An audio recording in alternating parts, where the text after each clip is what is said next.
This European cricket event is proudly brought to you by HCL Software, Rado and 1xBet. Day 3, European cricket action coming to you from Zagreb. Here we are, ECS Croatia. I'm Phil G. This is European Cricket Network. Let's get into it. Here we go.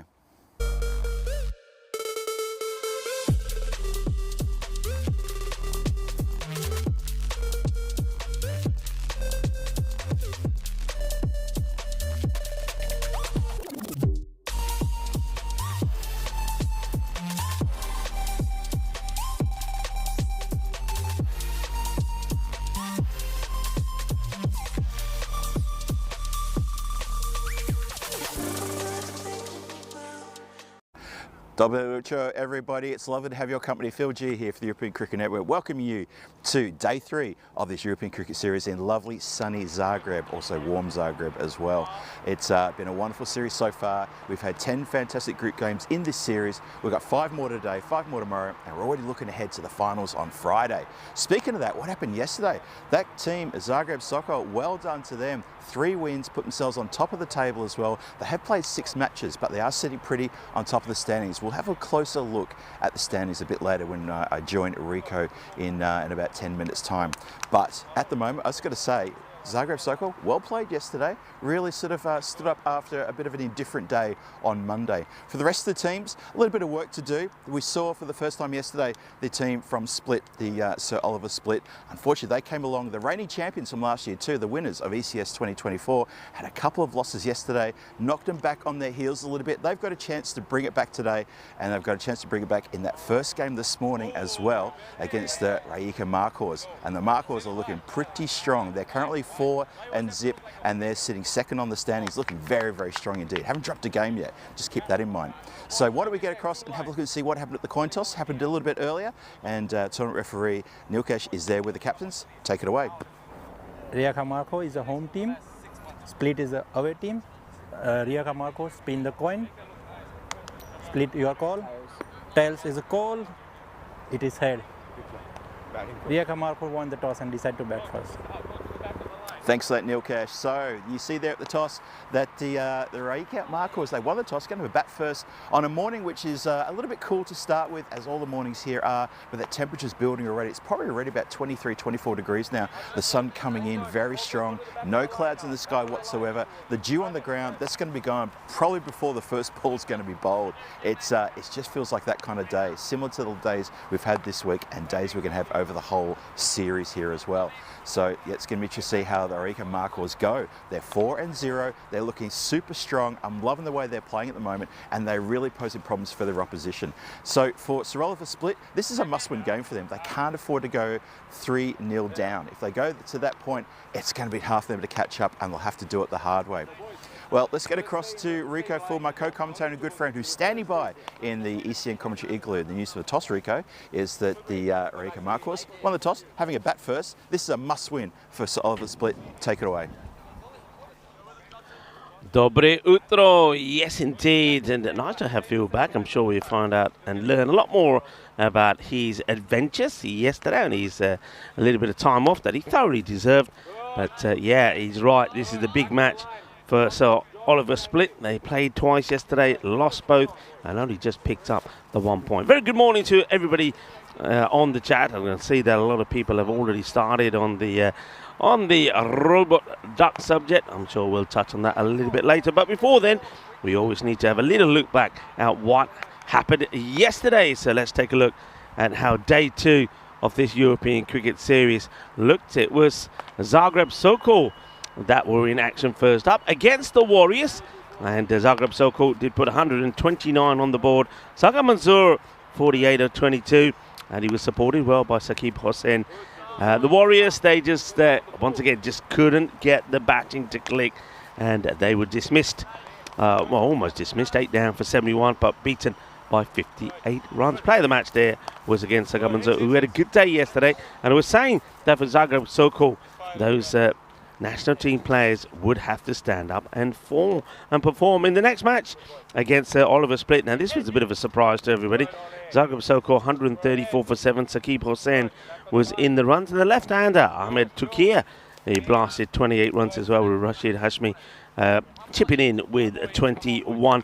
But Sir Oliver Split, man of night, 39 and 24. Angus McMahon just never really settled into this format. He was batting too slow, 25 for 24, which meant that Sokol would win by 43 runs, and Sir Oliver Split missing out on a point by some 5 runs or so. So wasn't a good start for them. The Warriors, they would get slightly better.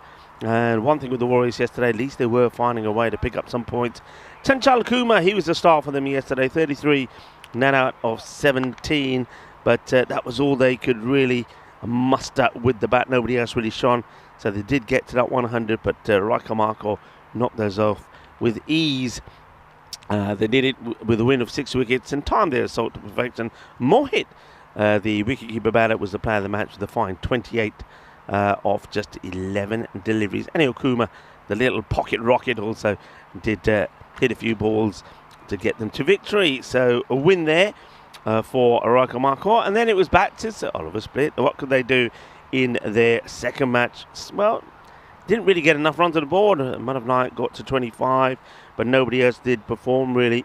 And with the bat, it's a struggle. They just had no answer to the bowling. The Gurpreet Singh was great with his ball, so was Mohammed Nabil. Zagreb Sokol, they knocked these ones off, but they were taken deep. It was 2 balls to go when they finally got the win. They had a little bit of a scare once Sagor Manzoor got out on 66, but they did bring it home thanks to a good batting performance again from Ahmad Tukia. 26 not out. He saw them home and got them that win by 8 wickets, but it was 2 balls to go. They left it close to the wire. Last up then was Raika Marco taking on the Warriors. We felt this would be a one-sided match, and it kind of worse again. The Raika Marco side putting 138 on the board. Pocket Rocket went well with 39 of 15, but it was Jatinder Vasisht again who blasted 41 of just 12 deliveries and put them well ahead. He would be the player of the match because he would also take 1 for 20 and get a win by 35 runs against Zagreb Warriors. But Warriors again did pick up a point. Now when you have a look at the tables, those points that they picked up were very, very vital. It just means that for now, and with the results going the way they did yesterday, and Sir Oliver Split, SOS as we call them, only picking up the 1 point, they stayed 2 points ahead of them. But the big issue is they played 4 matches more. So they only play the 1 match today to the Warriors, and that's going to be up against Sir Oliver Split. That will be our 4th match of the day, match number 14. That is going to be a biggie. That's going to be a biggie because that could be them staying in the competition or really getting to a point where there's no way back for them. Here's the changes. Raika Marco, Sukunda Pao has served his little suspension and he's back. Remember, he was the naughty man when he smashed his stumps to smithereens after being bowled. And we're going to see Ranjit Singh as well. So nice to see Ranjit in the side. So Oliver Split, change in personnel. Sam Houghton takes over the captaincy there. But you got Mohammed Al-Mamun coming into the side and Hamidul Islam.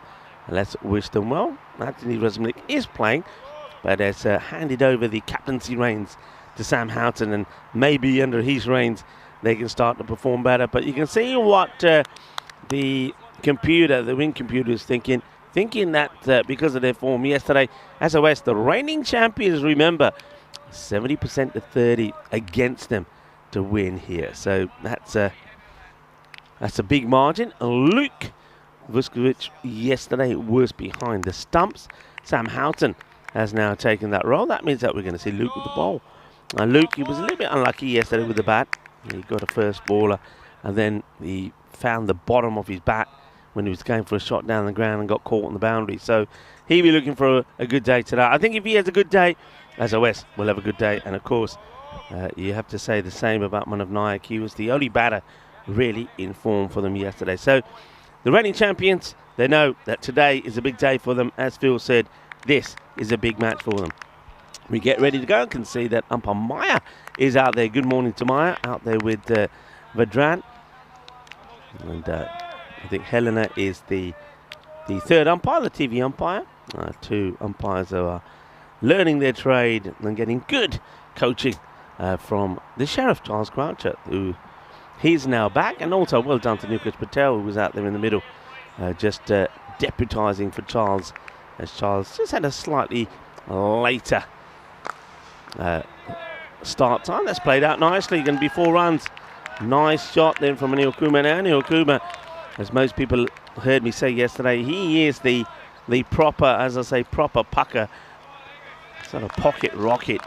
He's small but mighty, and he's certainly got some fireworks about him. First one a bit over pitch there from Luke. That's put away quite nicely. They do have a sweeper out on the offside boundary, all the way there at point, but he had no chance of stopping that one off. Point is back and third. Here comes bowler again, and that's better delivery. The heavy ball, which you feel is the one that will do the job, especially on this pitch. We've seen how lively it can be. And let's take a look at, or say hello to some people in the chat. I know that Rob Thompson was in there this morning. Hello to John Heasham as well. Jeffrey Mobbs, good morning, sir. I hope everybody's had a good start to this Wednesday. And I can see that already there's quite a bit of Derek chat on there. I think myself and Phil will entertain that in a moment or two, but I think everybody's getting them in there for a good measure. Well bowled again. Just needed to get that first one out of his system, did Luke. Having done so, he's now found a nice little pattern. He's a tall chap, here's Luke, so he's going to get this ball to bounce up pretty high if he gets it in the right areas. You can see there that he does.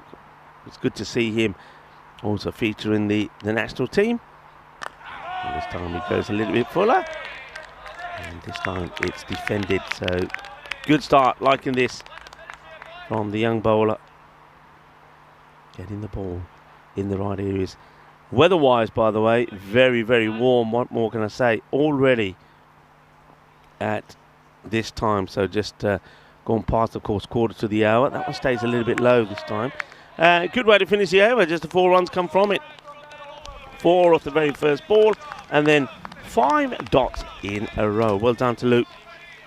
The weather, no breeze, and that's always not a good sign. No breeze there at all. Very hot, about 25 degrees. This is what we've seen so far in the 10 matches played. The batting first, the average has been about 130. The lowest was 100, highs 163. Wins batting first, 8-2, and that maybe would explain why Arika Marcos did want to have a bat first this time. Highest successful chase, 109. And let's have a look at this very quickly, and a good time also to welcome in to the very warm igloo to Phil G. 10.9 we're going at here. I think, Phil, the reason for that is though there's been some good average scores, there's been some low ones as well. Yeah, good morning, Rico. Good morning, chat. Good morning, everybody around the world watching the European Cricket Network, this day 3 of the series. Yeah, it's an interesting stat, that, isn't it? The lower than I would have anticipated. Also think probably the afternoon heat may have a little bit to do with it as well. But yeah, you're right. We've seen an interesting sort of mix of some pretty good scores around the 140s. Another leg side wide there. Oh, it's been kicked away. No extras there. And yeah, a couple of scores below 100. A few, actually. Also, interesting stat, the one with the team batting first has been successful on 8 occasions. So the team defending has done well 8 times out of 10. That's an interesting stat, only broken just yesterday afternoon. Now, eventually, he was going to get hold of one down there, Sahir Lal. It's not a good start this for Haminul Islam. Comes into the side.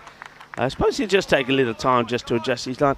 But I often say this, you're about to play the first match. I mean, we know that SOS here were here very early. We saw them in the sort of the offside part of the ground as we look at it under the trees in the shade, warming up, training. So, yeah, I don't have too much sympathy for bowlers not getting their line right straight away. They've had the time, and look, he's still can't get it right. So you practice this before you start. That's why you have those warm-ups. So I don't know if Haminul Islam, maybe he was absent from those warm-ups, but at the moment he can't get the ball to go straight. Yeah, it's a bit disappointing. The man with the big number 8 on his back. I can confirm he was definitely there during the warm-ups. I was watching them go through their drills after I was doing an introduction, and yeah, he was definitely there. Shy at the bowler's end from the keeper is not on. They do get through for a quick single there, keeping that scoreboard ticking. And also that scoreboard ticking with these wides as well. So, no, I'm with you, Rico, on that point, very much so. I mean, look at the first over. A 4 off the first ball, and then just dots up for the next 5. That was a really good comeback from Luka Vukovic. And then for so far, this has not been a great over. Shot. Okay, this one is just over us. It might even skim the top of our igloo. Lovely hit there from Anil Kuba. He missed out on 5 balls on the spin against Luke, but if you're going to put it in this slot to him, it's going to disappear. You've got to keep him short of a length outside the off. That's where he struggled against Luke, but that's a fantastic hit. The second boundary of the over and the first maximo of the day. Yeah, lovely crisp strike that one, wasn't it? Just for a second I thought we were on for a bit of a damage control possibly, as it just sailed over the top of the roof of the igloo. And you're right, I don't think it was that far from skimming the top of the roof. A lovely strike, lovely big 6. Yeah, beautifully well hit. And here we go. Here's the next. What's the next? Where's it going? It's quite happy just to go back foot this time and push this away. Slightly fuller delivery. Not quite on for the big shot down the ground. They'll just take a single here. How was your day off, buddy? What did you get up to? Oh, I had a good day yesterday. Thank you very much for asking. Yeah, it was, well, I had a bit of a problem with, firstly, let me talk about the problem I had in the morning. This was entertaining. This is up and probably going to just bounce. And, oh, this one, it actually plugs. So a little plug. The fielder there, that's Luke, just does a little slide and backflip. I don't think he needed to do a slide here, actually. I think he's putting a lot of mayo on this. I think this ball hits the ground and just slows up. I don't think it was going anywhere. Yeah, there's a bit of extra garnish on that delivery, on that serving, wasn't there? For sure. Good morning, Alexis. Good morning, and just your teacher as well. Lovely shot. Lovely shot. Beautifully played. That is just time to perfection from Sahil.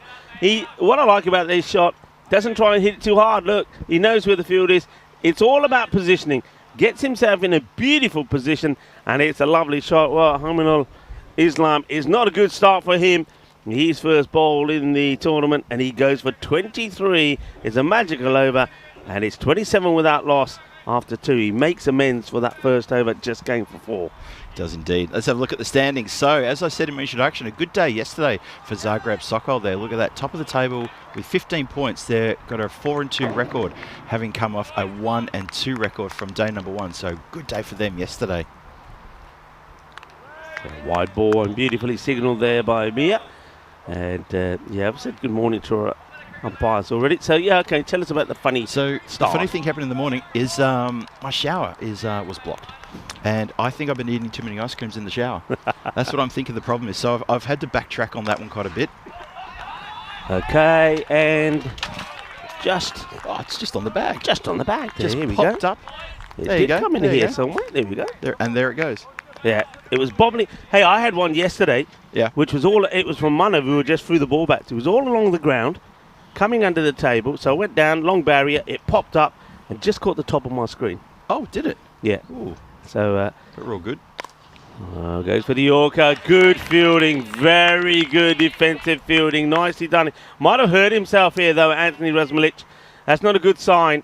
He is rolling around in it. I think as he's gone down, he's landed on his shoulder. I think he's saying I'm all right. Just need a moment. Let's hope it's nothing nasty. Just be careful with that shoulder. If you're going to lift him up by the shoulder, he's actually damaged. Oh, you can see what's happened there. That the arm sort of slides underneath him, and then the body kind of goes over. And well, he's getting some treatment. I hope your shower got some treatment as well. It did indeed, yes. The staff were excellent at the Diamond Hotel, who of course is our partner here, our accommodation partner here on this tour. The staff were fantastic. They looked after it. I went for a wander early in the morning, and when I came back, it was all done and dusted. It was all fine and working beautifully. But I've decided no more ice creams in the shower. I'm sure it had nothing to do with it. I like to think so, because most of that ice cream went in the right place and didn't go down the drain. But I'm going to back off doing anything like that in the shower from now on. I'm going to be a very well-behaved guest from this point onwards. Is that why I didn't get my picture then? Because I was waiting. Exactly right. The only picture I got was you tucking into a gigantic burger, which looked very good, by the way. The burger was huge. It was seriously, it was the size of my head. It was massive. It was very nice, though. Just a little, very subtle little small out-of-the-way place just behind the hotel. It's uppish, and that's going to be 4 runs. Just leaning into these shots, Sahil Lal. He is looking deadly outside of that off stump. That's beautifully played. Lovely little hit. I know that a few of the Cyprus boys, because they were staying at Diamond Hotel as well. Yep. They had the same sort of issue, and it was. I did say that I think Scott. And it was Scott and Mangala was saying the same. I said, I know what you guys are doing. I said, you're trimming your beards in the shower, and your hairs again and blocking up the little filtration system. Yeah. And they sort of had a look at me and said, Rico knows what he's talking about here. I said, you're just going to lift up the little plastic stick and get rid of your hairs, boys. He's on to anyway, we don't want to be talking about that. Hey, a lot of talk about robotic duck this morning. There's a lot of save the Derek chat first thing in the morning. I get a feeling that some of our viewers are not quite liking the new look of robotic duck. Well, sometimes change can be slightly controversial, and maybe some of our viewers are not impressed, and I'm seeing a bit of that as well. And you know what? That's one of the things we love about our viewers and people who get involved in the chat is they're passionate about their cricket, and they're passionate about the European Cricket Network as well. So you know what? It's while we live in a society where we can speak our minds, I think it's absolutely fine to have this kind of discussion. So I appreciate what's going on at the moment. It's healthy discussion is It's what healthy. I would say.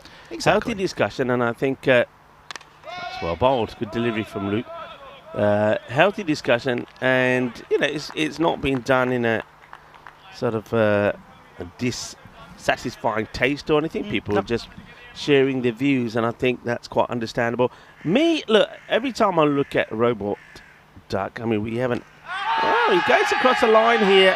Shake of the head from Mia. Luke doesn't like it. Now, Mia must be thinking this is probably just drifting down the leg side. Let's have a look at this again. This is a pressure decision for the new umpire. Let's see. Let's have a look here. Where do you think? I think it's an umpire's call. It is. I think impact is in line. The question is whether the ball is going to hit the stumps. Maybe Amir thinks he's going to go over. Well, that's high in the air. This could be out. Should be out. Fielder getting underneath it. Man of Night says, leave it to me. Holds on to the cat.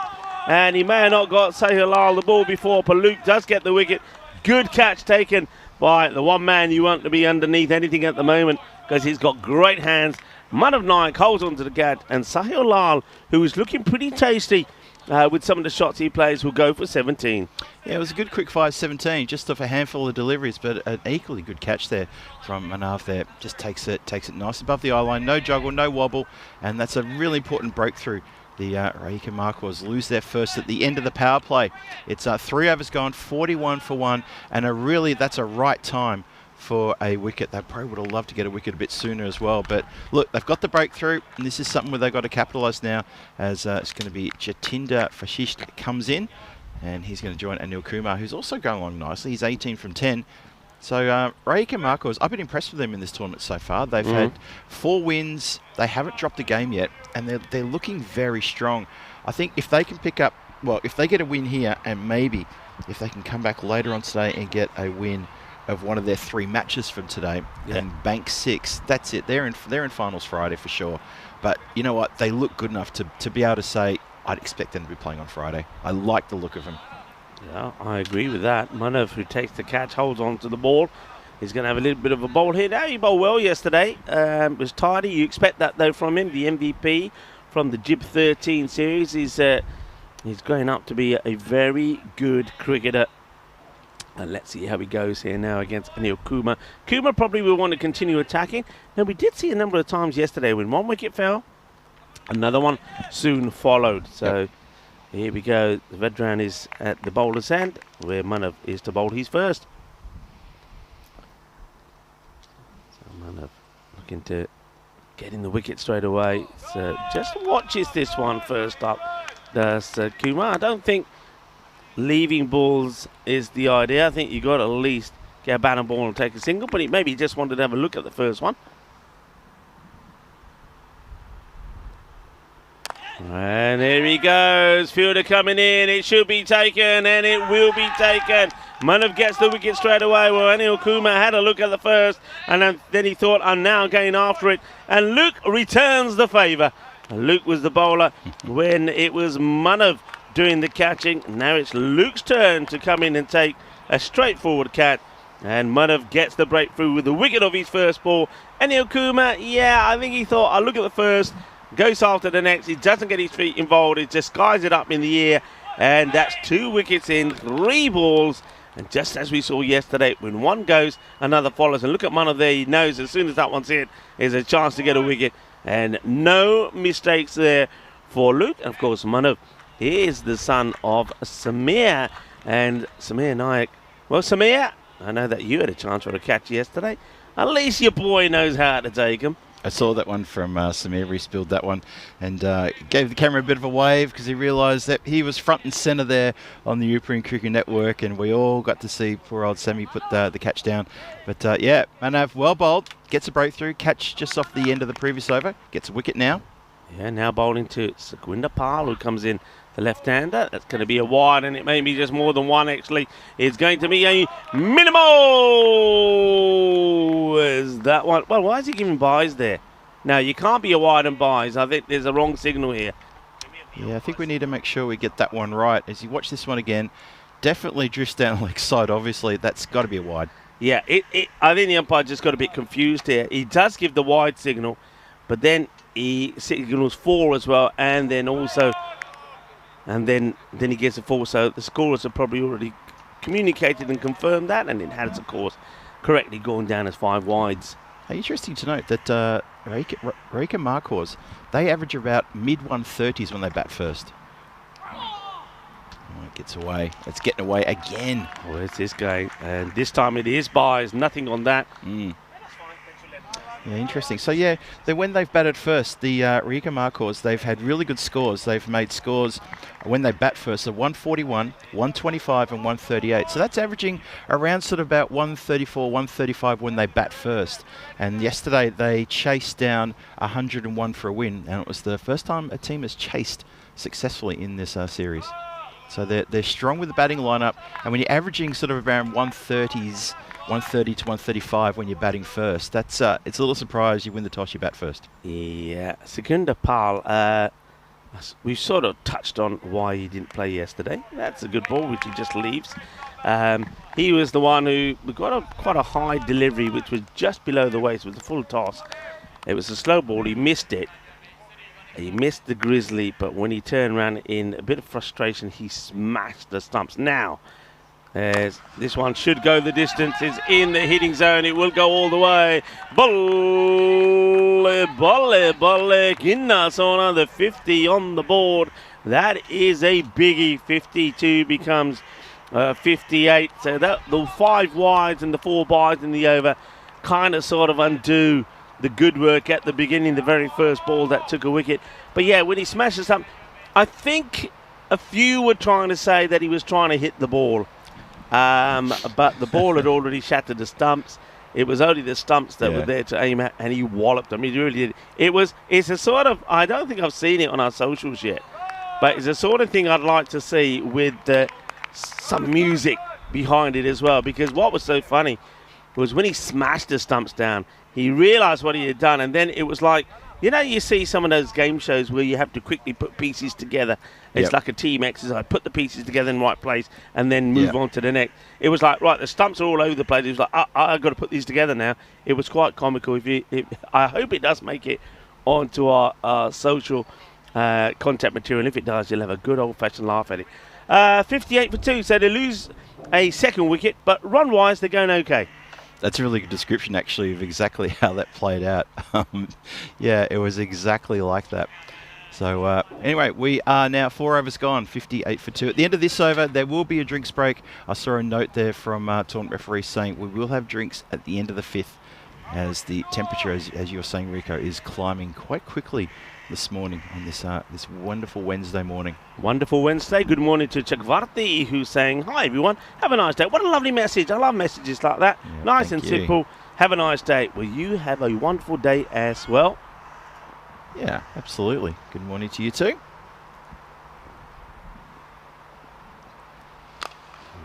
Hits this firmly. Fielder is out there, and no mistakes there from Manav, who's fielding in a position where we have seen a few Tortugas. Jatinder Vaseshti was in good form again yesterday. He's a powerful hitter. He scored 41 runs very quickly. Just 12 balls in that player of the match performance in match number 10 against the Warriors. And Sheikh Sidhu, I liked his bowling yesterday. He's a bustly little bowler, charges in, hits the deck hard, and he's got a bit of pace behind him as well. So let's see how he goes here. Yes, Oliver Split. We should talk a little bit about them. We'll probably have a bit more of a lengthy chat about them throughout this game. Bangs that one in short, and that does go wide. Yeah, 2 losses for them. The reigning ECS champions, they won in 2022. And their first game they had yesterday, the first appearance, they played against a rejuvenated Zagreb Sokol in that second match yesterday, match number 7. And that was a pretty heavy defeat they had in the end. Sokol just had every single answer when they defended a pretty good score too. They put 134 on the board, defended that. And SOS, they sent out the SOS. They couldn't get anything on that. They were really struggling, and they suffered a pretty bad defeat there. Just asking the question here of the umpire, putting a bit of umpire on Mia, and Mia's dealing with the pressure really well. They're asking the question there. I think that was just genuine movement. You can see why they thought they had the wicket. And that's the ball just coming in. It misses the bat completely. Sam Houghton appealing. And umpire Mia says, no, not out. And I think that's the right call. Sukhinder Pal. It's getting a bit tucked up. That's played away. Straight to the fielder. Not a run there. So Sidhu is bowled. That's the 4th delivery now. One of those was a wide. The other one was a single. John Gray saying good morning to everybody. Good morning to you as well, John. Hello, John. And I tell you what, in a couple of balls' time, why don't we say a proper good morning to our viewers that are tuning in from around the world? Yeah, why not? Why not indeed? As bowler steaming in again. Well bowled, so Sidhu keeping the pressure on. They could have taken a single there, actually. Sidhu, I think he was trying to backflick this or something, but it went nowhere, and the batter's just not quite alert to it. Like a Marcos, I was just saying 58 for 2 after 4. They'll be pretty happy with that. It's a good start, but they're just starting to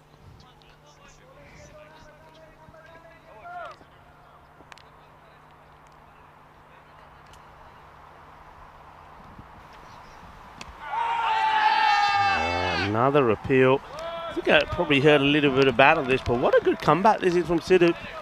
A single and a wide, and now he's dotting up, doing basically what Luke did in the very first over. I mean, it's never going to be out. That is way down the leg side.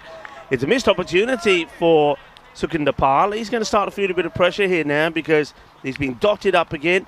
4 dots under spin. I think is an all or nothing shot coming up here, Phil. And well, he tries to muscle it away to the boundary, but the fielder makes a stop. Just a single. What a good over. Just the 3 coming off it, and just like that, Riker Marcos are 61 for 2. So it is a good opportunity for us to welcome you into the Igloo. One thing we can tell you all already, good morning everyone, Dobro jutro. It is very, very warm. I've got rid of the jacket already. This man's been pretty brave, but I reckon that's coming off pretty soon. I think it's coming off probably straight after this little Comcam moment here. It is getting very warm indeed. You're absolutely right. It's funny how today is one of these days where I went out there to do an introduction earlier, and I must admit, halfway through the intro, I thought, I've got to lose the jacket right now. How sticky and warm has it gotten already? It kind of reminded me of Sunday where we had that really, really baking hot day. But it's warm in here. It's warm out in the centre as well. It's going to be warm for the next few days. Yeah, now look.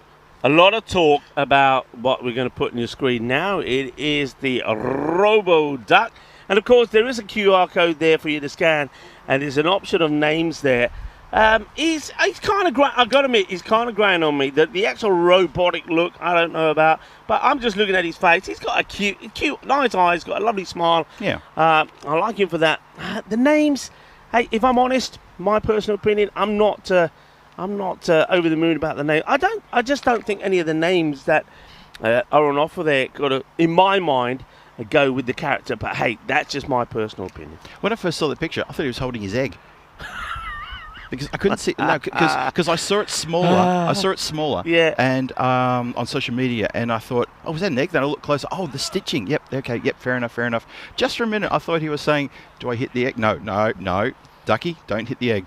Yeah. I think the robotic duck, the egg would be pretty robotic as well. It should be. Yeah. You're robotic You never know. The maybe like with the Derricks, maybe the family will grow. But there it is. So look, hit the code, have a look at the names. If there's one you like, put an option in there, because I think in about a week's time or just under, they are looking to give him. We can't keep calling him the Robo Duck, but folks, like it or not, it looks like he is here to stay. And as I think you quite rightly said earlier, that sometimes there is change. We don't like it at first, but we have to adapt and make changes sometimes. So Robo Duck comes in. Another swing, and they're taking it on. Throws a bit wild though. And this is just all about, I think, Baal saying we're not getting too many runs here. We're just going to go. Mind you, I have to say, not Baal actually. I think there's Vashisht who's saying, Satinder, you missing deliveries, so I want you at the other end for a bit. I've got to try and get a move on here. So Jatinder Vashisht here is looking to try and get the acceleration in, because that last over only went for the 3. There's just a leg by at the start of this one from Angus. Yeah, get the feeling that Erika Marcos here, they're on track to make probably their lowest score batting first. Well, things could change very quickly though, Phil G, because that guy, Jatinder Vashisht, he is and has been striking the ball very well. He has. Look, he's been there for a few minutes and he hasn't really seen any of the strike, except for just that one ball where he took to get off the mark. But this is a lovely hit. Smacked that one over the cover boundary for a big 6. Like, if he can get pedaling, then obviously that comment I just made will become rather redundant, because at the moment they're just sort of heading to, Supercomputer says about a 130, and I just mentioned before about the scores they've made when they've been batting first, into the 140s, high 130s, and a 125 as well. So if they can muscle themselves into the 130, 135 mark, well, that'd be the area they want to be in, because that's kind of their comfort zone when they bat first. Yeah. When they're batting second, well, they've only batted second just the once, and they had to pull in a score of 101 for the win. They got 103, lost 4 wickets with 4 deliveries to spare. So that was probably batten down the hatches a little bit. That was the lunchtime game yesterday, but they got the win on the board with deliveries to spare. So that was fine. But when they're batting first, they look awfully strong. Yeah, Jacko Shepherd, good morning to you. Dobry saying he's just voted. Good ball, great ball, perfect delivery. Full and straight, too good for Jatinder Vashisht. It's the perfect Yorker from Angus McMahon. It is right on the money, and McMahon gets this right. What a good ball this is. That's a huge wicket, it really is. I mean, that expected score about 125, but getting the wicket of Jatinder Vashisht early, that is big. And let's see if they can just keep. I think that wicket puts them on top for me. And that wicket, it brought the expected score from 130 to 125 just like that, because obviously he is so important, Vashisht, but he will take no further part with the bat in this particular encounter, and he has to step aside. And it's going to be up to Mohit, wicketkeeper Mohit, to come to the crease and see what he can do here. Yeah, well, Sam Houghton, look at that. They're all coming in from everywhere because they're like that. That was a really good ball, and that's a good batter to send back early before he gets into his full stride. We know how dangerous he can be. Jagadipati style. What a good delivery that was indeed. And the Yorker, nothing is better than the Yorker. Next one is a rising one outside the off here to Mohit. Mohit's a pretty explosive player, and he has to be. And also now Sukhinder Pal has to get going. He's 7 of 10. Yeah, Mohit's a little pocket rocket. He's the first ball he faces is pretty much diametrically opposite to the Yorker we saw in that previous ball to get the wicket, as that one just goes on a good length and just raises off the deck, as we've seen this pitch does pretty often. Next one, it's that Yorker kind of length again, this time after beating him outside the off. Mohit just plays it down, so it looks like it's going to be another tidy over here, So Oliver split. SOS. Well, they probably had to put out a bit of an SOS after their performance yesterday, with just 1 point taken out of the 8 that were possibly available to them. They've got to come good this morning, and a win against Raiko Marcos is a step in the right direction. That's another wild hoik here from Sukhinder Pal, and let's have a look at this side on it. It probably doesn't matter. It was the one for the over, but the over is done. It's another super over. Just the 8 runs coming off that one from Angus. Picks up the big prize wicket of Jatinder Vasisht. And now Rieko Marcos for me. For me, they're behind, but the winning predictor still has them that 6% advantage to them. Yeah, I think mainly probably because Survival Split haven't really dazzled us with the bat at the moment. I know Manev got amongst the rungs yesterday, and they're going to want him to do the same again today, but he didn't get a lot of support. And yeah, I think that's probably the reason why it's looking like that. I mean, 91 chasing 135 win, they get 91. Then the second match where they couldn't defend, 109.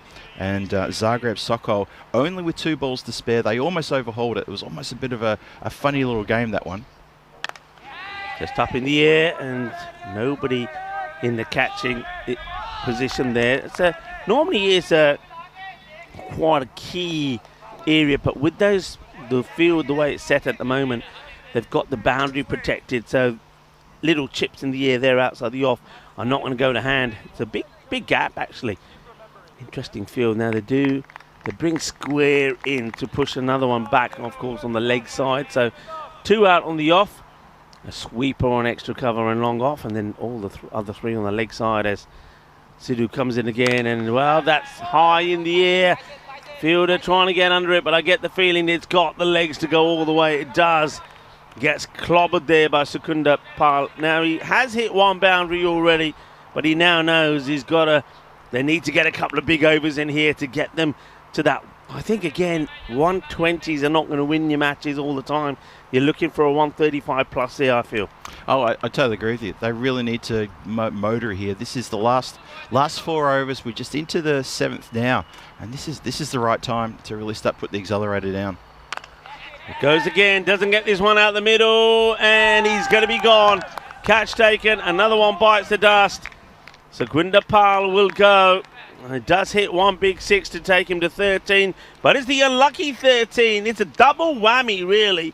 Not only was he on 13, that was board number 13. He had no chance. No. So he's on his way.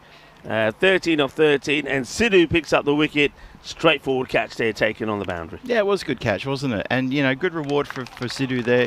He gets taken down the ground, and then a wicket gets taken. That's good for him. And it's funny, 2 overs in a row where a 6 is hit and the next ball is the wicket of that player who hits the 6. You saw Jatinder fall a victim of that from Angus McMahon in the previous over, and this happens now again, and it's going to be Sidhu who's the damaging bowler. Picks up the wicket after being hit for 6, so it's good to see the Survival Split team there fighting back here. It's kind of like a 6 or a boundary or a bit of aggression from the batter, shakes them a little bit, and then the bowler has corrected himself on the next delivery twice in a row now, so that's very good, really good discipline. Oh, rising delivery. Let's have a look at this side on. This one really does come up, doesn't it? And well, let's see it side on here. Is it over the head or just under? I feel maybe just under. Let's have a look. It's a cracking ball first up though to Sahil, and yeah, you can see under the head, but it is over the shoulder. That will, and quite rightly so there by signals the 1 for the over. Sohail Ahmed, if he gets going, he can be aggressive and powerful. But at the moment, he's squatting flies out there. I did miss your fly swatter yesterday, by the way. Oh, did you? Oh, did you get invaded, did you? At one point I did, and then I was just waving a towel around like a madman. But I can see that it is here. I should have told you to leave that with me. I don't know why I didn't leave it with you. I apologise for that, because I didn't use it yesterday at all. It's a slower delivery. It will just be a single. It's another tidy over. And SOS, they are putting in a fantastic performance with the ball here. The last 3 overs have been tidy. That one just goes for 7. The one before that went for 8 from Angus. And before that, Sidhu's first only goes for 3. He's taken 1 for 11. Excellent bowling. Yeah, this is pretty good. Never mind the fact that there was a 6 in the previous 2 overs, but it was only just 1. And this is at a time when the markers need to be really start to accelerate and be going for multiple boundaries in the over. And yeah, really good bowling, but just good correction of the bowler after being hit for 6 as well. And you see there, just to your point, Rieko. Okay, so the second ball of the over goes for 6 from Sidhu, wicket straight afterwards, and then it was 2 dots and then just the single to finish off the over. Really good bowling. Angus comes back. This one gets dragged away. This one will, I think, get in the gap though. So Sohail gets that one away. Now Sohail's a dangerous guy. He's coming in at number 5. I think that position is right for him. I think the batters that are holding their own before him have got every right and merit to be there. But Sohail, when he gets in, he's not probably going to get too many opportunities, you would think, with this batting lineup. But he's a pretty aggressive hard hitter. He did miss out on the couple of deliveries in the last over, but he gets that one away. That'll get him started. Lower one down the legs. It's a big appeal, and you can see that everybody's saying, just hold it, just hold it. No need to throw it away. So leg by, good comeback there from Angus. Angus is somebody I thought yesterday will quickly adapt to this format, especially with his batting. He was sort of run a ball 25 yesterday, but I think he learnt pretty quickly going into his second innings what he's got to do, and with the ball he's good here. That's going to be just inside the line. The batter doesn't get into a position early. Mohit hasn't started in his usual explosive way. Have a look at that expected score now, Rico. We spoke about it a couple of overs ago. About it was 130, ticked down to 125. It's now ticked down to 113. So that's proof to what you're saying, which is Sir Oliver Split getting right back on top here with some very good bowling. Oh, well, that was kind of a slower full toss.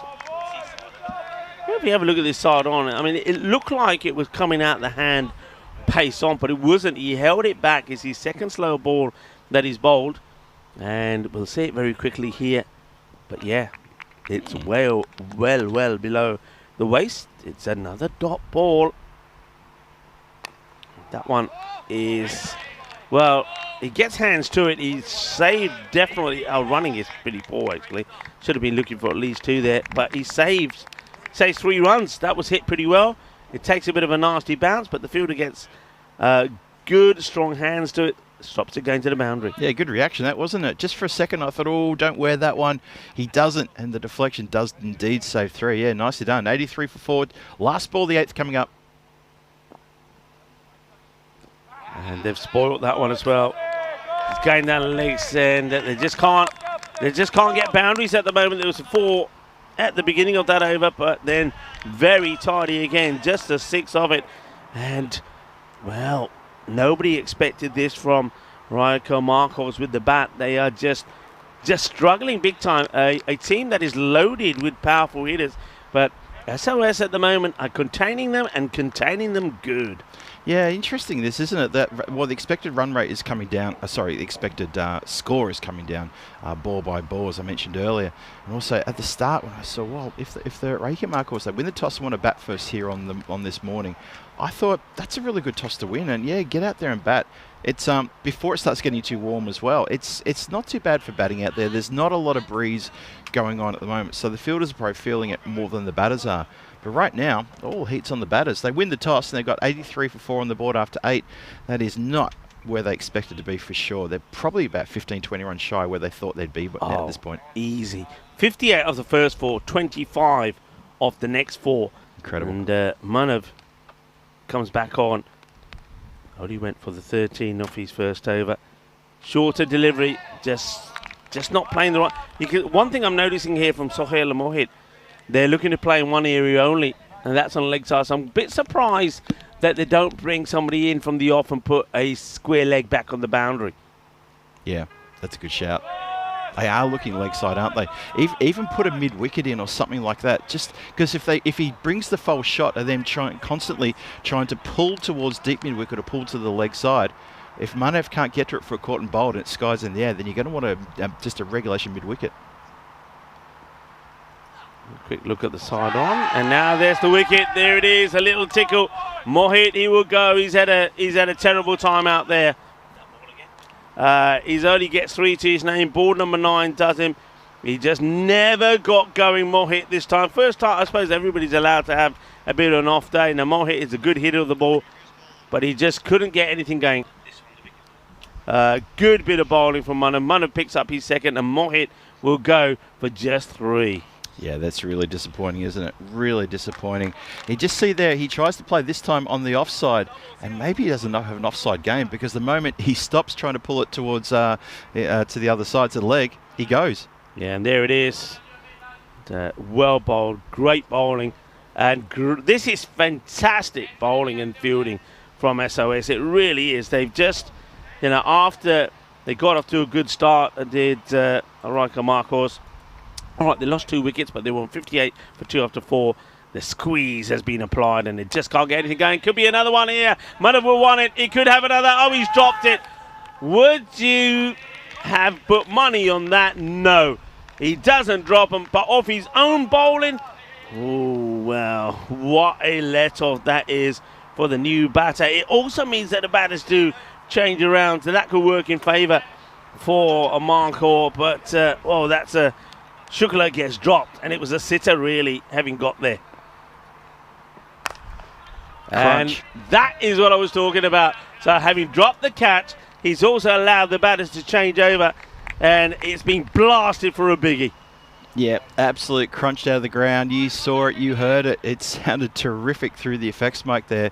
And yeah, you're right, Rico. That little bit of a slip there. Unfortunately, he couldn't hold on to that catch. Batters change over, and it's the set batter, Sahel, who starts to get his motor running now. Needs plenty of those, though. Well, that's going to be a wide. I think Manav just tosses that up there and hopes that Sahel comes down, goes for it and misses it, but he doesn't. So has to bowl it again.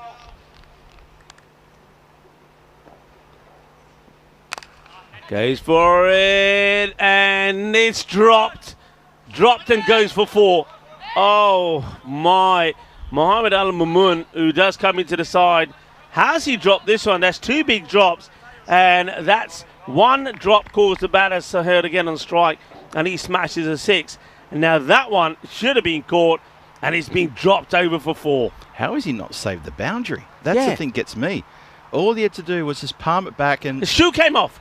The reaction. Shoe came off. It hit him that hard. The ball was hit that hard, his shoe came off. The shoe came off. That's why he couldn't get there. First of all, he couldn't take the catch. And then, look, as he's trying to recover, watch this. The shoe, there he goes. The shoe is off. There you go. The ball hit him so hard, and he took off, and the shoe was already flown off his foot. Been knocked out of his shoes, he was. Tilly with the ball. Hit firmly. Well, the man, he's got his shoes on this time. And, well, they're using their feet. This time it's Anthony Resmanic. What are the batters doing? Well, I suppose Shukla gets a single. Sohail Ahmed is saying, nahi yaar, tu udhar hai. I've got to be on strike for the next 5 balls. They've moved to 96. They need, I think, here to get past, at least get past the 115 mark. Otherwise, I can see trouble brewing for them. Goes for it. Should be easy. Will be easy.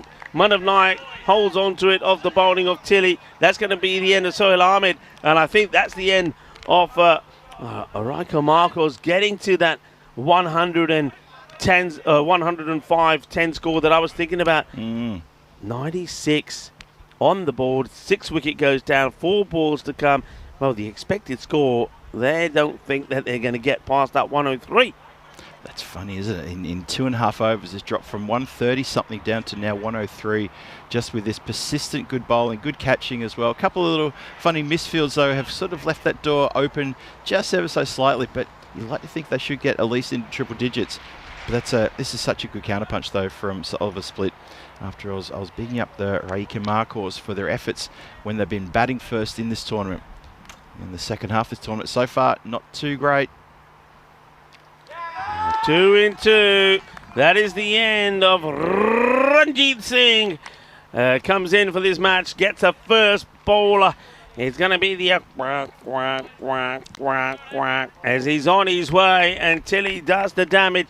And hat-trick alert then. Let's have the hat-trick graphic up if we can, Alexis. Alexis, of course, in the engine room under the watchful eye of Andres. Alexis new to cricket and doing a good job so far. And, of course, at the ground, we've also got Maggie here today.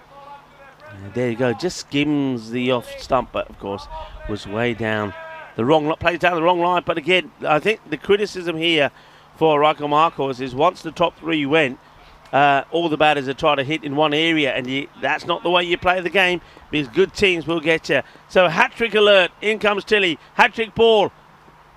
It's being played away, should just be a single there to Manav, who gets down, makes a stop.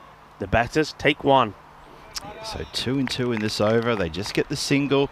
That scoreboard, it just seemed to be stuck in molasses at the moment. It's just grinding its way along to a halt in this last over. A couple of boundaries of the previous over, which brought things back online, but this over so far been terrific.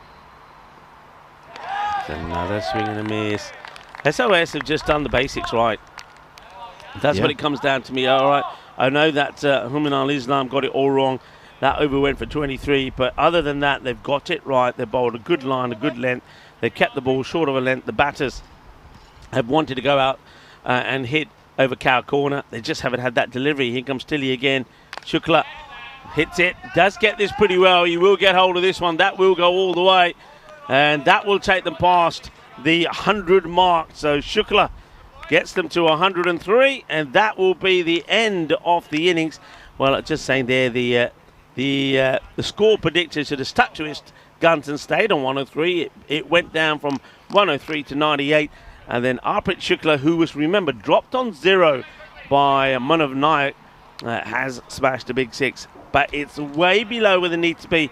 I can see SOS bouncing back into contention, the reigning champions here, with a 4-pointer. I agree. That's 30 runs shy of what I believe the average is for the Reika Marcos when they bat first so far in this competition, at least 31, maybe 32 runs shy. And you kind of feel that they are very short of where they have to be. There's a huddle there in the middle of the Sir Oliver split team, and I reckon that's part of the conversation right now, which is half the job's done, and what a good half job we've done. We've contained them. They've only just got 100. Only just get 100. That last over from Tilly, very good. Last one went for 6, sure, but up until then he was 2 wickets, 2 runs, getting a couple of dots, and just really stifling the batters completely there. So well done to Tilly to bowl that last over, albeit the 6 off the final ball, as we have a look at the highlight reel here and see how it all unfolded. Things seem to be going pretty well at the top of the order. I thought, started in their usual way with Anil Kumar and Sahil Lal getting off to some pretty good starts. They did kick on. They both got into the teens with a couple of big lofted shots and a couple of boundaries along the way, just a handful of them really. Yeah. And of course Sahil Lal looked the best of the two of them. He's getting 17 from 8, but neither of them able to kick on, and that's what they probably missed. That's why they are short in the final total. Yeah, when you look at those earlier replays, as the wickets we then see start to fall, that was the first one. Manav holding on to the catch to get rid of Sahil Lal, who did look good. But early on, if you look at the shots, they were playing those shots over the offside. Sahil Lal played some lovely shots there. Jatinder Vasish did the same. I mean, that one hurt them in that over. There was the wide, 5 wides, and then the 4 byes. Here's the 4 byes, and that over went for 13. That tipped the score to 58 for 2, and you thought, they've lost 2 wickets, but they're going well. That was a lovely shot there from Pal. This was a lovely one there. So again, outside the off stump from Jatinder. He plays that, then got out. There we go. It's a perfect Yorker, though, from Angus. That's a great delivery to get out a good batter. But then after that, that is when SOS took control. And that's what the batters, they also that were coming in, were sort of one-track minded. They were looking to go over cow corner all the time. This one, Lal, he does get hold of it, gets that one away, but of course the next time he goes for the same shot, he gets caught there on the boundary. So that was the end of him. Ash Raful taking the catch. I think Raka Marcos, who up until this match, don't forget, had that 100% record, 4-0, 13 points to the name, and was sitting second. I think they're going to get a bit of a wake-up call here, and that is that if they don't change their style, if the batters don't change their approach, and if they just think that every ball is there to whack away on the leg side, they're going to get a wake-up call. That was the only little flaw in their game in the second part of the innings. That drop catch from Manav allowed Sahil to get on strike. He then blasted 1 big 6. Then there was that drop catch there from Mamun, and that was the only time where maybe that little passage of play allowed them to get the 100 on the board. Otherwise, they could have been stuck in the 80s. Yeah, you're absolutely right. They could have been in real strife there with a very under-par score, and under-par by quite a fair way as well. So they do manage to get a little bit happening here, and so Oliver Split, they will still feel very good about this. Just having a look at those fuller wickets too. 41 runs in the power play before the first wicket fell at the end of that third over. But from that point onwards, it was a real struggle to see a partnership come together, and it was wickets dropping regularly. It was no big partnerships. When we look at the final scorecard here, you're going to see a batting card that doesn't have anybody getting out of the teens. And if you're only scoring teens here in a T10 match, have a look at that. 3, 4 players getting into the teens. 18, 17, 13, 15 from 4 players. If no one's kicking on to at least get a cameo strong 30 runs, even 35 off 12 or 15 deliveries, then you're going to have a score that is, in my opinion, below par. Hey, 21 extras in that total as well, which has really helped things along. Without that 21 extras, they will be in a world of hurt. Yeah, exactly. And of course, 9 of them we saw just come off 2 deliveries. That was the 5 wides and the 4 byes. But yeah, you're right in everything that you say. Remember, they won the toss and elected to bat. That's the other thing. So when you win the toss and elect to bat, maybe they're looking at the statistics, and we saw in the statistics that batting first was the way to go. That's where teams were winning matches. But they let themselves down there, Marcos. They are better than that. They know they're better than that. Their records suggest they're better than that. But they've left the door wide open here for Sir Oliver Split, not to just get their first win, the reigning champions, but they can bounce back with a bang and take 4 points here. Totally agree. We're going to see how that goes in about 10 minutes time.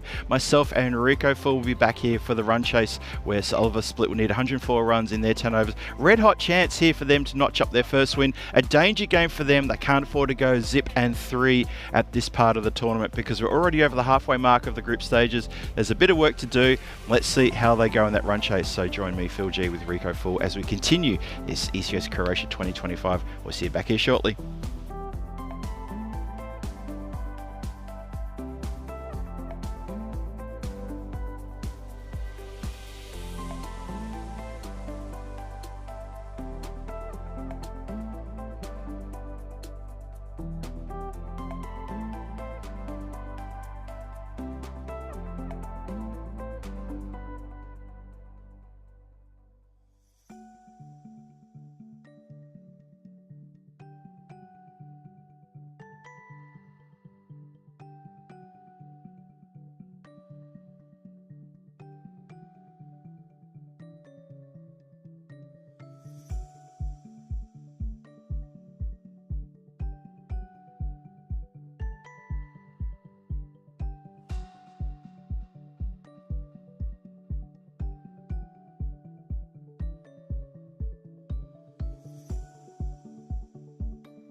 This European cricket event is proudly brought to you by HCL Software, Rado and 1xBet. Hello viewers and welcome back, and well, we said W to most people. Why don't we say it also to our partners, to 1xBet, HCL Software, Rado, to Grizzly Bear Sports, and also of course there to Bizway Travel, who are responsible for getting us around. And then of course on Friday we will see the trophies on display and the medals, one of a kind they are. And thank you to Locker Lifestyles for those, as the players led by the umpires, umpire Maya and Vedran, make their way out into the middle.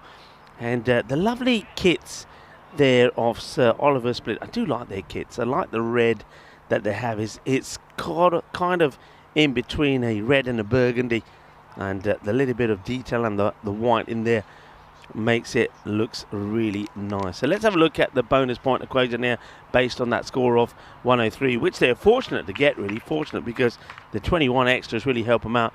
72 or less, I can't see them being restricted to 72 or less.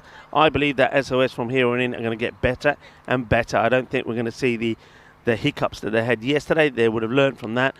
I think this is an opportunity for them to pick up all the points if they can achieve the target in 7 overs or less. Wasal Kamal will open. He doesn't tend to try to bowl too fast. He's very much a wicket-to-wicket bowler. Occasionally he'll get the shorter one in there, which on this pitch has a good bit of bounce to it. But let's see how Oliver Tilley, who's opening up here, facing the first ball, and Manav Nayak go about things. Tilley had a good little spell of bowling in there. Be happy with his 1 over. Picked up a couple of wickets. Bowled very well and tidily, and another man who bowled quite well, Manav Nayak. Though by his standards, he'd be disappointed that he did put that catch down. Here's the first. It's going to be a wide. That one hits the deck and deviates quite viciously away from the wide line. So a run from nada, which takes the target down now to 102. Come on. Oh, this time it's a swing and a miss. It's a bit of a hoik actually there from Tilley.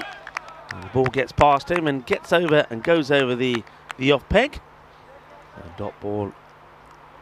I suppose the main thing here for a Raika Mark course is to say, look, if we can achieve something from this match, even if it's a point, we'll do well, especially when you've only just got past the 100 mark. That's well bowled again. Good delivery, good bit of bounce. They've gone for an attacking kind of field as well, because they've got the third up in a catching position. You've got men close in the offside walking in.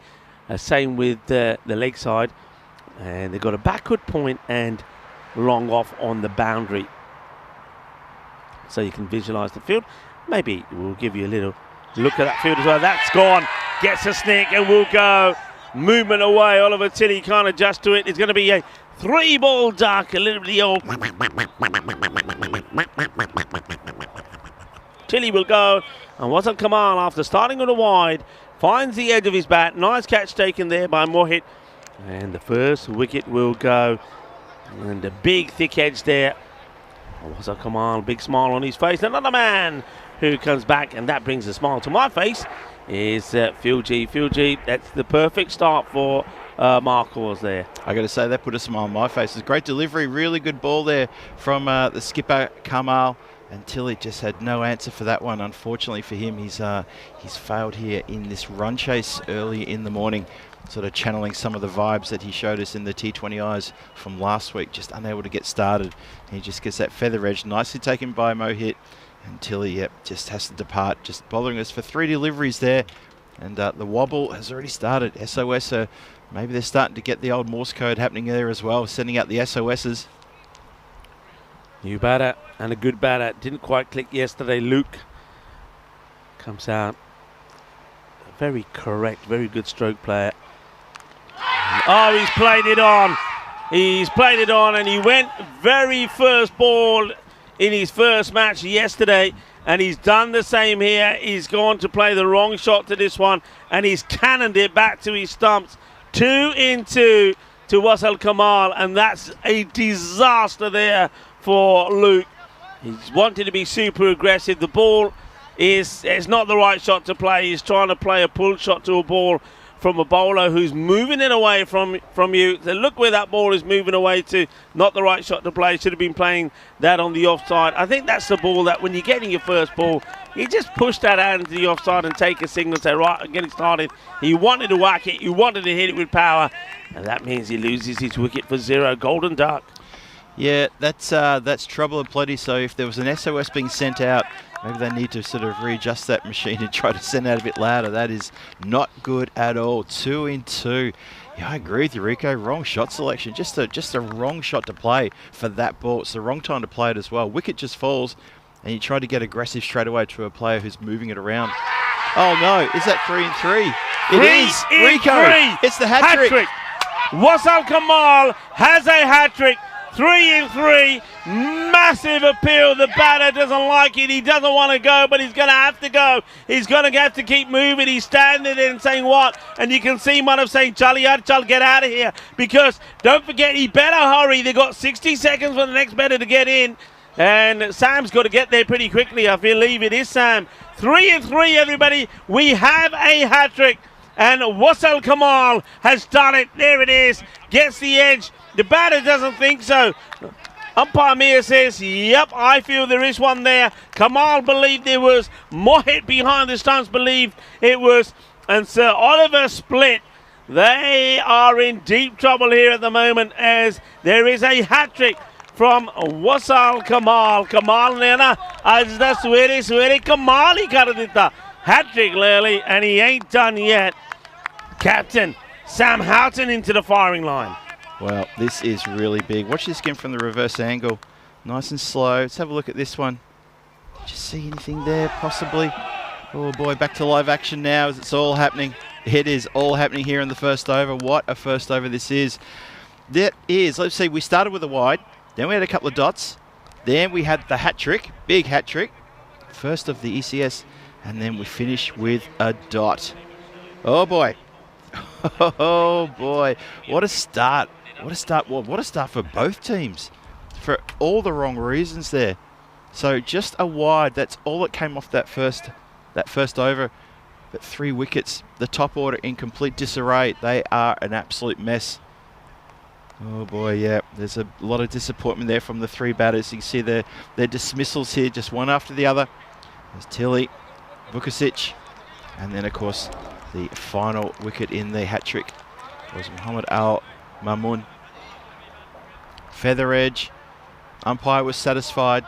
Players were very keen around the ground that there was something there.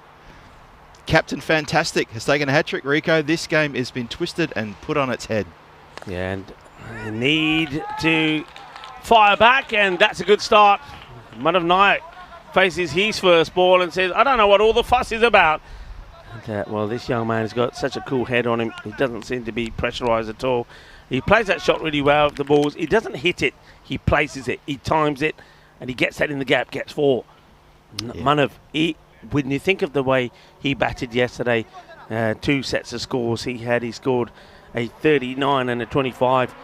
He's the one they want to get here. If they get him here, then you feel that Raka Marcos will defend this low score of 103. Yeah, the game's already been blown open, but if they get Manav, it'll blow the game apart. That's probably the best way to describe it. What a fantastic start here, explosive start.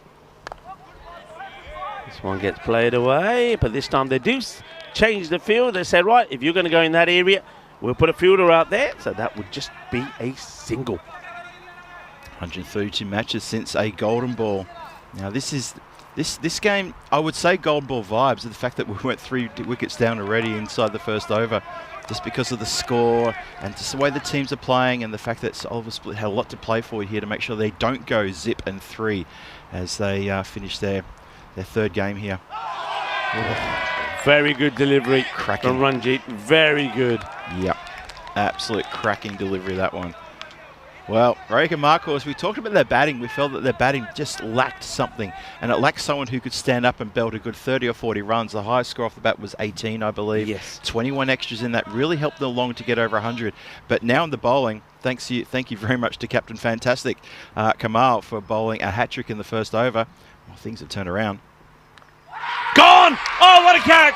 It's another wicket. Sam Houghton chases a wide. Is another. It's another duck. Houghton chases a wide one off Ranjit. It's a tremendous catch taken from Mohit to his right. They have lost another. They are now 4 down. What a catch this is. Chases the wide ball. It flies off the edge. Great reaction from Mohit, who takes the catch. And that's just great anticipation. It really is. And Sam Houghton, the captain, it would have been a wide. He goes after it. Mohit holds on to the catch. Yeah, he's very tentative about leaning into this one and really giving it everything. He's filthy with himself. And you know what? I got to say, you should be too. That was going for a wide. If you're going to go after them, go after it. And he's got a tickle. And Mohit takes another good catch. Oh, pressure.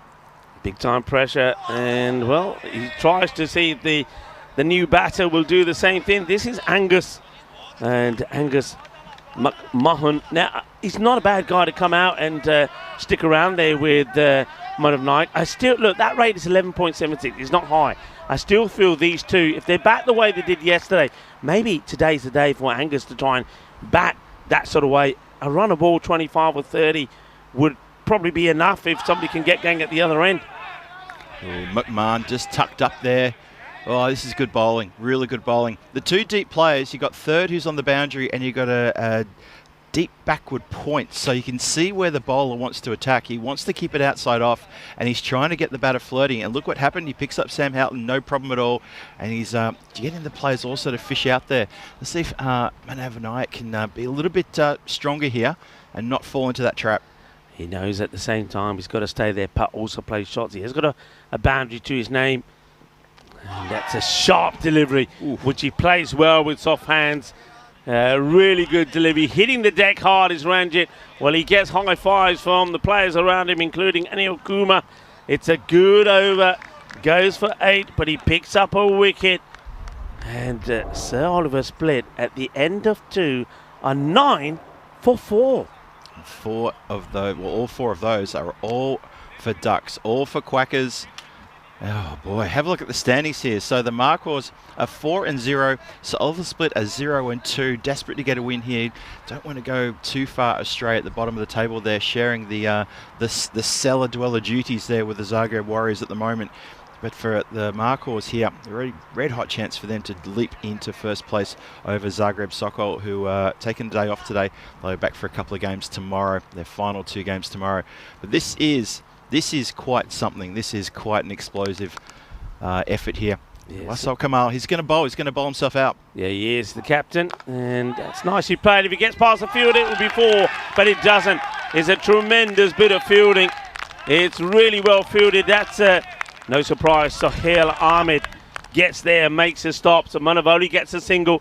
That means that Angus is going to have to weather the storm a little bit here. Yeah, Waisal Kamal. Excellent bowling from him so far. He's got 3. Can he pick up any more? Just wicket to wicket. That's all it is. Wicket to wicket. A little bit of width played away. There is a sweeper out there. Should be just a single. I want to say good morning to Dear Maria. Hello to Dear Maria. Hello to Nick Brown as well. They're going to take 2 here. Should have just been a single. I don't think they mind that. I think given the chance, they'd rather have a go at Angus here. Hello to Scotty as well. Everybody very excited about what they're seeing here. Sakil Khan has also been in the chat. Julian Dawson, good morning to you. And what a start we're having here. What a start. Yeah, I'd agree. I reckon the Rayka Marcos wouldn't mind having a go at Angus McMahon here. They wouldn't mind keeping him on strike, because I know Naik is a bundle of energy and he's a run maker. He's already got runs on the board in the previous games. McMahon, yeah, may test him a little bit. Yeah, one thing about McMahon though yesterday is, okay, he struggled to go at pace. His strike rate was not great. In this contest, I don't think it needs to be. If he can play the role that we know he can and what he played yesterday, and Manav Naik bats his normal way, they can still get this. But this is a big partnership. You got to say. You still got Anthony Razmalic to come out, don't forget. Defensively played. Oh, Angus, where are you going? Ooh, just for a second. You see, backed up about a third of the way down the crease there. And Manav was going absolutely nowhere. Angus getting a bit keen to get the scoreboard ticking over there. I agree with you, though, about the partnership, Rico. This is it right here. This partnership gets broken, it's done. Game done. Come on. Got a couple of balls to bowl. Oh, right on the lid. Oh. Right on the lid of Mud of Night. Knight goes to play that funkalicious shot of his, but it doesn't work this time. He gets one on the lid. The umpires will come together. This Kamal is there. First one to go there. Well done to the experienced bowler. It goes to Manav, says, "You have to take it." He says, "Yeah." And then Kamal is saying to the umpires, he says he's okay. But the umpires will go there. Look, he likes to play this shot, does Manav. And I said this yesterday when he came out to bat. On a pitch like in Gibraltar, you could play that all day long. Yep. Because you're not going to get anything untowards. On this pitch, you have to be very, very careful. That's the danger of it. He likes to play it. He literally goes down low and he likes to hit the ball over his shoulder. So it's kind of that playing that scoop shot into that fine leg area. But you're taking your eye off the ball.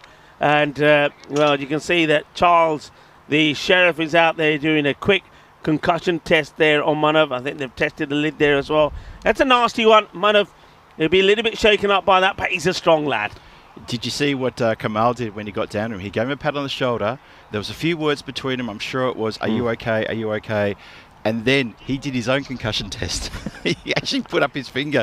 And I think Manav was a bit sort of, what are we doing here? What's this? You're the bowler, you're not the umpire. And then you see there, our tournament referee, Charles Croatia, got out there and conducted the concussion test. And you know what? Sometimes on things like that, just getting technical here for a moment, but on a concussion test, it doesn't work straight away because the batter or the person's still in a bit of shock. Correct. They're still not within themselves. You need to give them a bit of time. And of course, there's such things as delayed concussions as well, things like that. So that's kind of one of these things where we always keep an eye on the batter who's been a little bit rattled. If they stay out there in the centre, having been knocked on the lid, we always keep a close eye on them because those sorts of things can creep in, and there is such thing as delayed concussion. As we're about to resume, last ball of the over. Well, this time Manav does want to just play and run. It's the end of what has been a cracking spell from Wasal Kamal. He'll finish with just 6 runs coming off him. But, of course, he has taken the hat-trick. And maybe when we have the drinks break, if Alexis there in the injury room can put those 3 balls together for us, we can have a look at that hat-trick once again. But great stuff. And Salva split. Remember we said that score was 103. They needed to go at around about 10s, right? Yeah.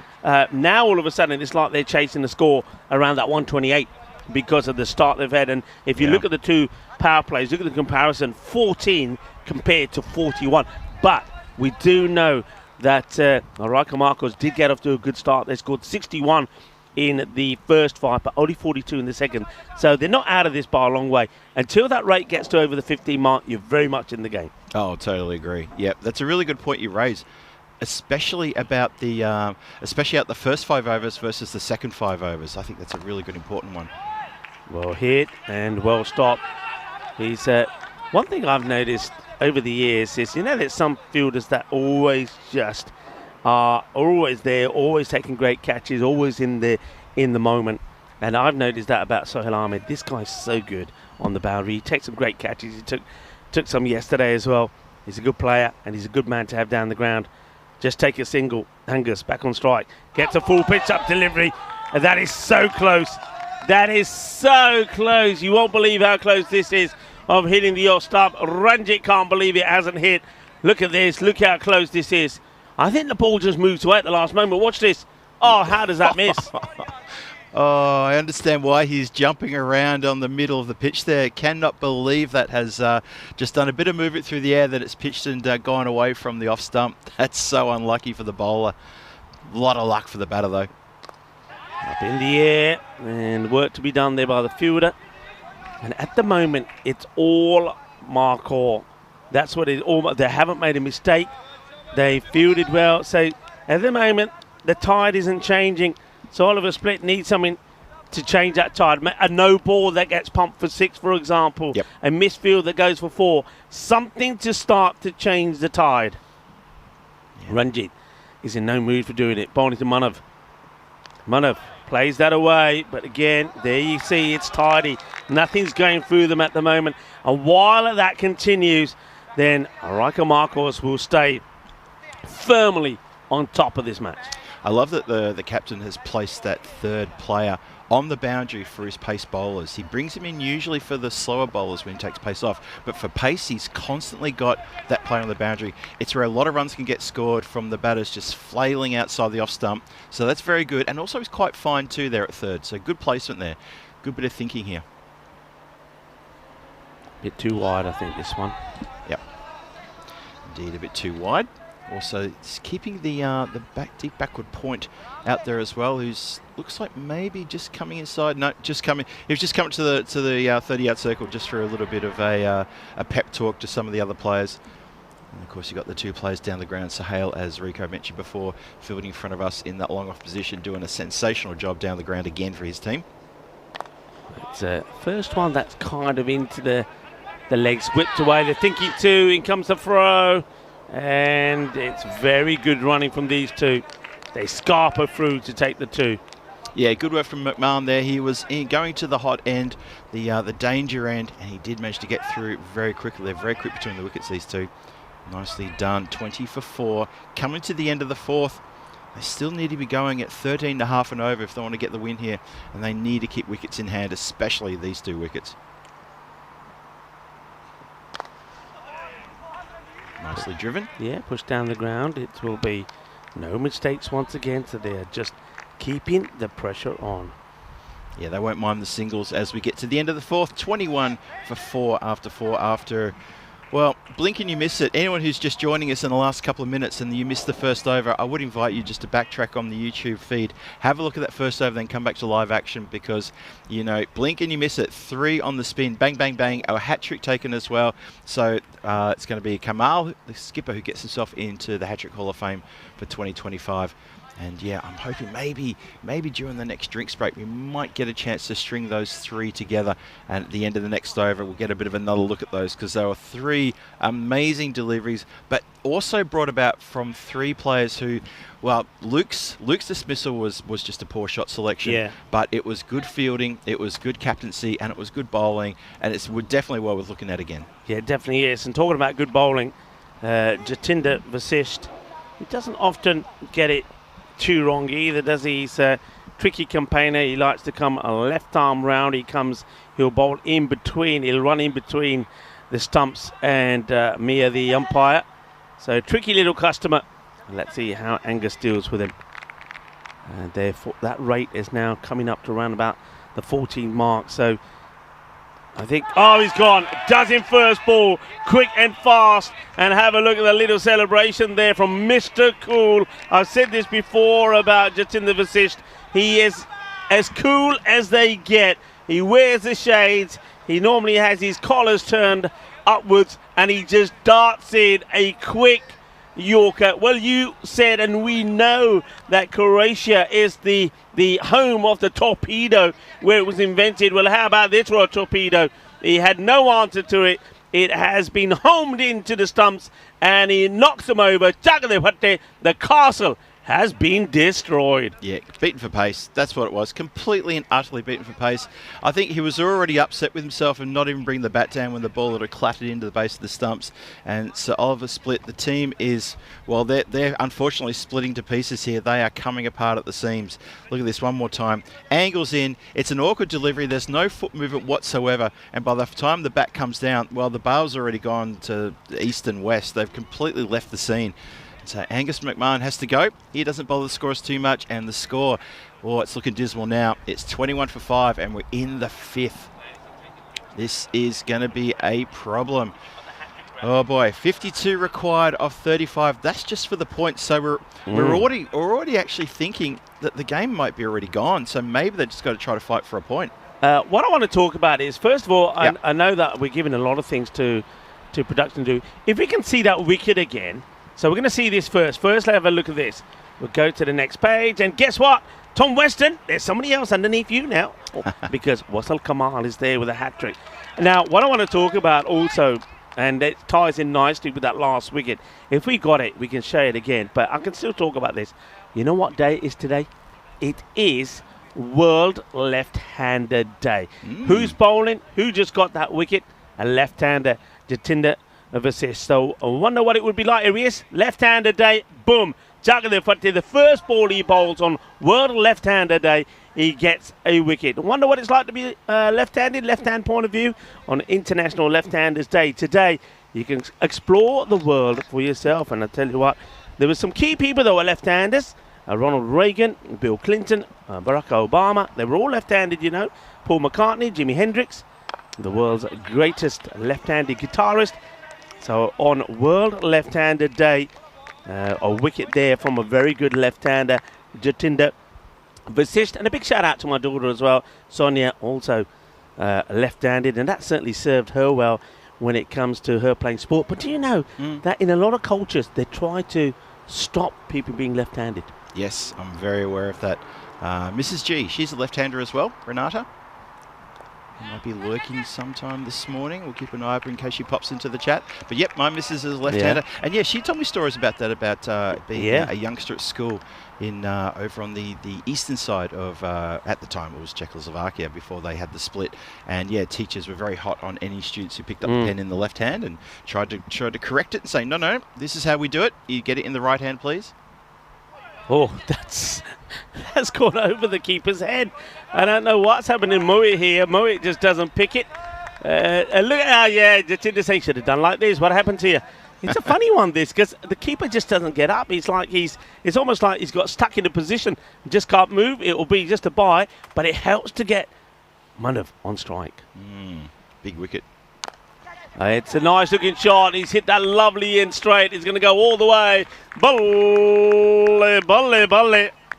And that's what the bye does. That's a really nice shot, actually. Delightfully played from Manav Naik. Well, he says, I'm still here. You can see that one just not full enough. It's a little bit short. It allows Manav to get himself in a good position and just chip that nice and straight for 6 runs. Yeah, it was a lovely shot, that, wasn't it? Doesn't try to hit the cover off it. No massive backlift, but just a good little push through there. Shorter ball played, but to the fielder. The fielder has made a total hash of that. Now, remember I said about turning points. You need a turning point. Well, maybe that could be it there. 6 down the ground, and then the quicker delivery played away. And the first error really in the field, and it's Jasprit, the man, as we know, who's got those crazy chicken stroke turkey type of celebrations. Probably see him with the ball maybe a little bit later, but he makes a total hash of that, and that ball goes to the boundary right at the end of the 5th over. It's 34 for 5. Yeah, funny little bit of work there, or lack of work in the field there, and the bowler was unimpressed too. Jatinder Vasisht was gesturing to his skipper and saying, well, what do we do about that? He was not happy, not one bit there. Have a look at upcoming events. Here we are knee deep in the Croatian tour here. In fact, we're just over halfway through our tour here, and we've still got a couple of days of ECS action before ECSW action on the weekend. And that sounds like an edge behind. It is indeed. Another wicket falls. This time it's Islam. Here it goes. There it is. There's the mechanical bobbing turkey / chicken / duck, some sort of avian variety. It's going crazy there. There we go. Let's can we see that one more time with the celebration as well? Let's have a look at this. So Jasprit gets the breakthrough after. Well, he makes amends, doesn't he? After a little bit of the fielding error. So here it is. A little snick. That's the big wicket. Look at Manav Naik. He can't believe it. And it's time. Well, here we go. This is the way it's done. And, yep. It's time for it. Okay, you ready to do the moves? The old little bit of, come on, little bit of, there we go. Get the old bungalow moves going there. Yeah, we like his style, don't we? Like his style. And we haven't got an answer for it yet, but another wicket goes down. And you can see the pain there in the face of Manav as he thinks, oh no, I've lost another partner. They are now 6 down. Anthony Razmalic comes in to see if he can give Manav Naik the support that he needs. Well, he's going to need a lot of support here from the lower middle order and the lower order. Just drops the bat on this. This is the thing here now, you see. I mean, I'm a little bit surprised. Now, Razmalic can hit it, and he normally hits it big on cow corner. I will leave the 2 fielders out on that side, but I'd have somebody in. I'd have my square leg right in. I'd actually move one more across. 2 close catching and also stopping a single. This is what the play has to be here now. You see what I mean? There, take the single. Manav has got to be thinking here, if we're going to win this game, and he's right now, if we're going to win this game, I've got to stay here, and I've got to score. He's got to go out there and score probably 50 runs. Yep. Yeah, 50 more runs. Yep. So when he's not on strike, put pressure on the other batter. You see what he says? He's got to go for it. There's a fielder out there, but I don't know if he's going to stop it. And he does stop it this time. Oh, a little bit of the old ninja type of fielding from Anil Kumar. Well, Jasprit, that's the way to do it. Jasprit doing the bowling, but Anil Kumar doing the fielding. Good little hand on this. Stops it going to the boundary. Yeah, really good work that. Very good work indeed. And also manages to get himself back on strike as well. Something I want to just bring up, and I'll bring it up here now. Mohit behind the stumps. 4 dismissals he's been involved in. We know that the record, which has been equaled a few times on the network, is 5. So let's just keep an eye on some of these other dismissals. Oh, well, yeah, Manav is saying no, stay there. He knows it's the end of the over. Yep. And he wants to stay on strike. So end of the over, it's another wicket that falls in that one. They just keep on losing wickets. That's been the problem. 6 overs complete, 38 for 6. So as you're saying, Mohit, he's taken, the 4 catches he's taken behind the stumps. When we had the demolition work being done at the top of the innings here in the first couple of overs. So he's taken, that's his 4th catch when he caught Hamimul Islam for just 1 of Jasprit Singh. So 4 and 5 is the record, is it? Yeah, 5 is the record. I don't think we've ever. I'm confident we've never had 6. Yeah. So we'll keep an eye on that. We definitely will keep an eye on that. Is that catches or dismissals? I think it's anything like catches, stumping. So with wicket keepers, I think it will be dismissal. So stumping's coming out, catches as well. I think it would a keeper even if he gets involved in a run out. Well, that could be a catch straight into the hands, and that's the wicket. That is the wicket, and that is just disastrous. Manav Nayak wants to get funky. We know he likes to get funkalicious, as I like to call it. Well, he tried it once and he got wrapped on the head. He didn't learn his message, didn't learn the lesson.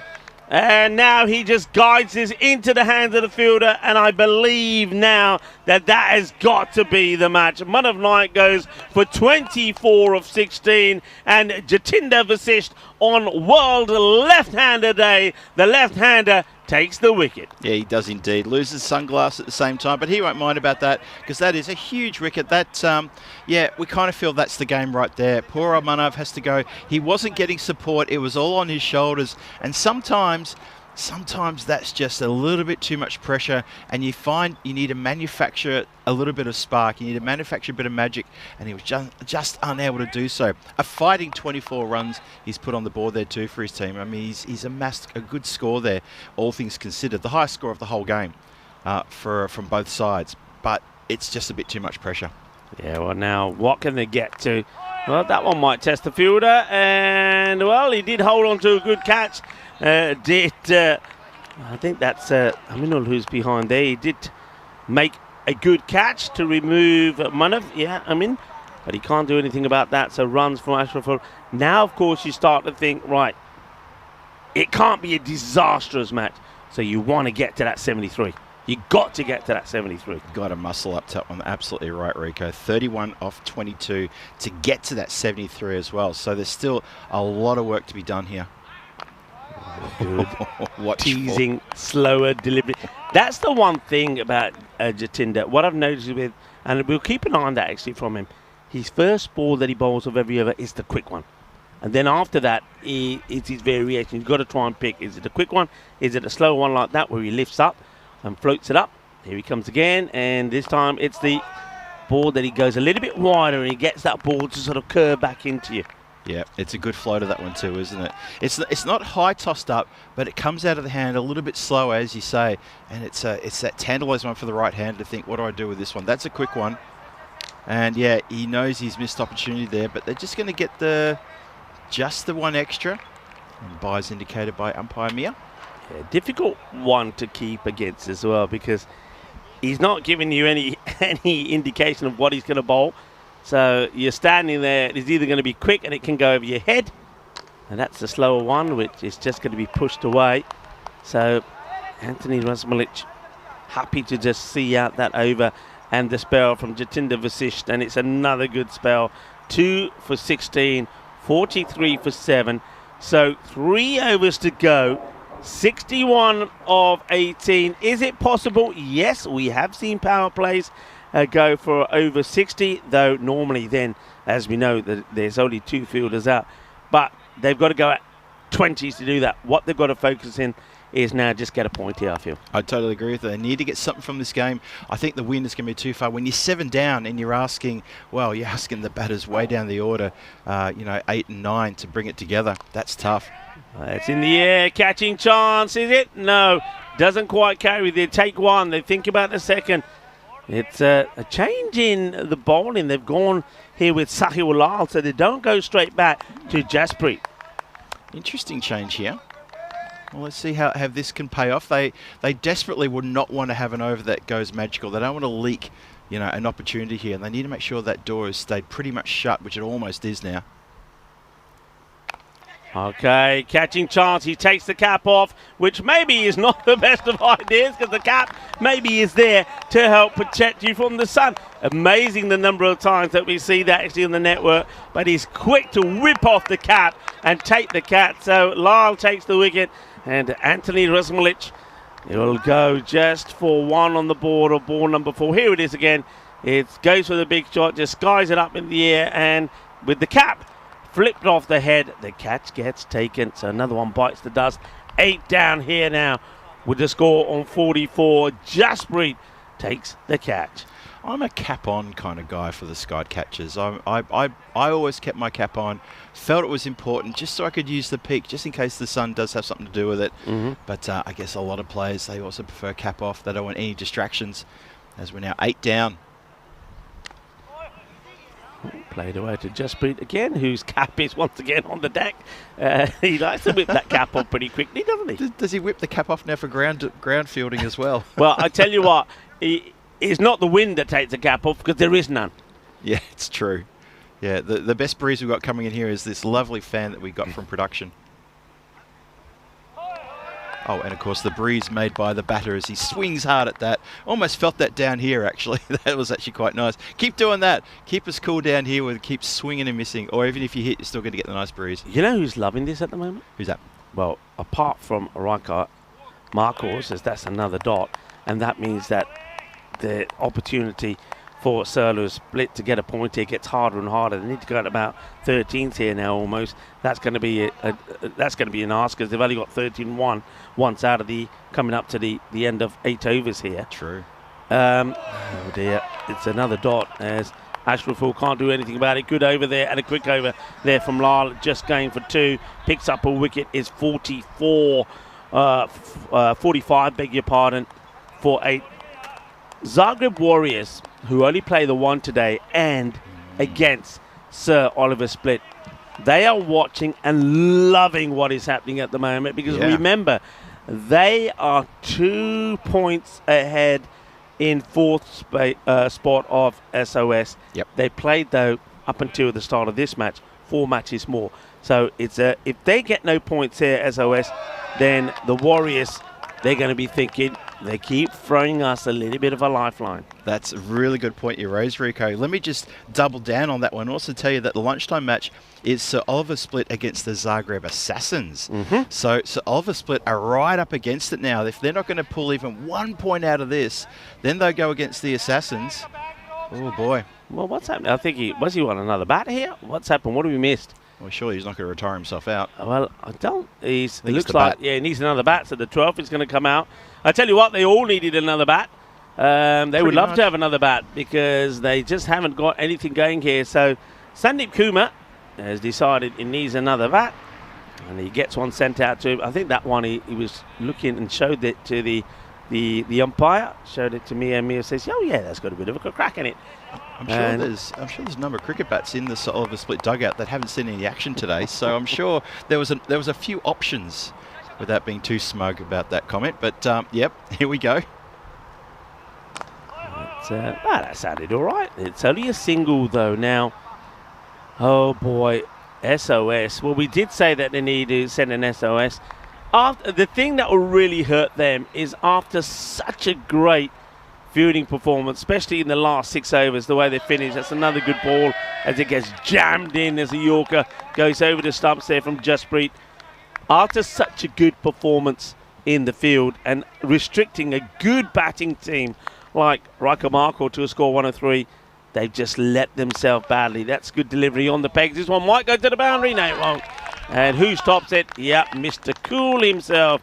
And Jatinder Vasisht comes across and makes a stop. But got to give credit to Marco, as their bowling has been superb.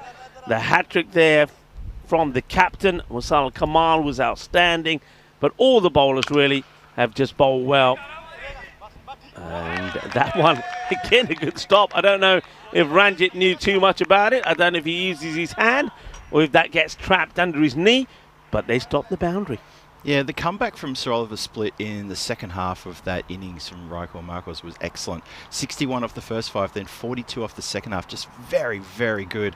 And they found ways to just stop runs, to stop boundaries. And I thought they bowled so well. Credit to the fielders and bowlers. Unfortunately, the batters have just... It's hard to describe. Well, this is hard to describe as well here, because it's the last ball of the over and it's been bowled. Let's see it one more time. It's been bowled, and the batters, without the umpire Mia saying over, have just started walking. They just started walking, and I think you could see that Jasprit was screaming at the have a look here. So here's the ball, plays and misses, and he's just walking. Look, he's just walking. It hasn't been called over. Now, Jasprit is saying to the keeper, come and take him off. It's not, oh, what are you doing? He's saying, and then he thinks about having to throw at the other end, but meanwhile, Maya now has said over. But that was pretty poor, wasn't it? That was pretty poor. Crazy. Well, that was crazy. Now, what's going on this here is crazy now? too, because while we're looking at the replay, we've had a wicket. We've had a wicket fall, and I think Mohit, he's looking a bit cheeky and a bit smug there. Look at that. He's got a grin on his face a mile wide. What's he done there? Let's see here. Let's see, because we saw the replay. We didn't see. Let's have a look. So they're walking around. Now, what's going on here, though? This is... Is it? I think maybe have they done a retirement or something? There seems to be. There's a lot of things happening at the moment. Yeah, we're just trying to get to the bottom of that one and see exactly what's happened there. Apologies for that, folks. We were looking at the replay of the bizarre end to the 9th, and then we started the 10th. And I'm just trying to check my batting card. That's Sandeep Kumar, who wanted a new bat. And he's got a new bat, but now he's gone. And I'm waiting to see how he's gone there, because the thing is, the score is 48. There is 9 down now, so there is a wicket. And if Mohit was involved there, then the other thing is here, I think that's going to be 5 runs as well. He's not ready. He's taken forever to get ready. This is Sidhu. I reckon we're going to see that change. So I reckon the score is going to change. I think you're going to see 5 more added on to the target. Yeah, watch the umpire. Nobody really knows, I don't think, what happened there. We're all waiting. I don't know what happens. So we don't know what happened there. There's the 5 penalty runs now, because the batter's taken too long. So thank you, umpire, for that. That's the 5 runs to it. So 103 becomes 108. Target becomes 109. And this match is done. It's dusted. We saw a score of 48 put on the board by Zagreb Warriors. 48 or all out. That's the lowest so far. Are we going to see another 48 here? I'm trying to see. Nothing's updated. No, nothing's on updated yet. Our system. I don't think anybody kind of knows what's happened there, which is unfortunate. This is going to get played away. Now, we are trying to work. That's going to be 4 runs. So, well done to the batter. Well. Swings hard here. Well, he's -1 now, is Sidhu. It's a good way of looking at it. Yeah, true. 50 up with that shot as well. Gets into 52. Look, I think we'll find out what happened in that with that dismissal. But the way that I could see Mohit was grinning from ear to ear, I reckon he's got himself a catch. I think that's what's happened. I think there may have been a caught behind, or it may have been a run out or a stumping. There was something that happened. I think he got a caught behind, because he was looking very happy with himself. And then when we came back to live action, so apologies that we missed that, but we've missed something just right at the end here at the start of that this 10th over. Just played with soft hands, going to go for a single there. Score's just coming in being adjusted now. There you see it's up to 52 with that previous boundary. as Sidhu now goes to 5 with that single. So Ashraful is on strike. But yeah, the game's done and dusted. When we started this innings, Rico and I talked about that we felt that this was going to be could be a 4-point win, but to Sir Oliver Split. It's going to end up being a 4-point win to the Rika Marcos. Well, there's a bit of lusty hitting towards the end there. Sort of a never say die, never stop until the fight is done moment there. It's a nice shot too. Score goes to 59 for 9, but it's all a little bit too little, too late, as that gets sent straight over the top of the cover boundary for 6 runs by Ashraful. Nice shot, but again, just needed that many overs ago. Yeah. And it all started at the top really when the wickets were tumbling, but just towards the end, just a bit of a meek sort of squeak from Sir Oliver Split. Yeah, it's very disappointing to not pick up a point as well. That's what's really going to hurt them more than anything else. So that'd be 3 matches played, just 1 point. We apologies for that wicket of Sandeep. We are. I know that 2 Circles are going to try and find that for us. We might, even if we can find it before the highlights, it'd be good, because people need to know. I get the feeling though that is going to be a 5th dismissal that Moat's been involved in. Now let's see if he takes a catch or something now. That'll be a record if he can make it a 6th. And he won't be involved, but that's going to be all out for 59. Is on the money. He is the bowler. Jasprit takes another. No real celebration from him this time, but that is a devastating defeat there for SOS. And just look at Marco here. Marco are going to come together in the middle. They're all coming in here. Just stay on the field and play for a while, but if you can find that dismissal, what happened? Yeah, like they all coming together here as, yes, Oliver Split. They're gathering. They're going to come out and shake hands in a minute. This has been an emphatic win for Rika Marcos. And after they were kept to 100 and 102, 103, to then come out like this, Rico, and bowl like that is incredible. Yeah, just have a look at them. They come together here now. So they come together. They're in a huddle. Camera's got to start. Move the camera. Let's see them. But this is a big moment for them, because they come together. And, you know, good teams do this. When you're under, here they are, when you're under the pump, to come back and win a match like that, the confidence in them will be flying high. So that makes it 5 wins on the spin for them as well. 5 on the spin. I got to say to you, Phil G, I did not see that coming. I was 100% sure. I've never been more sure, 100% sure that victory was going to go to SOS. And I was probably 80% sure that they were going to do it and take 4 points. You mentioned that. I agree with you 100%. We both agreed at the start of the innings, red hot chance for a 4-point win here. We didn't think it was going to go that way. We thought it would go the other way. Just to confirm, that was Sandeep Kumar. Yeah, Mohit did take that catch off right. He did take the catch, so it was the 5th catch for that keeper. So that may be a record. We'll double check that. Yeah, if we do, look, guys and girls, if we do find it, I know production are working hard to see if we can find it, because not just do you want to see it, we want to see it. If we do find it, we'll have it there for you. But that's a big one. But so that's a 5th dismissal then for Mohit. So he probably doesn't know it, but he has equaled a record. This is what's coming up next. The Zagreb Assassins are taking on Rika Marcos. And Rika Marcos, they are on a high at the moment. And the Assassins, look, they've only played 2, but they've won 2. Ashraf Ansari, Famin Hussain, and Satish Salvam coming in to the side for them. So that match listed to start in just over 15 minutes time. So we will have a look at that a bit later. So let's get ready to have a look at the highlights. And well, if you like to see good bowling, if you like to see accuracy, if you like to see some highlights, and if you like to see a hat-trick, well, stay tuned, because the highlights are up next. So let's have a look at the highlights. And of course it started fairly badly, because it was Oliver Tilley who would be the first to go. There was the little snick behind. Wasal gets the wicket, and he was the first to go. And I've got to say, the shot played by Luke, who was next to go, was not a good one. Got this completely wrong. I mean, he should have been playing out on the off.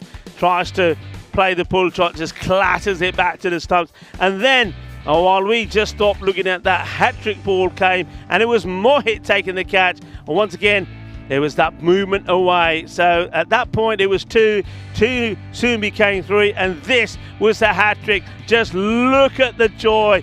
And I really am happy for Wazir Kamal. Before the start of the match, he was telling me about some of the health issues that he's got. And for somebody who is 45, and he was saying to me, Rico, I think this might be my last season. And I said to him, nah, the way you're bowling, keep on going. Maybe that will make him think again. But what a lovely moment. Somebody who's coming maybe to the end of his playing days, he'll be able to look back at that hat-trick at whenever he wants to, be showing his children, be showing his family. And it didn't get any better with Jatinder Vasis taking a wicket off his very first ball. Manav Naik was one man who could have maybe rescued them. He could have maybe got them at least a point, if not a victory. He played some nice shots, nice one down the ground. And this, though, was another. This is Jasprit, and then it was him doing his celebrations. And we joined in as well. We thought, well, anything you can do, we can do better. And we thought that we'll get a little bit to celebrate. There we go. That's nicely done. And it's a combination of... look at Phil G there. Phil G would look right at home in a Bollywood movie, I reckon. Put a turban on him and he looked the business. That's for sure. Yeah, wickets kept coming. This was a big hoik there from Anthony Rasmulich. He gets that wrong. Jasprit holds on to the catch. There were some joy. There was a boundary or two here or there, but that was the end of the innings. Straight down the middle, and the stumps got knocked over. So that was that one that gets knocked over. So all out for 59. So Oliver Split. It's a disastrous innings for them. Now they've got a big match still to come.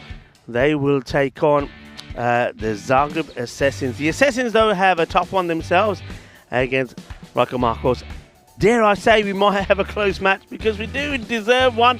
The golden ball keeps going upwards, but I've got Phil G with me, and maybe together we can reset the counter. And this next match will be a good test, actually, for both the teams. The Zagreb Assassins haven't played as many.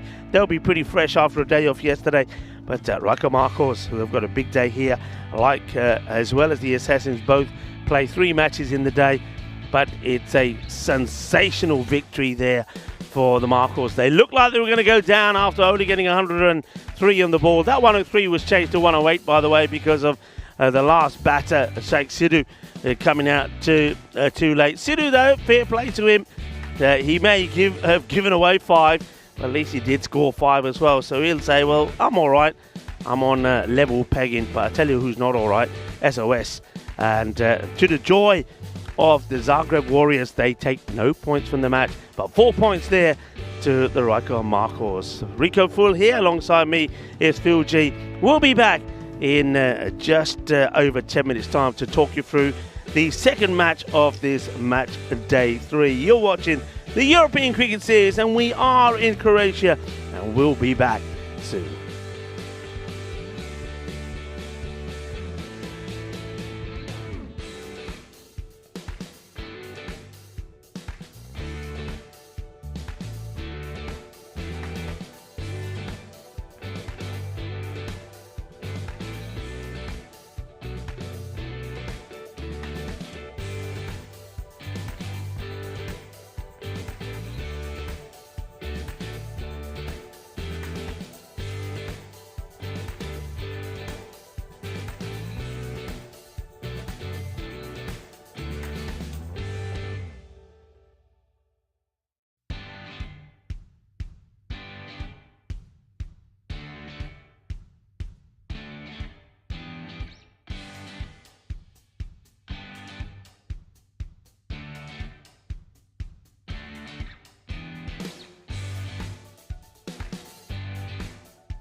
This European cricket event is proudly brought to you by HCL Software, Rado and 1xBet.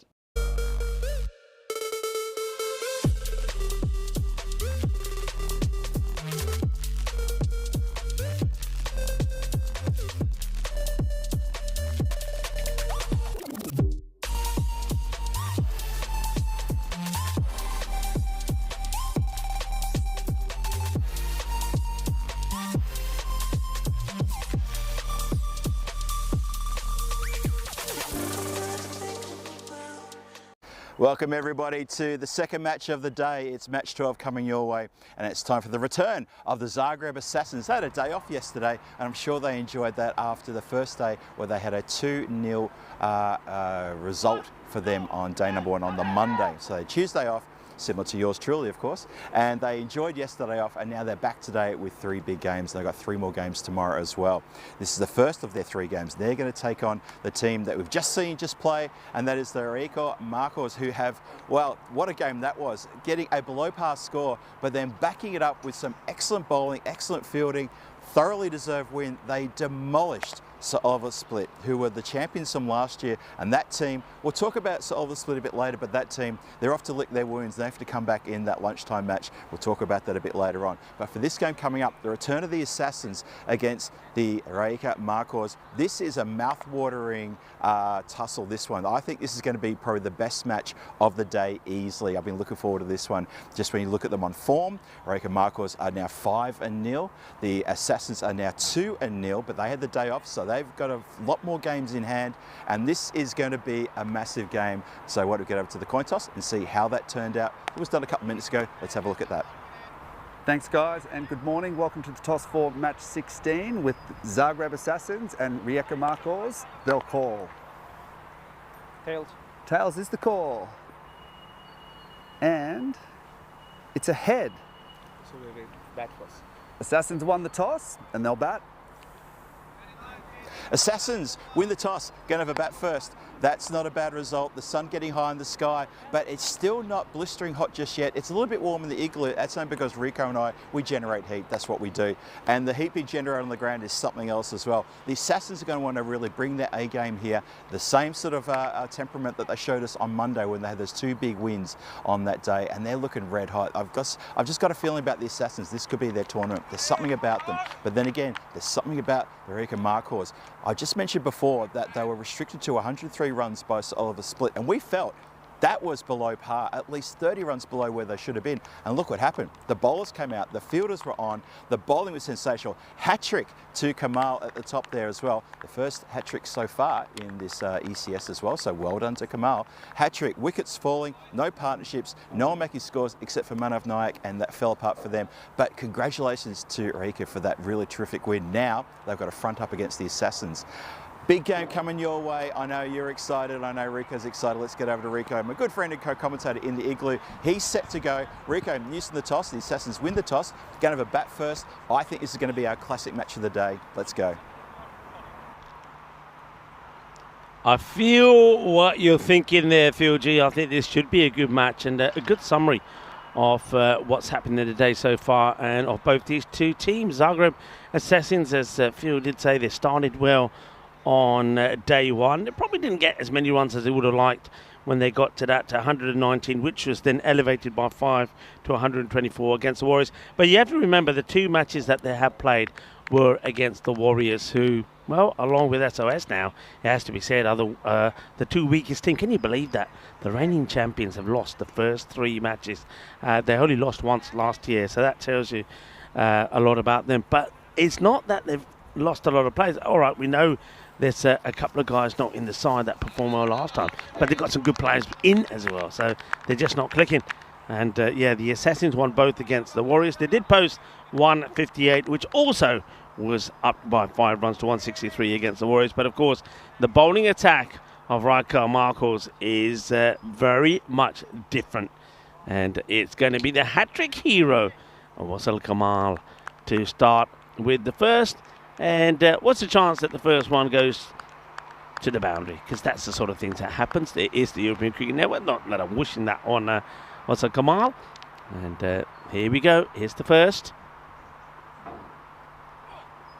And it's pushed away, and it's well stopped. No run. This is the Naushad Babu, who's opening with Ashik Prasad. Now Babu, he's the closest we've got to a century. You've seen a hat-trick. He's the closest we got to a century when he scored that 96. It was an unusual 96 because he was dropped about 6 times when he made it. He was also dropped on 86, and when he was dropped on 86, we thought, yeah, he's going to do it. And then he was caught on the boundary. Oh, this is close. Listen to the roar there from the Araika Marcos. This is so close to finding the edge of the bat. Look at this. It's the movement that he gets away. And that's what gets him the wickets. He draws the batters forward, and then the ball seams away. And on that occasion, it just misses the edge of Babu. Babu is a big fish. They want him pretty early if they can get him. That's a full Yorker end delivery.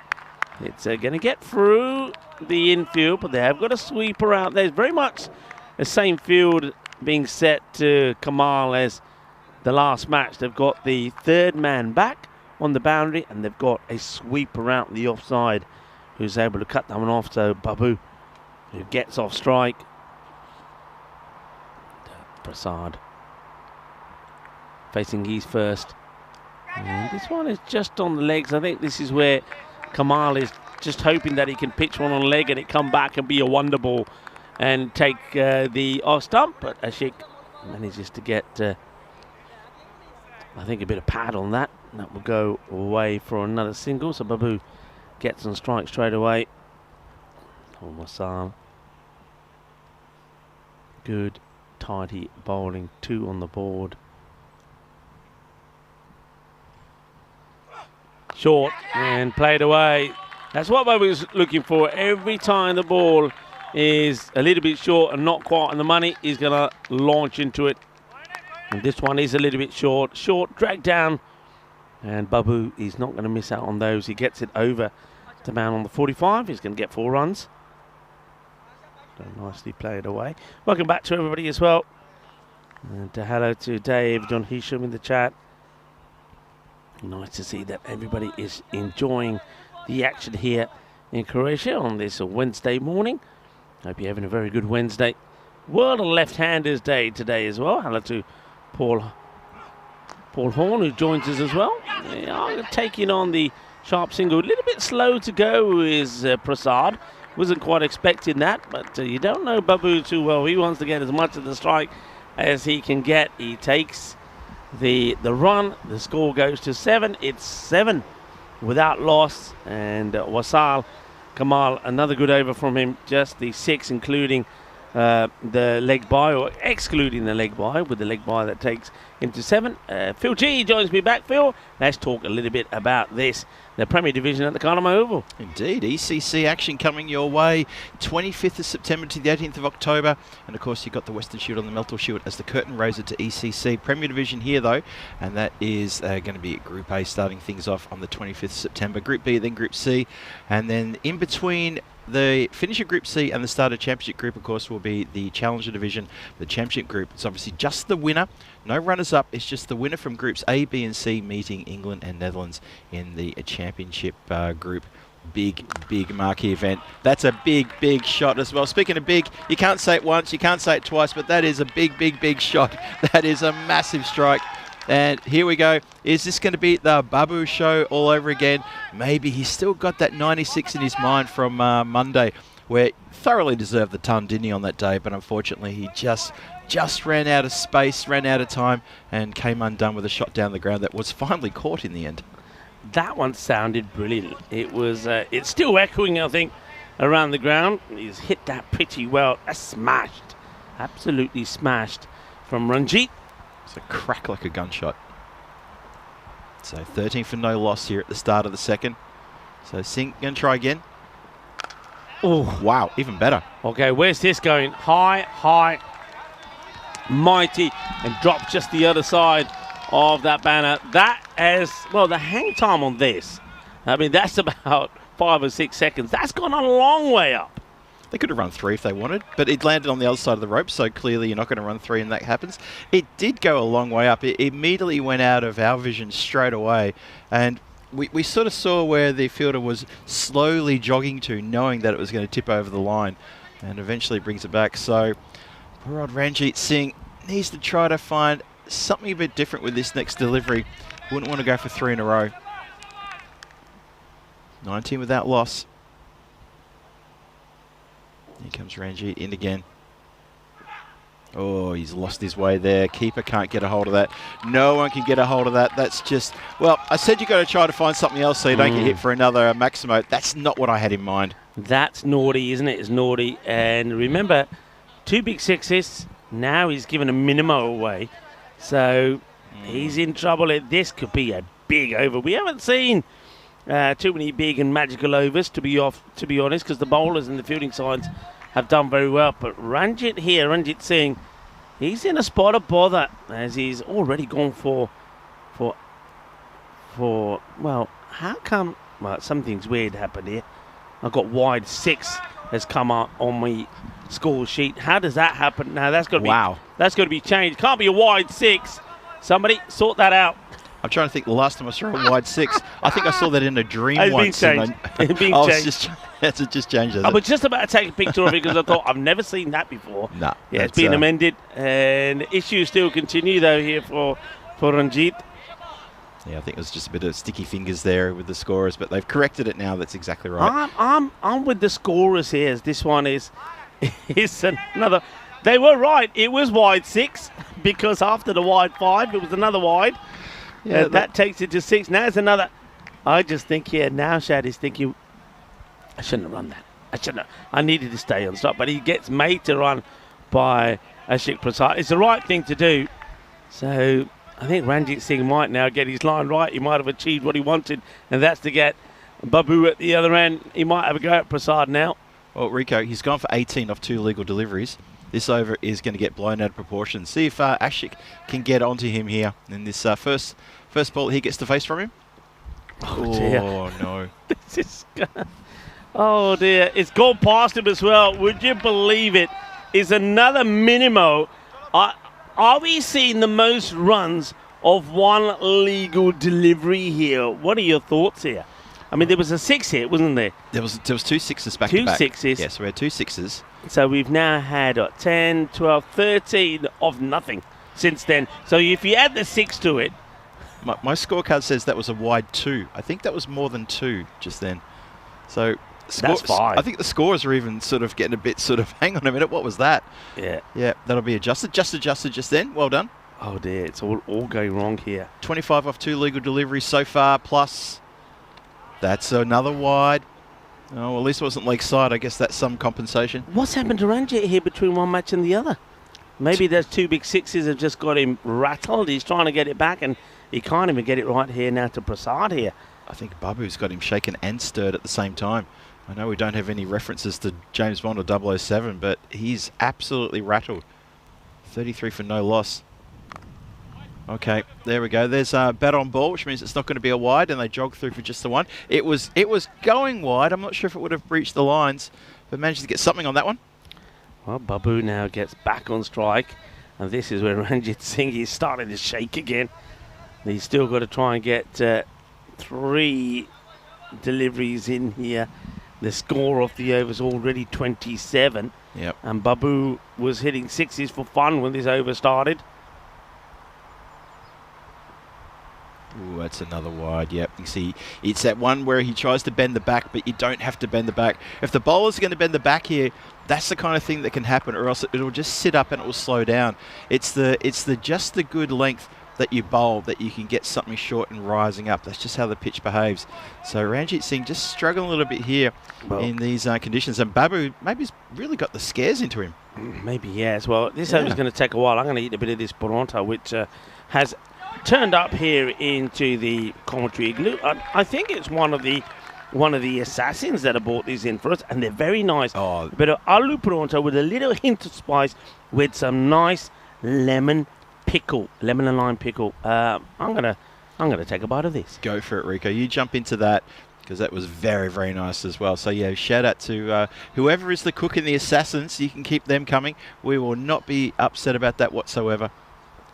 And where goes the launching of that one? It goes through mid-wicket, and all the way to the boundary line. Well, maybe it was a little bit gun shy. I think that's is that Jatinder who's out there? No, it's Jaspreet who's out there, and he's just got a little gun shy. He just turns his side off to the side here, and he's allowed to get through. I think what he was waiting for a bit of a harsh bounce to try to, almost going to rear up and collect him.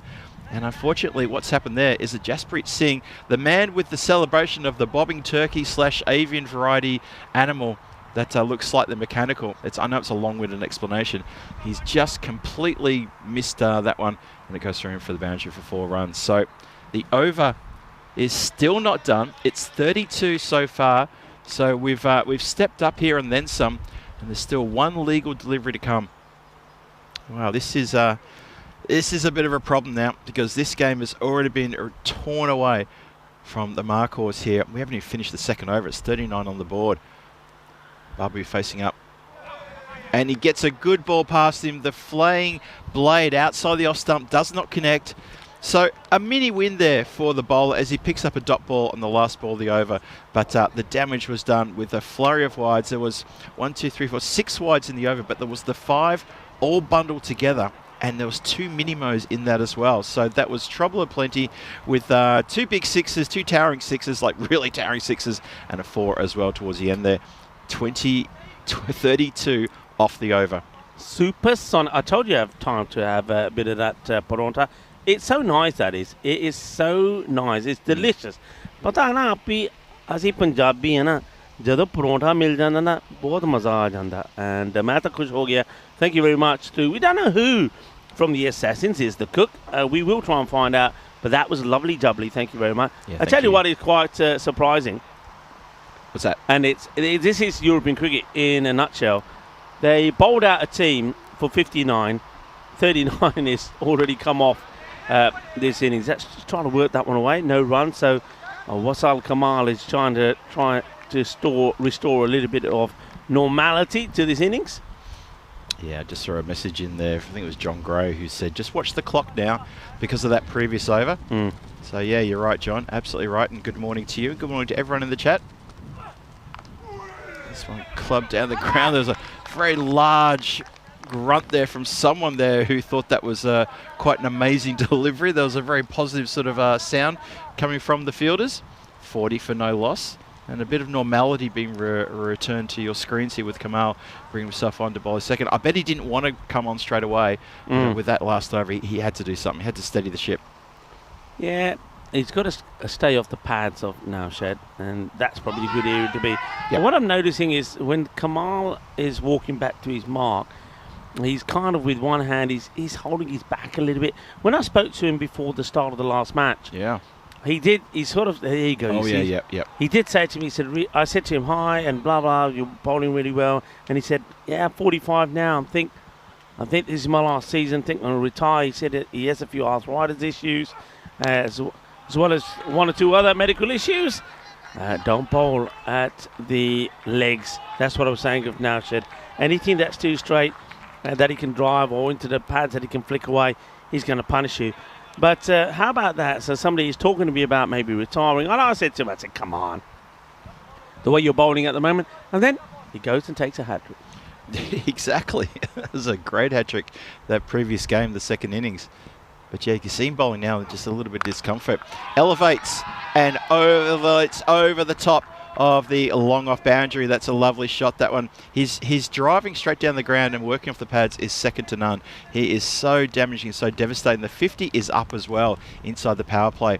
And I could just see there that the Wasal Kamal, he's just going over for a bit of a chat with one of his counterparts from the mid-on area, and he's clearly got a lower back problem. He clearly has strained that. He's constantly, you saw it first, Rico. Yeah. He's constantly got that hand just on the base of his spine, the lower back, and he's looking a little bit uncomfortable there. Yeah, I get the feeling we might see him bowl this delivery and then take himself off the field of play and maybe get Gurinder out there. But he is the captain, of course. So if he does that, somebody else is going to have to take over. A veteran just checks that the ball is okay. But yeah, it's going to be interesting to see how this goes. Wasal clearly in a bit of discomfort. Can he get a Yorker delivery in here and get the big wicket? He does try it and puts a foot on this, but he will get under his foot and they will take just a single. So 51 Pretty decent power play, but not a bad over there from Kamal. He'll go for 12. Is that supersonic 32 that came off Ranjit that is causing the problems at the moment. And the Assassins, as we expected, made a good start. Remember also the batters that the Assassins have in their side. Of course, we talk a lot about Babu, quite rightly so, but Hari Prasad Sathidevi, their captain, he's a very, very good player. He did score a 50 against the Warriors. And then you've also got, with don't forget the bowling attack they got. British Power was pretty good. And then also, well, there was a 4-wicket haul there from Lumsal, but I'm just seeing, I don't see him in the side this time round. And they also got Harry Beresford Pearce in their side. He's the 12th of this time round. Have a look at this. I can see now that it's going to be Kamal. He's going to leave the field. And that's disappointing for the captain to have to leave the field this early. He is looking in a bit of strife, though, and it's going to be the sub to come on. And you know what? That's disappointing for him. Gurinder Singh comes on to sub for the captain as he has to depart there. That's Wasal Kamal. He bowls the 2 overs. He was in strife at the start of this second over, and you saw its first, Rico. And yeah, that's disappointing for him. I know he'll be upset about that. But you know what? The lower back, it's hard to get over a strained lower back, which looks like that's what he's done. Yeah, and you know, if you're not right, come off. They have got another match to play. He's not renowned for his batting, so he's managed to at least get his 2 overs in. As Jatinder Vasisht now comes on to bowl. He starts with a slightly shorter delivery that will be worked away for a single. So Prasad now will get on strike. Babu has raced to 34. Prasad is he knows his role when he's got the big guns of Babu firing. He's just got to try and keep him ticking and him on strike. Vasisht is taken down the ground there, just straight to Sahel in that long off area. We've sung his praise a few times today already. And just a shout out to them in the chat. Ash has just joined us. Ash at Save Derek. Hello to you, Ash. John Gray, Dave B, Scotty from the ECN Supporters Club of Australia as well. And Ken KG has also jumped in as well. Hello there, Ken. Yeah, hello, Ken. Worked very nicely just around the corner. Also, Nick Brown has joined us as well. I saw, who else did I see? I saw a couple of familiar faces in there as well who've been keeping us company for the last couple of days. Good to see people jumping into the chat. Paul Horn as well. So good morning to you all. Hope you're well wherever you are in the world on this wonderful Wednesday. Ooh, shouts to catch it, but there was no appeal as there was daylight between bat and ball. But I tell you what, there was just a sliver of daylight. There wasn't a lot in it. Yeah, just watching how Prasad is going to play this one. If I'm Jatinder Vasisht and I know that he's got that great Yorker, I'll be trying to fire this in onto the stump. Let's see if he can. And he drags it onto the leg side, but it's a catching chance taken. No mistake, so he does go fuller. Anil Kumar holds on to the catch. And Ashish Prasad only manages to get the 3 of 7 as he hoiks out there to the long off. Good catch taken. I just felt that he noticed that Ashish was always moving away to the leg side, that he would try and go fuller. He does. And Ashish, he does go again towards the leg side, loops it up in the air. Good catch taken. But of course, that just probably means that now the captain, Hari Prasad Sathidevi, will probably come out. And now you know you got some good hitters out there. In fact, they don't. They go with the man who has the power. British Power comes out. So they're going to go with Power before Sathidevi. Yeah, British Power. He was listed to come in at 3, so they've stuck with that. I thought on the same lines as you, though, Rico. I thought maybe Hari Prasad might come out and give himself a chance to maybe sort of accelerate with Babu at the top order, but they've stuck with British. And he's off the mark straight away, pretty easily there. I wonder if the thinking there is, and I don't mind that thought process. I wonder if they're thinking, well, when Babu comes out, Sathidevi, when he gets out, Sathidevi goes in because you're replacing like for like. Sathidevi is also very powerful. Whereas in the meantime, they'd rather have something like Power, something like Prasad working alongside the big hitters. The only thing with that is it can backfire because if those guys chew up too many deliveries, for example, Prasad needs 7 balls for 3, that kind of means that you've kept the big hitter off strike for 7 balls, which, you know, when you look at it throughout the whole of the 10 overs, that could be that's a number of balls that you missed out on. Yeah, the next three batters to come in, Alfred Beresford-Pearce, Harry Prasad Sethadivi, and of course Anupam Singh, who has got all the moves and the grooves, as we saw on Monday during his celebrations. He was one who was doing all the jiving and all the dancing when he was taking the catch. He took 3 catches in that one match in the late afternoon game for the Assassins. But yeah, I think you're right. I think, yeah, if Babu goes, you get Harry Prasad in because it's like for like. This could be caught. No, it's going to bounce shy. Oh, the spin is almost done. Sahel there, he's almost done for a mischief. He overran it, but then the spin that the ball took from being sort of sliced off the bat. Watch this one more time. There it goes. And there he goes. A desperate dive. And well done. Shout to catch it. And it's not taken. It's through the hands. That's a sitter. That's an absolute sitter. Kept the cap on. I don't think the sun was a problem. It just was in just poor position and poor position of the hands. Yeah, that's a big drop. Anil Kumar has put that one down. He can't believe it. I mean, it kind of smashes into his hands, but that's a big drop. So remember that one. Power being dropped just on 4. And Babu, how about this from the... Look at that. He even holds the pose for the defensive shot. It's a lovely defensive shot. We'll see that one more time. The way he's just... It's almost like a premeditated forward defensive block there. He's just gone, nope, not getting that one. So takes the batter to the offside there. Getting a bit running in, but no, doesn't keep out the single. Just the single run, though. 60 for 1. 2 balls to come in the... It's a good comeback, isn't it, really? I mean, that massive over, then it's gone 12, it's gone 4. So this is good. And Jasprit, we know what he's all about. He's about wicket-to-wicket bowling. He's about celebrating. He's about having a good time. So now bang back to Pawar. He would have liked to have got his wicket earlier. He doesn't. Pawar just pushes this away. So it looks like at one point that this could have been heading for like a 70 to 80 off the first 5. But despite that one bad over of 32, all the others have been good. So Raika Marco have come back well here, and that's nicely bowled again and respectfully played on the offside. That takes us to the halfway mark, and this is a score that's got a familiar sound to it. 62 at the halfway point for 1.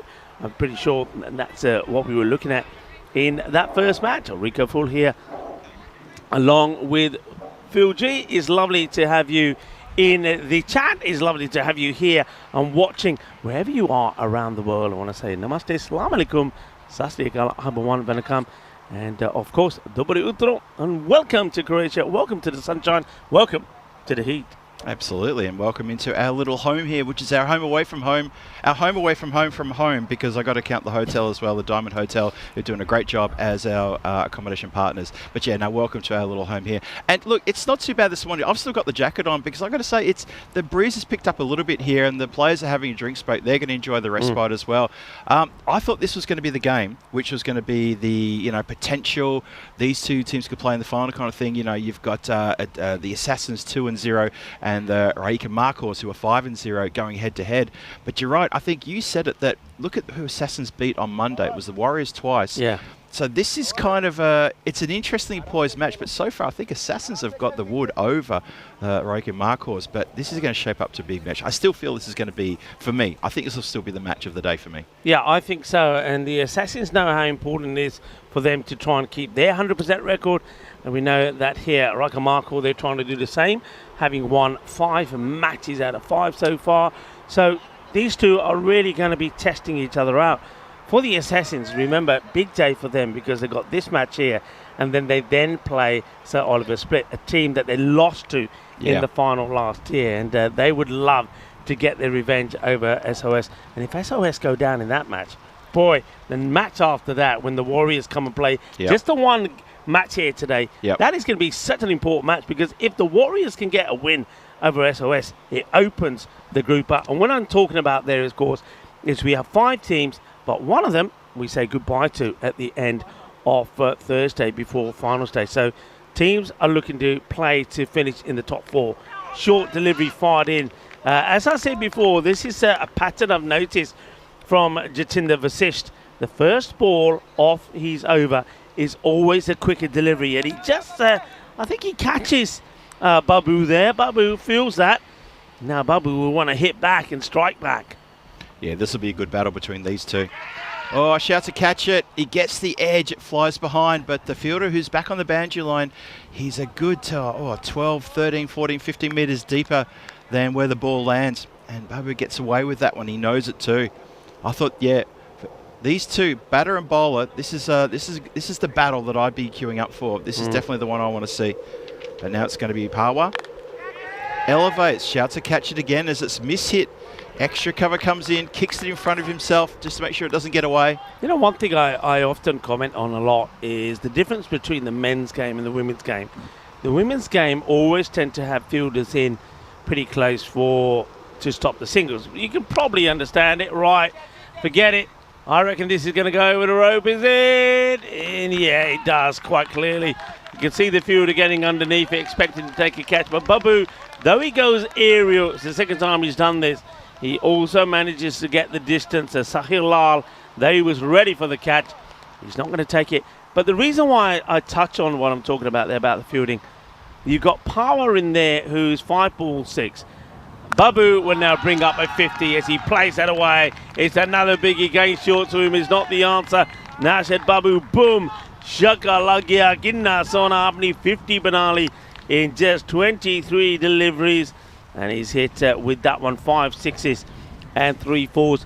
But they've allowed him to get on strike with ease. No effort to put a fielder in close on either side. And you can see there that Power just pushes the ball in the air. If somebody's in close, there's a catch. Not there. Take the single. And the next 2 balls, boom shaka, boom shaka. And now the miss this time. So the slower ball does beat Babu. It's going to be the end of the over. Good spell there from Jatinder Vasisht. Despite going for those 2 big 6s, 14 off that over. His spell goes 1 for 18. So it doesn't look like at the moment it's going to be a massive 150, 160 kind of score, because though they might go big in 1 over, the next bowler comes back and keeps it tidy. So this is going to be an interesting one here. So they're going to do the same thing that they did in the last match. Jasprit comes on bowls 1, but they're not going to go straight back to him. They're going to try Sahil Lal to bowl the next. You see that Vashish takes the pace off for that last ball, manages to get a dot through, so a bit of respite there. But still, yeah, 76-1. Yeah, I think if Babu stays there, I think we'll see a score of 140, 150. I just think he's got that frame of mind. And you know what? Even though that has almost been taken there, I think that also there's something about British power. If he can, he's had a few little rash shots here, and he just doesn't seem to be quite in his zone at the moment. But if he fires up in the next, over in a bit, then these two could really muscle up a couple of big magical overs. You never know; the sky's the limit almost. But this is looking pretty dangerous here. Hey, quick shout out to Ken in the chat, KG1. He's just said, just let people know that if I'm misreplying to you, please take my apologies. Had eye surgery today, not seeing writing very clearly. Be about 3 days till things settle. Ken, our thoughts are with you, mate. As that goes straight to the fielder who's down there at 3rd. So yeah, spare a thought for Ken. I know the chat's reacting to Ken quite nicely there. He's been around the chat for years, has our good mate Ken. And it's lovely to see him always popping in there and giving us, looking after moderating duties and giving us a bit to talk about as well. So Ken, from both myself, Rico, and all the crew here, we're hoping you get a speedy recovery. Yeah, Ken, speedy recovery to you. And look, just rest the eyes, keep the sound up, and we'll talk you through the action. Don't you worry about it. You get back 100% fit pretty soon. I hope it wasn't nothing major. I hope it was something that was fairly routine. And don't forget to keep putting the drops in, and all will be well. Lal, it's a good over from him. And they're going for it. If he hits, that's a terrible throw. Terrible throw. It's a total wipeout here. Babu just wanted to get on strike, and he charges down. The wicketkeeper should have been alert to this. And Mohit, he was so good in the last match, but it's not a good throw. Mohit wasn't alert to it. Babu charges down the other end. And how about this? This is a proper biz-away landing from Babu as he throws himself forward and he makes it. So gets on strike. What's he going to do about it? Go big, go powerfully, go for a massive 6 there. Phil G, that is a biggie. That was massive. I was going to say he's carved that in the air. That's what he's done with it. He plays that shot as well so well. Square, just in front of square. That short outside the off, he's just all over it. It's one of his power strokes. And that is a great example there. He just absolutely canes that one out of the ground. What a powerful bit of cricket that is. That's a massive shot. Muscled to the boundary, that Muscled. one. Muscled. All right, Lal. Can he avoid going to the boundary again? And what does Babu do here? Will he just, if it's a decent ball, push, take a single, get back on strike?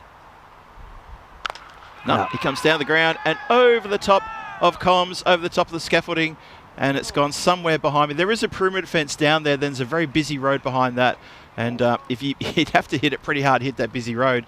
But I wouldn't say it's out of the realms of possibility. That has been absolutely spanked, monstered, well over the top of us.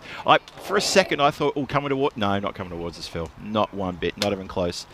And this score is picking up now. That over also goes for 15 with those big hits towards the end. And the score now races up to 91 for 1 after 7. You're right there, Rick. I think the 150 might be a bit far away. You needed 3 magicals on the trot.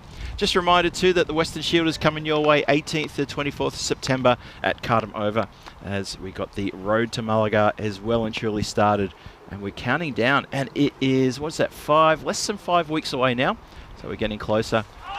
Now, Pratish makes a bit of room here. It doesn't quite come off.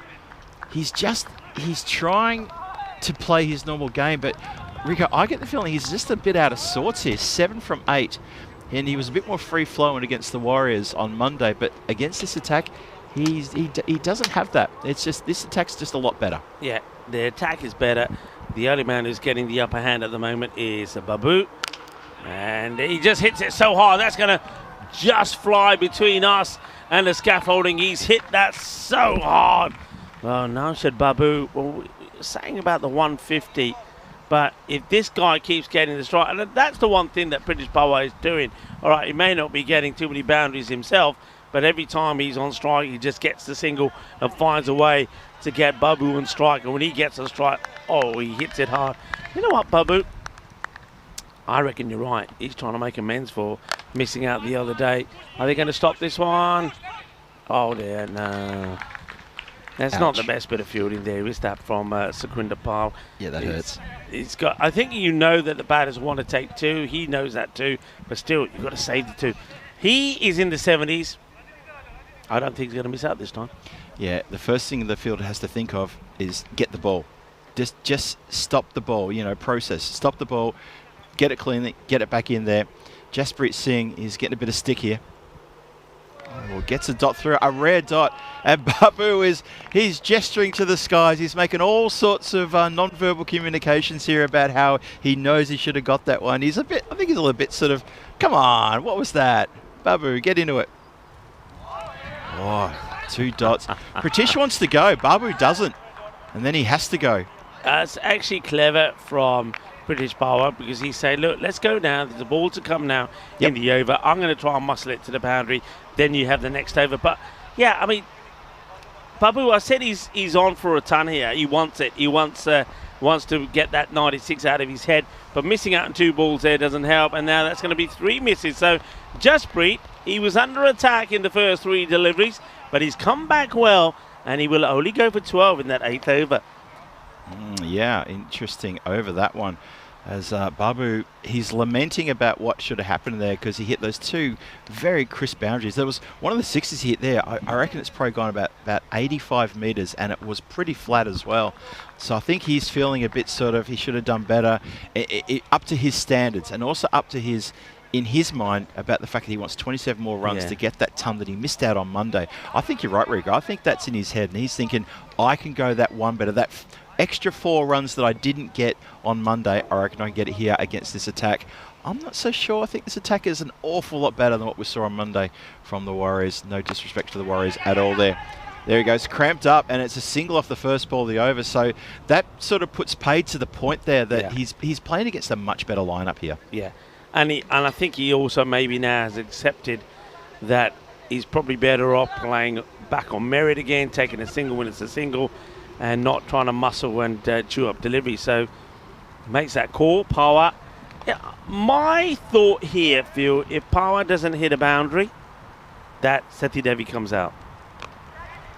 And he won't get a boundary. I'm going with Sethi Devi now to come out here.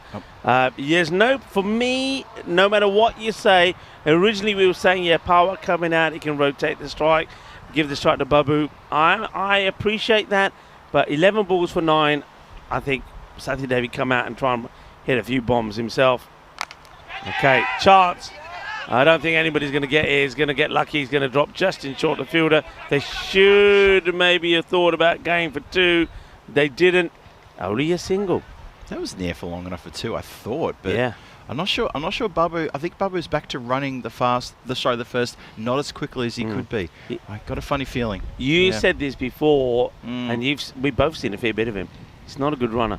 He is not a good runner. No. He should be thinking about getting 2 runs. That's a shot. Better. Oh, that's a shot and a half. Well, Sethi Devi, sit down. Sit down, buddy.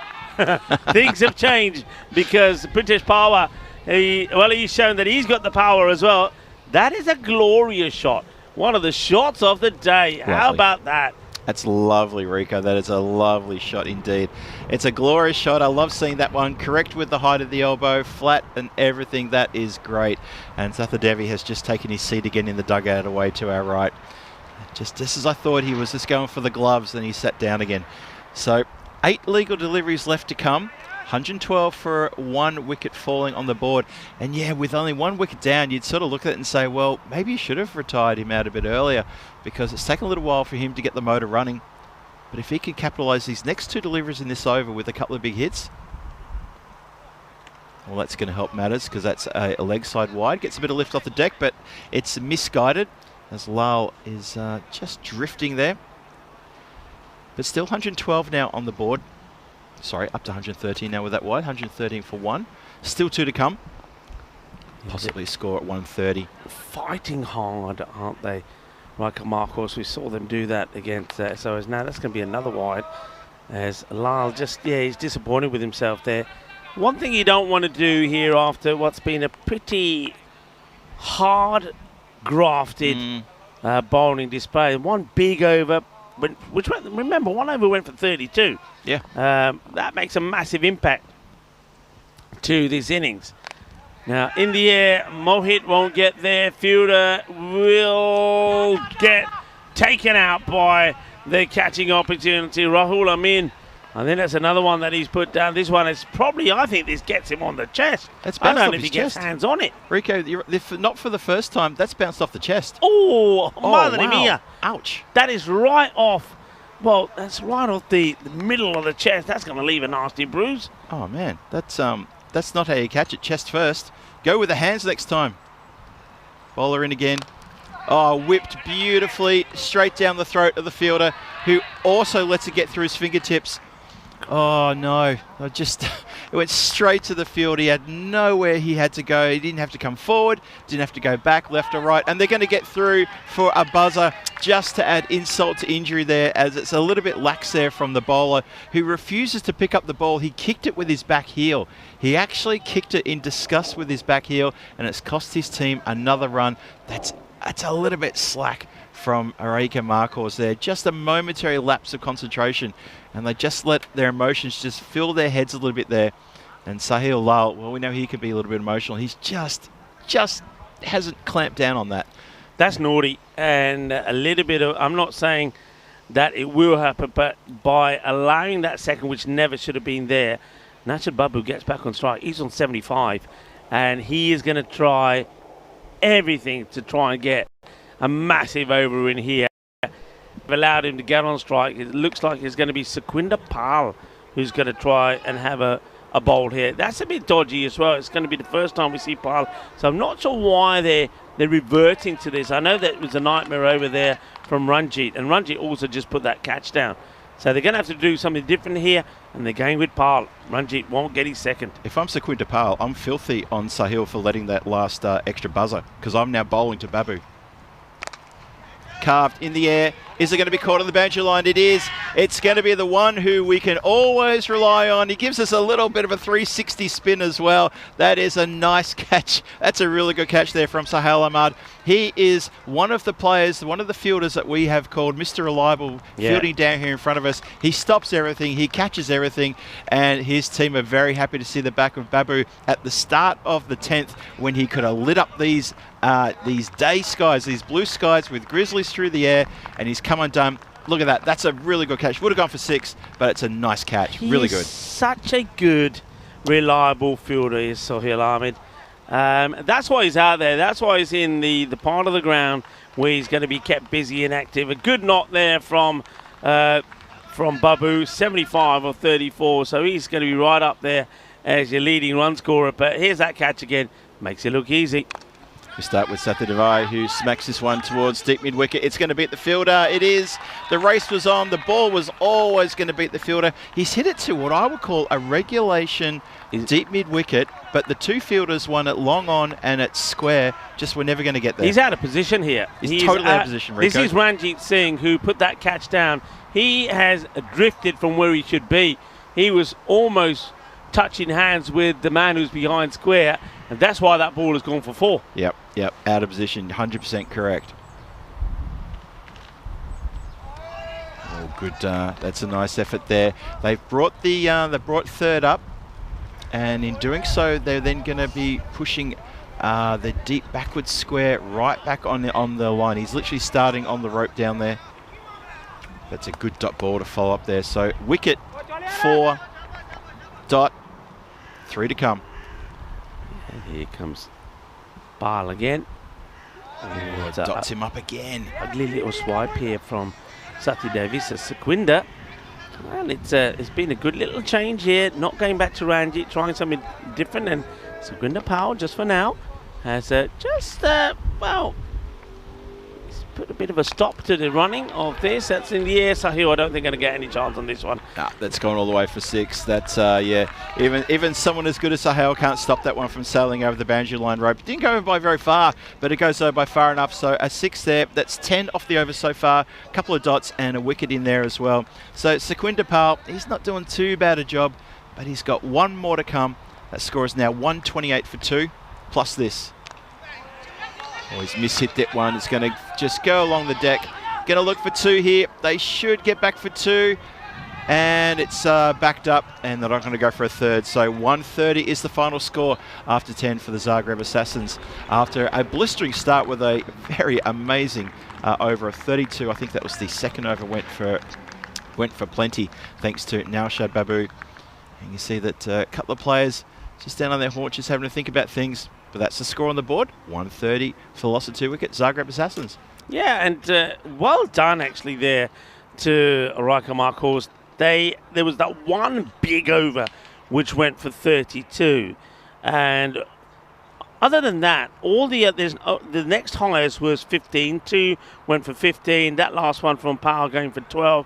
I think they've done well against the Assassins. Now the Assassins have also just lost just the 2 wickets, but I do feel that the Assassins, whatever happens in this match, they have to learn something from this, and that is they've got the likes of Prasad and Power who they want to have at the top of the order, but you cannot keep somebody who hits the ball like the captain Sati Devi out of the game. He comes in, he hits a 6 and a 4, 12 or 5, a much better strike rate than Ashik Prasad. He struck at a strike rate of under 50. Power went at 135. Sati Devi in the 5 balls that he faced went at 240. He's got to be up there. You can't be thinking, oh, we'll have this guy because we've got Babu up there. You got to get the hard hitters out there. The way you play and win this format of the game is have your best hard hitters at the top of the order. Sati Devi, the captain, has to acknowledge that, and he's got to start putting himself at the top of the order. And if batters aren't scoring runs quickly, you got to make a change. And I just feel, and I'm going to say what I've repeated a number of times, that you're not always going to win matches if you're scoring between 120 and 130. You've got to go bigger, and when you've got the potential to go bigger and you only lose just 2 wickets for 130, if you lose the match, then for me, you've got your batting order wrong. I completely agree with that. Yeah, you're 100%. Rijeka Marcos, they've made scores of 130 plus already twice in this competition. So this will be a tantalising target for them. 130 is still a good score. Don't get us wrong. We're not saying it's not a good score. It's just, it does leave that door slightly ajar for the opposition to just stand up and say, all right, you've given us something here for us to go for. And there's just a few opportunities here that I think the Marcos in the field, they dropped a number of catches at the wrong time. There was a couple of silly moments here. This one was a good example there. Just the fielder who took himself squarer away from deep mid wicket and allowed Sathadevi to get off the strike straight away, to get off the mark with a catch off the chest, which just will never ever work. It just won't work. That's always going to be a painful moment when that happens. And just these few little moments that crept into the game, a couple little fits and starts. And for the Assassins, I also kind of feel on the flip side of the coin, they didn't properly capitalise on that one. I thought Pritesh took a little while to get going, 19 from 14 for him. And he couldn't keep up, obviously, the same pace of Naushad Babu. I mean, not many people can. Because let's face it, he's a bit of a monster when he gets going. So, 130 for 2, still a good score on the board. And the batting card says the story, which is, of course, Naushad at the top there. 75 from 34, 8 towering sixes, 4 fours. Ashik Prasad only bowled the scores for 7 deliveries there for his 3 runs. And Pritish Pawar, like I said, just took a while to get going. That one lovely lofted cover drive for 6. And apart from that, he was just doing it in 1s and 2s. And then when after Babu left, it was Hadi Prasad who came out and hit a quick fire 12 of 5 deliveries, including a 1-4 and 1-6. So 130 on the board, lost 2 wickets at 21 extras again. That's a lot of wides. That's 3 extra overs had to be bowled because of the wides. That's a bit of a problem. In fact, that's a massive problem for a team. Ranjit Singh was the worst offender, so probably not all, because there was a number of mini-mows in there as well. In fact, I think he went for 2 mini-mows in total. So of those wides, 10 of them were off 2 balls. Bit of a problem there. You can see there, he went for none for 32 from his single over. Kamal at the top there, bowled economically. He got no wickets for 18, and then just a wicket to Jatinder Fashisht, who got a little bit expensive, although economically wise is probably the best of the bowlers. And Saquinder Pal picked up a wicket at the end there, just the 1 over and the 1 wicket for him. Sahil Lal, he was a bit expensive, going for 29, and just a bit of a brain fade towards the end of his second over, where you can see he got a little bit frustrated and didn't try and field the ball, tried to backheel it, almost tried to backheel it up to himself, and then sort of dismissed it and didn't want to go after it and just gave up another run. So we're at the mid-match summary now. So it's 130 for 2, the Zagreb Assassins. They've got themselves a good score on the board, something their bowlers can work with. But for the team from Rijeka, they've got a bit to do, but that door is still open for them to try to haul this in. As I said a few moments ago to Rico, I said, look, they have taken scores up beyond the 130 mark, so there's every chance they could do it again. And let's see if they can. Let's see if they're good enough, as they need a 131 to get the points here against the Zagreb Assassins. And we're going to be back here in probably about 7 or 8 minutes time. Phil G here for the European Cricket Network, alongside my good mate Rico Full, as we're happily to present you this run chase coming your way very shortly. Don't go too far. We'll be back very soon.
This European cricket event is proudly brought to you by HCL Software, Rado and 1xBet. It's a warm welcome back to the Mlados Cricket Centre here. Phil G for the European Cricket Network. Welcome you all back for this run chase. The second match of the day coming your way. This is match 12 of 20. As you know, we have 20 group games coming your way. This is day number 3. It's the second match of the day, and Zagreb Assassins have posted 130 for 2 on the board after their 10. The Rijeka Markors have a bit of work to do here. For the bonus point equation, the fielding team, of course the Assassins need to restrict the Markors to 91 or less to pick up their bonus point. And of course, if the Markors can pick this up in 7 overs or less, they get themselves a bonus point, so a bit to play for here. But I'd be thinking Markors would love to keep their unbroken run going. And at the same time, the Zagreb Assassins would also love to keep their unbroken run running. And so there's a bit to do here. Either way you cut it, one of these teams is going to be disappointed at the end of this match when they're going to have their unbroken run broken. So it's going to be someone with a little bit of an upset moment, but a team is going to be very happy as well. And we're going to see who that's going to be. I'll be able to tell you who that team is in probably about 45 minutes time from now. Let's see how we go. So 130 for 2 on the board. Nicely done by the Rijeka Markors. Only lost 2 wickets along the way as well. I see here, looks like it's British Power with the new Grizzly getting ready to charge in and bowl. Batters there for Rijeka Markors getting themselves settled as well. Sahil Lal and Sohail Ahmad. Here we go. And we start with a wide pitch outside the off. And just bounces through there. Hello to everyone in the chat who's joining us this morning. Ash, Save Derek and Dave B in there. Good to see you both. And good to see everybody in there. Johnny Heesam's also there. Good to see you, Johnny. And keeping the chat coming. Keeping Rico and myself very entertained with the conversations going on there. Hello to Wayne. Good morning to you. Paul Horn as well. Thanks for joining us this morning. Oh, good delivery. Good follow-up that one. Manages to keep that one out. So I hope you're having a wonderful Wednesday wherever you are on this wonderful planet of ours, the place where we like to call home. It's nice here at the moment. I think the breeze has just picked up slightly here. I can see the trees, even in the background, just showing a little bit of movement, which is good to see. We were a bit worried earlier when we got to the ground. There was no breeze whatsoever. Oh, that's only just flicked to part of the pitch. Might have said it one more time from right down the middle there. That looked like it almost may have missed. One more time. Oh yeah, it swung away. It does collect the side of the pitch. It does collect the pitch, so wide ball called correctly, of course. And as you know, if it misses the deck, it's going to be called a no ball, but that was just a wide ball there. In again. Clubbed through the covers, 4 runs. Just simple as that. Kumar just leans into that one and goes bang. So it is Anil Kumar. Not sure why they had Sohail there as the opener. And Sahil Lal at the non-striker's end. So that's a nice shot. Get things going here. Couple of wides. So British Power, just like he did with the batting, just taking a while to get himself into the right frame of mind and get the right line and length. Just a bit sketchy here this morning. He took a while to get going in the batting. Just he didn't look completely out of sorts, but just he only found 1 boundary, and it was a big 6 over the cover boundary. He didn't hit any 4s in his short innings that he played. He just looked like he was struggling just ever so slightly. Shouts to catch it. No one's catching that, and that is going to bounce away to the leg side boundary, back for the square. That's another 4. So that is now going to be back-to-back 4s. Nicely done there. Just having a look at my weather wall here, and a lot of people will probably know what I'm talking about when I talk about the weather wall. It's currently telling me that it's 29 degrees already. It's not even midday yet here. It's 20 to midday. It's 29 degrees. It feels like 34. You know, the feels like temperature. So out the center, it's a good 34 degrees. In the air, chance of a catch, and taken. But oh my god! Well, he slips over trying to get up as well, and now he can get the hug. That was a very funny old slip there. I think he thought he was out of position, and he went to take a step back just as it went into the hands, and he's almost completely come undone there. I can even see square leg umpire just getting over and checking the ground and saying, what was that? You almost went down flat on your face. Completes the catch, and you're going to see that one more time as it comes down. The way that the fielder I get the impression he's just found himself out of position. Rico has just rejoined me here in the comms there. Rico, let's have a look at this one again up close. I can't believe he's taking it because his body is going backwards, but he's reached out with his arms. You can see, and just there, he just slips here, but he keeps that. Look at the way he keeps that wrist up. He said, nah, and that surprised everyone. Nobody was expecting Satish Savlum to take the catch, but he has taken it, and he's got the little pocket rocket out early. And well done. Look, we know that Anil Kumar can be somebody who gives him a great start, so he goes early. So Jatinder Vasisht now comes in at number 3. What a good breakthrough that is, and Power gets the break in the first over. Oh, shouts a catch it. They think there was something on that. Umpire's already indicating wide and saying, nope, there was nothing on that one. There was a shouts a catch it, desperate shouts a catch it. I didn't really see too much evidence of any kind of deflection there. We'll probably have another look at that one. Yeah, but maybe that was just in the effort to try to make the umpire think there was something on that one. Most of the times that doesn't work, but also most of the times they do try that one, the players, just to try to put the umpire off. But no, you can see there very clearly nothing going on there. So I'll have that one again, please. Oh, that keeps low. It gets past the keeper as well. He just holds his hands up and says, well, what am I supposed to do with that? Literally, that's what he's done.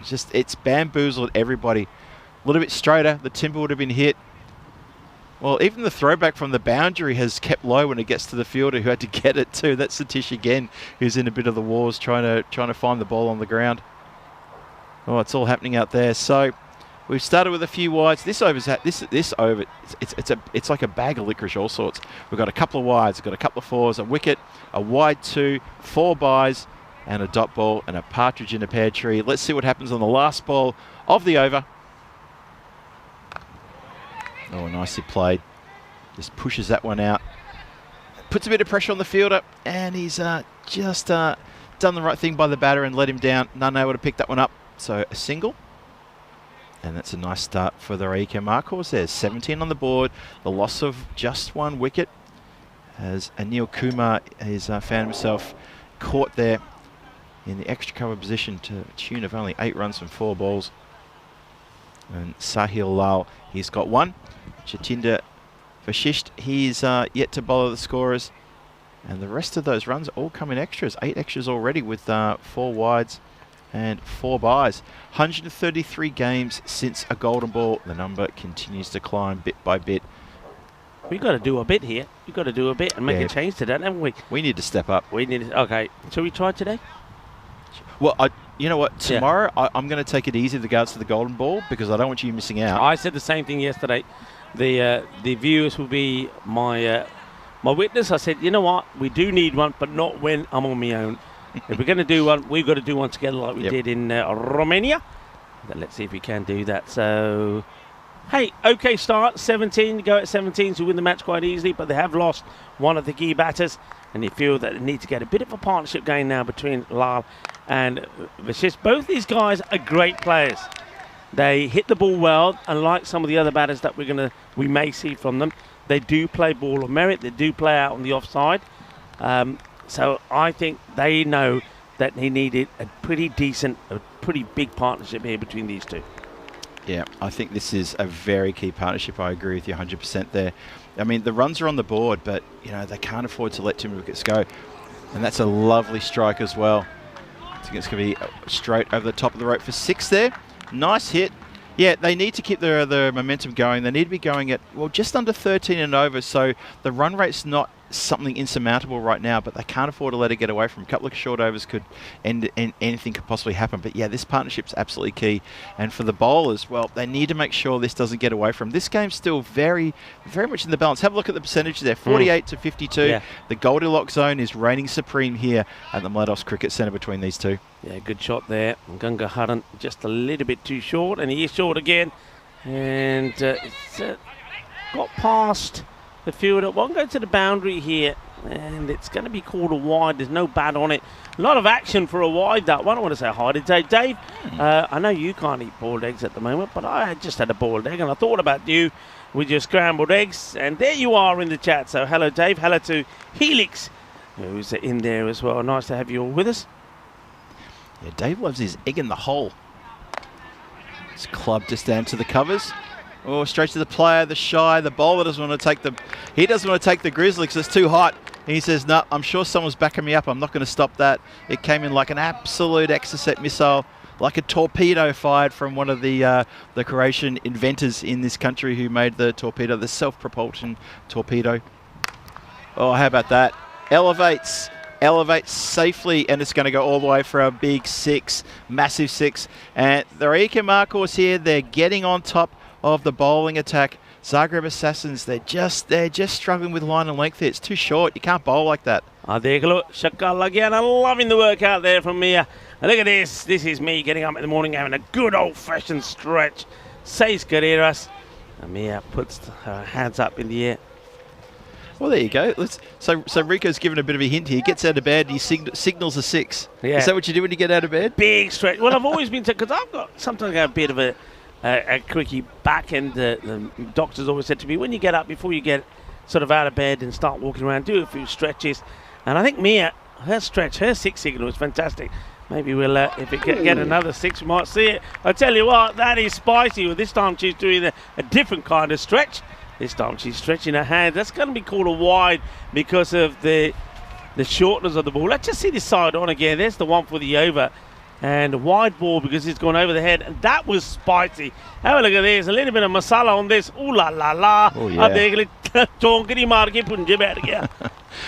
When I get out of bed in the morning, I usually signal a wide. That's what I usually do. And then afterwards, I usually do a bit of a dead ball signal because I usually sort of hunch over and just... and then I start hands on the knees, then I swap them over just to get the blood flowing in the elbows as well. Yeah, it's but there's always every morning here comes Gagan Haran. It's just going to be played out onto the offside, a little bit slow getting going. I don't know where he's running here. Now he gets clogged with the ball. Well, he's trying to run away from the ball. He's just in the position, and in the end, I think he gets hit on the hand here. But when batters don't run straight, there's always a chance of a run out because they make the distance a lot bigger. So that's going to be it. Yeah, I was going to say in the morning, it's not that often that you get up in the morning nice, sparkly and bubbly as we have a look at the standings there, because when the alarm goes off, you're always like, no, it can't be, it's too soon. But I sort of had that effect first, and then I normally have a snooze on the alarm for 5 minutes, and then after 5 minutes I kick my legs out, do the little stretch, and then I think, so-and-so first up this morning, and so-and-so, I thought, oh yeah, that'd be a good, and then all of a sudden I'm in cricket mode, I'm happy, go Larry, and ready to get going here for the day. I think, sport, cricket, whether you're playing or watching involved, always gives you something to look forward to in the day, and at Diamond Hotel, the breakfast is something also to look forward to. It is indeed. Well, that one keeps low. Keeps very low. Got to watch out for that one. If that's on the stumps, you're in a world of hurt. That can easily clatter the timber.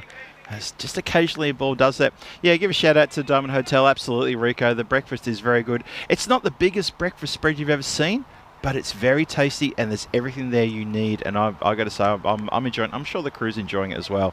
And I do like the bespoke coffee service as well, rather than just a big pot of old brown coffee that you've got to pour yourself that gets refilled every 15 minutes or something like that. At some places that I've been to, also on holiday over the last couple of years, it's bespoke. They ask you, say, good morning, Rico, good morning, Phil. Yeah. What would you like for your coffee? They know straight away. I need a strong Americano. The girls there are fantastic.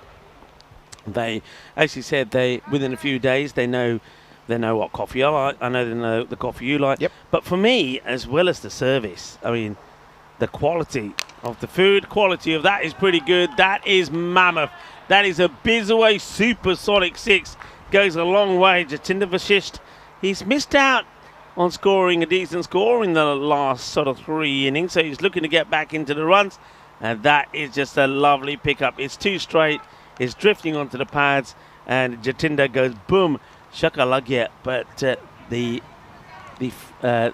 French toast in the morning, can't beat them. They are delicious. It's the only, I've got to say, we've been on the road a lot. I have as well. A lot of places, a lot of hotels. The only place I know that has the French toast out there for you in the morning. No run. Paul. I tell you, I know we're getting early in food chat here, but I can tell you that my favourite aspect of the breakfast, it's that red pepper tapenade that they have. You like that, right? Oh, that is so well made. It's fresh. They make it fresh every day, every morning. It's delicious. It's so good. Yeah, I make that at home all the time for myself and Mrs. G. There's not much to complain about. Is they get up in a beautiful hotel, a lovely breakfast, get ready for a day of cricket, see a hat trick, get given a aloo paronta with lime pickle. I mean, what more do you want in life?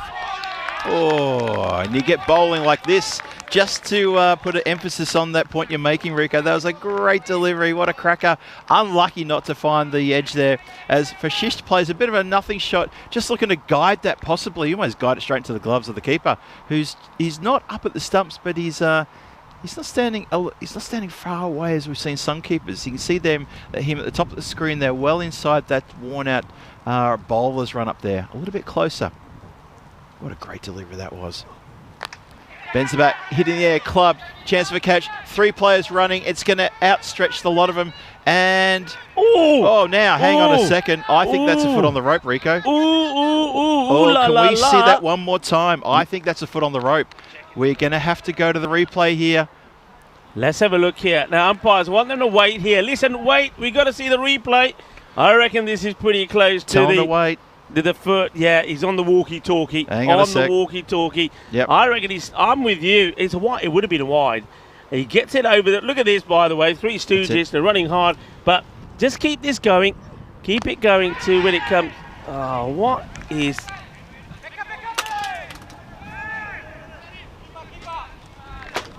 I don't get that. That's a bit disappointing they've continued there, because that replay I think was going to show that there was a foot on the rope. And that was just gets away from them there. They've continued to play, so the opportunity to take a look at that has unfortunately missed us. Well, I got a feeling that's they've got away with that. That was a foot on the rope. I reckon that's a foot on the rope, dead set. That was a boundary, and that's a bit disappointing there. So not too good there, but anyway, it's in the power play done. It's 43 for 1 after 3, so the power play's done and dusted.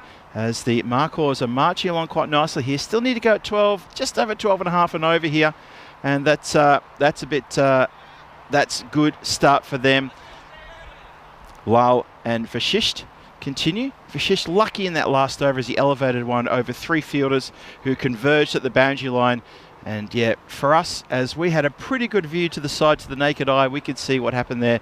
It looked like there was a foot on the line, but that's going to be academic because they continued, and that was put down as just 1. And now it's going to be Alfred Beresford Pierce. He's got the ball. Of the 2 brothers, Harry and Alfred, Alfred is the speedster. Harry tends to bowl the slow spinners. So Alfie now comes in to start his attack. And he's collected on the first ball of the over and dispatched emphatically over the boundary line for 6 runs square just off the pads. That is just too good from Fashish. He's not bothered one bit by pace, nor line, nor length. Crunch. Takes it off middle stump. What a great shot that was. Really good hit that. 49 for 1. Just inside the 4th now. They just need 82 more from 41. That run rate required is exactly 12 and over. Alfie in again. He's turned around the corner again. It's going to bounce in front of the fielder. Collects it nicely though. Just going to be the single. Ash from Save Derek, same thing happened yesterday, Phil G. Did it really? Okay, interesting. Thanks for that, Ash. Yeah, just something that officials need to watch out for here. That's really key, that when the replays are running, and we're calling for them as well, just need to watch out for that one. 50 for 1 is the score as Alfie continues. Hit hard and high, and getting out of the way is everybody near the dugout as that is a flat 6. Oh, the foot's been put down here, and the foot's also been put on the throat of the Assassins, and they're struggling here with their line and length. The bowler's getting a bit of a serving. The last over, 8 runs only from that last over. There was a big 6, a wide, and just the 1, but so far in Alfie's over, he's gone for 13. Couple of big 6s. And Sahil and Jatinder are sharing the fun, getting after the bowler here. That's a wide ball to continue. So Alfie trying to come back here with something, maybe just drift a bit wider, but he's pushed that too wide. Zagreb Assassins get 130 on the board, and they're trying to defend that score 131, but the Rijeka Markors 75 from 39 is what they need now. They've just been picking this up at the right time and only losing 1 wicket as well. They're really getting on top here. Better, lots better there. Keeper tries to throw the stumps down as well. He felt there was something on. Oh, 74 from 38. Keep your eyes on that. Lal, he's 9 from 7, but it's Vashisht who's at the non-strikers end. The man who's accelerating is really picking things up.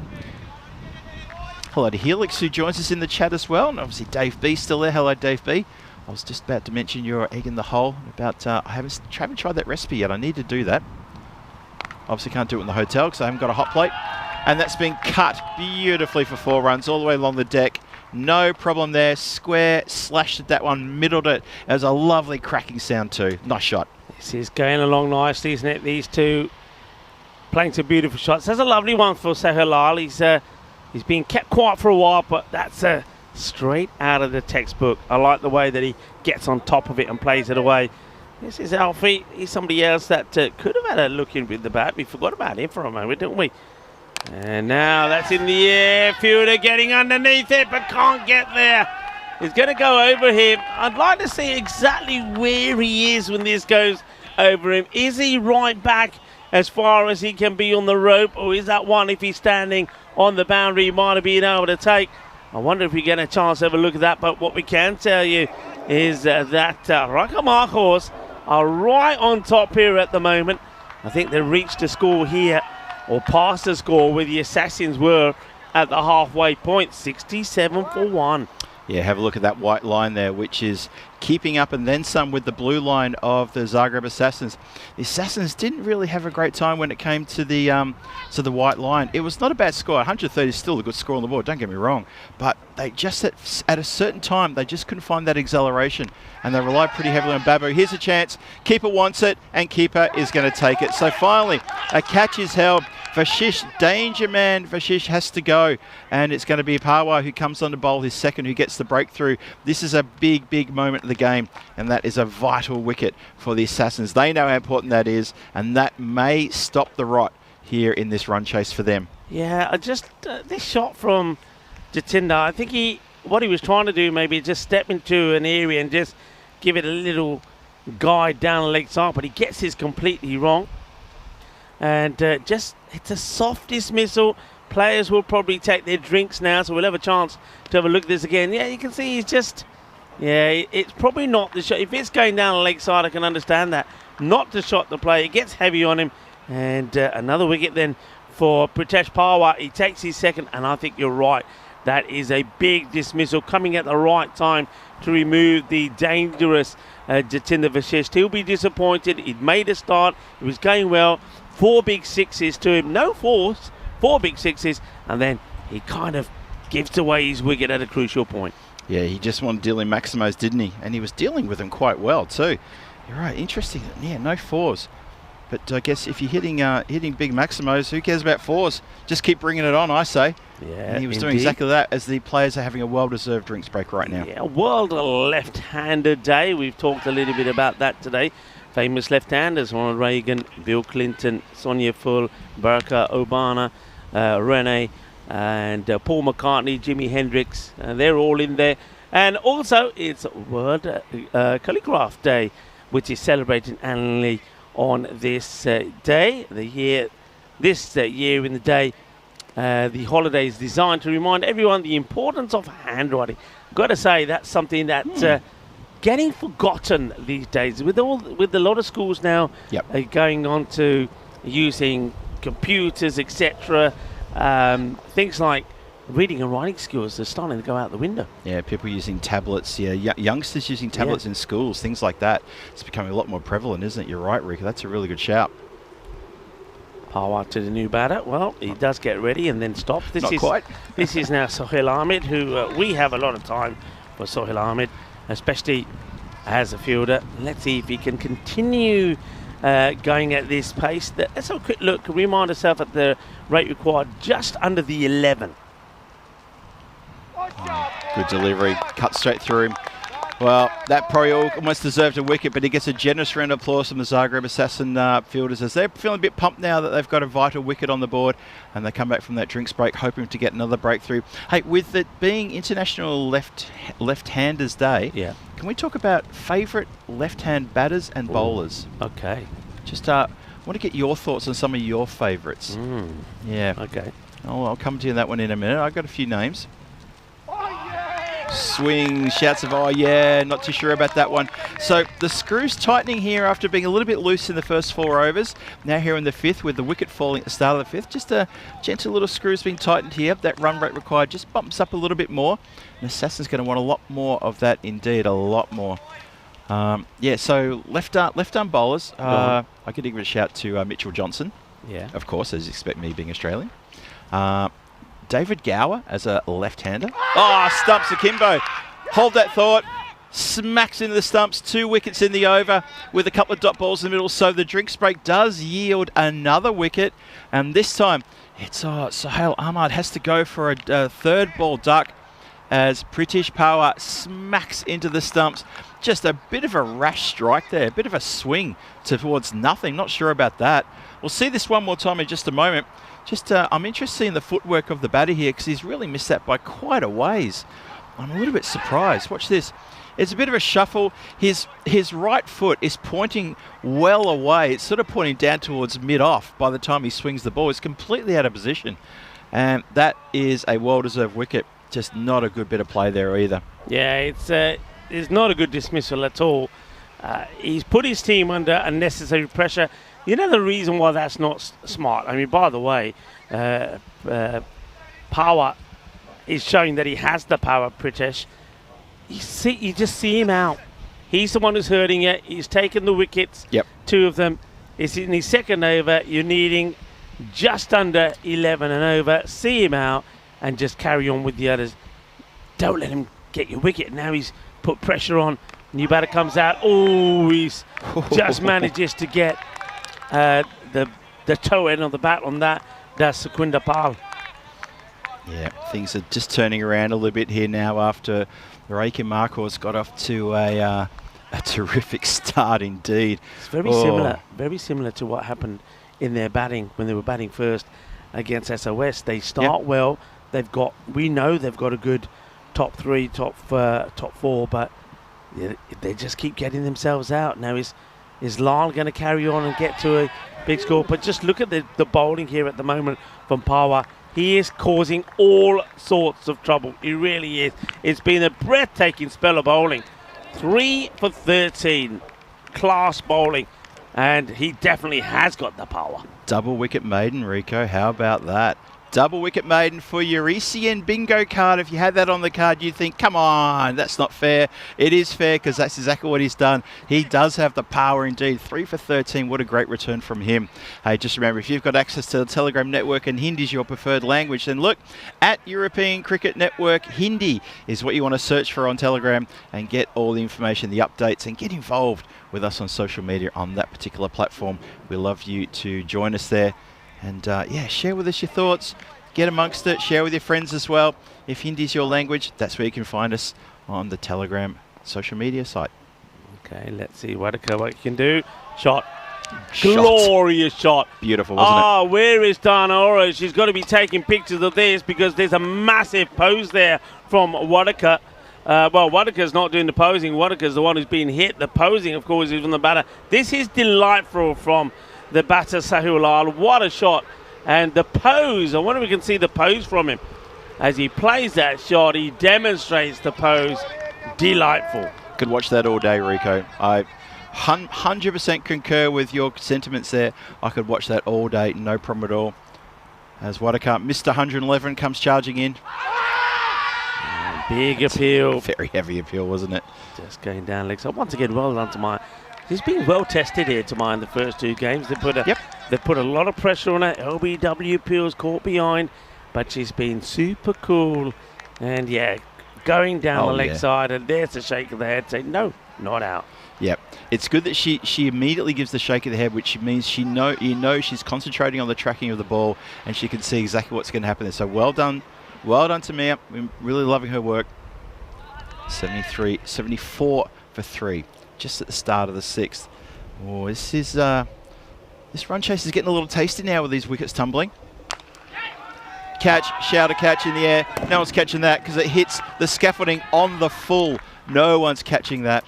And that goes all the way for a big 6. Good solid strike. Well, we were talking about famous left-handers. Now, you mentioned a couple there. David Gow, of course, I watched a lot of David Gow, yep. David Gow playing. Who else you got for me then? Become a bowler. You said Mitchell Johnson. Mitchell Johnson, yep. Yeah. Who else comes to so mind? many big names. Wazim Akram, he was a sensational left armer. I grew up watching him play, watching him bowl. That's a nice shot. That's a really good shot. That's a lovely shot. The positioning and the execution of that. Just look at the wrist play on this shot. This is a delightful stroke. Yeah, oh, yeah, nice. Look at that. Complete control, wasn't it? Complete control. Doesn't try to elevate, but he just finds the gap, just with a moment of absolute clarity there. What a terrific shot. What a comeback. You just mentioned, and a big thumbs up there to British Power. Double wicket made, and we saw one yesterday as well. Yeah. So it's not it's something that we've seen here, and then that's the way to retaliate. They've just gone boundary, 3 boundaries in this over, and it's a good comeback, 17 off the over. But that's a good comeback from Suraj Wadekar as well. It was a good comeback. He needed to come back with something better there. He's still got one more to come in the over, but he's been punished a bit here. Just needs to tighten it a little bit as Rika Marcos trying to get back up on top again here. Look, it's 47 from 25 for the win. You'd think they should be able to get this. I wouldn't say on a stroll because they still got to work hard for it, but you think they should be able to do this. But yeah, we'll see. Last ball of the over coming up. Oh, that climbs. That's awkward. Top ball. He dots up on the last ball of the over. Nicely done there. 84 for 3 after 6. Lal, 25 from 11. Pal, he's got 10 from 6. And these two, the Lal and Pal show, looking to just get a bit of stability in there after Sahil Ahmad went for a 3rd ball duck.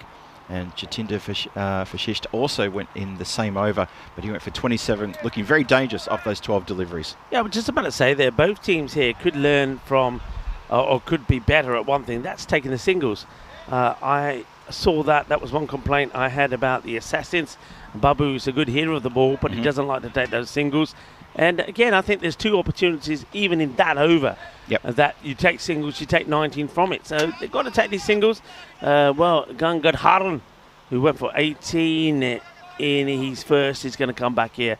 This is a big over because if it goes big, then I think that puts Rika Marcos big time in front.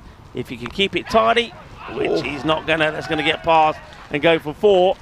So this is a big over for me here because also I think in this over they should achieve the 92 for a point, and then they can really go full blast to try and get the victory. Left-handers, hey, I've got some for you. Yeah, what do you got for me there? Of course, from Spain, Rafael Nadal. Oh, yes. I mean, how can How can you not talk about Rafael Nadal? Who else? John McEnroe and Martina Navratilova in tennis also were famous left-handers. Yeah.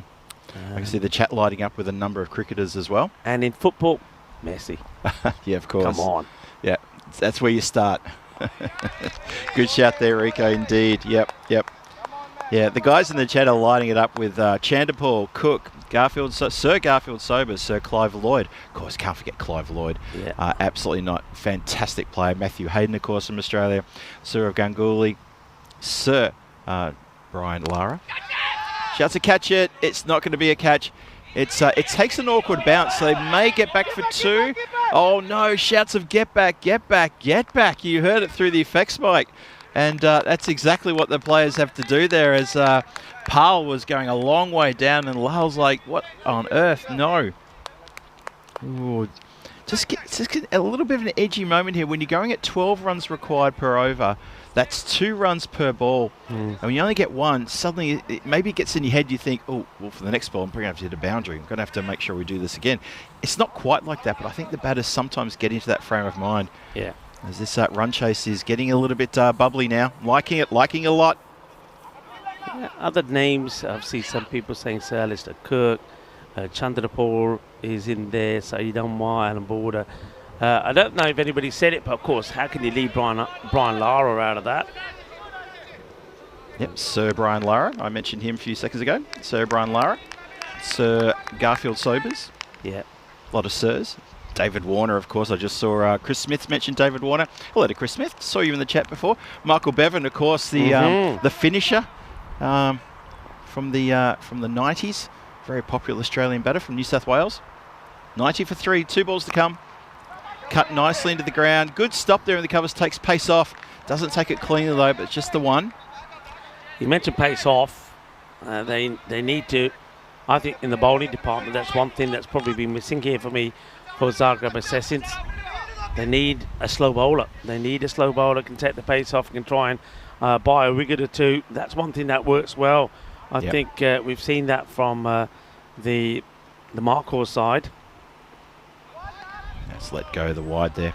Yeah, I think you're onto something there, Rico. Just that lack of variation in the bowling. The bowler who doesn't come on and surprises them with variation of pace. Because when you got a pace bowler who occasionally may bowl a slow ball, it's not enough. When you've got a slow bowler who can occasionally speed things up, it's way different. Swings hard at this one, goes straight to backward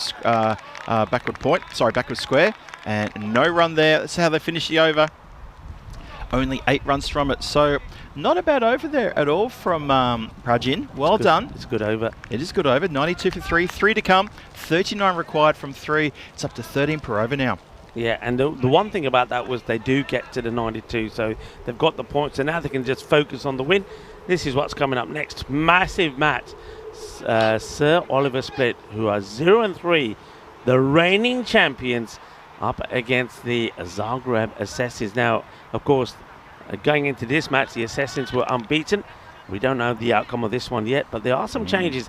We said they need a spinner. Harry is going to be playing this time around. That's a good inclusion. Yep, I think it's really good to bring him in, and that's what I feel that they're missing Harry in this game. I agree with your point that you raised there. I think it's a really good point. Also note that the Sir Oliver Split unchanged team, they don't have any changes at all. I'm a bit surprised to see that. I thought they might try and rotate maybe a player or two if they had the personnel available. Oh, shouts a catch, catch, catch.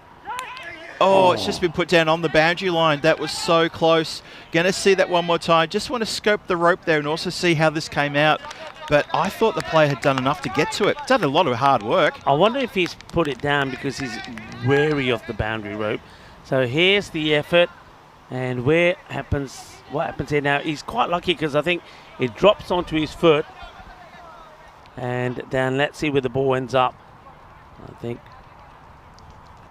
he manages to get to it before he touches the rope, so saves the 4. We're back to live action now. Oh, a wide ball there. Oh, just losing his way there. Anupam Singh. Bit of pressure on him to try to get this right. Anupam, who's got he's got all the dance moves when there's some reason to celebrate, but right now the Assassins don't have a reason to celebrate, but it's still going to be a really tight finish here. It's going to be close, Rico. It is indeed, and oh, that could be close. That could be close. Oh, that's hurt him, you know. That has hurt him. Sakunda Powell gets one right in, I think, the part of the pad that's not protected. Let's take a look at this one again. There's another shake of the head there. It wasn't the biggest of appeals, but it rattles him a bit. There it comes. Yeah, I think it is going to go over leg stick. The bounce is going to take it over. Yep. Not too many were involved in that appeal, but it's a dot ball. It's gone leg side. That's definitely going to go. So that's going to go for wide. Umpire having a pretty good game with a lot of shouts for leg before, a lot of pressure on the umpire, and I think all credit holding their own here and saying no, definitely. I think they've got the leg before's calls pretty spot on in this match so far. So well done. Yeah, under immense pressure. Yeah, Mia's done very well, and I think of the 2 umpires, got Vedran out there with her, but Mia's had most of the appeals that she's had to deal with. Slower ball this time, slightly slower. And Pal is just putting his team in a spoiler bother. That's 10 balls for 11. Do you replace him? Do you bin him? Or do you say, well, he's in there, he's seen the ball, we've got to go with him and hope he can do the job for us? Oh, you know what? At this point, with 2.5 overs to go and 36 runs, I'd be tempted. Well, who have they got? Who have they got in the shed who could come out now and try to accelerate with Lyle? That's the question. Oh, doesn't matter, because he's answered his critics with a lovely strike. He's taken the ball and he's put that so well over deep mid-wicket. The bowler, hands on head, some of the fielders are saying they just thought all that pressure, and that is now completely released. It's a great shot. He actually shuffled. You don't see it in that replay, but if you went back a bit as the bowler's coming in, and he lets the bowler see, he's not hiding it. Yep. He actually takes a little shuffle across outside off, and he just says to himself, you know what, it's going to be there or thereabout. I'm going to back myself to play the shot. And he times it beautifully out in the middle. Did he ever? Wow. These next 2 deliveries are so important. The 100 up, by the way, with that lovely strike for a big 6. Next 2 deliveries, massive in this over. Oh, a little bit of hesitation there. They're going to scamper through. The keeper takes a shy, but nothing going on there. So they do scamper through for another 1. Huge delivery this now. At the end of the over, they change over strikers. You've got Sahil Lal, who's on 32-16. He'll feel that if he can find the boundary ropes with this ball, then that takes it to what, around 25 required off 12. It puts them in the driving seat. But they can get the wicket here. Yeah. Wait is a call here from Akish Prasad. He obviously notices that the field isn't quite ready and quite right. Okay, here we go. Good to go now. Oh, he's hooked that one around the corner beautifully, all the way for a big 6. Wow, what a big strike. That is a massive, massive blow at the end of the 8th over. 108 for 3 after 8. And yes, the clock has now ticked into the final 4 minutes. It's in the red zone. And when you know what that means, if it's in the red zone, you've got less than 4 minutes to go. And there are alarm bells ringing for the bowling attack here. They would hate to get towards the end of this over and realise they've run out of time. That was the shot, was it? Look at that also. They are only just above that line. They're on their way. And I said then that last ball there of that over was huge. If they could get a boundary that puts them in the driving seat. 23 of 12 deliveries. Some of you might be tingling, but yeah, you're right, Phil. Keep an eye on that clock. You don't want to be bowling too many extras here, because you've got to try and get this over in now in under. It's going to be about 2 minutes 45. They're taking forever to get the field right. The clock keeps ticking. 2:45 now left. It's still going. So 2 minutes 40, 6 balls to get in. Oh, good, excellent defensive fielding that is. That is such good fielding. That's been blasted hard. Akish Prasad makes the right choice. Stays put. That he's had to wear that. It's almost like he's got to be the wall that the ball smashes into and doesn't go to the boundary, just a single. Yeah, that would have stung. You saw that coming straight at him right in front of us here. That went like an absolute rocket. 2 minutes and 12 seconds to get 5 deliveries in, or else they're going to get penalised. You need to watch out for that. Elevates, goes over the boundary line with a big 6. Oh, here come Reka. Here they come. Nothing's going to stop them. They want this win, and they're marching now. That is a lovely strike. Yeah, beautiful shot. He plays in that area so well. You probably noticed there that the clock, while the ball is being found, also gets stopped. So for those of you that are wondering, the clock there stops exactly on 2 minutes. So 16 runs required of 10 deliveries. I still feel there might be a bit of a twist in this match. Bowler in again. Oh, smack. Absolutely crunched out of the ground. It hits the top of the tournament referee's hand. If that doesn't wake up the umpires and the tournament ref, nothing will. That has shaken the tent, Rico. He's out of his seat. Suddenly, you don't need a cup of coffee. You've got a grizzly landing on your roof. Look How at about Shubi that? here. Whenever you see Shubi, Shubi is cowering behind his parasol. He was at it. Oh, there. What a shot. Great shot. Oh, now just plays it delicately. Take it easy, they say. Easy, easy, easy. Oh, they want to get... Oh, yeah, there's hesitation. The throw is not bad, but I tell you what, the hesitation was not enough hesitation to get through for it one. And that is 50 up for Lal as well, by the way. 52 now he's on. Yeah, that's... Yeah, sorry, Phil, that's 6. What a tremendous shot to bring his 50 up. What a knock it's been from him. We always said, didn't we, with Raka Marcos, they need somebody to go on. No point getting 19s, 20s and getting out like they did. Somebody's got to stay there. And Lal, he's done that at the moment. Good delivery to him, though. Yorker length can't do anything with it. That's it. Absolutely true. But they've done enough damage in this over to not have a lot of pressure in the last. This game it will go to the last, of course, this game, barring any no ball 7 that could happen here now. But it's 8 runs from 7. Last ball of the 9th. Banks it in short. Keep it on the umpire. It's been shown a wide. The clock is continuing to tick. My. He's bowled a wide. Oh, my. Run to your mark. They've Run got to your mark. 36 seconds to go, or it's going to be 5 penalty runs. He's got to bowl this quickly. Look at the clock. 30 seconds. He's got to bowl a legal delivery here. Last one coming up now, possibly. Better. Good work down the ground. It's going to be fielded cleanly. Need to get it back into your bowler. Don't hog the ball. The umpire's not going to call over until they're ready. I think the umpire now calls over. 15. Oh. 15 seconds. 15 seconds in it. We tried our best to help out the Assassins by screaming what the clock was doing. And I think they've just gotten out of jail. Can you imagine if there had been a 5 penalty runs added there, it would have made the scores level. Yeah, that would have been it. That's the match. Players, as it is, they are trying to defend 6 off 6. Players have got to watch out for that. It's a bit of a lack of awareness, because you're right, Eureka. You said it at the top of the over.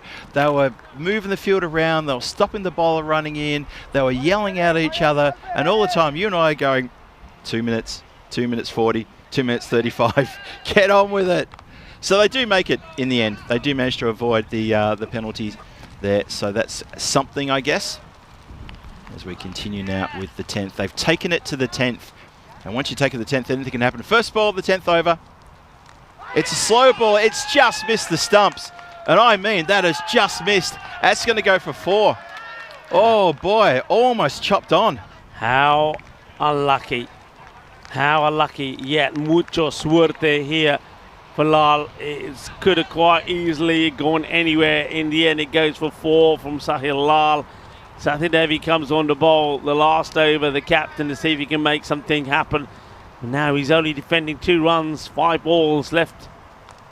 And no way! Plucks it out of the air. Can you believe it? Is there the sting in the tail? Is there a bit more to talk about in this story? Because that has been plucked out of the air as easy as you getting your tippy toes and take an apple from the neighbour's tree. How good a catch was that? There was a moment I thought the field was going to go up with 2 hands, Rico. In the end, he goes up one-handed and plucks it out of the sky. Shaba, shaba. आज तो ना परोठे भी मिल गए तो जलेबियां भी मिल गई देख लो jalebi catch and some people will say the Statue of the Liberty catch. There it is, well held. It just means that this match is still alive. They're needing to get 2 in 4 balls, but of course it means that a new batter comes out here now. And look, it's theirs to lose really for Rajko Marcos. It's theirs to lose. They need 2 for a victory. Mohit has come out. Satya Devi has moved all the fielders in close. He's played this one along the ground. He's going to get run out There's here. A run out. Oh, that's crazy. Crazy. He's another one. Mohit will go for a golden duck. And the moving the field in has done the trick. How many times have we called for it? So many times. So it's going to be 2 in 3. Mohit will go for a goal, and he just hits it and runs. Look. He hits it and says, chalo chaliye, where the non-striker is not even bothering to move. Sagwinder Pal, he's not even looking at Mohit. He turned his back on him. Why would you turn the back on the player? At least look him in the eye and scream, no. Help him. You've got to help your other batter. You can't turn your back on your other player. I'm sorry, but at the non-striker's end, Pal, you've done an injustice to Mohit there. Look him in the eye and scream, no. Tell him. Don't turn your back on him. What are you doing, man? Well, the thing is there, I think Mohit had the right idea, thinking if we get the run, we tie. If we don't, at least you get on strike. Just go. I'll sacrifice my wicket for you because you're the set batter. New batter comes out. 3 left. In the air. It's another! It's another! It is a team hat-trick! A team hat-trick! Another wicket! Now they need 2 in 2! What are we seeing here? What are we seeing? Are the Riker Marcos going to blow this right there at the end? This is incredible. Absolutely incredible. I can't believe this. Shukla, he's elevated, he's clipped it. It's gone straight to point. Who's held a catch down low. It's a very good catch too.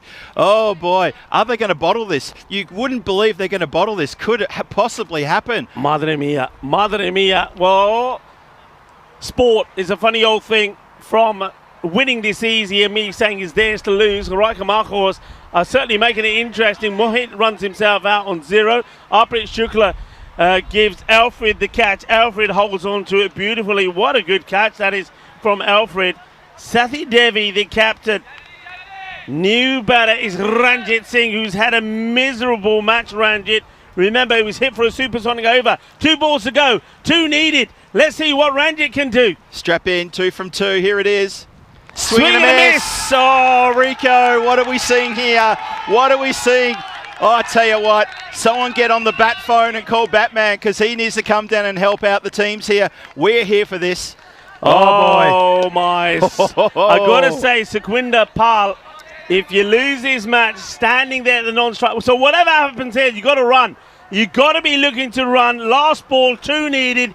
If they get a single, we go to a golden ball. Here it comes, Sathi Devi. Ranjit's got to hit this one. He misses it. And they're going for it. Are they going to get here? It's going to be run out. Are they going to be run out? Now we're going to go to the camera. It could be the most sensational of victories here.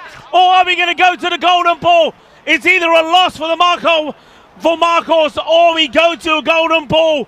Are the scores tied here? This is massive. Let's have a look at this.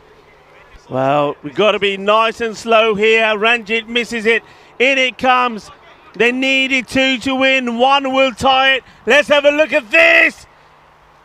Golden ball, baby. I think it's golden ball. He's we home. go to the golden ball. He's made it home. Golden ball, everybody. We go to the golden ball. Bring it on. We've done it again, Rico. Bring We've done it on. Oh, my. Oh, my. So, golden ball. What that means, everybody, is that we will have 1 ball to decide this. 1 ball to decide it. Whoever, any one of the 2 last bowlers, so Whitaker or Sathi Devi, has to be Sathi Devi to bowl the ball. And any batter who is not batted to face it, surely they're going to go with Sukhwinder Pal to face. Ranjit Singh was swinging and missing, but at least he could run. And Sukhwinder, look, that's what he had to do. That's what he had to do when Mohit hit the ball, just run. If anybody was going to be out, it would have been Mohit, it would have been on strike. So he has a chance to rectify himself. What a finish this is.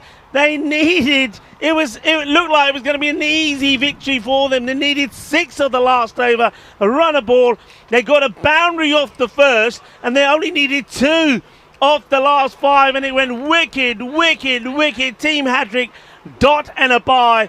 We have a golden ball. It's been 4 weeks since Golden Ball 81, 4 weeks on the 16th of July there in Krefeld. It's exactly 4 weeks, actually. Golden Ball 81. Here we go, Golden Ball 82.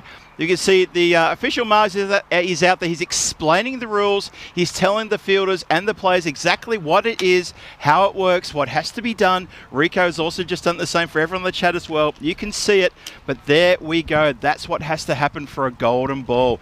And it's Golden Ball 82, as I said. This is big. A GB at last, says John Gray. Rob Thompson, Phil GB, you're indeed right. Chris Smith has given us the golden ball with a million exclamation marks. You're absolutely right. So here it is. Here's the rules. 1 delivery to come, and the team, well, let's have a look. The batting team needs to get 2, otherwise the fielding team wins. And that is what it's all about. Any batter not dismissed in the match can face the golden ball. And the golden ball bowler must have bowled in the last or second last over of the match. That's critical as well. Oh, this is big. This is huge. This is golden ball. This is how we decide the matches where they end up on the same runs. We told you, viewers, Rico Full and Phil G, we fulfill your requirements. You wanted a golden ball, we bring you a golden ball. Here it is. Got to be Sathi Devi, I suppose, who's going to bowl it. It will. The captain, Captain Marvel, Captain Miracle maybe. Who's on strike? Who's on strike? It is Seguinda Pal on strike. And Alexis, who is obviously there learning, the production manager, his first golden ball. Here we go. Bring it on. Golden ball, 2 to win. If they don't score 2, then it will be victory to the fielding side. Simple as that. 1 ball to go. It will be, I think, Seguinda Pal who is going to be facing it.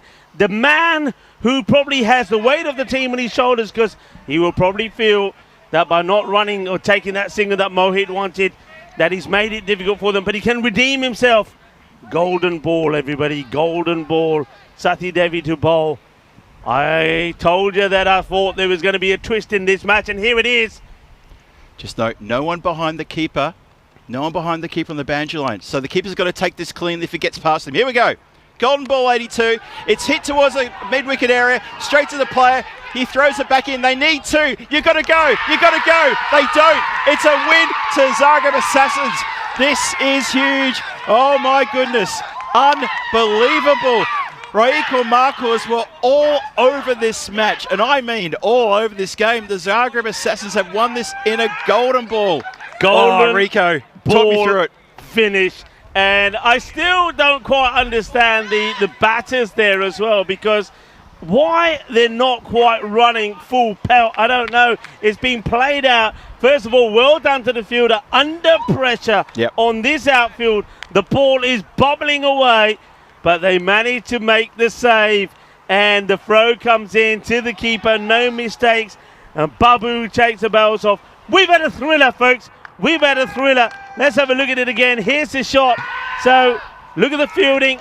He keeps it in his hands. Brilliantly done there by Ashik Prasad. And there it is. Thank you very much. The golden ball finish. And it will be the Assassins that have assassinated the hopes of Raiko Marcos. The Assassins, their record stays pure, 100%. But it is the first loss here then for the Raiko Marcos. They will go down in a match that they had no right to lose, in a match that was theirs. And have a look at that. The big 0 is back on the board as we start from 0 again.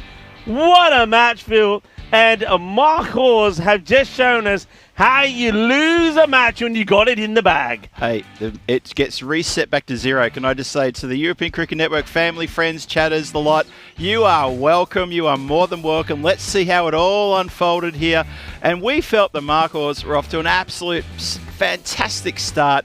They did lose a wicket early. There's the early wicket that fell. The player fell over as well. So excited for him to take the catch. But from that point onwards, things really started to go Rika's way there. I thought that they did so well. The 57-run second wicket partnership was so good. Got them up to, 67 after 4.1 overs. And even at that point, I thought, okay, we're having a drinks break.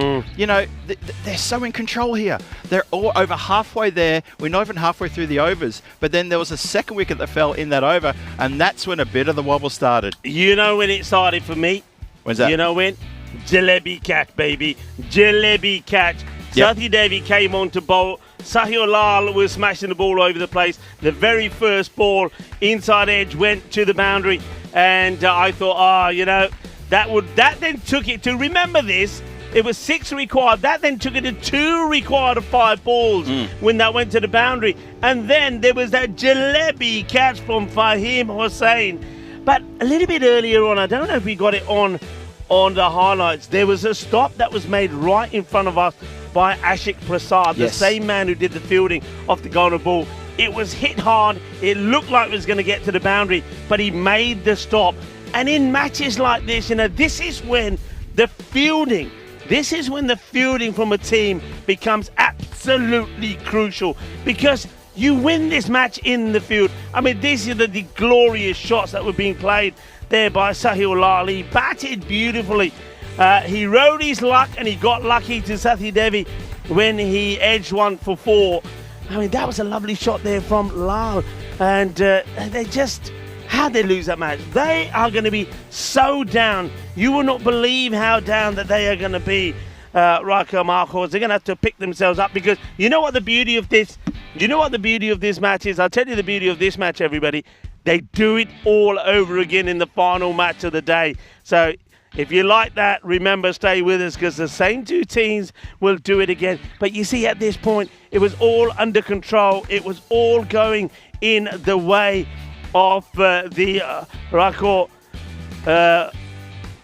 Marcos. But that was it there. And then look, here we go. Jalebi catch. And that changes everything. At that point, they never thought they're going to win the match. They just thought, okay, we got a wicket.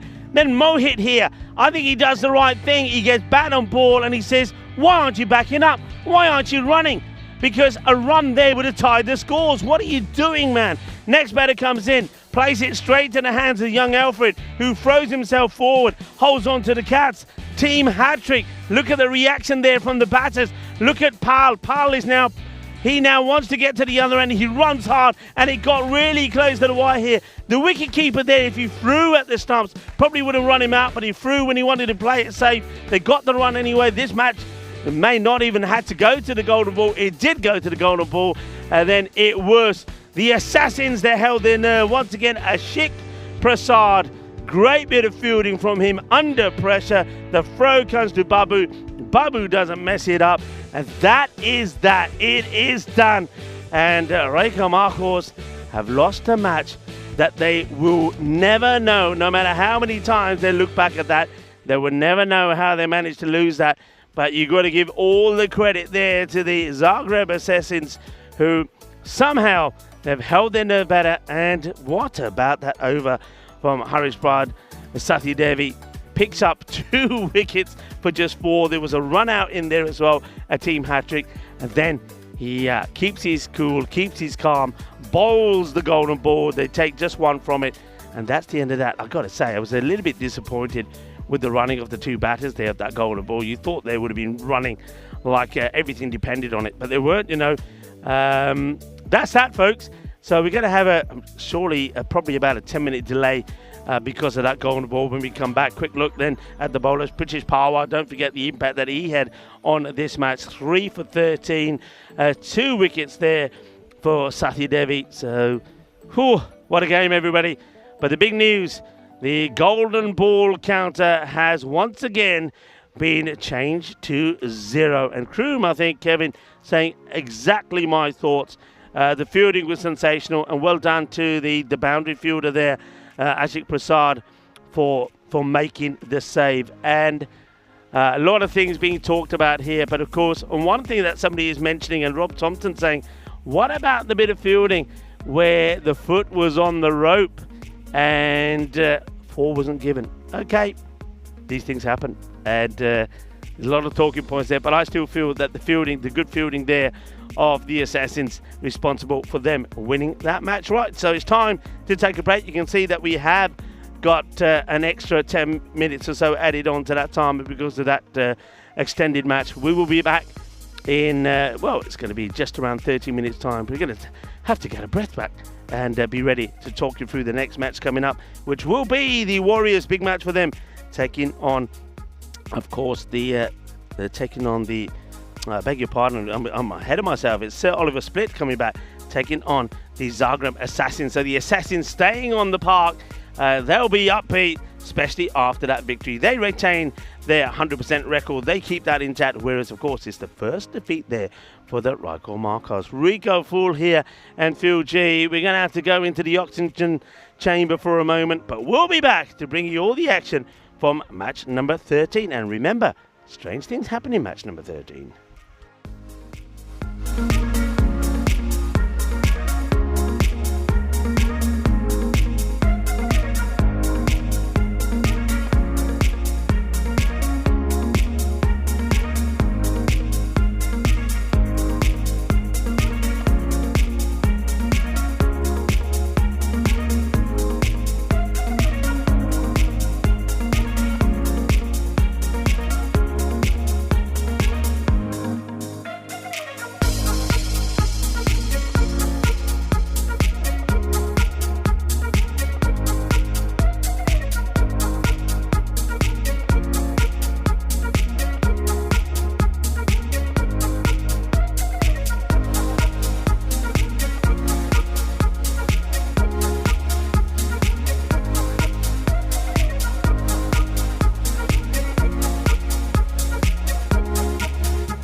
just you and me. Summertime, get ready, we are so divine. Blue water and yellow sand, let's live our dream. Summertime, get ready, we are so divine. Blue water and yellow sand, just you and me. Summertime, get ready, we are so divine. Blue water and yellow sand, let's live our dream. Summertime.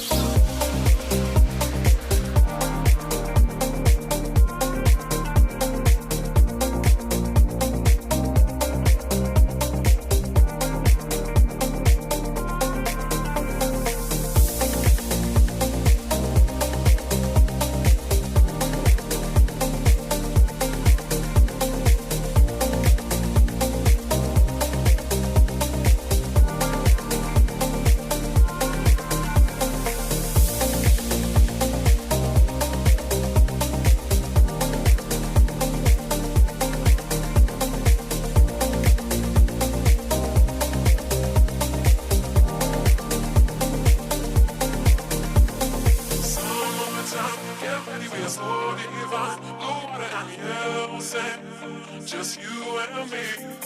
Summertime, get ready, we are so divine. Blue water and yellow sand, let's live our dream.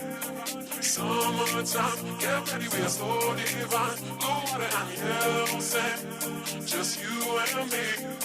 Summertime, get ready, we are so divine. Blue water and yellow sand, let's live our dream. Summertime.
This European cricket event is proudly brought to you by HCL Software, Rado and 1xBet.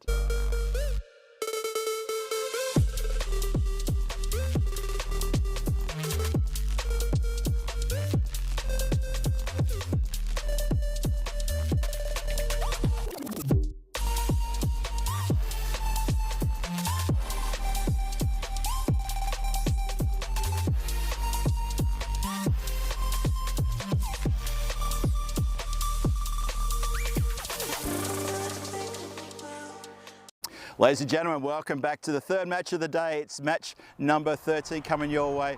Well, I hope you're all catching your breath after the finish of that match number 12. I tell you what, myself and Rico, we're getting our breath back in too, because we've done it again. We've managed to crush and reset the clock of the Golden Balls from 132 all the way back to 0 as the Zagreb Assassins get an amazing surprise come from behind victory over Rijeka Markors, and the Markors are going to be very hard for them to come back from that. That was a tough loss for them to have to handle. For the Assassins, wow, they are riding a wave, and they're going to take that wave straight into this next match against the Sir Oliver Split team, who are getting ready to take them on. Sir Oliver Split, they're currently 0-3. They're wobbling. Their tournament's in a bit of a wobble at the moment. And for Zagreb Assassins, well, they're now 3-0. Their 2 wins they had on Monday. Now with this win, they've taken against a team that I'm thinking is going to be thereabouts towards the finals, of course, on Friday. That's the Rijeka Markors. Let's get across that tournament referee who's got the 2 captains for the toss. Take it away, Charles. Thanks, Phil. Welcome to the toss for match 13. Sir Oliver Split and Zagreb Assassins, they'll call. Heads. Heads is the call, and it's a head. So we're going to bat first again. Assassins have won the toss, they'll bat. Well, there you go. Under the lunchtime baking heat here, I can tell you now that the Assassins have won the toss. They're going to have a bat first, and they seem to love to bat first, and why not? It works. You've got someone like Babu at the top there, and he is absolutely tearing things to shreds at the moment. British taking a while to get going, but when he does, he's a danger as well. You've got Harry Prasad, who's getting runs. A lot of people getting runs here in the team, and that is so important for them to get runs on the board. And against the Sir Oliver Split team, who are looking a little bit fragile at the moment, a big score here could put them out of the competition completely, and they'll be fighting for a 4th spot on the standings the way they're going at the moment. So why don't we start things off? Rico Full is in the commentary tent, ready to take over. Rico, use the toss, Assassins win it, and they're going to have a bat first. Thank you very much to Phil G, and I'm glad that Phil G's still got his voice. I've only just about got mine. In fact, Phil G, I think he's gonna take a bit of time off there. We're gonna have to break these innings up, and time for us to get a bit of lunch and also to get our breath back and composure. But hey, boys and girls, what a match that one was. What an absolute thriller. Good news, I think, for everybody is those 2 teams will finish the day off playing a repeat of that match. So we will see that same fixture again, match number 15. Look out for it. This is match number 13. So what have we had? We've had a hat-trick in the first match of the day. We've had a golden ball. Anybody think there's going to be a century in this one or something else? A 5-wicket haul? There's got to be something. It's that kind of day it is. And have a look at that, by the way. And SOS will not be liking the look of the stats there for them. 85% to 15. That's a big gap. But then kind of sums up how SOS have been. Now, it's probably fair to say that when we saw them with the ball earlier, they were pretty decent, and I think that they will be once again pretty competitive with the ball and maybe with the field. The question is batting. Can their batting finally click? Can somebody else other than Manav Nayak get some runs on the board for them? I think for me, Oliver Tilley and Luke are huge in that department, and then other people like Angus and Sam Houghton have to play their part in it as well. Welcome back to everybody. Ooh la la la. It's hot, it's spicy, and we also did have that golden ball in there. I think a lot of people were up and about for that match. So welcome back to everyone. Welcome back, Dave. Hello to Chris Smith. Hello to Wayne, Rob Thompson. And I think everybody looking forward to another exciting match. And of course, John Heasham and Terry Richmond are in there again. And John Heasham, yep, here we go again. And looks like it is going to be Luke to bowl the first. And no surprise that Naushad, who was the player of the match actually in that last one, I'm quite surprised. I know that Naushad Babu did score 75 runs, so that was important. Well, umpire's about to signal wide here, and now stops himself. Well, umpire was signaling a wide and stops. Look at the umpire here. So here's the delivery. It just moves away. Whether there's bat here or not, well, we'll see here. Don't see out of the bat. And the umpire,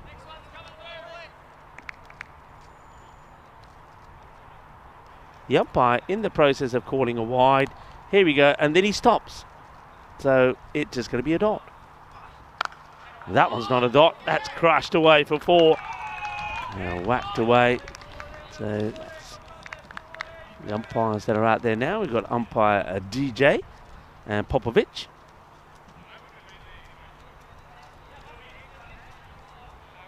It's an interesting one. Umpires probably think, it's going to be, oh no, it's not going to be a wide. And I think the umpire, I think that's the appeal. The appeal stops the umpire giving the wide in the end. That's played into the deck. And I suppose by the way, everybody, the writing on this day, International Left-Handers Day, the right, most people would have said, International Left-Handers Day, that Sukhwinder Pal is going to hit a boundary and win the match. But, well, he is a left-hander. He wasn't able to do it. He does hit the ball, but it doesn't go to the boundary, and great fielding from Prashad meant that it would be a win to Zagreb Assassins. So they're coming to this match with a 100% record, and the record is pretty 100% from Serleville Split as well, but for the wrong reasons. 100% in the losing department. That's beautifully hit. 1 bounce, 4 runs. 4 carreras. It's a nice little shot. Gets himself in a really good position as he plays that away. Yeah, so International Left-Handers Day today. We also said it's a day that is calligraphy day, all to do with celebrating the importance of handwriting. And on 1975, one of the fastest bowlers of all time is born on this day. Shoaib Akhtar was twice clocked at going past the 100 miles per hour barrier, though it remains unofficial. That's just over the fielder. It's 4 more. Babu just teasing with the fielders a little bit with that one. Doesn't try to hit it too hard, hits it on the up. And that one is also going to make its way to the boundary. Yes, let's talk a little bit about Shoaib Akhtar. He generated as much interest, though, for his bowling action as his attitude to the game. When on song, Shoaib was a fearful position. However, along with the star performances came several controversies and brushes with the authorities. Oh dear, what is this? I don't understand what's happened there. I know it's gone for 4. I don't know what Anthony Razmalic has done here. Unless this ball has done something surprisingly weird. It looks like Anthony's just literally, oh yeah, he's got that all wrong. And there's no Tortuga or anything there. He just missed it.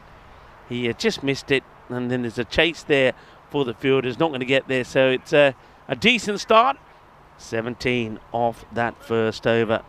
And the Assassins, they 130 was just enough to, well, it wasn't enough, the 130 to win. It was enough for them to get a tie and then hold a ball.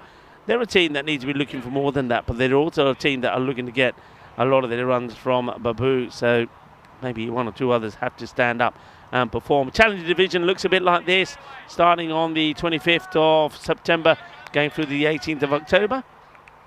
2 divisions. And of course, that will be done, signed and delivered before we go back to the championship group of the Premier Division. Risky little play for, well, it's another misfield. So 1 misfield led to 3 extra runs, and that misfield, that's already 4 extra runs because of misfields. It's getting hot out there as well.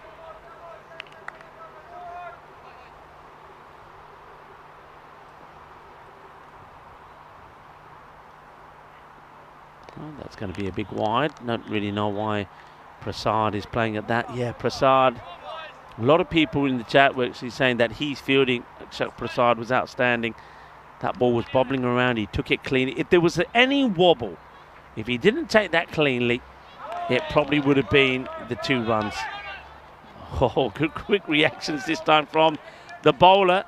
This is Mamun has unnecessarily rolled away by Sam Houghton. Oh, God, what a catch! Oh, you beauty! You absolute beauty! Sam Houghton has taken an incredible catch there. The reflexes were sensational, and Prasad is going to have to make his way back, but he will know that is an outrageous catch from Sam Houghton to get him out, and Mamun has picked up the all-important first wicket. Look at that for a grab. Brilliant from Sam. Wow. It's one of those days, isn't it? Just match after match. Wonderful moments, wonderful, spectacular moments just keep on happening. What a good catch that is. Wonderful catch. Here it is again. One-handed, thank you very much. A bit like a ballerina, but it sticks in the glove. So that's the end now of Prasad. He's going to have to go. Prasad, who many people feel was probably the hero of that golden ball victory, but he's not going to be the hero with the bat. Now they're sticking with the similar batting lineup as the match before. So Pawar comes out. Mind you, the big difference is this time they have lost a wicket early. Rising delivery, swing and a miss. Swing and a miss, can't get anything on it. It's a dot ball, Mamun. Nice over from Mamun. He just seems to be finding his areas, getting the ball in the right place after that expensive kind of start from the over from Luke. And that's the end of a great over. Really good over. Just the 3 runs from it. The score is on 20 for 1. Well bowled by Mamun. And a few people asking what are the changes then in the 2 teams here. I'll see if I can tell you as I have a look. So the Assassins, Fahim Hussain and Satish Savlam, they're out, and they've gone with Harry Beresford Pearce in the side and Manish Madhu. And Surliver split, no change at all. So they are exactly the same. So those are your changes. And I think having Harry in the side, Harry, he got opportunities with the bat, which he never really took when he was playing for Croatia. But with the ball, I like what he did. So keep an eye on him with the ball. They're not making a change here. They're going to go with Luke again. He went for 17 off his first. And he's going to go for a massive 6 off the first of his second. That is a smash and a half from Babu. That's 6 on any ground on the world. That is blasted. That is big. It's short. I think the angle here from Luke, along with the line, it's too short, is working against him. And somebody who's very quick on the pull and the hook shot, Babu is going to enjoy that. So he gets that away nicely. Who else? What else can I talk about here? So talked a little bit there about Shoaib Akhtar. Why don't we talk a little bit about that 1976 in the 5th and final test of a blazing summer. On this day, Viv Richards completed his highest test score with a murderous 291 at the Oval, finishing with 829 runs in the series, which West Indies won 3-0. King Viv eventually scored 1,710 test runs in that 1976, a record that stood for 30 years. That leads me to a question, actually. So that record stood for 30 years. Can anyone tell me who broke that record? So that's my first question for you all. So 1976, with Richards completed his highest test score with that 291 at the Oval. He finished with 1,710 test runs in the year. 1976. A record that stood for 30 years. This is going to be another bit of misfielding. The batters will take a couple, probably should have taken 3. I've said before that their running is not the best. Yeah, so who broke that record after 30 years? Okay, I'll leave that out there for you. A lot of people have been talking about many different things for a team winning or not winning that golden ball as Luke pulls out this one. One thing that's probably fair to say, and I didn't touch on this after the end of the match, if these two teams can learn anything from that match, particularly the Zagreb Assassins, that is to run. You're not always chance, gone, out, big wicket. Babu will go for 24. Luke gets the breakthrough. And Babu, he's got to learn that lesson about the running, because if he ran properly, he would have run 3. He would not have been on strike. Power should have been on strike there. And yeah, the Zagreb Assassins have got to be better when they are running. And you could probably say the same about Rijeka Marcos. Both teams playing in that last match, the golden ball match, they didn't run well and they left a lot of runs out there. 28 for 2 then. The big fish has been sent back. That is the end of Naushad Babu. 24 of 9 deliveries, 1-6, 4 fours, and Angus takes the catch. Well done to Luke. They did stick with Luke to bowl the second, and it's worked out well, because after being blasted for an enormous 6, he's got the wicket. Well done to the fielder as well, who did recover enough to keep them just to 2. Alfie comes in at number 4. These two know each other well. Oh, good delivery. These two, of course, also played for Croatia, where we had those, seems a long time ago now, doesn't it, already, where we had 4 days of actions to start this tour of Croatia. Both played for Croatia. So Alfred, he's a good player. He's happy to take the single, and was just checking to see really if his partner Power was going to entertain the single. Power says yes, who himself is struggling a little. 0 of 3. Power did score in the last match, but it took him a while to get going.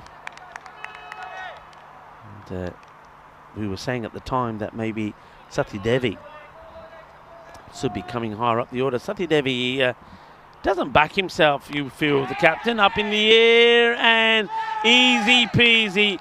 Power will go for a 4-ball duck. Luke picks up another wicket. Maybe now we will see Sati Devi. So that's a disappointment for British Power. It just doesn't, for me, seem like a top order batter. I don't know, there's something about him. It's maybe not in this format. Maybe it's another one in the longer format, can be a bit more productive. He's not the man for me in this format. And surely now, yeah, are we going to see Sati Devi? Doesn't look like. Looks like Suraj Wadekar is going to come in next.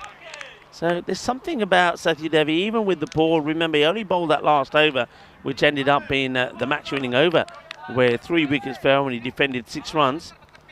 They scored. They scored just the 5. It went to the golden ball.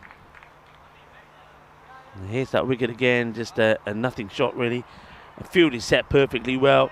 A nice catch there taken on the boundary. And, Islam holding on to the catch.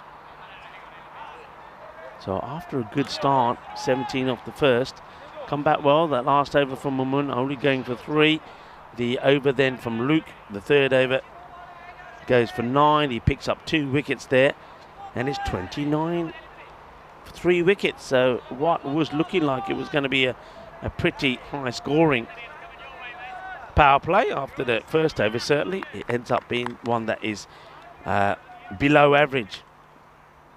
Now, normally at this point, you'd see Manav coming on to bowl, but they're going to stick with Mamun. Why not? He did bowl a very good first over. Oli went for 3. That's played away.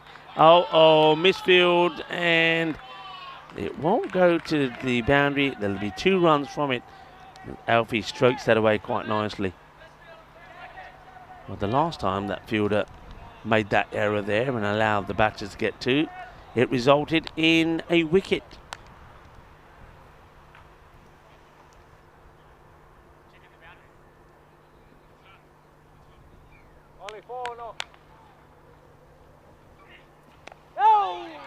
Played away and oh dear, dig गया. Oh यार, की हो गया? कहना आदे क्या कुछ तो आया ना मेरी लत्ता ले गया. And that's Islam, Hamanul Islam, who did take the catch just moments ago to remove Pawa. Well, I think he's tripping over his own laces or something here. Just gets it completely wrong. Down he goes. And the ball goes to the boundary.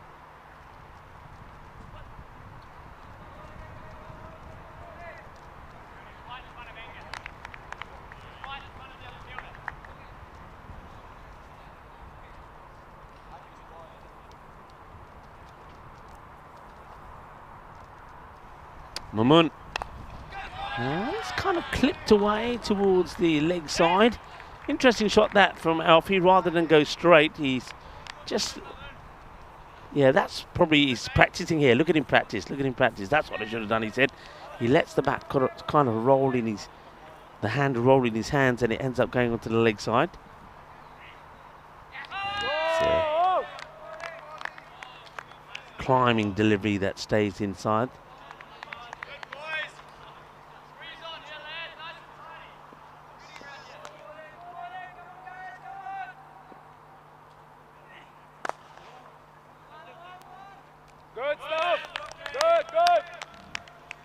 Just played out. That's just going to be a single. Good bit of fielding there done.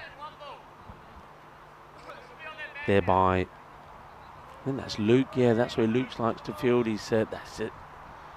Where he's at his best there. In comes Muminon again.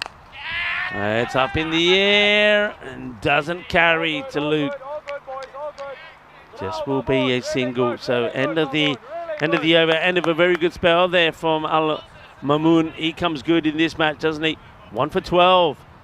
And that's a pretty good over. Just a 9 off it, just the one boundary.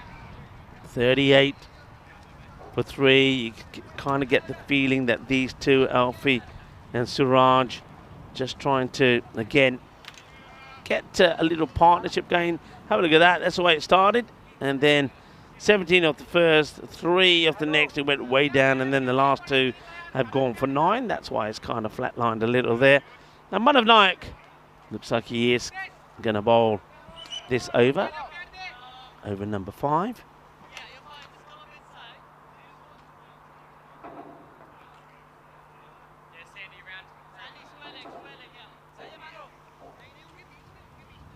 Well, Manav just making sure he gets the field right. So don't forget my question.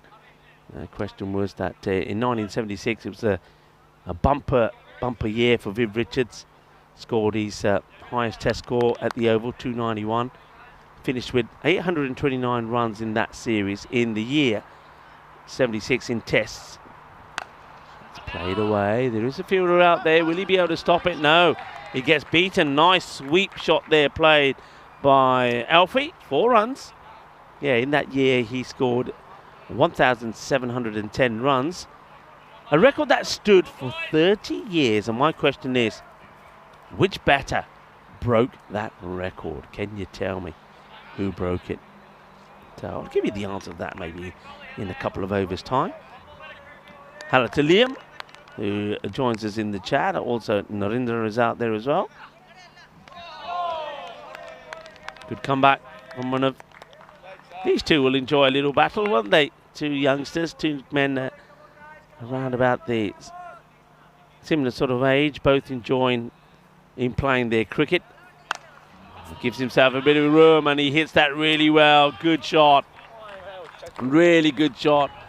And who's that doing a little bit of fielding there now?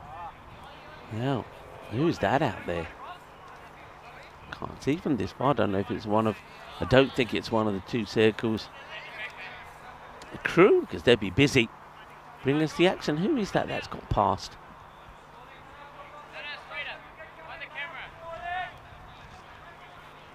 Played away, so Manav just changing that field slightly. He's got square leg, mid wicket. Mid wicket's very fine actually, and long on back. Goes for it again and gone. Goes across the line. It's a quicker delivery from Manav And Alfie wants to play the same shot again. Probably not the right shot to play. Clever there from Manav. He knows he wants it. Knows he wants it there. Bowls the quicker delivery. Alfie goes for it. But he's going to be leg before wicket to Manav. We'll see it again here. But I don't think there was any doubt in this one from the umpire. There it is. The only thing I think you had to think about was the height. That angle's a good angle. Maybe you see that side angle there one more time. But no objections there, really. You can see there from Alfie. The finger's gone up for the umpire, so they thought, right, we better go. It's a good opportunity for the players now to take drinks with 2 balls to go in that over. 46 for 4. And Wadaka is there, and I'm pretty sure now, surely he's going to have to be joined out there by Sathi Devi. I haven't seen the new batter appear just yet. So lovely look at the field. Welcome to everybody. A lot of chat. Good chat as well. There's Liam saying, got him. Hello to Terry Richmond, who's saying hi to us. Plum pudding with plum sauce, says Dave. And, we were talking about some important things on this day in history. And what else can I tell you about? What about in 1982, around 200 from Moshin Khan, the first double century in a Lord's Test since 1949 set Pakistan on their way to a 10-wicket win over England. The unlikely match winner was Moshin's opening partner, Mudassar Nazir, who took 6 for 32 in the second innings with his gentle medium paces. This was Mudassar's 25th test. In the previous 24, he'd only taken a total of 11 wickets, so that was a bit of a surprise, wasn't it? Back on that day. Creepy crawlies are coming in here now. I just tend to just flick them away as they walk this way. We have got the sort of the baton of the old squatter, which is doing its job. The wasp will start to come in pretty soon as we start to have our lunch. That's what seems to attract them. Swing and a miss. Now, I say swing and a miss. I think it's a drop catch. If we got this again, please, Alexis. And looking at the reaction of the wicketkeeper and the bowler, I think Sam Houghton's put this down. I don't think we've got time here. Maybe you just stick with, yeah, there's the drop. Back to the live action. This one just gets clipped away on the leg side. It's going, and we'll go all the way to the boundary here. So let's have a look at this last ball of the over. Manav just strays this time onto the leg side. So it just gets clipped away. That's part of it. It goes for 4. So 4 runs off the last ball after there was a chance to take the catch. So what a big moment that could be.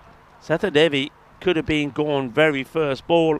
He did definitely edge it.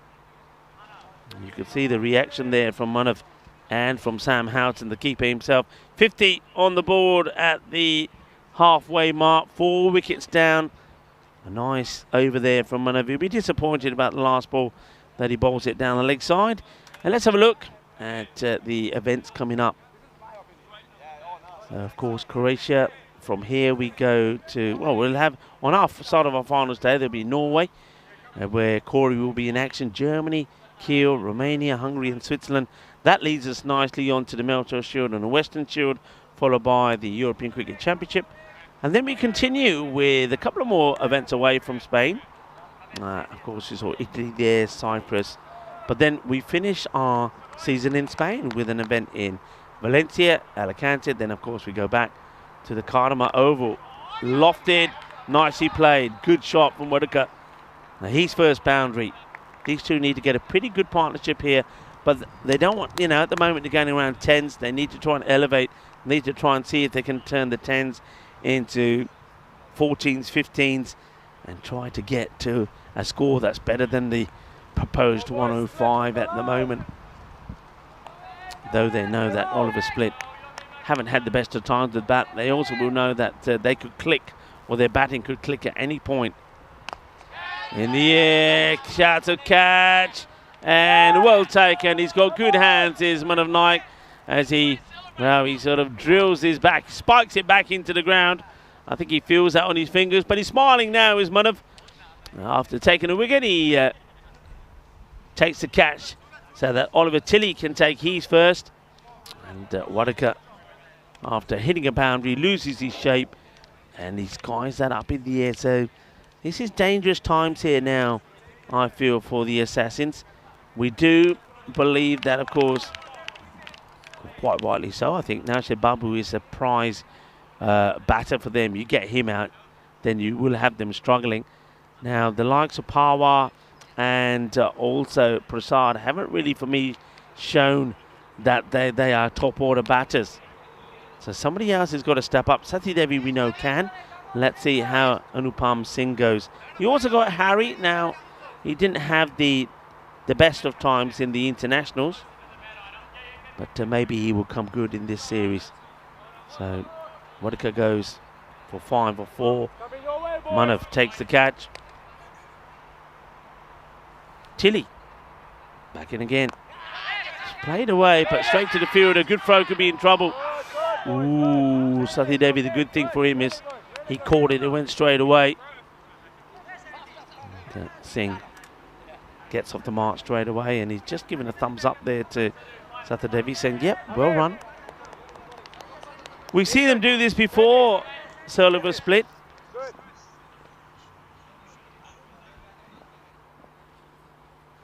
We've seen them do this before. Remember, they did restrict Raika Marco to a score of just 103. But with the bat themselves, they absolutely imploded. They were bowled out for just 59, with only Manav scoring 24. That was where we saw the hat-trick in the first match of the day from the captain, Wasal Kamal of Raika Marco. Also 3 wickets there from Sahil Lal, 3 for 13. Goes for the big shot, but not able to find the gap. Interesting field set here, actually. Talk about that in a moment. So they have got a short mid wicket. Then either side of him, they've got square leg back on the boundary and long on. But you can see that batters will like to challenge going over the top of the short mid wicket. Oh, he's going to get lucky here. That's probably going to go all the way, is it? Oh, do they stop that? They have stopped it. That's brilliant bit of fielding, actually. Yeah, that's one of those that could hit the ground and really just take off. But it holds up nicely for the fielder. So here's that short ball that's banged in. And see here, picks it up and just has to make sure he doesn't go over the rope. And nicely done. Very nicely done. End of the over. So Tilley. Nice little over from him. Just the 8 runs from it. The Assassins. 58 for 5. And let's take a look at this. Of course, what should our new European cricket friend be named? Vote now. You can scan to vote. And at the moment, shall just be called Robo Duck. There he is. Well, we were saying that maybe we need to add a little bit of grizzly to the bat and the ball. And to that graphic, he could be holding a grizzly bat and a grizzly ball, couldn't he? Could Robo Duck. Doesn't get that out the middle at all. That's scuffed again by Satya Devi. Satya Devi, he might find himself guilty of not giving himself time to bat. He's had opportunities where I think he should really be saying, yeah, I should be batting at the top of the order, maybe coming in at 3 before Pawar, I don't know. But because he hasn't had a lot of batting, he's a little bit rusty, you feel here. Anupam Singh. Oh, goes for the big one here. Could this have been another edge? I think it is, you know. Let's see this again, if we can, very quickly, because he does bowl quick.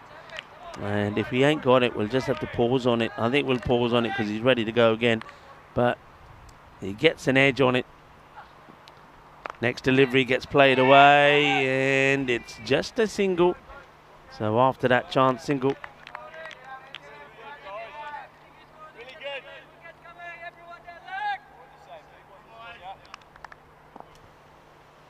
Here comes Nayak again. Just pushes that one away. So single gets taken.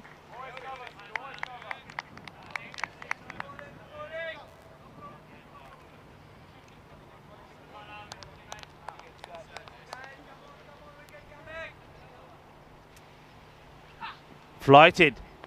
And they'll just take another single. Nice bit of variations there from Nayak. So Silver Split kind of doing exactly the same thing that they did to Riker Marcos.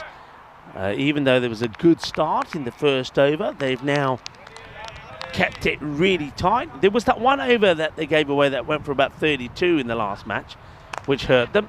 That's hit well. It should be stopped. It will be wonderful hands there from Luke. Releases the ball very quickly. We know that Luke is an outstanding fielder.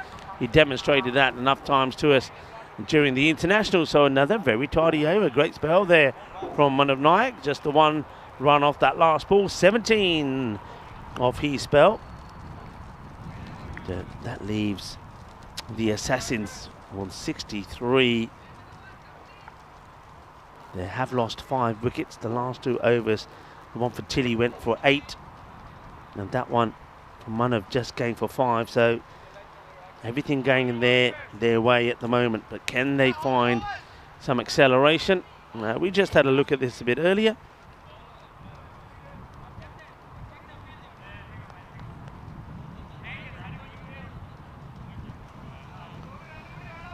So yeah, looking forward to all those events that are coming up, especially, as I said, the finish there. We'll go to Levante in Valencia, lovely ground there, baseball ground, but in a beautiful location. And then talk about beautiful locations. Our first LP there right by the coast, close to Benidorm. And that'll be very nice as well, the Sporting Alfest Cricket Club. That's up in the air. Has he got enough of this? Yes, he has. It's a good shot. Probably the first one that Sethudevi has got sweetly out of the middle. He's tried to play a few shots on the leg side, which he hasn't really got timed out the middle, but that's a nice shot. And nicely elevated. Look at the follow through there. Gets good distance from that shot as well. So Angus bowling this over number 8. First ball goes big. Second one goes even bigger. That's right close to us, to the left of us. 6 more back-to-back sixes. So Satyadevi looking to go big in this over. Now I was saying that in that last match, Silver Split did contain their opponents, Marcos, to a score of 103, but there was that one big over in there. Other than that, it was all nice and tidy. Angus 2 balls, 2 sixes. Satyadevi is probably thinking the next one might be either off pace or a shorter one. So let's see, Angus is going to have to do something different here. Let's see what he goes for. Satyadevi moves to 21 with those 2 sixes. It might have been attempted slower, but it's in the air. Fielder getting underneath it, has held on to the catch. Wicket given. Let's just take a look at the side-on view of it just to see how high it was. So it's not the best of deliveries, this, from Angus. But McMahon will pick up a wicket. And let's just take a look at side. It's always nice to know just where about that was. But it didn't look that high to me, to be honest. So he goes for the side shot. Where's this ball? Where is it going to be landing? Oh, he disappeared just like that. It's a kind of magic.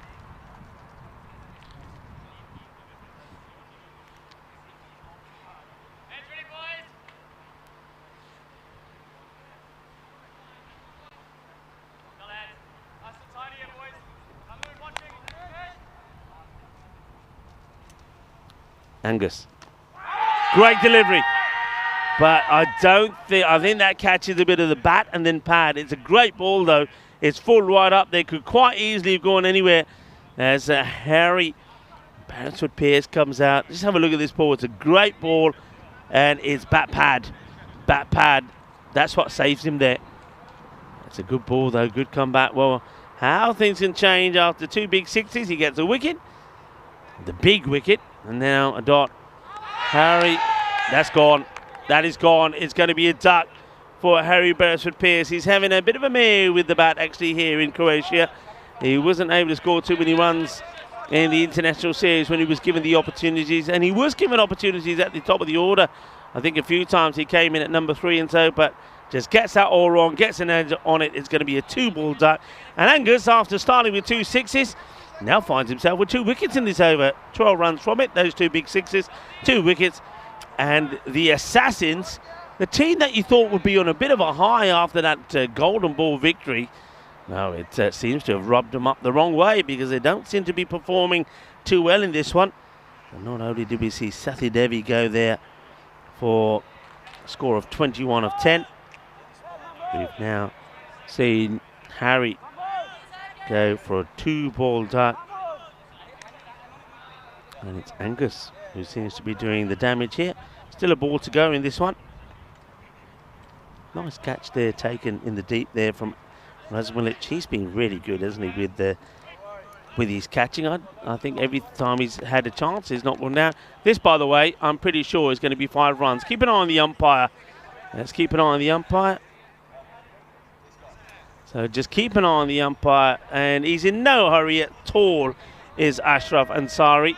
And maybe because he wasn't expecting to be there, he wasn't ready.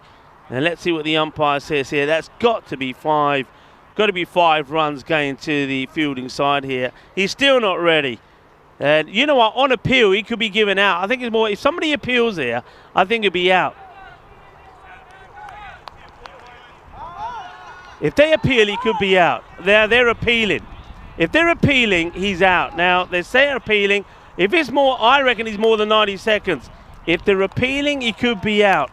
60 seconds is 5 runs. If they appeal, now I don't know if there was an appeal there.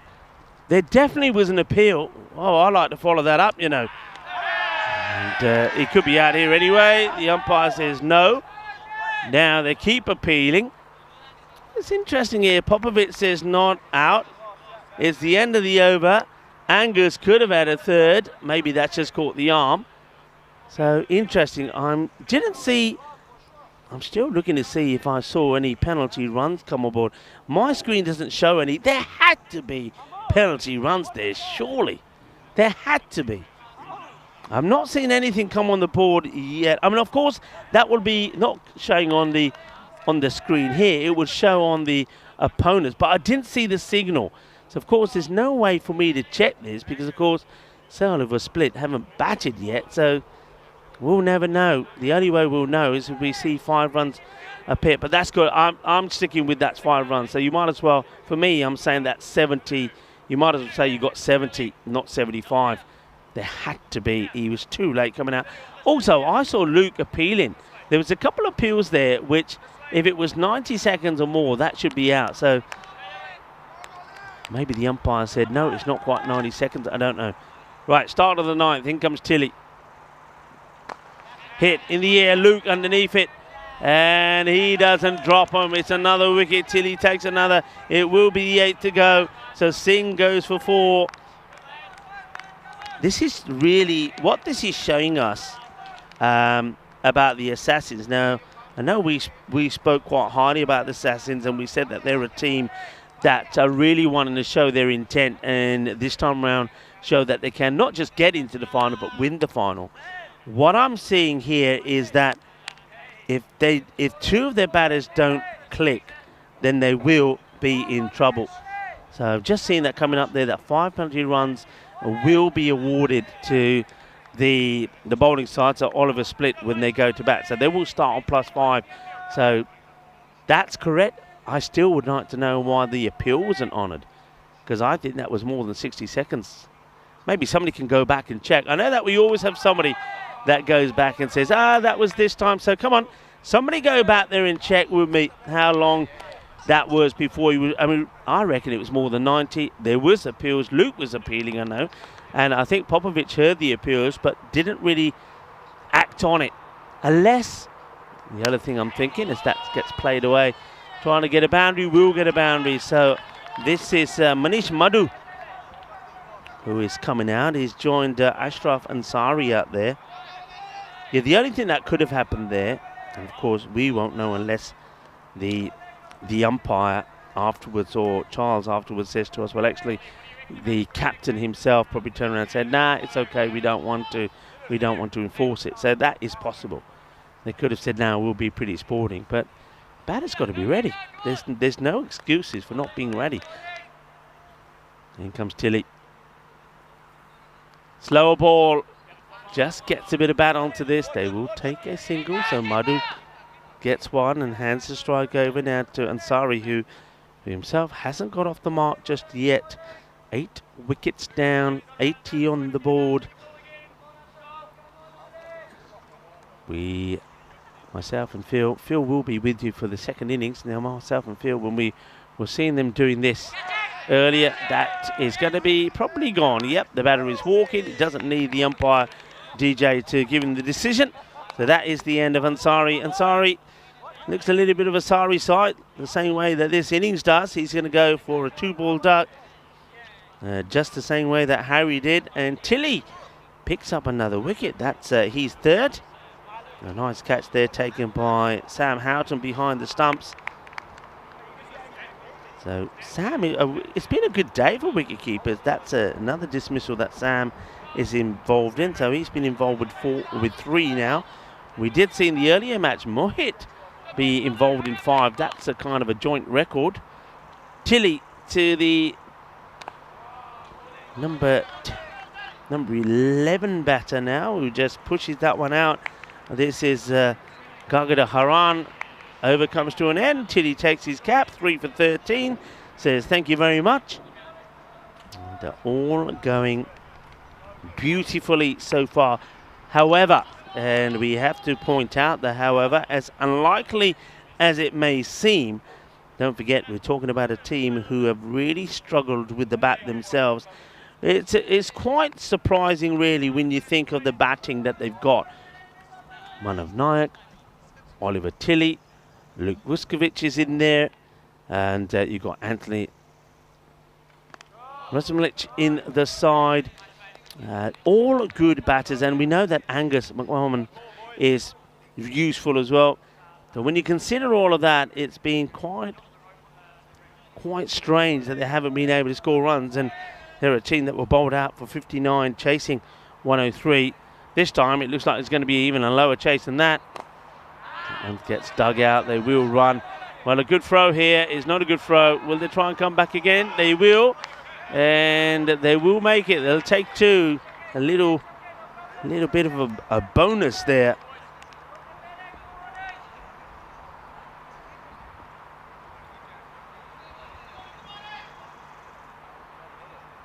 So let's see if the SOS can finally put an end to this disastrous defence that they've started with. They are the reigning champions. Nobody expected them really to go down in that very first match yesterday, in all fairness. But it's the way that they went down. That was the thing. It's not losing. It's the way they went down to Sokol. And then, of course, they then lost to Sokol twice.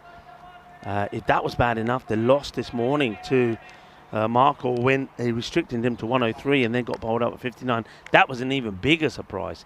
So surely they will start their campaign, and that's gone. The umpire, I love it when the umpires give it out when the ball's hitting the stumps. That's a very European cricket. They're going to be bowled out here for just 83 all out. So one thing that tells us, or tells me certainly about the Assassins, if Satyadevi and Naushad Babu don't perform, they are in trouble. So I don't know if they've got some other players that that are in their squad, more powerful batters to come in perhaps a bit later on. That could be the case.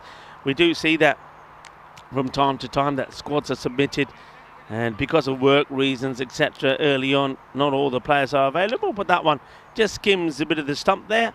So that's 3 wickets also there from Angus, who, remember how things started for him. I remember when he bowled that first over, it went 6-6, and he was at his bowler's mark, waiting for the ball to come back. That was another massive 6 from Satyadevi, and he was just down, he was arching over, he was like, oh no, here we go again. And then since then, if you think about it, all they've scored from him is 3 runs, and he's taken 3 wickets. So marvellous performance from him, marvellous performance also from Tilly. In fairness, you could say that this time around all the bowlers did bowl well, even Mamun, and they didn't even have to go to someone like Sheikh Sidhu this time. So they've done the job. They have restricted a powerful Zagreb Assassins team, a team who were, well, about an hour ago celebrating in style a golden ball victory, a match they won from nowhere after they tied scores 130 to 130 and then went on and won the golden ball. They have now succumbed to a very low score, just the 83 all out with there was also 8 balls to go. So surely SOS are not going to make the same mistake again. I wonder if we see a little bit of a change from them in the batting. I wonder if they turn around and say, look, you know, what we've tried on 3 occasions hasn't worked. It's been pretty disastrous. We've got to do something different.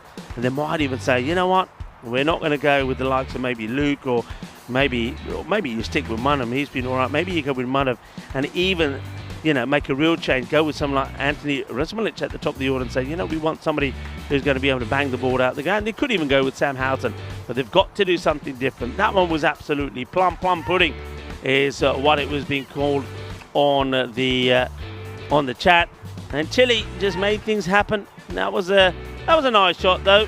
There was very few of them though, few and far. This was one that was tucking him up. It was a great save actually from the fielder. Came across and got the throw in. And that was nicely done. But they just weren't able to get runs. Seti Devi just started to get going here. This is that over from Angus. First 2 balls, boom, shaka, boom, boom, boom. But then it was time for the wicket. Good catch taken out there. That's a lovely catch from Anthony Resmalic. He is a very good catcher of the cricket ball. Then 2 in 2. That was a soft dismissal there from Harry. Harry just hasn't been able to get a good day with the bat. And or a good time with the bat, I should say. Not just today, but over the last few days. His batting just hasn't clicked. And then that one was whipped away for 4, and then it was eventually taken. He did put 2 down behind there, both of them of Manav Naik, but Sam Houghton did manage to take that one. That one didn't need anybody involved. It was just a ball that started just outside off, came in, took the stumps, and that would bowl out Zagreb Assassins for just 83. So Sir Oliver Split, maybe it's going to be 4th time lucky a team that have lost 3 matches on the spin. They would love to get a win. And you know what also that's very important for them? To win with 4 points after all the hiccups that they've had would be brilliant. And then we know that the next match that they play back to back, will be against the Warriors. And that then means it's all or nothing for the Warriors. If they don't win that match, then we can't see them making it into the top 4. Quick look at the batting scorecard. It's not a pretty side at all, and that's why we don't leave it up there too long. Babu 24 and Seti Devi 21, but really nothing else much to talk about on the bowling front. 3 wickets there from Chile, 3 there from Angus as well, and Luke picks up 2 as well. And let's see if Luke can follow that up with a good performance with the bat. So time for me to take a break, extended break for me. I'll take the next innings off, but I will be with you and with Phil G for the start of match number 14 when the Warriors take on SOS. But until then, we'll take a short break, and Phil G will be back with you to talk you through what I feel surely this time round should be a short innings, and SOS finally register their first win. That's exactly what the reigning champions will be looking to do here. So join us back in about 10 minutes time. Hasta pronto, mi familia.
This European cricket event is proudly brought to you by HCL Software, Rado and 1xBet. And it's a warm welcome back to Mlados Cricket Ground here. Phil G, happy to be here to take you through the run chase here in this match. This match 13, what I like to call the lunchtime match, which usually features myself and Rico taking turns to have a little break during the heat of the day to grab a little bite to eat and get some refreshments and then come back in fresh and ready to go. I tell you who is fresh and ready to go. That's Sir Oliver Split. The team are out there. They've already got themselves 5 runs on the board before a ball is even being bowled. And that is due to the penalty 5 runs that was applied for back in the previous innings, where one of the batters took a little bit too long to come out. Probably lucky that he wasn't given out, because there was an appeal for more than a 90-second delay. Umpire turned that down. Maybe the umpire felt that that was fair enough, or possibly whoever had the clock felt that it was just under. Either way, the appeal was not upheld, and instead it was just going to be 5 runs penalty. So Oliver Split 5 for the loss of nothing before a ball has even been bowled. So they're off to a good start here so far. And Sam Halton is at the striker's end. Oliver Tilley is at non-striker's end as the shadow of an Army Black Hawk helicopter goes directly over the ground and directly over our heads. That's the second time today I've been buzzed by one of these helicopters.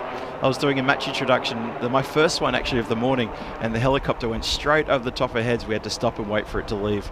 I think it must have been Vinny pulling a prank on me, possibly. So, this match hanging in the balance. 83, Zagreb Assassins bowled out for 83. Run chase starts in earnest. Here we go. And we start with a ball that is pushed a little bit wide. No wide shown though, just inside the tram tracks, but 5 on the board nonetheless. So Oliver Split needs 79 runs from 60 deliveries. It looks pretty straightforward, doesn't it? But the Assassins, well, we saw what they did in the previous game against the Rijeka Marcos when they managed to just manufacture an amazing win, an absolutely incredible win via a golden ball with an absolutely crazy last over. 5 runs, 3 wickets, dots, leg byes, and a partridge in a pear tree, and we ended up with the golden ball, and the Assassins got that one. So let's see if history can repeat itself. Houghton pushes that one to the covers. Oh, the throw has hit the stumps. I reckon near's home. It's a good direct throw. Maybe we'll have a look at some side on. I'm pretty sure it'll be home. We're going to have a quick look at side on. I think he's okay though. The appeal was very quickly silenced, very fast indeed. So watch this. I'm sure he's home. We'll slow it down as he gets in. Oh yeah, well and truly home indeed. Wicket keeper's not even interested. And so we are now 6 without loss with the first runs off the bat. 5 penalty runs added. In case you missed it, there's the news. 5 penalty runs added to the top of this innings, of course, to Sir Oliver Split because of a batter who took too long to get to the crease. Umpire awarded 5 penalty runs, and those penalty runs are not runs taken away from the batting side at the time, but it's added to this team's batting card. So that's why they're starting with the 5 runs. That's how it has to be applied. So Sir Oliver Split, 2 balls in, 6 runs on the board. Halton and Oliver Tilley, they're the opening batters. Oliver Tilley now, he's on strike. He would love to settle in for a good score here. He hasn't really done a lot with the bat so far. Be good for him to sort of stay there and try to get a good 20, 25, even 30 runs and just work the ball around and try to get the runs on the board. So for a 4-point win, so Oliver Split SOS, they need these runs at 11.7 runs per over. Maybe they can do that. We shall see. I think we've just had a changeover possibly of walkies. I think that's what that is. Or maybe it was a broken counter. Or maybe maybe it was an absent ball counter, possibly that got run out to square leg umpire there as he slowly trudged his way back. Or is it a broken bail? There you go. There's a bail being put on there. Now, that's interesting. Did we start without a bail, or did a bail get broken? That's possible thing. I think the throw from the infield has broken the bail, and we've just had a replacement. It's all happening. It's all happening indeed. Pawa with work to do here. He comes charging in. Good delivery, really good delivery. It's dug out. Shy at the stumps, oohs and ahs. Bit of a nervous start here for both the Assassins and Sir Oliver Split. just showing both of them a little bit of heart and a little bit of emotion, that how important this game is. Don't blame them.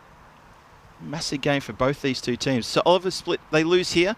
They go 0-4, and that's it. I don't think they're going to be playing on Friday.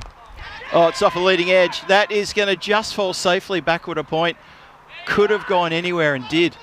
And they're going to run back for a couple, as the fielders just don't really find the ball quickly enough to get it back.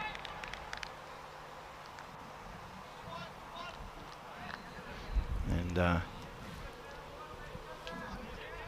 I'm just going to step out the way here for a second, because Rico's trying to get to his lunch, and so's a Wasp. He has a dining a partner here, unwanted dining partner. So I've just had to hand over the old fly swatter and see if that can take care of business. It's pushed in the cover, straight to the field, and no run this time. So welcome everybody back into this run chase. Welcome to everyone who's in the chat, who's been lighting it up all day today. Thank you for staying with us. Thank you for joining us. Dave B and Terry Richmond in the chat. They're good to see you all. Johnny Heesum as well. I almost called my own main name out as I was reading through the men in blue, all the men in blue, and of course so the names and the chatters who are not in blue. It's wonderful to have your company. Oh, elevates this. That could have easily just been spooned straight to extra cover there. Not sure. It's like a weak drive, and that is a kind of shot that can get you done and dusted if you're not careful. Well, it's the end of a cautious, albeit a little nervy over. So Oliver Split look like, at the moment, they look like a shadow of their former selves from last year. They scored 5 runs off the bat, and there were 5 extras as well to go with that. Hey, check that out. 1 match since a golden ball. Oh, we're so sorry about that one. That's right. The clock was reset only a game ago. Of course, that was the Zagreb Assassins and the Rijeka Markors, who battled out a really, really good game, exciting game, as all GBs are. They both ended up on the score of 130, and the golden ball was split, and it was the fielding team who came up with the win. Zagreb Assassins keeping to just 1 run as they scampered home the Rijeka Markors to try to pick up that second run. Never going to happen, and it was a good bit of work in the field. Bit of a steadying moment. You see the fielder was running around. It was very good indeed.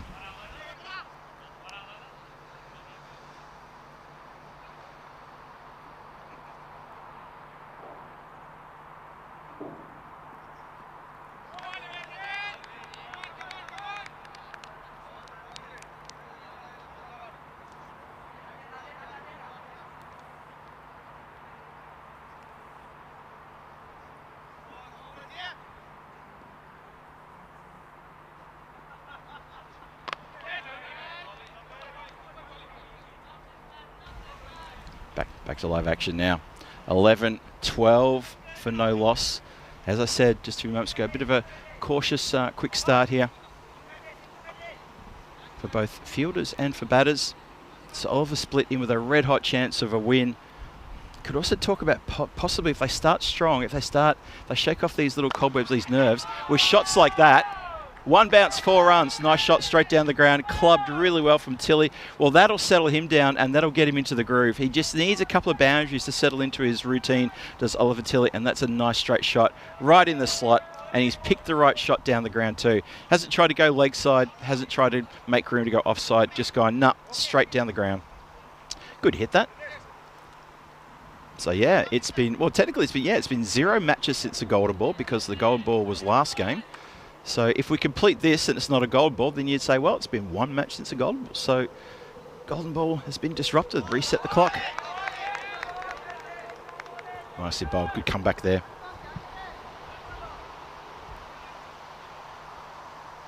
Ray Tipping is asking, what is Rico having for lunch? I can tell you right now, it smells absolutely lovely. It's not too far away from me. And I've already had my lunch, so I can't complain I didn't have enough. I had a very nice lunch supplied by the locals here, who looking after us quite nicely. Quick single, shouts of easy. There's nothing easy about the throw. No chance of a buzzer though, just the one. So with the occasional boundary, just pushing around for singles at the moment. Like I said, it feels like a bit of a cautious start here. So Oliver Split, they don't want to be coughing up wickets. They haven't lost the wicket just yet. It's not a big score they're chasing, but it's that kind of score where you don't want to sort of get in your head. Oh dear. Now player's gone to ground a little bit too easily there. A little bit too easy. I felt he went to ground before the ball had even got to him, and that has gotten 3 for 4 runs. You don't have a lot of runs to play with here, do the Zagreb Assassins. Not at all. It's 84 for the win. And that has been punched through the mid-wicket area for a boundary. Score is already up to 21. Well, they are a quarter of the way there. They've only used up not even 2 overs. Good quick call. Good quick early call of go, go, go. Rico and I talked about this on Monday about the calls between the wickets, about how we were always taught never say go. It could be mistaken for either no, and that's why you don't say no or go. You say wait. Wait is the most important one, I think, for me, is wait and then yes. But anyway, if it works for them, it works for them. If there's a mix-up, then we can talk about that. Let's have a look at the standings. Zagreb Assassins sitting in 3rd place on the standings. So Oliver Split, they're languishing on the bottom, yet to get a win. This is their 4th match. Need this win, get above the Warriors. And for the Assassins, they want to get a win to try and stay in touch with the top 2. Remember, when it comes finals time, it's the top 2 teams who get to play in qualified 2. And we're getting another visit from that helicopter one more time. Here it comes. I try and talk, but it's very loud in my ears. I think it's come straight across the ground once again. Going to watch for the shadow across the ground. Not sure what he's doing. Is that Vinny playing pranks? This reminds me of the England tour of Australia many years ago when I think it was Alan Lamb or maybe even David Gower, and they were flying the aeroplane across the Gabba, trying to be a bit distracting. And they got in a lot of trouble for that too, if I remember. And that helicopter has now left us. Yeah, it's a Black Hawk. It's headed off. Flicked up in the air, and it was a dead set flick, and it goes to the boundary line and across the rope for another 4. So Oliver Split looking to reel this in. They're looking to finish this lunchtime game off in style. I wouldn't be surprised if they end up getting all 4 points here. I would not be surprised at all. The Assassins just lacking a little bit of bite here in this game. Is it possible the golden ball's taken out of him? It's a better ball. Lack of footwork from Houghton there. Fielders, there's a ring of fielders. It's like the old-fashioned, well, it's almost like the old-fashioned Australian umbrella. Used to describe the slip fielders back in the 80s and 90s, the test days. Used to have like 6 slips and 2 gullies. On this occasion, you've got I would call that probably about a 3rd slip, 2nd or 3rd slip who got the ball. Then you've got someone who's more of a gully position, funny enough. You've got Point, who's just behind the umpire there. That's just a deepish point. Extra cover, and a long off. Mid-wicket on the leg side, square leg. Bowler in again. Oh, a bit of a nothing shot, that one. He's looking just to play it with soft hands and find the gap, is Sam, but he's not got his timing quite right there. And in the end, he looks a little bit sort of soft and out of sorts, but I know what he's trying to do. He's just trying to push it with soft hands for an easy single. He's not quite connecting with it. Supercomputer has this game well and truly in favour of the Sir Oliver Split team at the moment. Oh, leg side drifting. Another extra there to the total. So we move along to 27, still 2 to come in the power play. They only need 57 from 26, that's for the bonus point. But they need 57 from 7.1 overs. Or 7.2 overs, I should say, for the actual win. There you go. That's the shot he was trying to play before. Just elevating the bat ever so slightly to push it out towards point, and he gets the single. Not looking for a boundary there. Just looking to turn strike over. So if you've got your big red pen out and you're looking to mark intent next to Sam's name, you wouldn't put it there. You would simply just say he's just hit it for 1, but wasn't intending to look for anything bigger than that. Last ball the over coming up. Here we go. Last ball the power play. After this, as the bowler just slightly loses his way, loses his run up ever so slightly. So Assassins with a big job to do here to try to contain this team, but they need breakthrough. They need wickets. They need a big over of wickets. Clamp down, that's going to get past the fielder. That's going to probably run all the way. It does indeed. This outfield lightning quick. Once that dew lifts up in the morning, this outfield can be quite quick. It does have a few bumps and a few little bobbles along the way to the boundary line, but there are certain places on the ground that are actually quite smooth, and it does run away. One of them is for the right-hander to go backward a square leg towards the scorer's hut, and the other area is square on the offside, sort of through that point region. It's quite flat. You get a few more bobbles down the ground, especially to deep mid-wicket. A lot of activity there. 32 for no loss after 3. There's the power play done and dusted at the same time. The Zagreb Assassins were 29, but they'd lost 3 wickets along the way. So, yep, runs are almost thereabouts the same, but the wickets are the telling factor. Remember, Assassins, they got bowled all out with 2 deliveries left on the table as well. You sort of do feel that, you know, if Babu fails, Harry Prasad fails, and maybe, you know, Pratish, who's struggling, if their top 4 batters fall by the wayside, the middle order just doesn't appear, well, in this match especially, the middle order just couldn't fire. And that could be a problem for them heading towards the finals. You lose Babu early, and suddenly the whole team's disrupted. Well, there you go. There's the breakthrough. It's just that it's that nothing shot that Sam plays sometimes. There's no footwork. He just tries to roll the wrist to get a single, and he clips it straight back to the bowler, who hangs on to a good sharp chance, but hangs on to it nonetheless. So Ashik Prasad comes on and gets a wicket straight away, and that's a good breakthrough for the Assassins. A few smiles around. They still got a long, long way to go. Watch this. Watch the Sam's work here. He just shuffles into the middle of the stumps, and he's trying to just turn on the leg side, and all he managed to do is to just get a leading edge, go straight back to the bowl. He takes a pretty easy caught and bowled opportunity. Ashik Prasad with the breakthrough. Halton has to go for 15 from 14 deliveries. He's got the team off to a good start. They're 32 runs into an 84-run chase, so he has got them off to a good start, has Halton. Let's have a look at this one more time. The shuffle in front of the stumps, and then just a bit of a nothing shot, and completely misreads the timing. He doesn't tend to swing hard. Houghton will swing hard when he's in the 20s, mid-20s, after he's made a few singles and he's got himself off and running. Then he'll start to have a bit more backlift and start to follow through. But in the early part of his innings, you get him playing these little dinky shots, and he's just looking for singles. He's looking to keep the scoreboard ticking over, and that's when he's really vulnerable. Nayak comes out. Oh, he has a bit of a swipe at a wide delivery. Almost comes undone there. 32 for 1. Just started the 4th. Tell you what, when the Assassins absolutely love to get Manav out in this over. Get him out cheap and get pressure, heavy pressure back on Sir Oliver Split. Oh, it comes off a leading edge. It's going to run to the boundary. Well, sometimes luck runs your way and sometimes it doesn't. He's found the gap. It was elevated slightly and it goes all the way to the boundary for 4 runs. In the end, it was actually a pretty good shot.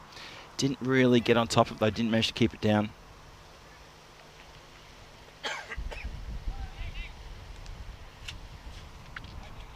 How are we feeling in the chat, everybody? You're all sort of had your lunch now?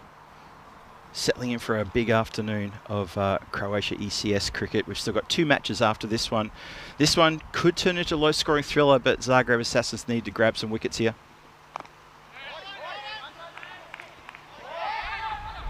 Oh, they're going to look for 2. They are going to look for 2. Yeah, it's a bit easy going from the Assassins. Just a little bit easy going there, not to field that cleanly.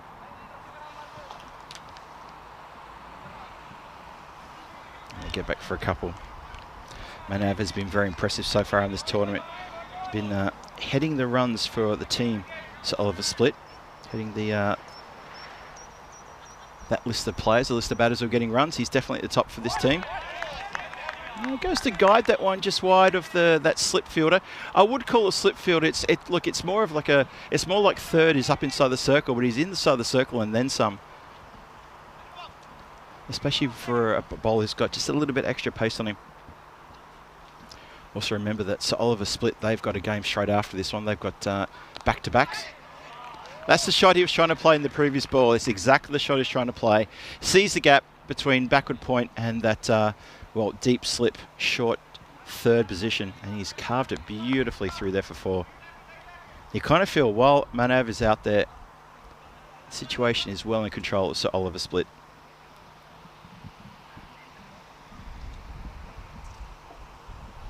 So Oliver Split will have one more game today. That's against the Zagreb Warriors straight after this game. So wouldn't they love to polish this one off a little bit earlier than usual? Give themselves a longer break until we start that match 14. That schedule will start at 2:45 local time, which is still, what's that? That's 35 minutes away. Keep an eye on the time there, of course. And of course, the last match this afternoon will come 2 hours after that, and that is the Assassins take on the Rijeka Markors for the second time today. Of course, which got played out to a golden ball. So anyone who's just joined us, we did indeed have a golden ball. You don't have to clear your ears out, don't have to replay what I've just said. We did indeed have a golden ball. It was standing at 132. It got reduced back to 0, which is where it's sitting right now. So 4 overs gone, 42 on the board. We start the 5th. We start with a wide.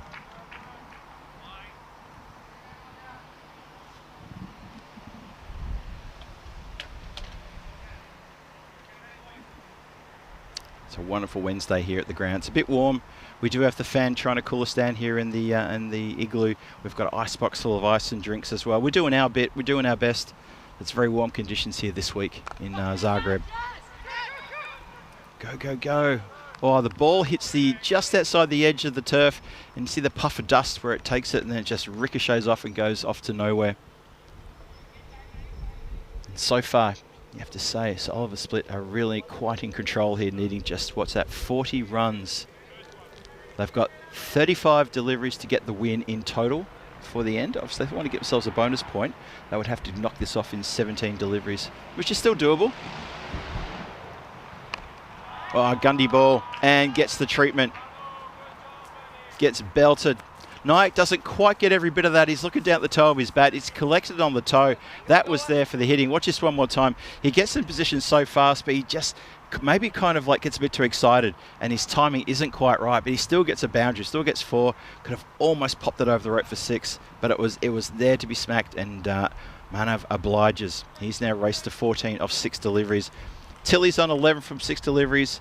So Oliver Split marching here.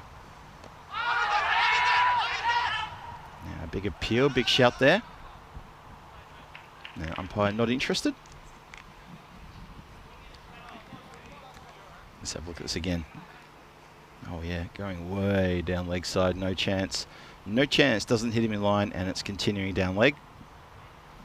36 off 15 for that bonus point, keeping an eye on that.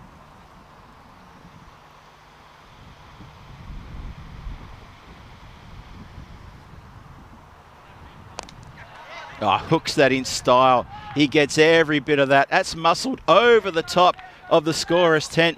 Manav looks over there. He sees his father, Samir, and he goes, hey, I'm going to hit this to you. And it goes straight over the top of the roof of that scorer's tent. That has gone a long way back. Wow, we got every bit of that. If you didn't get a bit of everything off the previous ball, that one made up for it. That was a lovely, lovely strike. Well, that was a bit of interesting vision there. I think maybe Maggie was chasing a wasp. It's possible that's what was going on there. But anyway, that was a lovely strike. Big, big 6. Manav's now up to 20.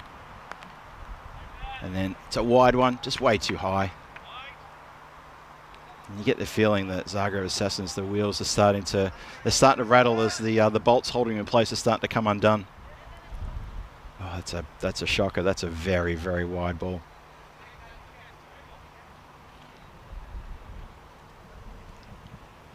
Well, this is the game that Sir Oliver Split, they needed this win. Oh, now that's no ball.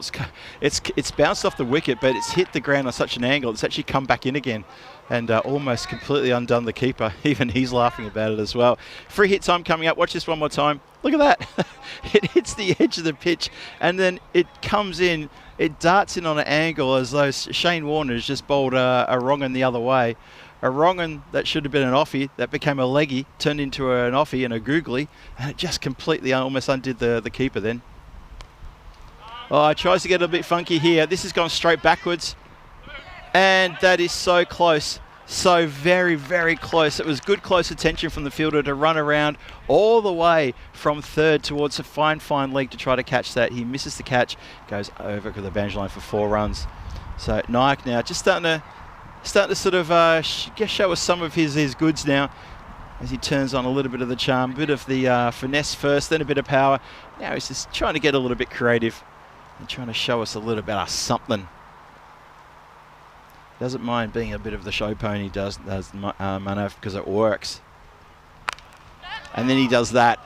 This is what I mean about his different ranges. The finesse, the power, the show off, it doesn't matter. He's got it all. And when he's in full flight, looks great. And this over has gotten blown out of proportions now. That is going to be, what's that, 18? No, 22 now off the over. Oh boy. That is probably going to be it. Anupam Singh, he was the one who on Monday was had all the dance moves when he took his third catch down in the deep, sort of trying to get all his players together and do a dance move in the centre of the pitch at the end of the game as well. I can tell you something for nothing. That has been definitely put away for this game, and it's all business. But for Zagreb Assassins, they're struggling to come up with the goods. Let's have a look at the upcoming events. The month of August is chock-a-block full of cricket action here in Croatia. We're halfway through the ECS. We're just over halfway through, actually. And we're going to have ECSW action on the weekend as the women take centre stage. Then we've also got day after tomorrow on the 15th in Norway. We're starting with internationals, ECI T20I. Germany Kiel starts on the following Monday. That's ECS action coming to you there, where Vinny and Rico will be on duty. Poor Rico jets off to Romania for the encore. He gets to go back and get involved in the T20I, the ECI and the ECS. Austria internationals also on the weekend of Friday the 22nd, 23rd and 24th, and then it's going to be the Hungary ECS, which takes off after the internationals. That starts on Friday 29th, so we'll start with T20I action, ECIs on the weekend, and on Monday the 1st of September will be the Hungary ECS. Yours truly, Phil G, will be there alongside Danny Hudacek. That's right, the boys from Prague are getting together, and we're going to be commentating for the first time together outside of Czech Republic, and we are both looking forward to that. I can tell you that for nothing. We are really looking forward to that, and hope you are as well. But look, the month of August, very, very heavy with the cricket there through almost through the spine, if you like, of Europe. So all the way down south in Croatia, all the way up to Germany, all the way up to Norway, and in the middle in Romania, Austria and Hungary. There's a lot going on there through Central Europe as the European Cricket Network brings you the best that we can find here in Europe. I hope you're going to be strapped in and loving that one. Drinks break was taken then by the players. They've all had a little bit of liquid refreshment, keep themselves hydrated. The umpires have as well. It's 5 overs gone, 64 on the board, loss of 1 wicket. Only 20 runs required. That's it, just 20 runs required. So you would think it's going to be a bit of an early finish here. I don't think that would upset a lot of people if they managed to get themselves an early finish. I reckon a lot of players will probably think, yep, you know what, this is a warm one today. There's not much of a breeze at all. And it does make conditions quite sticky and quite troubling. Leg by signal off the pad, no bat involved. It's another one to the score. So it's looking like this Assassins are just going to struggle to try and find their target here. And so Oliver Split are going to pick up their first win of the tournament. And they may take that into the next game against Zagreb Warriors, which is coming your way after the conclusion of this match. Full, just shows the full face of the bat, and it's a quick single. Fielder doesn't let fly, he knows, already home.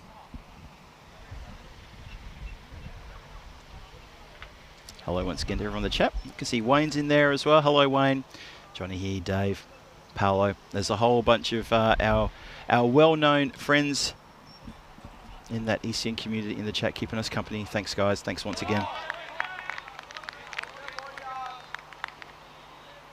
Good applause there. Dot balls are being applauded, but unfortunately there's just not enough of them. And you kind of feel with only, what's that, 18 runs required. Could be trouble. Well, it's looking like it is trouble already. The Assassins are going to struggle to contain this team. Especially when you've got, well, I was going to say Tilly, but Tilly's been a little bit quiet. Manav has been quite explosive in this innings. Patish just losing his run up there. Still got 3 to come in his bowling spell.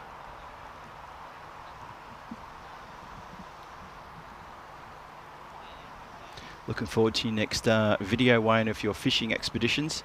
Maybe on the kayak. Looking forward to that.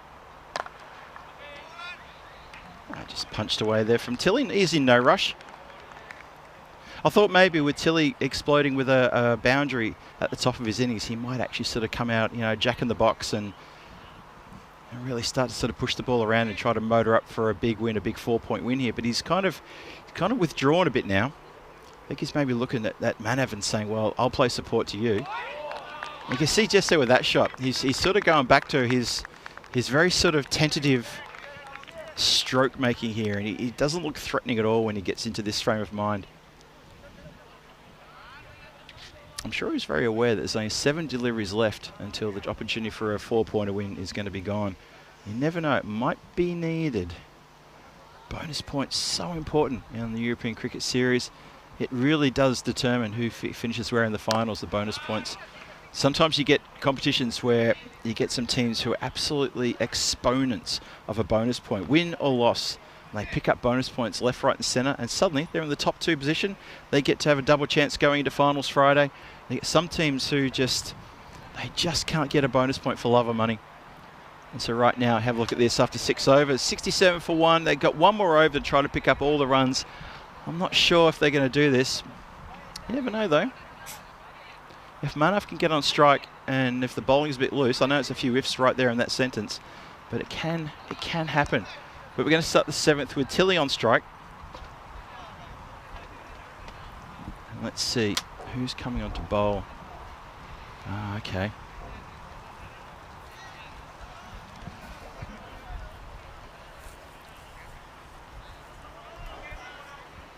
So Ashik Prasad comes on to bowl. Let's see what he can do.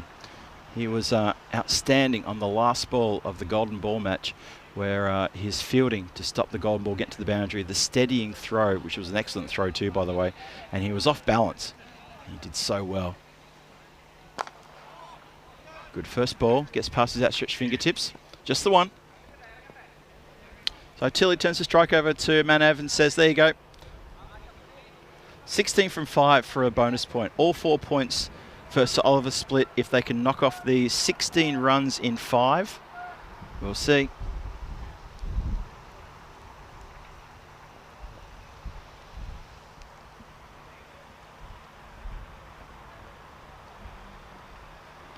Always push that too wide. You could just tell with the angle of his body as he let go of the ball that was always going to go too wide. What's Wayne? Wayne's giving us an update here.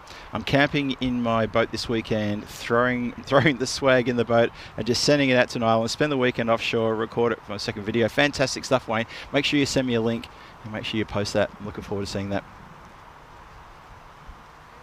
Really enjoyed watching Wayne posted a link to him and his rig just out there on the Pioneer River.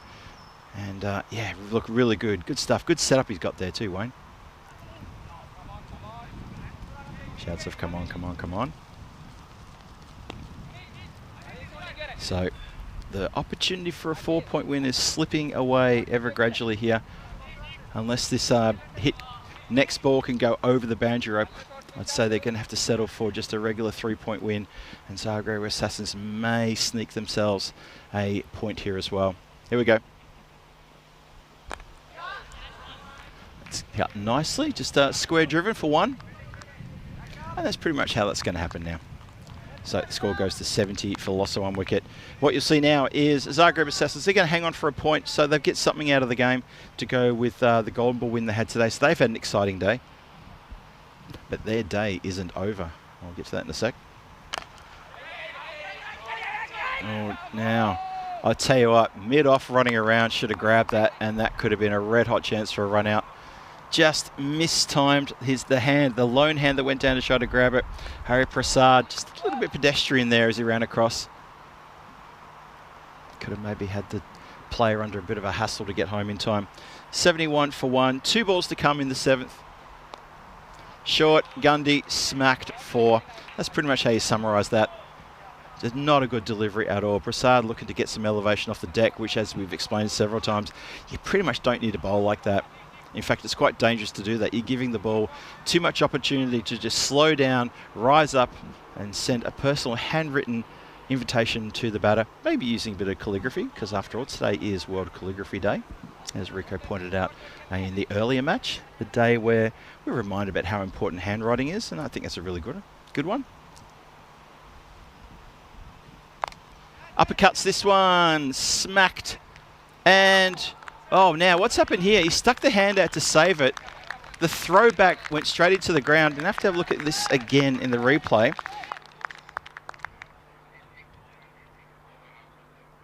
Watch this, in the air. Now, it's just that movement there where he flings it back, because there's the rope. I couldn't tell from that, went a bit too quick, but I was just concerned that maybe when he threw the ball back down, he might have thrown it back into the ground on the wrong side. He might have tripped over. I think they're going to just apply it as is. I'm pretty sure the umpires have called over and gone back to their positions, so they're not looking for it.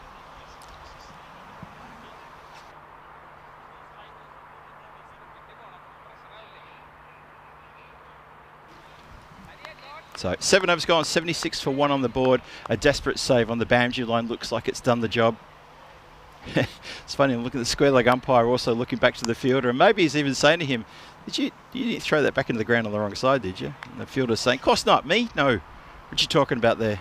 What you on about? It's World Calligraphy Day. Stop asking these questions, umpire. So we're just gathering a moment here as we're getting set for the next over. Quick look at the dashboard for match 14 coming your way. The Warriors take on St Oliver Split. It's the only match for the Warriors. They made a few changes. We'll get to that in a bit more detail because I'm not sure we'll have enough time to rattle through all the changes there. 5 changes on the Warriors side. St Oliver Split, an unchanged side for the second time today. For the third time, it's the same team playing 3 games here today. That can be pretty tiring. Remember, they played the first game. They were bowled out for 59 in the first game. This is the second game they're playing. And they're looking like they're going to pick up a win here by chasing down a very small, modest target. And then they've got the next game up against the Warriors. Smacked. Absolutely punished out of the ground for a big, big 6 square to the leg side, just behind square. That's a tremendous blow there. Manav seems to have all the answers and he's carrying on quite well. He's up to 41 from 17. It's 2 runs away from victory. So Oliver Split are going to nail their first win. For the Zagreb Assassins, they have picked up the point. They've picked up 1 point in this game by making sure that the SOS team didn't get this in 7 overs. And that's through the covers, across the boundary line, 4 runs, game, set, match, done and dusted. And there you go. Have your cap back. Thanks so much for the competition. Good win. A good, emphatic win with, what's that, 7...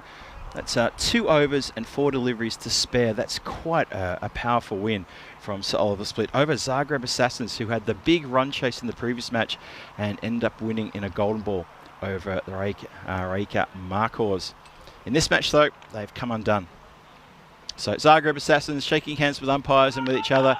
And for the St Oliver Split, they're walking off the ground to high fives and congratulations from their dugout who've come out to meet them. They've done very, very well in this game. They managed to bowl out the Assassins for 83 and they've chased that down in, with 9 wickets to spare with 2 overs and 4 deliveries left. That's 16 deliveries left in the tank. So that's a very positive win for them. And it gets their wins. The wins column marked up from 0 to 1, so they're going to be very happy about that. They will therefore go above the Warriors in the standings and push the Warriors back down into bottom place. That's also going to give the next match a fair bit of focus as the Warriors and St Oliver Split will go head to head as the battle of the cellar dwellers is going to take place in the 4th match this afternoon under quite warm conditions here at the grounds. The second last match of the day coming up next. And one more. Let's have a look at the teams now. So Oliver Split, unchanged they are. They are now 1 and 3. The Zagreb Warriors, they're 0 and 6. And they've made a lot of changes there. Let's have a look. We've got Abhishek Awasthi, he comes in. Chetan Atri comes in.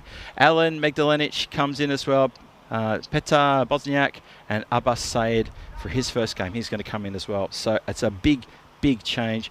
Maybe a few people unavailable, or this time around there's a few more regulars who are available. Abhishek will be wearing the captain's badge as well, and Petar will take the gloves as they are the 2 ins for Zagreb Warriors. So they'll be looking to try to bounce back, and they'll be looking to get a win on the board because you get the feeling that 4th and 5th place on the standings will be one of these 2 teams.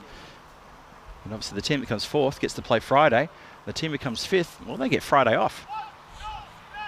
Not sure they're going to want Friday off. They'd probably rather be there on Friday than not be there on Friday because that's finals day. Let's roll the videotape and have a look what happened with St Oliver Split. Well, let me tell you what happened. That they started needing only 84 runs for the win, and they started pretty well. Sam Houghton was, he could cut the boundaries. Happy to push the ball around with Oliver Tilley. There didn't appear to be too much of a rush. And when you're chasing a very modest total that's in the 80s in 10 overs, you can afford to maybe hit a boundary here and there and not be too carried away, which is kind of what they did. You know, they were both striking at around 107 for their respective scores. Houghton gets 15 from 14 deliveries. Tilley gets 14 from 13 deliveries. The one wicket that fell is a caught and bowled to Ashik Prasad when he got Sam Houghton just trying to push one around the corner, gets a leading edge straight back to him, as you saw in that previous replay. But from then on, it was pretty much the Manav Nayak show. He put on 45 in just 18 deliveries with 7 fours and 2 boundaries, 2 sixes. A really good display of finesse, power hitting and showboating. But I say showboating, it looked good because it was absolutely fantastic. It worked. It was positive. He got runs and he looked good doing it. So giving us something to look at. So well done to young Manav. Really enjoyed his innings there. He's going to put his hand up for a player of the match, I'm sure. I'll probably try to get that confirmed for you pretty soon as well. But yes, that's been confirmed. He does indeed pick up his Player of the Match award for that 45 that he's made there off just 18 deliveries. And he gets his team home in style and they get a win. So Oliver Split get a win on the board. Very happy about that, they will be. And now they take on the Warriors in a big match of both of these two. You get the feeling this battle here that's going to come up next is the battle of the two teams who are going to go head to head to see who's going to finish 5th, who's going to finish 4th in the standings. Also remember that they will probably be back for tomorrow morning. They've also got the first match tomorrow on day 8, and that is going to be, so Oliver Split and the Warriors going to go head-to-head in match 16 tomorrow, so that's an important one coming up. But for now, this match is done. It's 86 for 1, chasing a score of 84 for the win. 12 extras in that total as well. Manav Nayak securing the win there. And you see there that 45 from 18, well played to him. The bowling card for the Assassins isn't going to look too good. They really didn't have much luck at all. Ashik is the only wicket getter there. He gets that caught and bowled, and that's it for him, 1 for 19. The rest of the bowlers, some good economies there. Pratish Pawar did pretty well here, none for 7 off 2, and it was a nervous start, to be perfectly honest, a very, very nervous start to the innings, and never really broke out of the blocks did the team. So Oliver Split right at the start. But then after they lost that first wicket, things settled down. Manav came out and said, right, that's it. I'm going to go after this. And he did indeed. So it's a big win. It's a 9-wicket win. There's 16 legal deliveries left in the can as well. So it's Oliver Split on the board. Zagreb Assassins left to wonder what on earth happened because they just won that golden ball a few minutes ago, or the last game. But they'll be back. They've got the final match today against Rijeka Marcos. That's coming your way after the next game. So game 4 coming your way. That is going to be the Warriors and Sir Oliver Split coming your way. Ooh, what's it down to now? 11 minutes and 40 odd seconds. So Rico and myself will be back here in about 9, or probably call it 7 or 8 minutes time to introduce you to that game. Look forward to seeing you back here. Phil G for the European Cricket Network at this European Cricket Series Croatia. Hope you're having a wonderful day. We are, and we hope to see you back here shortly. See you soon.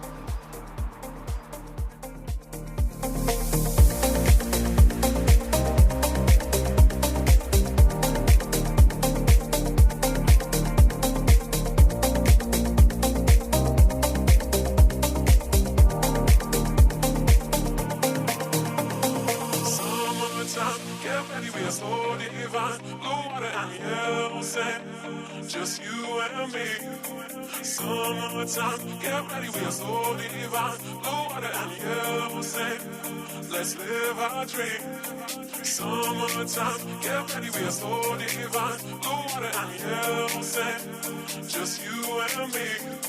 Summertime, get ready, we are so divine. Blue water and yellow sand. Let's live our dream. Summertime.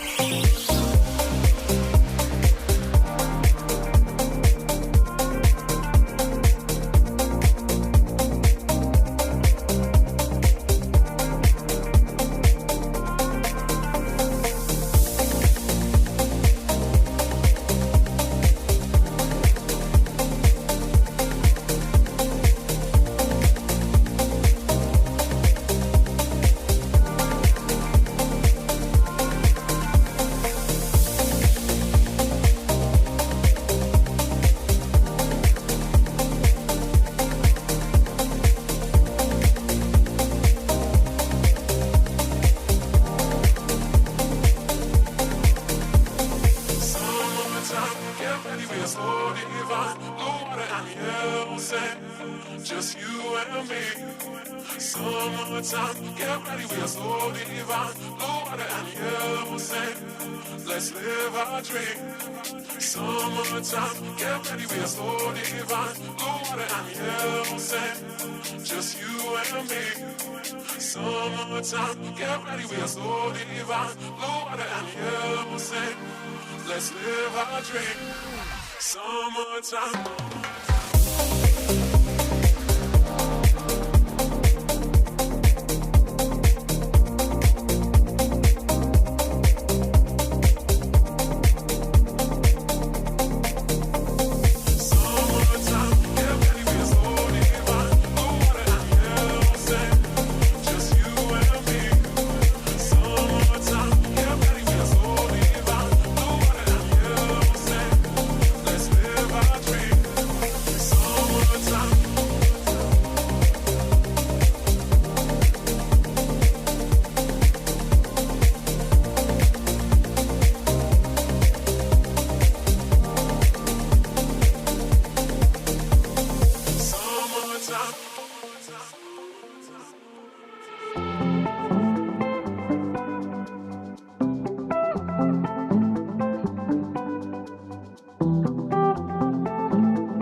This European cricket event is proudly brought to you by HCL Software, Rado and 1xBet.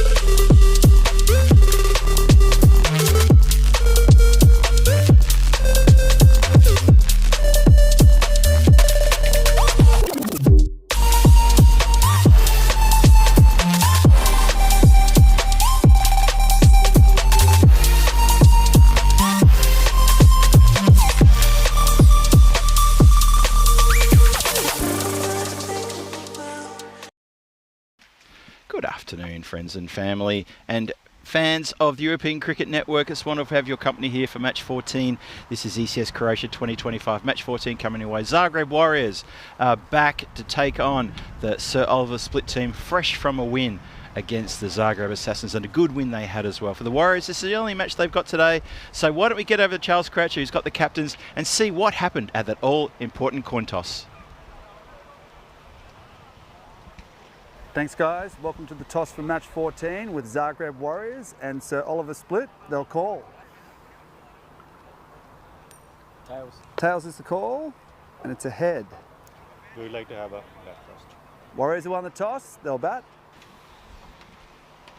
Thank you, Charles. Warriors indeed win the toss, having bat first. As I said, it's the only game for the Warriors, who are currently languishing at the bottom of the table, bottom of the standings, with 6 losses from 6 games, when they love to get a win here, especially against that side, Sir Oliver Split, who've only just tasted the first sweet flavour of success in that previous match against the Zagreb Assassins. So it's a funny old day for the Assassins. They have a golden ball against the Rijeka Markors, which they win. They fall to pieces against Sir Oliver Split, and they'll be back later in their return match against the Rijeka Markors. But for this match coming up, the Warriors, they'll be so keen to try to get something out of this competition, just to see if they can upset Sir Oliver Split and maybe sort of force the conversation along their lines of, can we see the Warriors getting into that 4th position and playing on Friday. Of course, it could be problems though, because this is going to be their second last game for the Warriors. Just consider that the other teams have matches in hand. Warriors have then got another game tomorrow morning, the first game tomorrow morning against this same side. So there's a bit going on here for the Warriors. They've got changes coming into the side as well. There's a bit happening here. And I'm going to turn over to my friend Rico Fool, who's just joined me here as well. And Rico, a big game for Warriors. Look, you feel that if they can't win this, that's it. They're not going to be playing on Friday. Yeah, I agree with you. It's good to be back. And yeah, Warriors, with that win, of course, from Sir Oliver Split, it means that they go above them. And they've also played less matches than the Warriors. So the Warriors need to win. Now, I'm looking at their side there, and one of the things that concerns me is the man who started to change things around for them was Chamchal Kuma. Yep. Not in the side. So no Chamchal Kuma. He scored 33 not out on 41 yesterday. Nobody else is scoring runs from him. Faisal Mahmood there now becomes the pretty key player. And I suppose Tawhid Al-Alam, if he can get something going. But yeah, that's my concern. Harpreet Jali's in the side, but I know he's struggling. I actually spoke to Harpreet yesterday, and he just said to Rico, have a look. And he showed me some bruises on his upper legs. Oh, I mean, they're black and blue. Oh, no. So he's taking a bit of battering. That, of course, is a combination, not just in this European Cricket Series, but in the internationals that they played. So there is going to be it's a worry for me with Chamchal Kuma not in the side. I really don't know how competitive they will be in this match. And SOS, of course, they finally get a win, so they've got their campaign started. So I do feel that this could be a bit of a hiding here for the Warriors. They are, though, I like their positive move. They did this yesterday. They are going to have a bat first, but let's see how they fare up against the ever-improving Sir Oliver Split. Now remember, Sir Oliver Split, they did have a few issues, or big issues this morning with the batting, but the bowling and fielding is very good. So and Zagreb Warriors, their batting is not very good. So this could be, potentially a pretty low score on the board here. Yeah, Sir Oliver Split, fresh off a win against the Assassins, bowling them all out for 83 as we start on the International Day of Left-Handers. We start with Tohodor Alam, who's a left-hander, facing the first ball from Luke Vukusic. And just a dot to start with here. Yeah, you're right. This is it's a problem, isn't it? That the bowling's getting better for SOS. The batting for Warriors has yet to really click. Just going to find a single there. Yeah, danger match here for, well, I wouldn't say for both teams. One of these teams is going to be playing on Friday. The other team won't. It's as simple as that, really. And they've got their next encounter first thing tomorrow morning. So that's a bit to consider as we get stuck into this match now. Yeah, Tohidul Alam is out there with Mahmood. These are the two that have really got to shine here, you feel.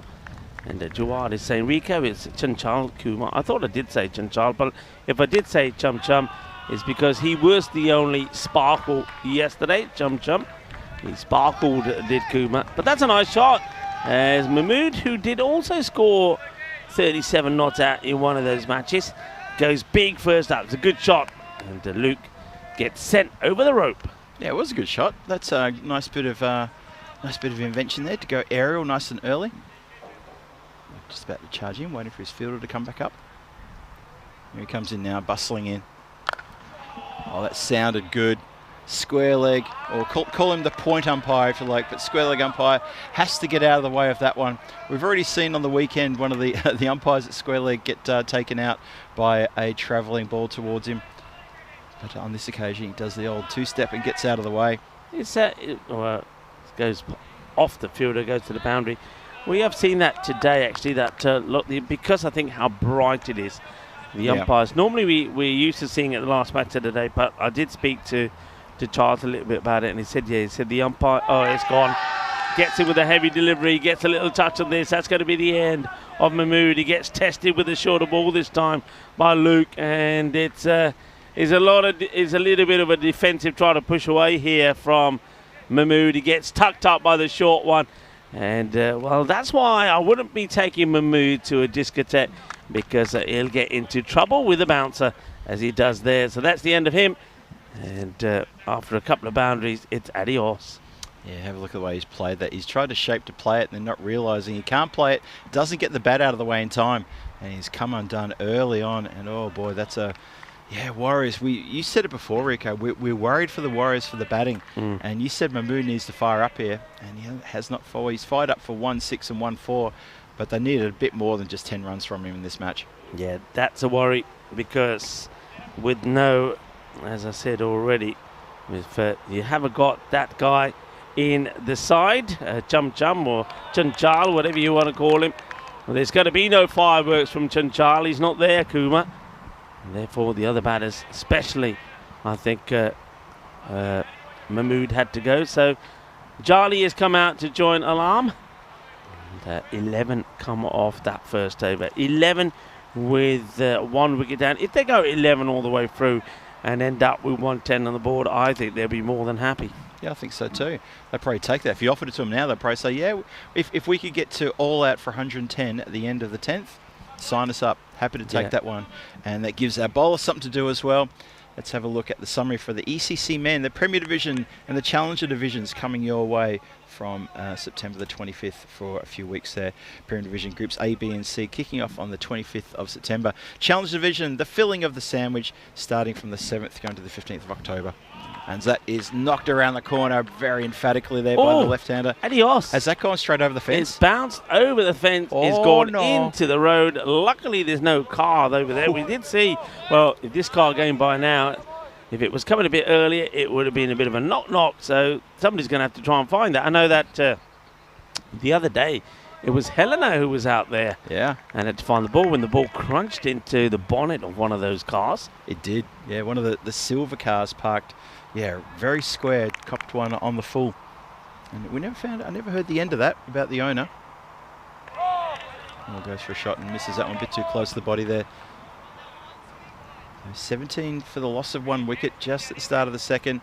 This is Al Mamun who's bowling now. Got him, stump smashed everywhere. Alarm's playing a few practice shots there. Don't worry about the practice shot. Should have played him as your full-blooded shot. He's missed the straight one. It's just a bit quicker. I think just beaten for pace completely and utterly. That's a good delivery. Yeah, so once again, similar to what we saw Mahmood. One good shot, one boundary shot. And not for the first time we're seeing a boundary being hit and the next ball straight through him. And the clatter there off the timber as the stumps get knocked over. So Mahmood, he's got better, isn't he, as the day's gone on. But he's just got this a little bit fuller. It's kind of, I think, a little bit slower as well. It's that loopy kind of delivery straight into the stumps. And that's a Tawhidul Alam who goes for 7 of 5 deliveries. So I suppose now really what we're saying is that the batters with the Chunchal missing, but the batters that have scored runs have already been and gone. So this could be a bit of a disaster here, a bit of a nightmare for the Warriors. Yeah, Awasti comes in probably a bit earlier than he wanted to, does the skipper. But Abhishek needs to knuckle down now and try to help his team along. Losing that second wicket, laying 17 on the board. Not even, we're halfway through the second over only halfway through the power play. Yeah, and Aman, you're right, Rick. He's getting better as the day goes on, as the competition goes on. Good work from the field up there. Gets the body down to that one, doesn't get past. Yeah, I think there's a few words fired out at the field, a few comments, because it was one that clobbered off him and went for 4 earlier. Yep. But this time they all sort of applaud him and say, yeah, well done. But you can see he gets down and says, not this time. It ain't going to happen this time. Not on my watch. No, indeed. In fact, he started going down to the ground to his knees before the ball even got to him, just creating an impenetrable barrier. He would have hated if he hit something and flown straight over his head. But that's one part of the field I don't think there's too many rough bounces on. And you see the batter here, Jali. He's trying to tee off from the par 5 third, and he's just not connecting at all. And that is a really good over from Al-Mamun. 1 for 7 from his 6. Get that very important wicket. He got smacked off the first ball of the over, a big towering 6, and then he came back very strong after that. Well, there you go. That's exactly what we're talking about there, Rico. So Oliver split on 4 points, Warriors on 3 points, battle of the cellar dwellers. Yeah, very much so, and I think the Warriors know after this they'll have one to play. I think it's the first up, isn't it? First up tomorrow morning. First up tomorrow. Yeah. And thing is, if they don't get a win here, it won't make any difference. It won't make any difference. This is their final, and they've got to treat it that way. And unfortunately, they haven't been able to put their strongest team out there. Yeah, it must be very disappointing for them to have to make so many changes. This lineup. Oh, that's going to help. That's tucked around the corner. Very nice. Luke just gets on a bit too short and a bit too straight. And Abhishek obliges with this lovely pull shot for 6 runs. Good shot from the captain. And let's see if he can stand and deliver. He's lofted that very well indeed. Nicely done. 24 for 2 now. Start of the third. Still got the power play in force. Yeah, I did put a question to everybody earlier. Now, a few people I know have already received a few messages saying, hey, you forgot. No, I know I didn't get. I did say I would give it to you in about the 6th over in the last match, but of course I wasn't on for the second innings. But we will give you the answer. So Swathi tries to play that again. But for those who didn't hear it, so we'll give you a couple of overs. In 1976, in the 5th and final test in a blazing summer, Viv Richards completed his highest test score with a murderous 291, it was called, finishing with 829 runs in the series. In that year, this one's played away and won't get past the fielder, just be a single. In that year, 1976, Viv Richards scored 1,710 test runs. It was a record that stood for 30 years. And my question a little bit earlier was, who broke the record, that record that stood for 30 years? I tell you what, we'll give you the answer, say after the 4th over. So Alexis, remember that, after the 4th over. Make a little note, I will as well. After the 4th over, we'll give the answer. And that might be the time when the teams were taking drinks or might be thinking about taking drinks. So you got this over and one more to see if you can come up with the answer. I know there's a lot of you in the chat. And a very good afternoon to you all as well. I hope you're having a wonderful Wednesday.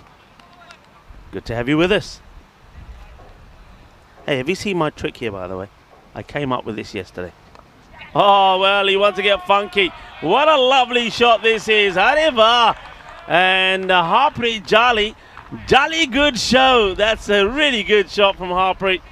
He likes to play this shot. And he gets exactly the ball that he wants. And look at that, stylishly played. Harpreet Jolly. A little bit of sexy cricket there. Nicely played, top shot.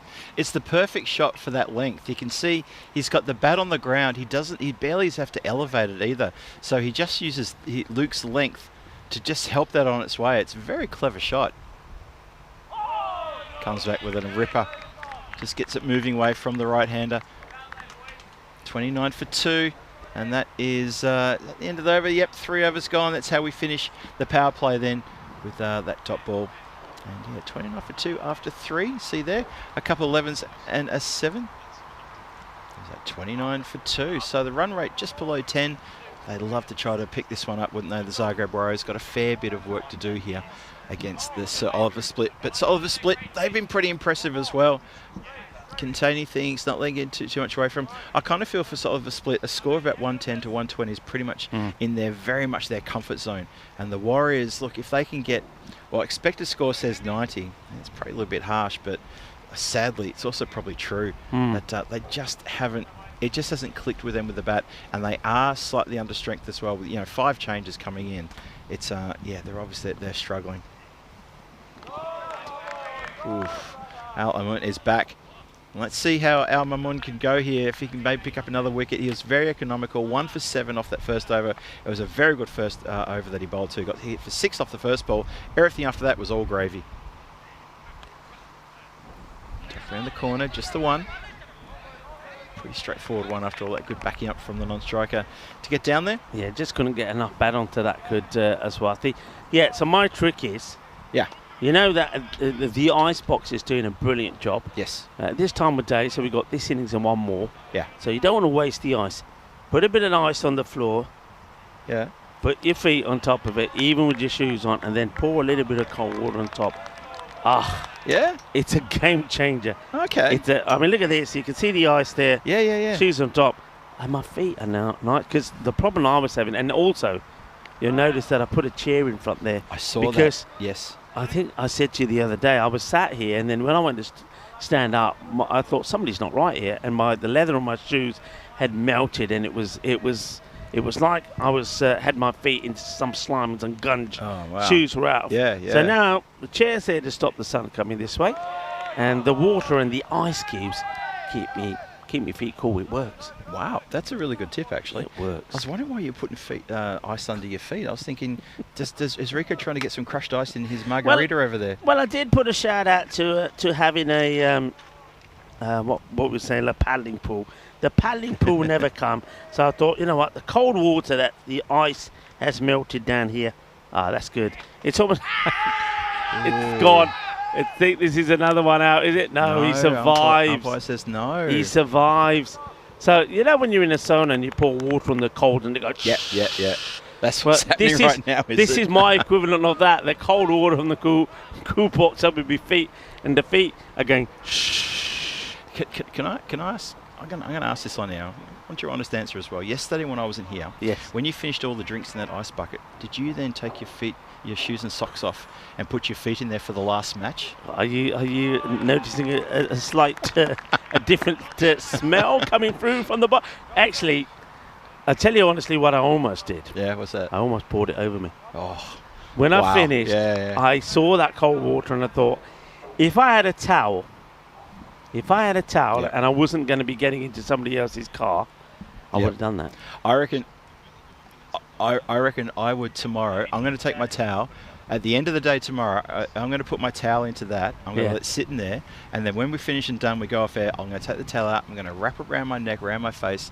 I'm going to walk off, and that's going to cool me down, I'm sure of it. Good idea. Right, the answer, here it comes. So who broke that record? Well, I can tell you who broke it. It was in 2006, and it was Mohammed Yusuf. He scored 1,788 runs. So for those of you who got it right, well done. If you didn't, well, unlucky. And maybe I will have another question for you a little bit later on. But thanks for taking part. Cool. And thank you for Alexis for putting the answer there in the chat. Yeah, I reckon also tomorrow, if I forget my towel, I'm just going to take shoes and socks off. I'm going to put my feet in the bottom of that tub. Maybe around sort of the end of match 3, start of match 4, around about this sort of time tomorrow. So if you jump in the chat, if you start lurking and you're saying, so Phil, how's the ice bucket going? Might get an interesting response. Tossed up, smacked, albeit missed time down the ground. Just the one. Vukusic cleans up. Yeah, just the one there. Time for Manav. Manav, we always knew he would be one of the key players. He's been consistent with the bat. I think he'll always be picking up a wicket or two as well with the ball. He's a clever bowler, and you never know, he might be eyeing up perhaps another MVP. Of course, he was Mr. MVP in that Jib 13. Dave B saying in the chat, never forget your towel. I know what that's a reference to, of course. We both have got little flannels, haven't we? Well, that is played away. Nobody there behind square, so that's going to be a boundary. Now, is it 4 or 6? That's the question. I think 4. Or is it 6? I think it is 6. I can see the score. I don't know who that scorer is over there. I think it might be Nilkesh. He's waving his arms up in the air saying, well, it looks like he's saying 6. The umpire's now totally confused. What's been given there, Phil? He's done the crossed himself Monsignor style and said, sorry, everybody, that's actually 4. He's done the the religious crossing of the body there and said, I'm very sorry. I'll go to confession on the weekend and say sorry again, but I've got that wrong. It's a 4. So, yeah, that's right. It was a Nilkesh up there saying, what you talking about? What you talking about, Willis? That's not a 6, that's a 4. Yeah, Nilkesh, of course, with us. Nilkesh in there, Samir. We also have Vasu. Oh, now he wants to go the reverse. Now, has he hit this or missed it? Is it bias or bat? Who knows? The umpire's got to make a decision, and the umpire says it's off the bat. He says it's 4 runs. No, he's giving leg buys. He's giving leg buys in the end. It's got the signal a little bit the wrong way around here. I think that's off the bat, actually. The umpire thought it was giving the correct signal, and then he gives the 4, then does leg buys. Okay. Should be leg buys first, then 4, but it's going to be leg buys. I don't think the batter. It stays as runs, though, on the... Oh, I don't know. It's getting all a bit mixed up. That's a good effort. Great save. Batters casually take 1, and now it's been changed to leg buys. So, okay, I think I can understand the scorers putting 4 there first because it was a signal 4 first from Vedran. So he gives 4, then he signals leg buys, and that's what confused the score slightly. So we will have a bit of a drinks break here, and we've talked about a few things already. And how about in 1961, birth of an unexpected hero, picked up to exploit the seamer's wicket at Headingley in 1992. Unsung Somerset bowler Neil Mullender did exactly that. He's 3 for 72 and 5 for 50. One of the best performances by any bowler making his England debut. Helped win the match by 6 wickets after Pakistan had won the next test to take the series 2-1. Mullender wasn't capped again, but he had his moment in the sun. He went on to become a successful umpire. We were just having a look at our 2025 schedule there. Of course, we've looked at that a few times. What else can we talk about? We've talked about Viv Richard. I want to talk about this one. This is a good one. Now, are you accident prone by any chance? Accident prone? Yeah. I'll get back to that. All right. It's a long story. You think about that. Well, I love this story. Okay, 1959, birth of the talented but accident-prone wicketkeeper Bruce French. He began by being bitten by a dog in the West Indies. Then, during a practice session in Pakistan, he was hit on the head by a ball thrown with a spectator. Oh, no. As he walked across to the hospital grounds to have his eyebrow stitched, he was knocked down by a car. When he woke up after the operation, he hit his head on the overhead light. In the circumstances, playing in 16 tests for England was no mean feat for him. Well, there you go. Somebody who's that is what you call very accident prone, isn't it? Oh no, that is okay. So in that case, I'm not accident prone, not at all. Based on that, all right, Tilly with the ball. Oh, I reckon he's got a tickle on that, and umpire concurs. You have indeed. Batter doesn't even remonstrate. He knows he's got a little tickle on that one. So Jolly has to go. He has to go for a 10 from only 15 deliveries. He feels that he's left the job unfinished there out in the middle. He gets a few little shakes of the hand from his national player counterparts as he walks off. And as Rico described earlier, he's a bit of a he's taken a few batterings in the last couple of days. He's wearing some bruises. He's been he has played the last 6 or 7 days quite well. He's quite an extraordinary competitor. Yeah, yesterday he was batting. He was out there for a bit, and then he was retired.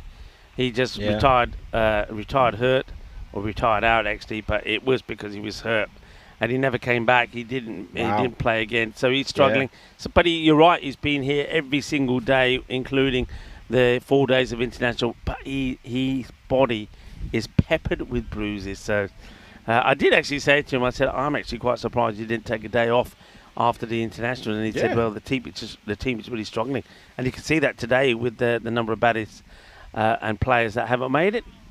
Tilly now would be eyeing up perhaps some more wickets. He took 3, didn't he, in the last match alongside Angus. Now let's see if he can get in the wickets once again. I'm sure that Angus will be pretty keen to get out there with the ball again as well. Oh, for sure, yeah.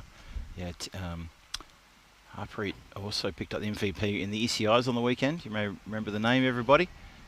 Definitely remember, it's a name to remember. Keep your eye on him. As the score is knocked out, well, the ball's knocked out towards the leg side boundary, but it's fielded there as Atri has come in to join his captain, Chetan Atri. See what he can do here when he gets his opportunity.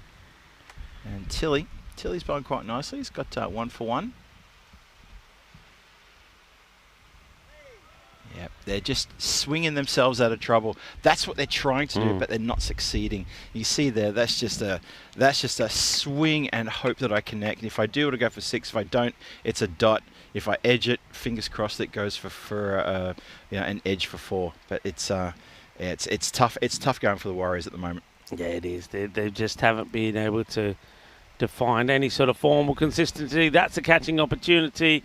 Fielder sets his eyes on it and puts it down. He just couldn't get himself in the right position there, Sandeep Kumar. So Swathi gets a chance. He just was a little bit slow getting into the right spot. When he realises he's not in the right spot, he kind of charges to try and get there. But in the process, he puts the catch down. Yeah, he just got in a muddle, didn't he? Really got in a muddle there. Maybe even lost it in the air there for a few minutes. He rocks back to the leg side, tries to give himself room for an uppercut. And the ball was just going past him at about shoulder height. Misses it completely. Supercomputer doesn't have any mercy for the Warriors, giving him only a 9% chance of getting a win here at the moment. Haven't even completed the innings, and already Supercomputer's saying, don't think so. Have a look at the batting card there. Nobody really getting off to a start. And currently, well, the captain, Abhishek, he's got the top score. He's got 11 off 10. And that's a worry when that's your top score after 6 overs. 2 other batters both getting 10 apiece. And the other opener only getting 7, so it's a bit of a worry. Things are not going their way. And Man of Night will come back on. Certainly things going his way at the moment. Yeah. Bowling well, batting well. He'll be hoping to pick up a wicket or 2 in his second over. The first hole he went for just the 7. Oh, just out of reach of the fielder. That's in there. Boundary rider backs him up. Says, all right, I got this one. Moves around to his left. Yeah, Nike's been impressive, hasn't he? Been really impressive since coming into this side. First over split. The team themselves tasted their first victory just moments ago. And has that been taken? I think it has. Yep, umpire says, yep, I've seen enough of that one. Just want to make sure the umpire saw that that was off the deck, and it was indeed. So another wicket falls. This time it's Atri, who only bothers the scorer for a few moments' time, just gets the 1 run. We have a look at this one more time. Joe's make a bit of room. That's a pretty good catch coming forward like that. That's really, really well done. So the other wicket falls, and that is now 46 for 4. And trouble at the mill, as the Warriors go 4 down here in the 7th. Yeah, Man of Night, I remember at the start of this 2025 season, actually, I started things off there in Porto when the Spanish national team were there taking on Portugal, and it was kind of a mixed team. It was kind of a what's the way to put it, kind of friendly T20 tournament. And Man of Night was, of course, making his debut there for Spain, and he played very well indeed. It's up in the air. Fielder should be taking a straightforward catch, and it will be taken. It's another one there for Anthony. He's been so good with his catching Anthony Razmalic holds on to the catch. Good positioning.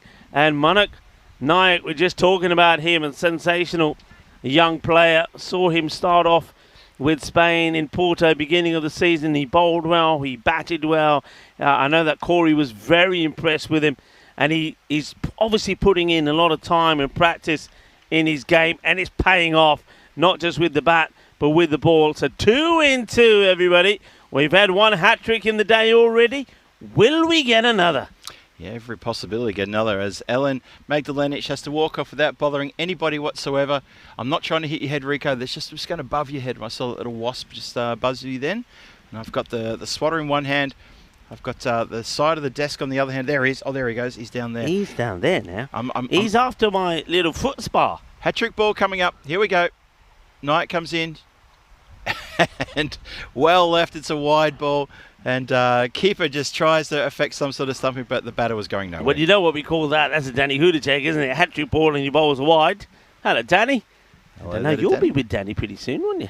Yeah, should be with him very shortly.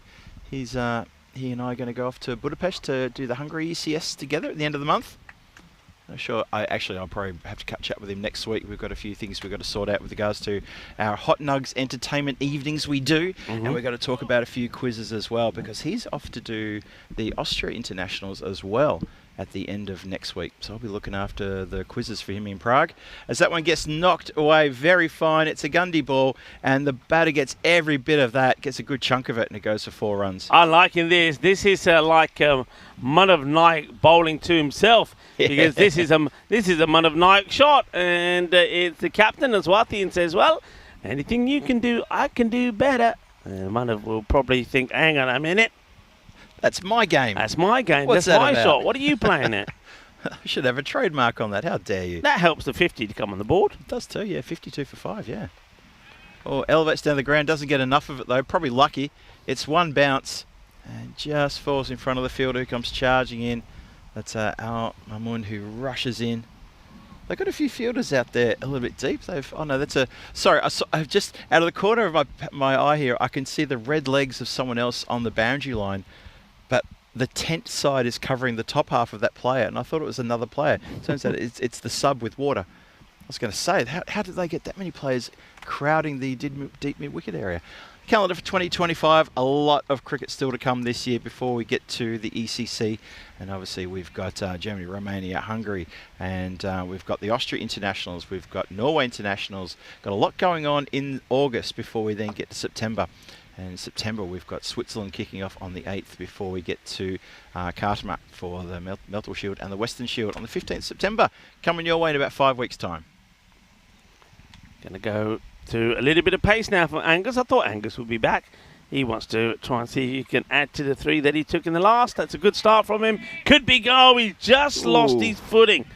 Just lost his footing. That was Luke. I just saw that in front of us. He was just getting ready to get into position to take this catch, and he slips, but he does well to pick himself up and still at least be involved in stopping the ball going to the boundary. Yeah, good bit of work there from Luke as he just, that foot trying to take off there for the catch.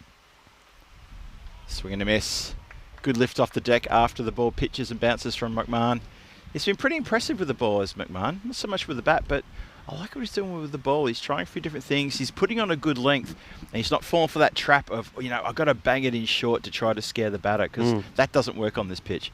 So he seems to know how he wants to bowl the next delivery. Let's see what we can do. He's been bowling to Gupta. He's only been there for a couple of deliveries. Oh, I tell you what, that wasn't far away, That wasn't far away. I think it's actually just flicked off to the side, That's almost gone into the gloves. Oh, the hand, the mitt.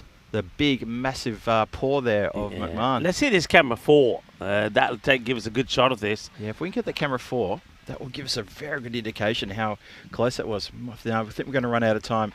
Let's go back to live, because we're going to run out of time, unfortunately. Oh, lofted down the ground. That's going to go all the way. Got every bit of that.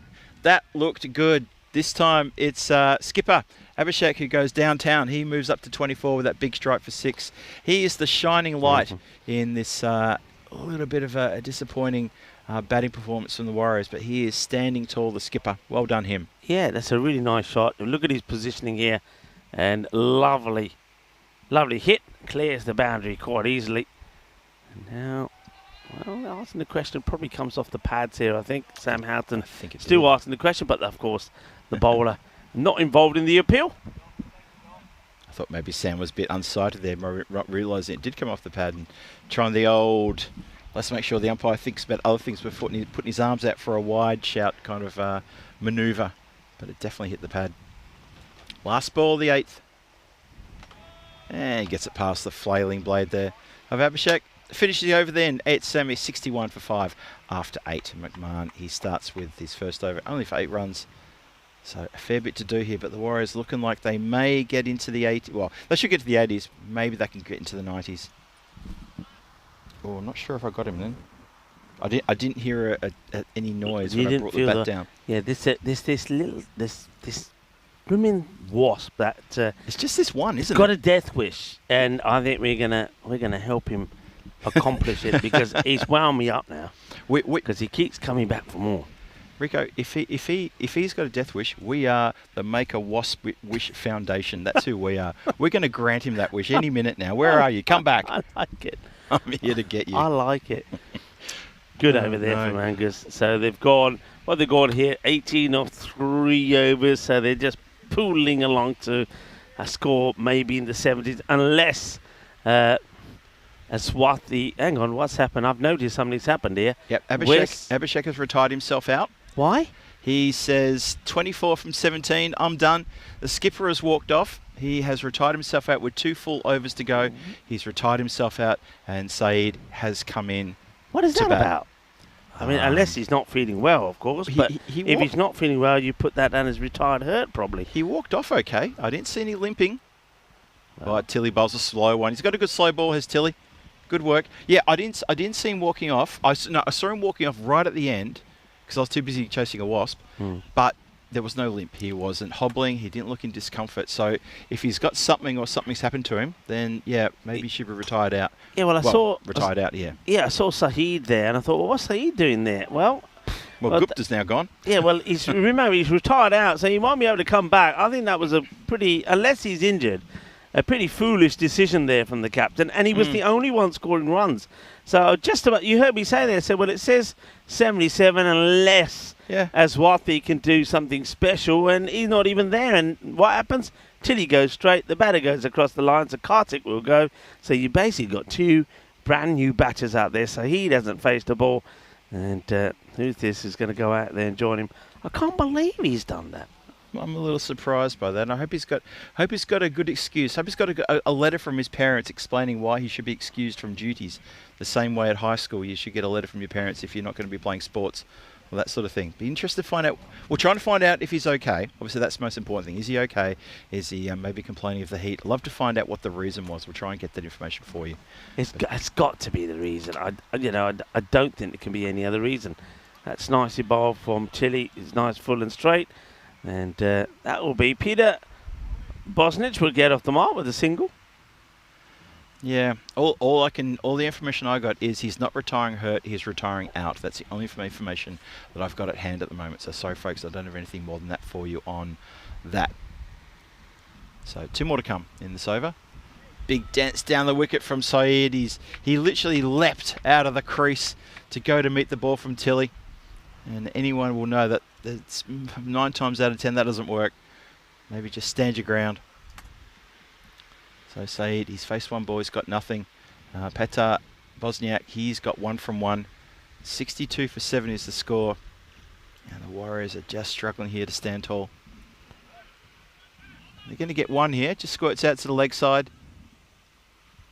Awkward throw, nicely done. That's going to finish the 9th. 63 for 7 after 9. With an unusual retired out there moment from the skipper. Tilly's bowled very well. Hasn't Tilly improved from after the first time we saw him there in the internationals? He seems to have. I think he's a good example of a bowler who's sort of thought, hey, what am I doing? This pitch plays like this. I don't have to be trying so hard. I just got to cut down my pace, wicket to wicket, get the slow ball going, and that will give me some success. So he's done that well. I think Angus, who's coming on the bowl here now, I think he'd learnt pretty quickly yesterday So they're getting smarter all the time. You see, just getting the ball up there in the block hole. Angus not trying to bowl too fast. It's all about saying, we've said this all along, haven't we? Let the pitch do the work. Yep. Don't try to overdo the ball. Don't try to overcomplicate things. Don't try to bowl too fast.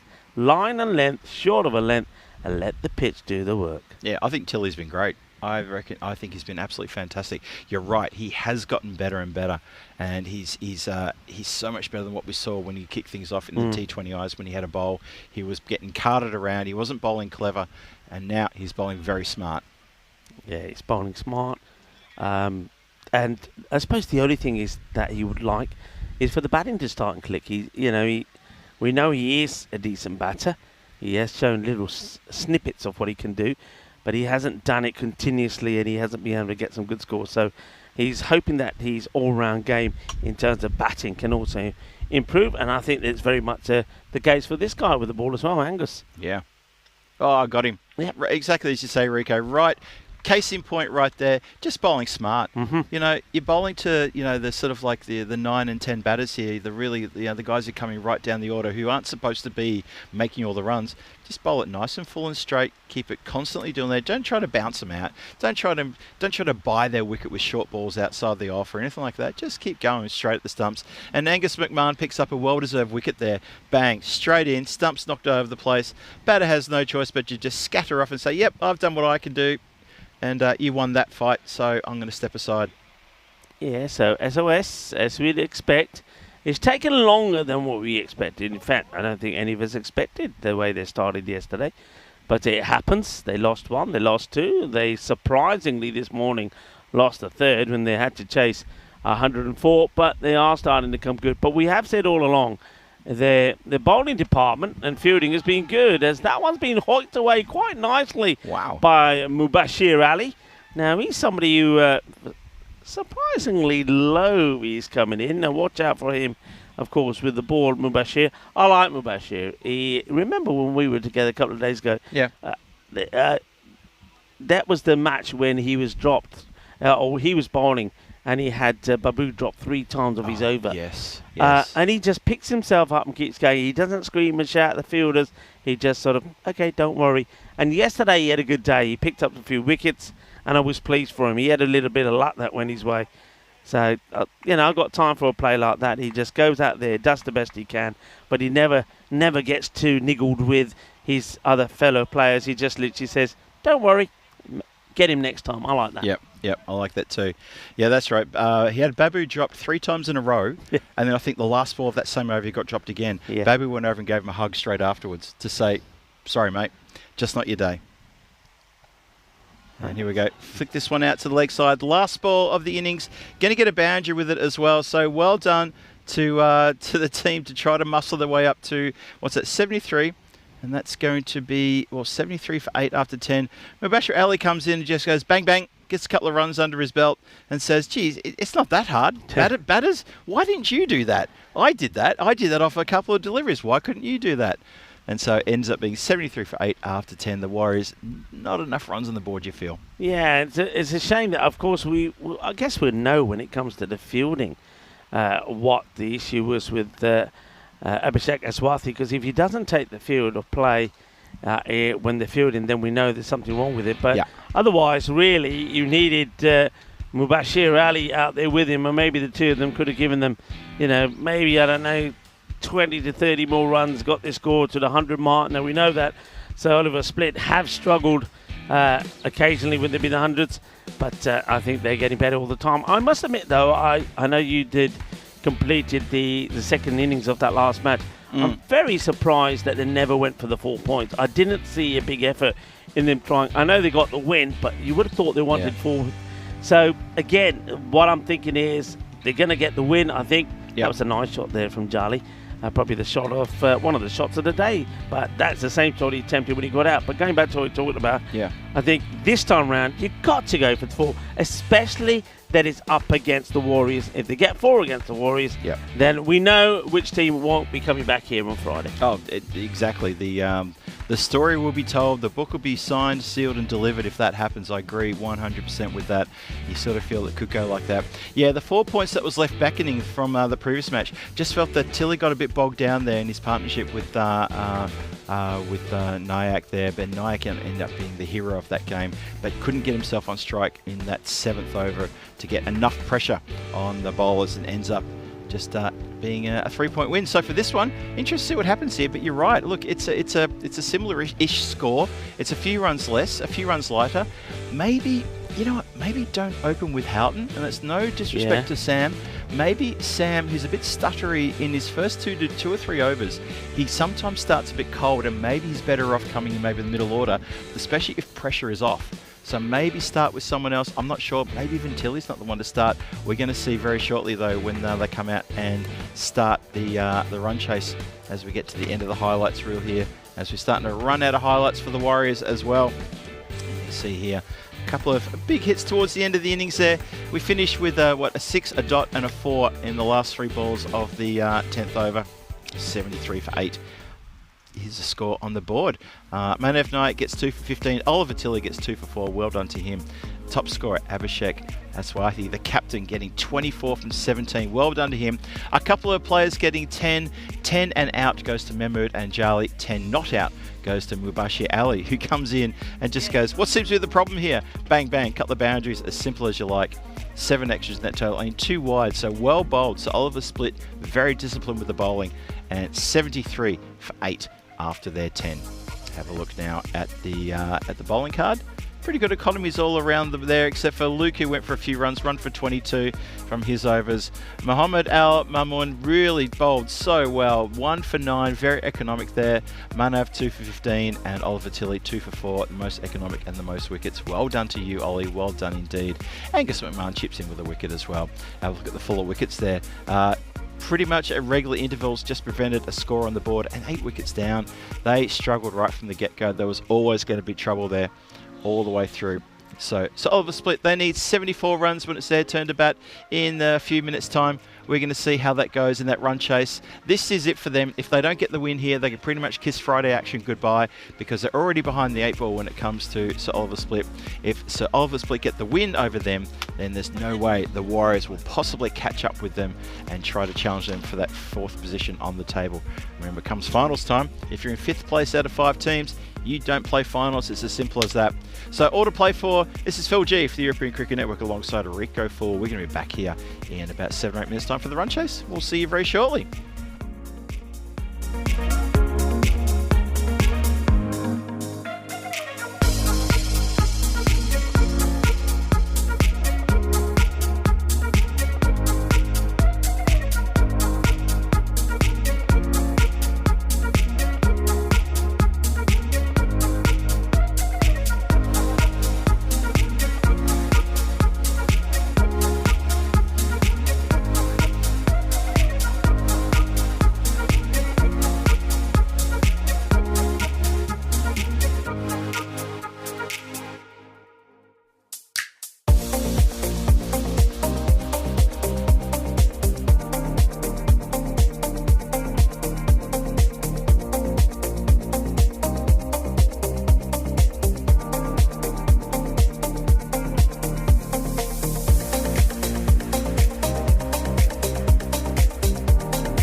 Just you and me.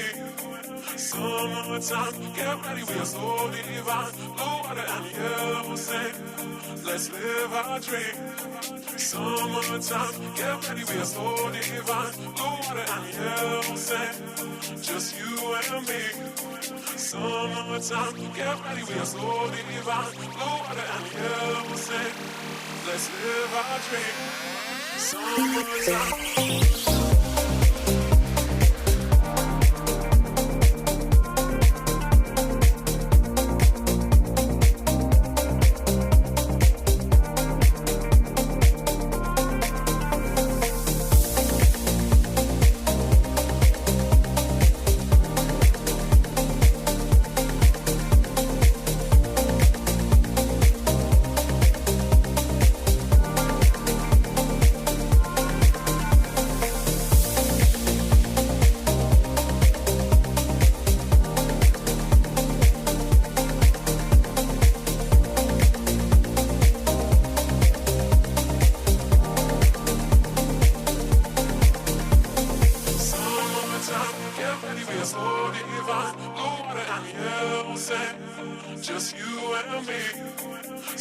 Summertime, get ready, we are so divine. Blue water and yellow sand. Let's live our dream. Summertime, get ready, we are so divine. Blue water and yellow sand. Just you and me. Summertime, get ready, we are so divine. Blue water and yellow sand. Let's live our dream. Summertime.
This European cricket event is proudly brought to you by HCL Software, Rado and 1xBet. Hello viewers, and welcome back to the conclusion of this match number 14. So match 14 coming up, and or the second innings of it is Zagreb Warriors, a team who are on the verge of being knocked out of this tournament with a match to play tomorrow. They're playing their 7th, and they haven't got a win under their belt. They take it on Sir Oliver Split, who did get the win in the last match, and because of that win, Sir Oliver Split are ahead of them on points. And if they win this one, and especially if they win this one big by 4 points, which is the possibility here, and I think that having missed out on a 4-pointer the game before they're going to go for this, I feel that that is it for the Warriors. They'll just be playing for a bit of pride tomorrow and seeing if they can at least pick up a victory. So they're going to have to give this everything they got here. The Zagreb Warriors. The Warriors, look, the results may not reflect them being as Warriors, but Warriors is not just about winning; it's about fighting. They have fought, and let's just see if they can put a big fight in here. 51 or less. If the Warriors can put something amazing together here. Now, let's remember, Sir Oliver Split were bowled out for 59 this morning. That was up against Rakamarko, a very good bowling side. And the Warriors, though, they have got some good bowlers there. The likes of Harpreet Jolly. Be interesting to see if he can find his rhythm. Here is Harpreet. Starts with a pitched up delivery, played down the ground. Will just be a single. So Jolly's got to go big here. Jolly needs to pull off something amazing. But we know that he's really struggling with injury. And they have gone once again with Sam Houghton and Oliver Tilley at the top of the order. It's played once again to Alan Magdalenic, who does the fielding, gets a throw in. Alan, well, we thought maybe today we were going to see him hit a 6 and do that celebration of his. And at one point we thought maybe he was going to get the 6, but he was caught on the boundary by Razmalic. And it was one of those where I think we had I know when it happened, I thought I'd like to see that again because he was very close to the rope, was Anthony, but he was judged to have just kept his foot inside. That's a nice shot. Over pitch outside the off. Beautifully played by Sam Houghton. And he plays that away. I know that we were wondering if the SOS side would make a bit of a change to the openers, but they haven't done so. They've gone with Sam and Oliver Tilly. This is not going to be one that's going to test them too much, you wouldn't think, especially with the rate they have to go at. You just got to bat sensibly, not take any risks. And if a ball is being pitched up, you've got to put it away, and that's exactly what they've done. And, Alan Magdalenic shows that his eyes are much better than the likes of Abbas Saeed and Faisal Mahmood. They couldn't find it, and Alan says, it's behind you, and over he comes, and he picks it up. So let's see. Here's the next, a little bit down the leg side. Yes, it's the call. You can see Harpreet, his mind is saying, come on, that's yours, get there, but his body is saying, I just can't do it, I just can't do it. So, welcome back to everybody in the chat as well, and I hope you're having a wonderful Wednesday and enjoying your company. And I know that you're enjoying each other's company as well.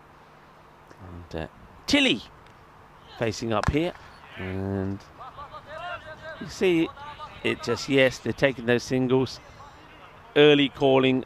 That's all they've got to do here. I just wonder here with the Zagreb Warriors and their captain Abhishek Aswathi, I'm just looking around to see if Abhishek is on the field, because there was a weird retired out from him at one point. We thought, well, that doesn't make sense, and it only would have made sense to us, or to me, if he had a bit of an injury. So I'm just trying to find out if he maybe he hasn't taken the field of play, and that would explain why he did go. And I think I'm just getting something through here to say that he was retired out. It wasn't retired out, so I'm expecting Abhishek to be out there somewhere. I haven't seen him yet, so I don't know where he's fielding. I'm trying to keep an eye out for the man who's giving the signals to where the field should go. Let's have a look at the number of matches since the Golden Ball. Well, match number 13 being completed means we've had one match since the Golden Ball, and it was brought to you from myself and Phil G. Match number 12, 130 to 130. Mubashir Ali is going to bowl the second over. 9 coming off that first one from Harpreet. Bashir attacks, good delivery. I think this is the Zagreb Warriors. They know that the frustrating thing, I think, for them is they know that no matter what they do here, you know, whether they contain, they pick up a point, and they've been pretty successful at picking up those points. So even if they pick up a point, the problem is that's not going to be enough. Picking up just 1 point won't be enough if you look at the situation that they're in. It's well bowled again, gets the bat onto this, but look at the two batters here. They've just got this really good understanding. Houghton and Tilly, they're just saying, yeah, we're just going to tap it and go. Tap it and go. So, Oliver Split playing here their 5th match. They're 1 point ahead of the Warriors. So even if they take 3 points, and the Warriors get 1, it's going to be very, very difficult, especially with the number of games that SOS have over the Warriors for them to try and make that 4th spot. So it looks like they're on their way down here. It's a good pick up, just tip and run. It's kind of tip and run here at the moment from SOS. Getting bat on ball and running. They're trying to draw maybe the field in from the Warriors, and then maybe once they achieve that, they'll try and go over the top.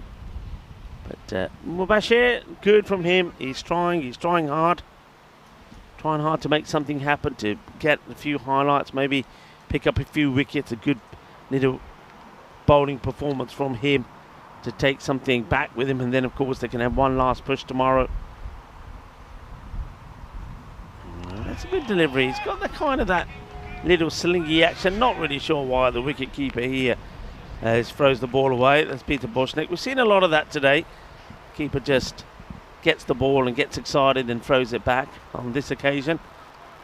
Rather fortunately, I think, that SOS decide that they won't take the single, but Mubashir trying hard with that little slingy action, and a good time also for Phil G to come and join me back in the sweat box, because that's what it has been here today as that gets played away. Just another single. He's trying hard, isn't he, Mubashir? We like him. He's a good lad. He is a very good lad. I've enjoyed his competition so far in this tournament, very much so. Mubashir, he's when he bowls, he gets a wicket. He's loud. He wears his heart on his sleeve when there's a drop catch.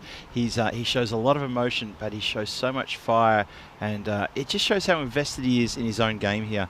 And yeah, I'm loving the way he gets about his business. He doesn't get in the batter's face too often, but he really tries hard to disrupt their mettle as well. Look at that. Good, quick delivery, that one. He doesn't spend too long sort of trying to get up to the batter's eyes and try to maybe give him a little bit of an earful. He just gets on and just like, give me the ball back. I want to do it again. And he gets on with it. Yeah, I like him a lot indeed. So 2 overs gone, 13 on the boards. Oliver Split have started quite nicely here. Houghton and Tilley just doing nicely, doing what has to be done without getting too carried away between these two teams sitting 4th and 5th on the ladder on the standings.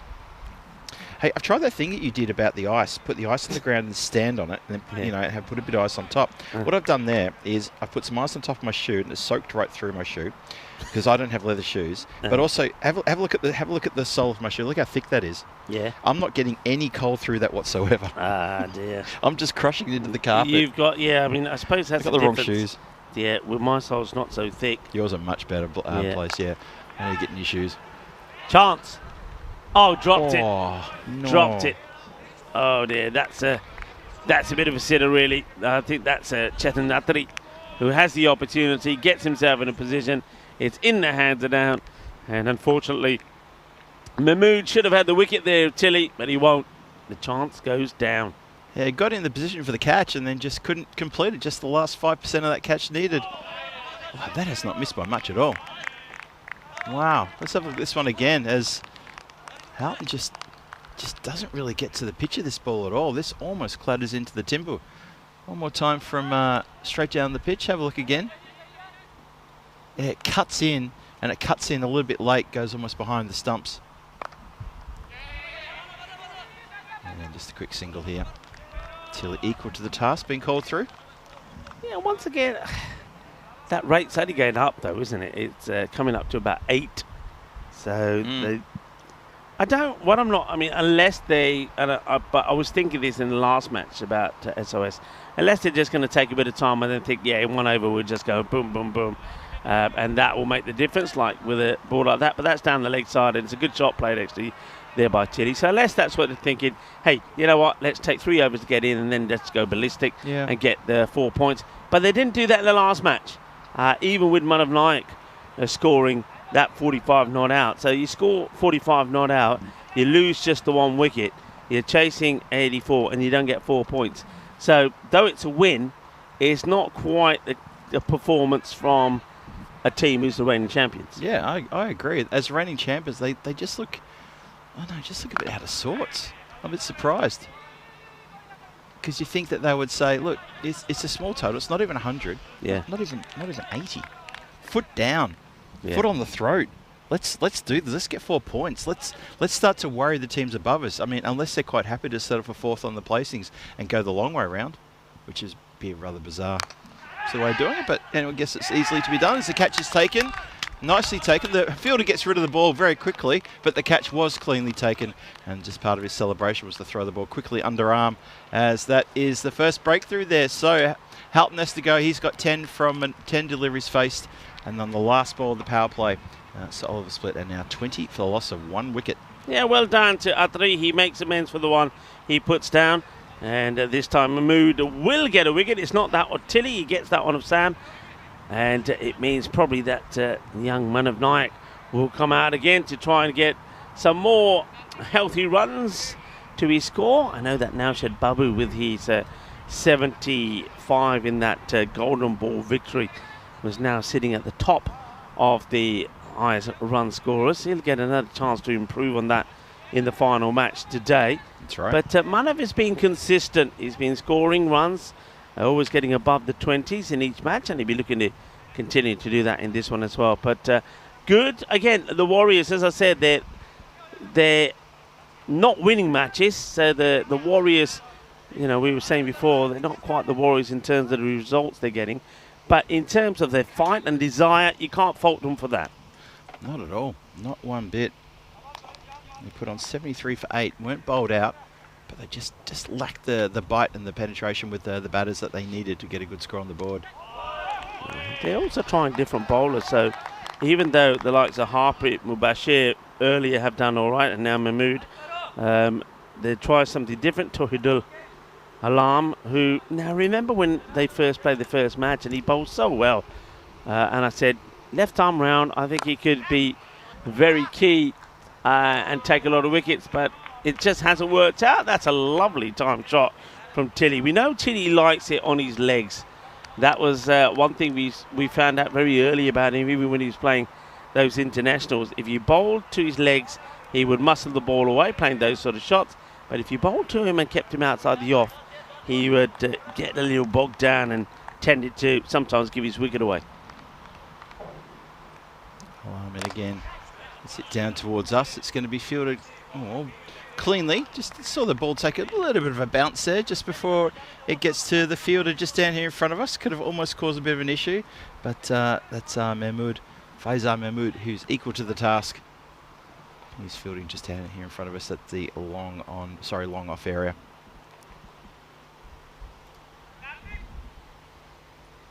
So batter just getting set. This is Manav's going to face his first delivery here from Alam. Now, how does he go about his business here? He goes to whip that one fine on the leg side. Gets past. It's going to be for byes. I don't think it's picked up anything on the way through. Oh no, it's gone for wides, of course. Yes, down leg side. There is a fielder there on the 45, just on his shoulder. Just moved a bit wider now for this batter, for Tilly. So Manav was very aware that there was a batter there, a fielder there, but gets it, tries to get it past him, ends up missing it, just goes for wides. Oh, shouts a catch. This is up in the air. Fielder is going to run in and overruns it as well. It just bounced at his feet, so he was just, one step shy of maybe getting a fingertip on that one. Keeper gave up immediately, was never in the hunt for that one. It just went up and straight back down again very quickly. Didn't get a lot of elevation. Yeah, it's one of those, it's tricky. You can see the fielder just, I think it's Mubashir. Mubashir is bashing his head. And I know what, he's not looking, he's walking back and he wasn't looking. Oh my God. I'm glad that didn't go towards him. He was still walking back to his mark and the bowler bowled it, did Alam. Luckily for Bashir, it doesn't go to him. But I think because he's pretty close, he didn't walk in. Yeah. He got stuck in his traps. And then he says, I should have got there really. That's a nice shot for Manav Nayak to open his account. Beautiful shot over the extra cover area. Yeah, bowler's not doing himself any favours bowling while the fielder still got his back to the play, getting in position. I hate to see the moment that the ball gets hit towards that player who's got his back to the play. That would be just, that would be just desserts, I'd say. So if you're going to do that, that's what's going to happen. Swings at this, gets an edge. Bit of luck there. There's a full delivery, just doesn't get proper bat on ball for that one, just gets a little tickle. Peter once again gets the ball and just throws it away. He's got to hold on to it. There was nobody backing up. Fortunately, I think the umpire called over, so they're not going to get any more runs. It's 35 then for 1. There's 3 overs to go. They're needing 39 for victory of 36. That they should do quite easily, but they need to try and do it, or I feel that SOS, to send a proper statement to some of the other sides. They need to do it in full. Winning against the Warriors, I know it sounds harsh. Everybody's done it. Nobody has lost to them. Exactly. So they're not sending any message to the other teams by beating them unless they club them. And they're not going to do that either. So I don't think there's going to be too much fear, you know, in the eyes of the Assassins, or maybe even the Rijeka Marcos. That's their group Sokol maybe as well, with what we're seeing. That's a nice looking shot. Played down the ground. Allen can't make the stop, and that's going to be 4 runs. Beautiful shot. Lovely straight bat there from Manav Naik. And Naik, I think, is probably thinking, I want to use this opportunity to just showcase some of my talents, and that's a beautiful shot. It is a very good shot indeed. Yeah, the Warriors, just on the back of what you're saying there, Rico, of the 6 games they played, they have picked up 3 bonus points. So 3 of the games they played have been 4-point losses. The other 3 have been just the regular 3-point losses, and they picked up bonus points themselves on 3 occasions. So they're sitting on the bottom on 5th place with 3 points in total, with a very inferior net run rate of minus 5.131. So that's pretty bad. So it's looking like they're going to go down here as well. But you're right. You know what? Solve the split. You're the reigning ECS champions. You're 40 for 1, and there's still, what, 2 overs plus 4 balls left. 34 off 16. Surely got to go for it. Surely.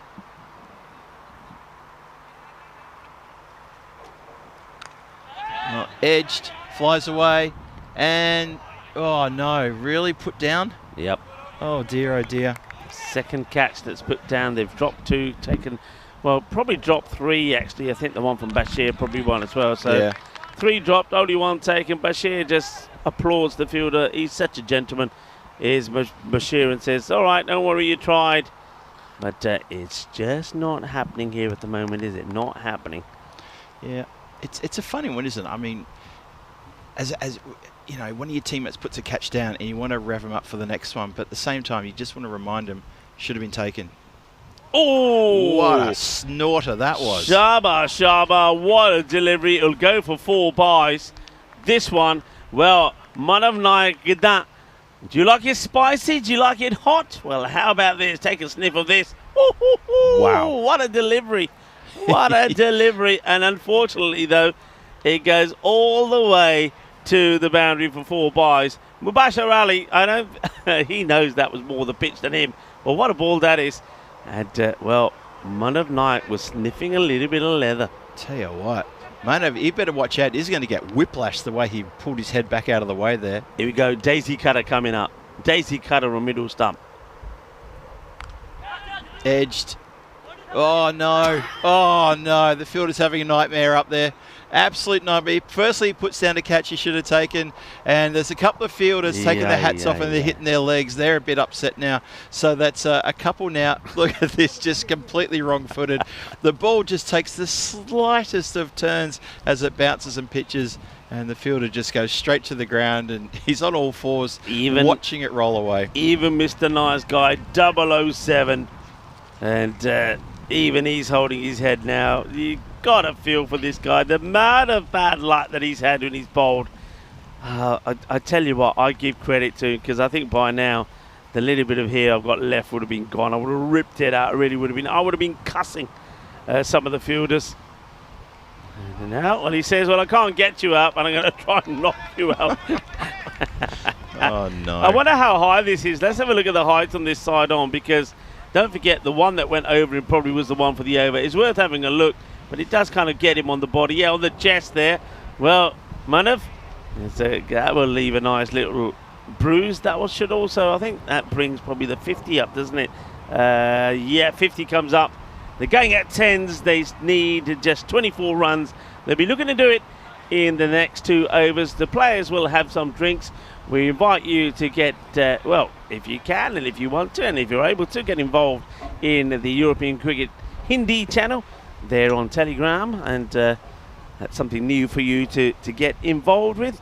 And, hey, we should talk a little bit about your day. Now, remember, we talked a little bit about this museum of broken relationships. Oh, yeah. Didn't you come across this yesterday? Yeah, I did. Yeah, I went in and I went in there and I walked around it. I enjoyed it. Took a few photos of some of the very funny exhibits they've got there. They've also got some very deep and meaningful exhibits there as well from all over the world. People sending mementos that remind them of broken relationships. Not just you know, boyfriend, girlfriend, or partners, things like that, but also a lot of relationships involving family and a few very, very few touching memories that people are giving about, you know, memories of their mothers, their fathers, things like that. It's definitely worth a visit for next time you're in Zagreb, and I recommend, Rico, check it out tomorrow. It's worth a look. It's not big. You could probably get around it in about 40-45 minutes. Okay. Enjoy a little cup of coffee afterwards while you're planning your next little jaunt out there. But it's easy to find, easy to get to, and well worth a look. Okay, fair enough. And did you find any remote controls and toasters and things like that? I found a mobile phone. It was a Nokia mobile phone. I think it might have been the Nokia. What was the famous one? Is it the 3310 or something like that? It was one of the earlier Nokia models, and this Nokia had been crushed, like crushed. And the plaque, what it said was, it was written by a young lady from UK, and it said, "We dated for 300 days. Then he gave me his phone, so I couldn't call him anymore." It was his phone that she gave her the phone, just so she could never contact him again, and she crushed it. She must have put it in some industrial machine or driven it with her car. That's a story, isn't it? Never. It's not the case of just gonna try and block the number and not answer. Here's the phone, have it. Yep. I've got another one. Thank you very much. Yeah. Now there's a few like that in there, but there's a few really touching ones. There was a woman who put in there it was like a recording that her family had found from 50 years ago, and it was a recording of her mother and father encouraging her to sing as a 6-year-old, and she'd forgotten about that recording, and she actually went on to become a singer as a profession. Wow. And she said, 50 years I thought it was lost, and then I found it again. Well, bold. Umpires, I think, doesn't put the finger up. We're putting the finger up here just for a bit of encouragement there, but nope. Lacus does not get the breakthrough. I think it's probably the height. I don't think that the line is bad. I think it's more the height. But I've seen him given, I've seen him given. I have seen him given. Yep. Hit firmly and well fielded. Good fielding. Gets a hand on this. Just keeps it to, well, I say keeps it to a single. He hasn't got the ball back in yet as a fielder, but does well in the end. That was crunched pretty well. You mentioned then the place you can have coffees. We know that Croatians, they do love their coffee. They do. They spend hours at coffee, sipping espresso and socialising coffee shops. It's all about the culture, and they take it very seriously, drinking their coffees. I tell you what, though, I haven't seen, maybe we're in the wrong part of Croatia. I haven't seen a Dalmatian dog yet. No, that's a fair call, Rico. I haven't seen one. I mean, it is the home of the Dalmatian. Dalmati, oh, that stays low. There's the daisy cutter. Dalmati is the area where the Dalmatian dog was, if you like, created or made famous from. The famous spotted breed. There's that phone I was telling you about. You see the phone there? And then you look at the plaque next to it. I love it. There's the plaque next to it. It's clever, isn't it? It's very clever. Just showing Rico a picture of that phone like that. and the plaque next to the one I just described. There's a few like that all the way. And that's I think that one gets blasted away. There we go. Well, we were talking about Dalmatians. I was saying I haven't seen a Dalmatian, and that fielder there says I can't find the grizzly. He does find it in the end.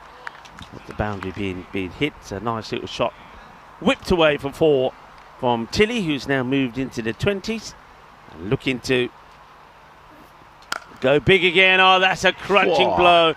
It was a hit me ball, though. It was right in the slot, and after the first 4 balls only went for the one, is gone for a boundary, now 6, so that's not going to go to plan. 11 come off that over, so they get to equation where they're needing 13 of this over to take all the points.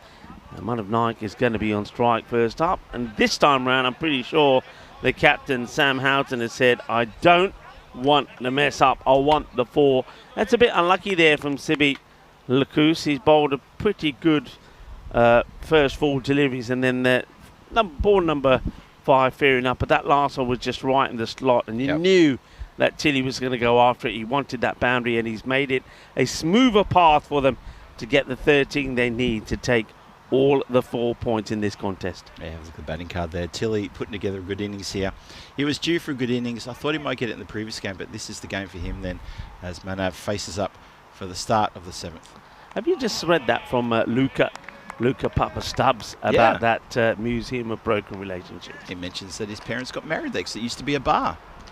Indeed, I can see that. I can absolutely see that. It's a rather small museum. It goes a fair way back, but the front of it is actually quite narrow, quite small, and it does have a nice little cafe area, which looks like that used to be the main bar area. So yeah, an interesting one there, Luca. Thank you for that. Toodle alarm. He's going to bowl this over. He's trying to defend 13 runs for his side and gets played away. Should be to the field. It will be. Oh, they don't need to throw it in like that. Asking the question, I wonder if they are going to go upstairs to have a look. Ooh, okay. Manav's normally pretty quick. There's no real celebration here from the Warriors. I get the feeling that they're checking this, but I think he's probably home. Yeah, so we'll have a look at this at bowler's end. So replay, just to focus on the bowler's end here, just to double check because they've asked the replay. So we'll oblige. We'll have 2 circles help us out with that in just a moment. Here we go. So let's have a look at this. Here we go. The shot's played. And now, here we need to slow this one down. Yeah, we need to go back and slow this one down, but I think he's home. I think for the naked eye, looks like he's home. Yeah, he's okay there. So no, that's yeah, we're definitely okay there. It does look like, yeah, so we continue now with the live action. Wow, dot ball. Dot ball. That takes us to still 12 needed now, 12 off the 3 balls. So can he get another dot ball in here, or even if it's a single or something? Fighting for a point, the Warriors. And asking the question and given. LBW, leg before wicket.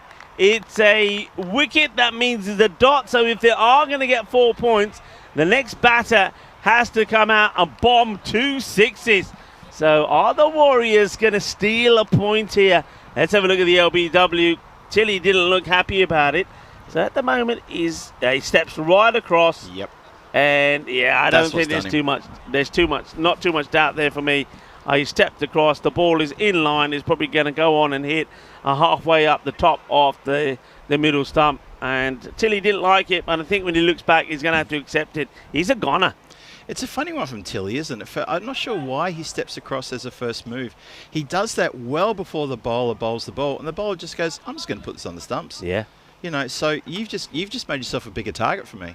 Luke wants the boundary, and he's not going to get the 6 they need, you know, and the fielder does stop it. So well done to the Warriors. Well done. Their fighting attributes have got to earn them a lot of applause. They've got big hearts and they keep fighting. The batting hasn't clicked, but on the bowling department, they give it everything. They don't leave anything out there, and they're going to get another point here. Yep. Don't stop fighting till the fight is done. Simple as that. That's a pretty meek way for Sir Oliver Split to not get the 4 points. Yeah. I got to say, I'm a little surprised. Actually, I'm quite surprised that they've yielded up that point pretty easily. I was thinking that when I was tucking into my lunch. Thanks again to the Federation. And I was thinking, I'm not seeing them going for this. And I was thinking, why aren't they going for it? They've lost 2 wickets. They've got a batter in the 40s. Why aren't they going for the 4 points? They didn't go for it, didn't get it. Now, this time round, they needed to get their score in 7 overs. So that means just going, I mean, if you go at 10 and over, you're there, aren't you, more or less? Yeah. They don't achieve that either. So there's definitely worries here for SOS. And as I said before, no disrespect to the Zagreb Warriors, everybody's beaten them. So by getting your only victories in the tournament so far against the Warriors, I don't think there's anybody too worried about playing them at the moment. Yeah, no, I agree. I agree totally. Just a bit of a surprise. It also makes tomorrow morning's first game just a little bit tasty because, you know what, that could almost flip over. Sir Oliver Split haven't really shown what they showed us last year here this year. Obviously, there's a bit of a personnel change as well, and I get that some people are not available, and this is just a 1 week, a 5-day ECS as well. So, you know, sometimes people are just not available, and Split itself is a good 2-hour drive from here. So it's not easy sometimes, but they just don't seem to be in it. That's nicely played, wasn't it? It's a good shot. Munna plays that really nicely, doesn't he? Anything that's in the offside, he's not to a lot of those shots, he's not a hitter. I wouldn't see him as a genuine cutter. He's more of a nudger. Placer. Yeah, so he places, he nudges the ball he wants to. So this time he's gone in the gap there between the third and the point. Yep. We've seen him also get past the point and go to that vacant point boundary. So nicely played from him. Oh, then he goes and does that. He gets the muscle behind it. He falls to the ground, shifts his weight, puts that out of the park, and takes the game hook, line, and sinker, and says, "Thank you very much. We're done." 74 for 2 after 7.3 overs. It's a win by 8 wickets with 2.5 overs to spare. Yeah, this is that shot we know that he can play. He plays it a lot. I think his father says it's an ugly shot. It looks ugly. I don't like it, but you know what? He plays it well and he gets 6 runs from it. And that's what I say about it. So it may look ugly, but if you can lie down and hit the ball for 6, fair play, and that's what Manav can do. That's what youth is all about, you know. When you're young, your body allows you to play shots like that. So well done to Manav. He, once again, is not out. Not out 26 or 14. Oliver Tilley was 29 before he went. They do get a win, but again, for me, they've lost 2 points here today. Yeah, this is the catch, isn't it? They get the win, but it's cost them a point to get that win. And this is a very low total they're chasing. Yeah, I'm surprised. You'd really think that, I don't know, you know, maybe it's easy for us because maybe we're being a bit armchairish here, but I would have thought that would have been a pretty straightforward 4-point chase. They still get 3 points though, so they'll be happy with the 3-point win. It's going to obviously put them solid in the standings now, so Oliver Split, as they go marching on with another win. Very happy for them to get that.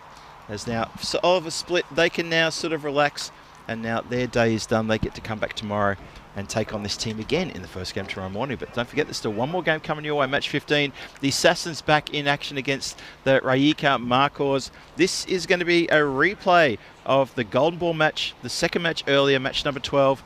This is going to be the return of this one. So you can be pretty sure the Rijeka Marcos looking out for a bit of revenge here, and they will love to put the Zagreb Assassins to the sword after losing that in a Golden Ball. Yeah, and look, while we look at those two and we start to get ready for the highlights, I just want, it's the last match coming up, and I think we're going to ask you to stay engaged with us, maybe random questions, food talk, get the lurkers out there. But I want to remind everybody that we have had a hat-trick today, and well done, of course, there to Wasal Kamal. We have had a golden ball. Maybe we will see a high-scoring match to finish off with. Maybe we will get a century. Nashad Pabu, I think he's in the mood of scoring a century, but you've got a lot of good players coming up in the next match, and I think maybe it will be a kind of a test with the Assassins. You know, they've got the likes of they've got good players in there. I know they're going to be pretty key to try and find somebody who can go big, but I think a lot of it depends on Babu. Sati Devi, are we going to see him coming higher up the order? Those two are going to be key. But Rijeka Marcos, I think for them, they've got some good play there. Sahil Lal batted beautifully well. They've also got, of course, the power hitting of Jatinder Vasist. So it's going to be a good match, I feel. I do believe that Rijeka Marcos do have the better bowlers.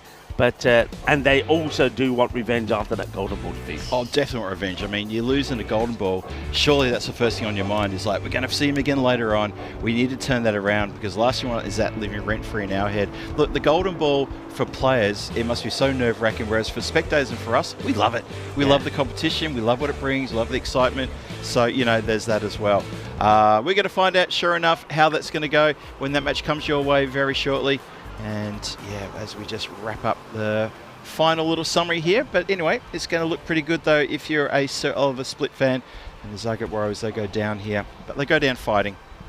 Yeah, they do. Here's that scorecard.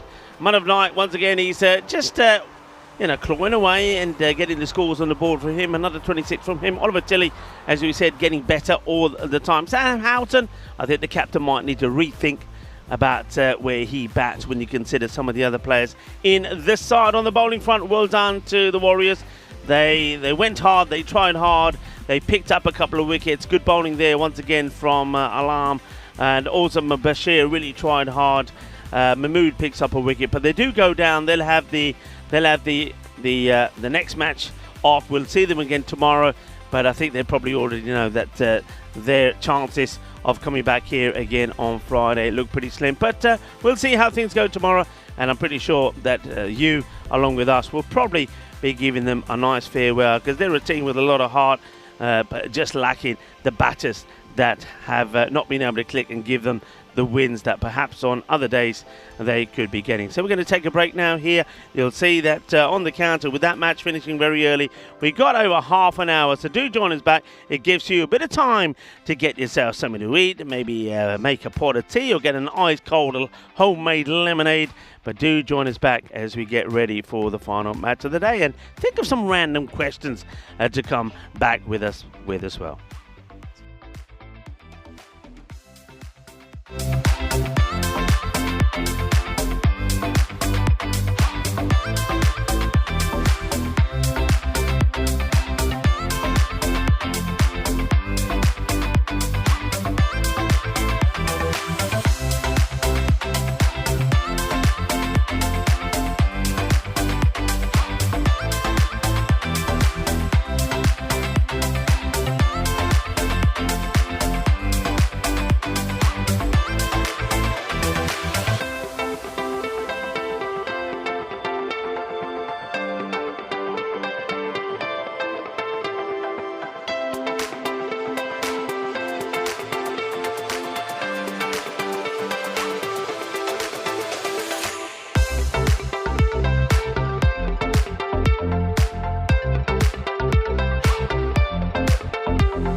sand, just you and me.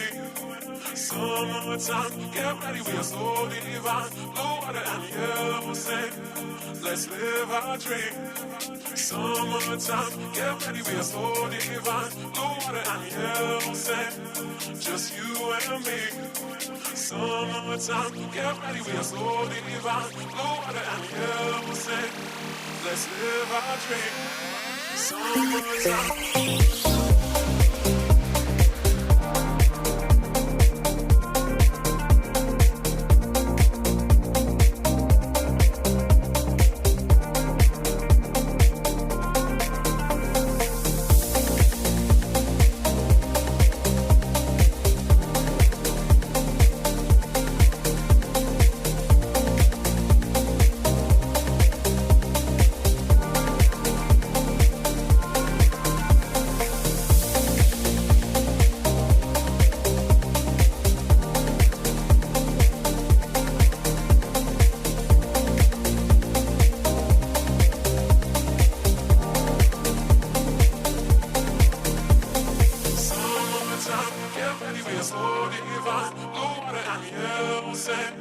Just you and me.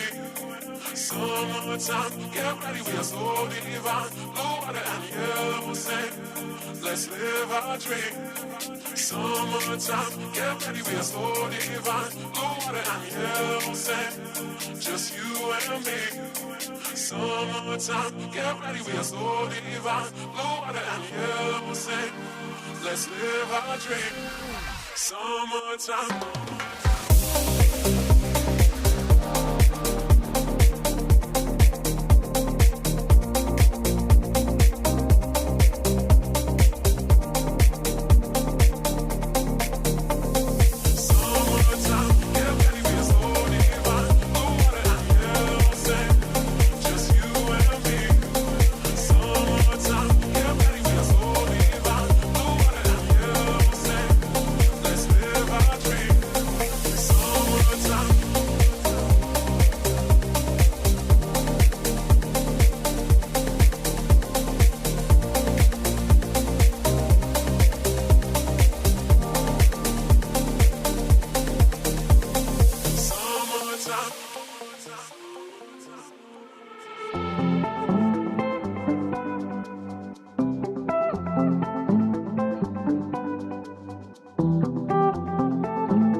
This European cricket event is proudly brought to you by HCL Software, Rado and 1xBet.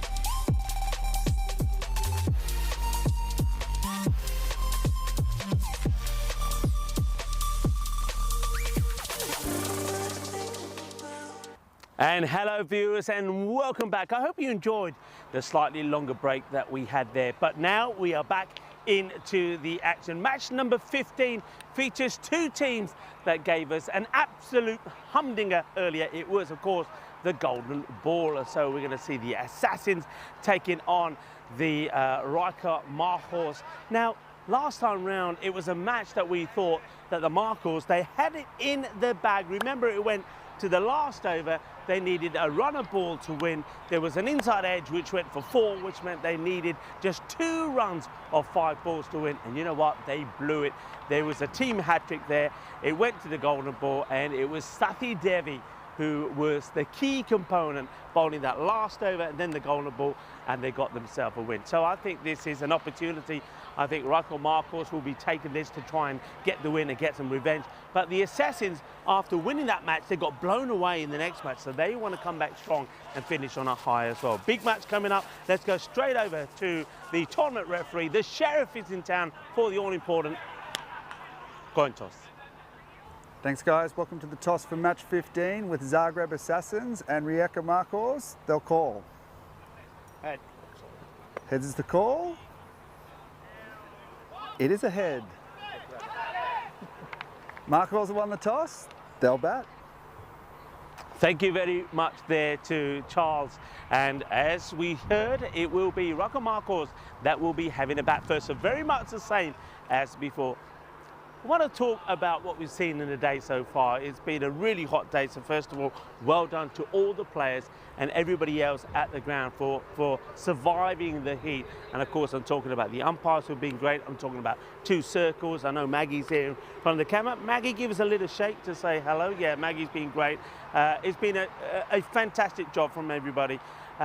So it's hard conditions, and we've seen good performances in these conditions. But I still feel that even with these conditions, we've seen some amazing cricket. We've seen good batting, we've seen good bowling, we've seen a hat-trick, and that was earlier from Wasal Kamal, so congratulations to him. We saw the Golden Ball between these 2 teams earlier. I still feel, though, that there's something still to happen here. I still feel that maybe we could see a century or another hat-trick or a 5-wicket haul. So I think this is going to be a really good finish to the day. Players that could achieve those, I think somebody like Naushad Babu, I really feel after he got close to 96, he wants to score a century. I wonder if we're going to see more from the bat from Sathi Devi, though he did play a very important role in this match earlier. He didn't come out to bat as early as I feel he should have done, and he got lucky with the ball, just bowling that 1 over, but it was enough to get them a win. And over the other side, well, I think Jatinder Vasisht, he's somebody that can certainly go big,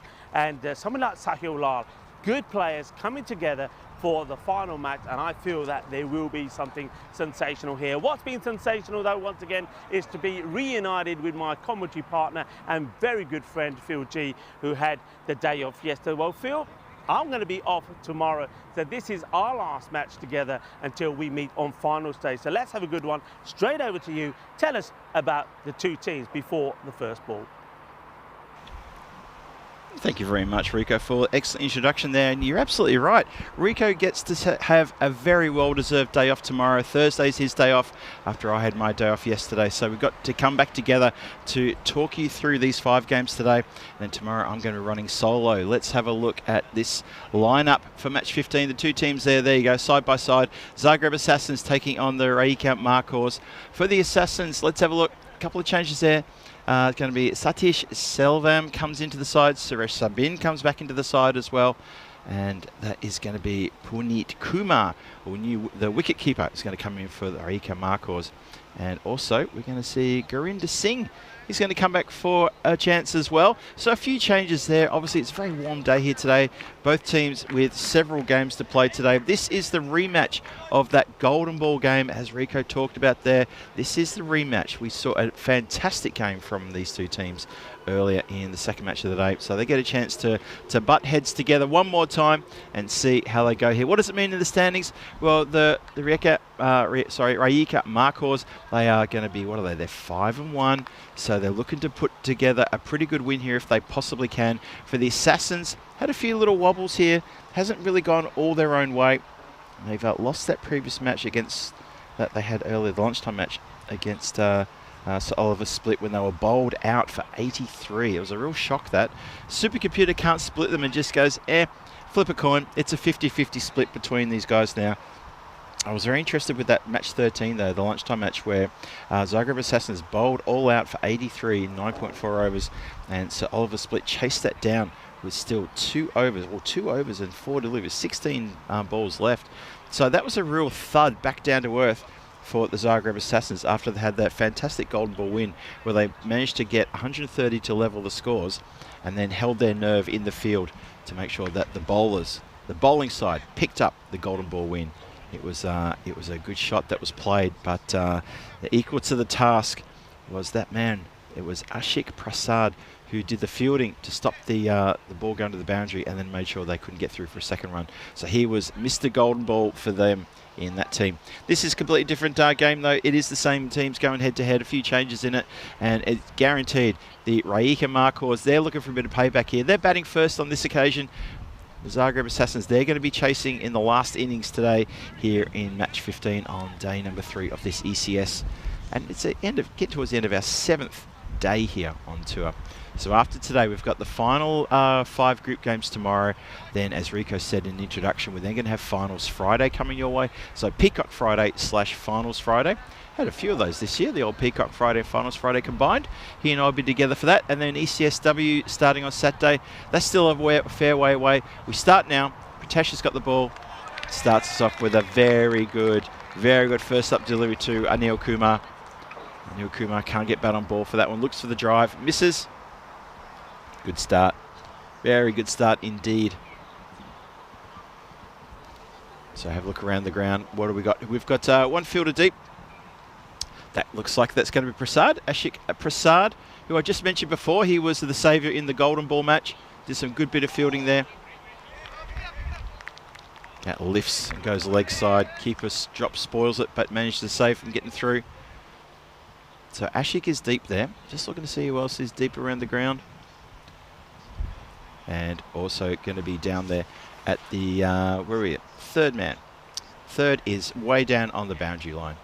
And so we've got those two players out on the opposite sides of the ground. And just paddles this one away. This is going to be a dot ball. So nice little tough start here. See, just a wide so far and a couple of dots.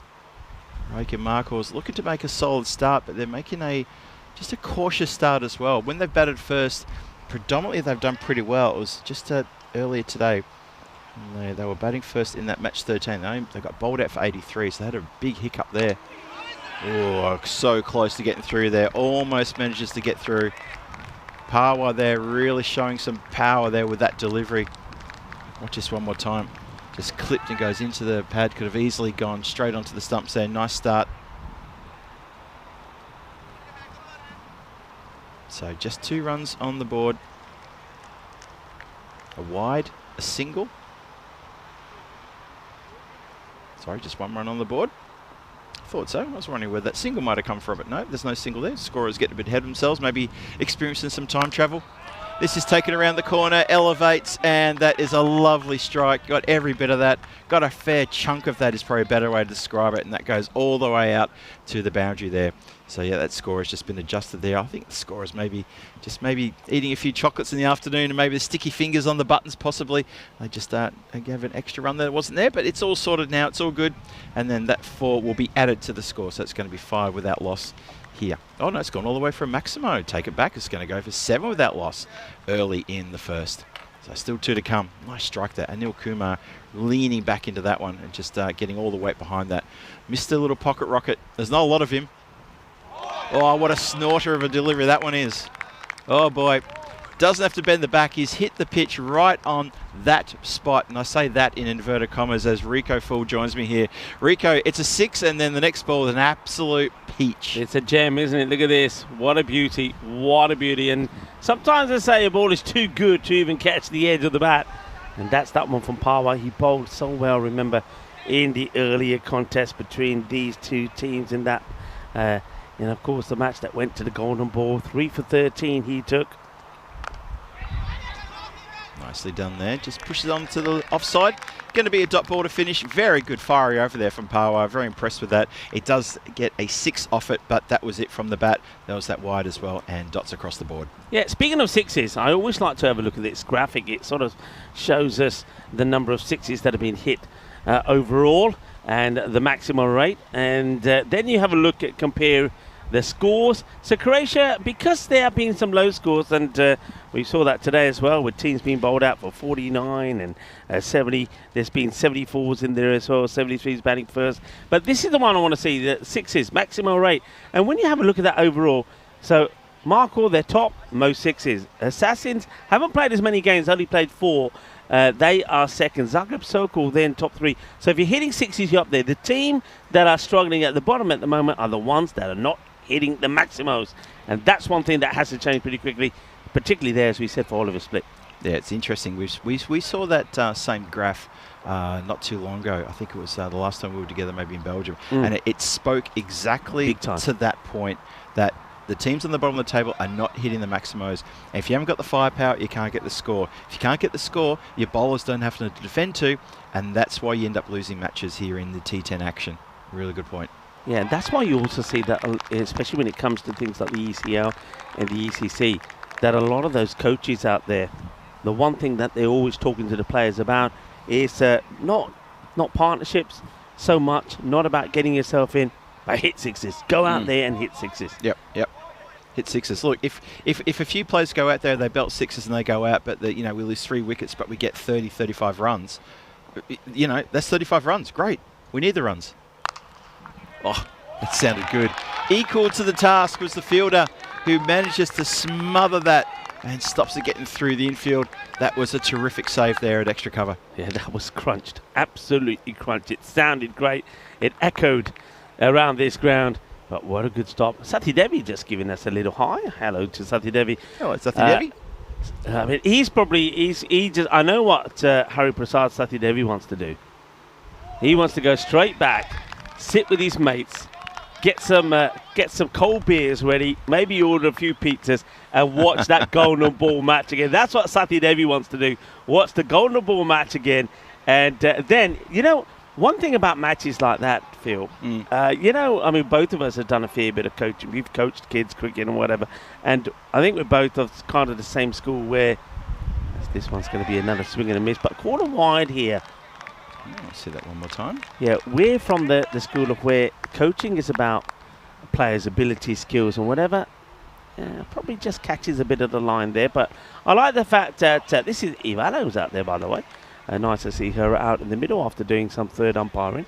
But sometimes you have to build teams together and get teams to have that attitude to say you never give up, right? Yep. And it's quite hard to do. It's quite hard to try and get, especially if it's younger kids, because let's face it, young kids, they get down pretty quickly. Oh, that's it. We've lost this match now. We've been there. Yep. Having a match like that and under your belt and saying, hey, okay, look, if you think that this game is done, have a look at this. 6 needed of the last over. First ball goes for 4. 2 needed of 5 balls. What you think is going to happen? Easy win there. Right, have a look. And I think those sort of matches are so good because it sends that message out to everybody that until the winning runs have been scored, it's not over. I said in that match, didn't I, as it was coming, it looked like it was going to be an easy win. But I did say, I still feel something could give here. I just had that feeling, and I think I said it. I don't know if it was at the start of Sethi Devi's over or the one before, but I said, I just feel here something could give. Oh, that's a full toss, and that has been said big from the middle of the bat, from the pocket rocket. Anil Kumar, he will want to score some runs in this match. He would like to get back into the runs and try to keep Sahul Lal some company. But you just felt that with the wicket game, maybe that wicket, the key wicket or the batter that was in form, if they could get the wicket, then things would have changed. And they did, didn't they? Yeah. They got the wicket of Sahul Lal and everything changed. And it happened with that Jalebi catch. But going back to the main point, that is those sort of matches you can show to people and say, this is why you never give up. This is why, if it's 6 needed of the last, you don't just run in and bowl a horrible ball that gets hit for 6 and it's match done. You just fight. And if you got that in you, not as an individual but as a team, if you got that never give up attitude, you can't go wrong. I totally agree with that. And it's disappointing when you see teams who go the other direction and they don't do that. You know, in team sport, it's exactly right. There's a reason why the game continues to its conclusion. There's a reason why there's either a time limit or a score limit or whatever the case may be. You fight until the fight is done. And it's such a truism. It really is very, very true. Because, do you have the crystal ball? You don't know how it's going to end up. This may be something quite amazing. And we saw something very amazing with the Assassins who said, no, we're not going to give up on this. Even that first ball of the over that went for a boundary. Yeah, and that's the thing. And remember, it went for the boundary with the inside edge. Yeah. Inside edge could have gone to the boundary. Sethi Devi there could have just thought, that's it, that sums up our day. 4 runs off the edge, 2 needed of 5. I'll just bowl it anyway. But then came that incredible Jalebi catch. Don't forget that from the fielder who was at short third, which just changed everything. It did. It did. It spooked. Also spooked the Marcos as well. So there's a lot to say about that. I completely agree. I don't like seeing teams giving up. I like seeing to fight until the umpire says game. Thank you very much, gentlemen. Ooh, that did not bounce up at all. The keeper's done pretty well here. There's no bounce on it, but Babu has managed to get a little bit of foot on this, and that slowed it down and stops it going for 5 wides. Yeah, a bit of luck there. A real bit of luck. Interesting that now Shad Babu has got the gloves on. I think he's had a long day. Maybe just settling himself, maybe to save his energy for the big onslaught in the run chase. Cracking delivery. Good ball, what a bowl. Good ball. That one gets through. Kumar. I think they bowled well to Kumar. Of course, look, let's not forget these teams all know each other pretty well. Anil Kumar is the sort of guy you don't bowl short outside the off to him. He plays that shot really well. Yep. They've got 2 men back on the offside, but you can see the bowlers are trying to short of a length into his body. They're not giving him room outside the off because that's where he cracks it. And when he hits it, it stays hit. And Sahul Lal also, he loves to play that shot through the covers and he lofts it over extra cover. So they want to try and bowl pretty straight to both of these guys. There you go. See what I mean? They are so powerful. Yep. They are so powerful. So if you give them what they want, bang, that is sailed. That's actually even sailed over the camera tower. What a hit. The only thing that, I mean, look at that, great shot. The only thing is at the moment what the Raikar Marcos haven't been able to do, they haven't been able to go like, 3 boundaries on the spin, etc. There's been boundaries there. For example, that over there from Ashik Prasad goes for 8, the 1 boundary. The early over from Pawa, the 1 boundary. And that actually went all the way for 6, didn't it? So, but they only got 7 of the over. So their issue is this going after a bowler to such a degree where you say, there you go, Wadaka, let's see now if you're going to come and bowl a second over because we've just taken it for 22. Yeah. And basically throw the plans out of the Assassins. That's what they've got to try and do here. And they know they want to try and put a big score on the board this time and make sure that they get the victory. Last time around, of course, they just fell apart. They couldn't believe it. I think you've got Sequinder Bal in the side. He was the batter who didn't go for the run there when Mohit not in the side. This time Mohit, that's why you're going to have Puneet Kumar listed as the keeper. But Mohit just pushes the ball once a single. Bal doesn't even entertain it. In fact, he's not even backing up. Yeah. That was that second wicket in the row. And then, of course, team hat-trick when great catch was taken by Alfred. It was for all the neutrals.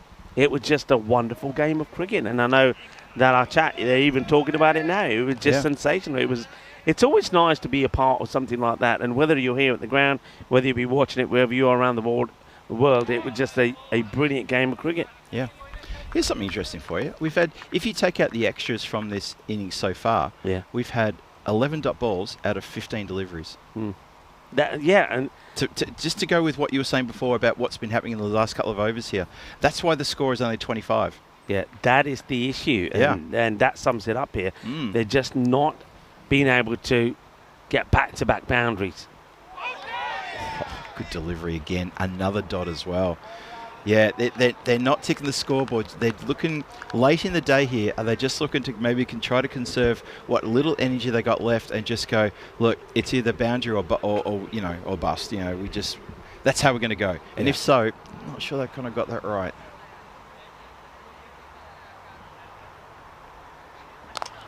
Shot. And there's the danger. That's what I'm saying about both of these guys. Yeah. Both can play in that area. So you saw the ball before, short of a length horizon. Can't play that shot to you again. You can't play that shot or the one he played earlier down the ground. But if you give him a little bit of room, look how quick. Watch the footwork here as well. Yeah, it goes down on one knee, gets right under it, holds the pose, boom, shakalagya, kinna sora. Says Guerreras. That's a lovely shot. Not sure where Popovic is going here at the moment. Where's he off to? He's gone for a little wander. I think he's just adjusting the stumps at the other end.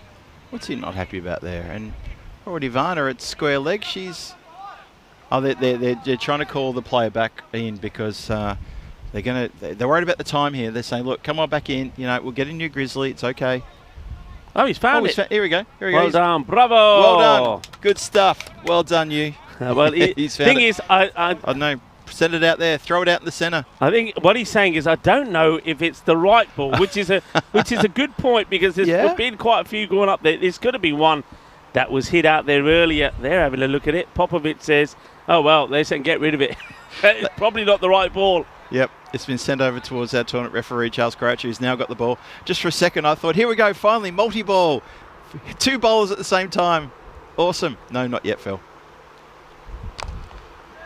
Shot. And that's what they needed. Back-to-back boundaries, and they've got back-to-back. This will go all the way as well, I believe. The fielder was saying it's 6, so we'll go for the old ball. Manos.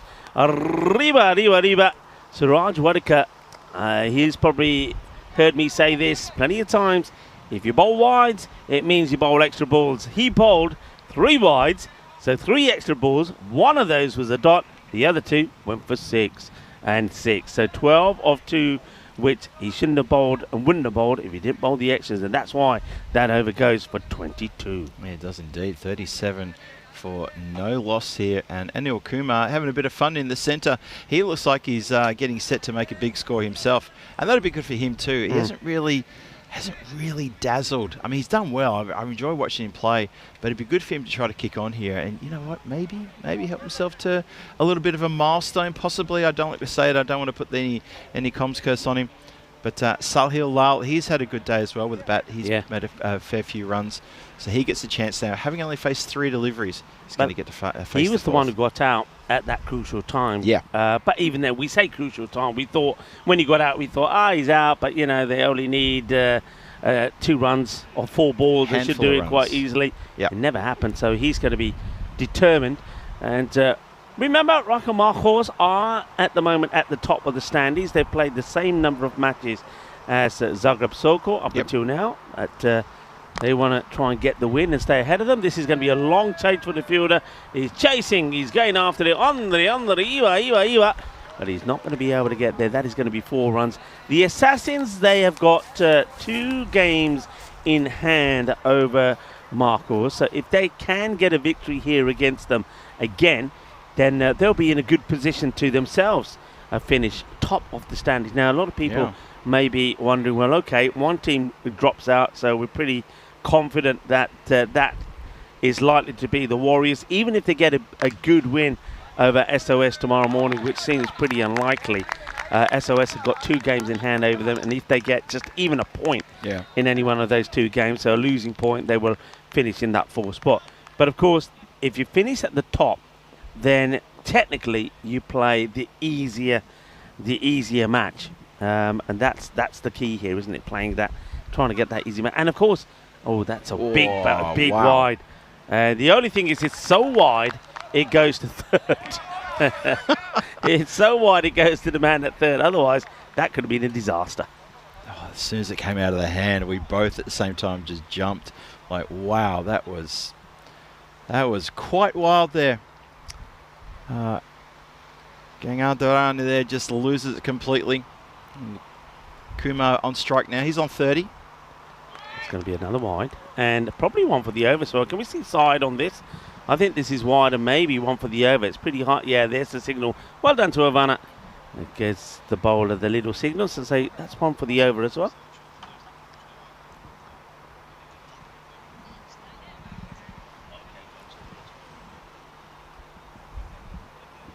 Here we go. Oh, swing and a miss. And keeper's loving it. Keeper's making gestures. What's he saying? He's saying come in? He's saying fielders come in? I think he's saying come in because he says come in and get the ball from me, I think is what he's saying. Okay, right, yep. Yeah, I was going to say, well, don't want the fielders coming off the boundary line now.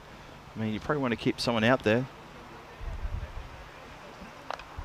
That's played beautifully. That's a really good shot. I think that's going to get in the gap. It does. Delightful shot from Aniakuma. I did say that Aniakuma will want to score some runs in this match. He's gone a little bit off the ball the last few matches. Hasn't scored a big score. He's got starts and got out. He's kind of been scoring the boundary and getting out. What a lovely shot that is. It's a ball that's rising, and rather than just swing wild at it, he's literally guided that in the gap between the two fielders. 44 without loss. So after having the first 2 overs where they weren't able to get boundaries back to back, these two, particularly Aniakuma, is now starting to find his range. Oh, that one's just popped up. It's another wide down the leg side.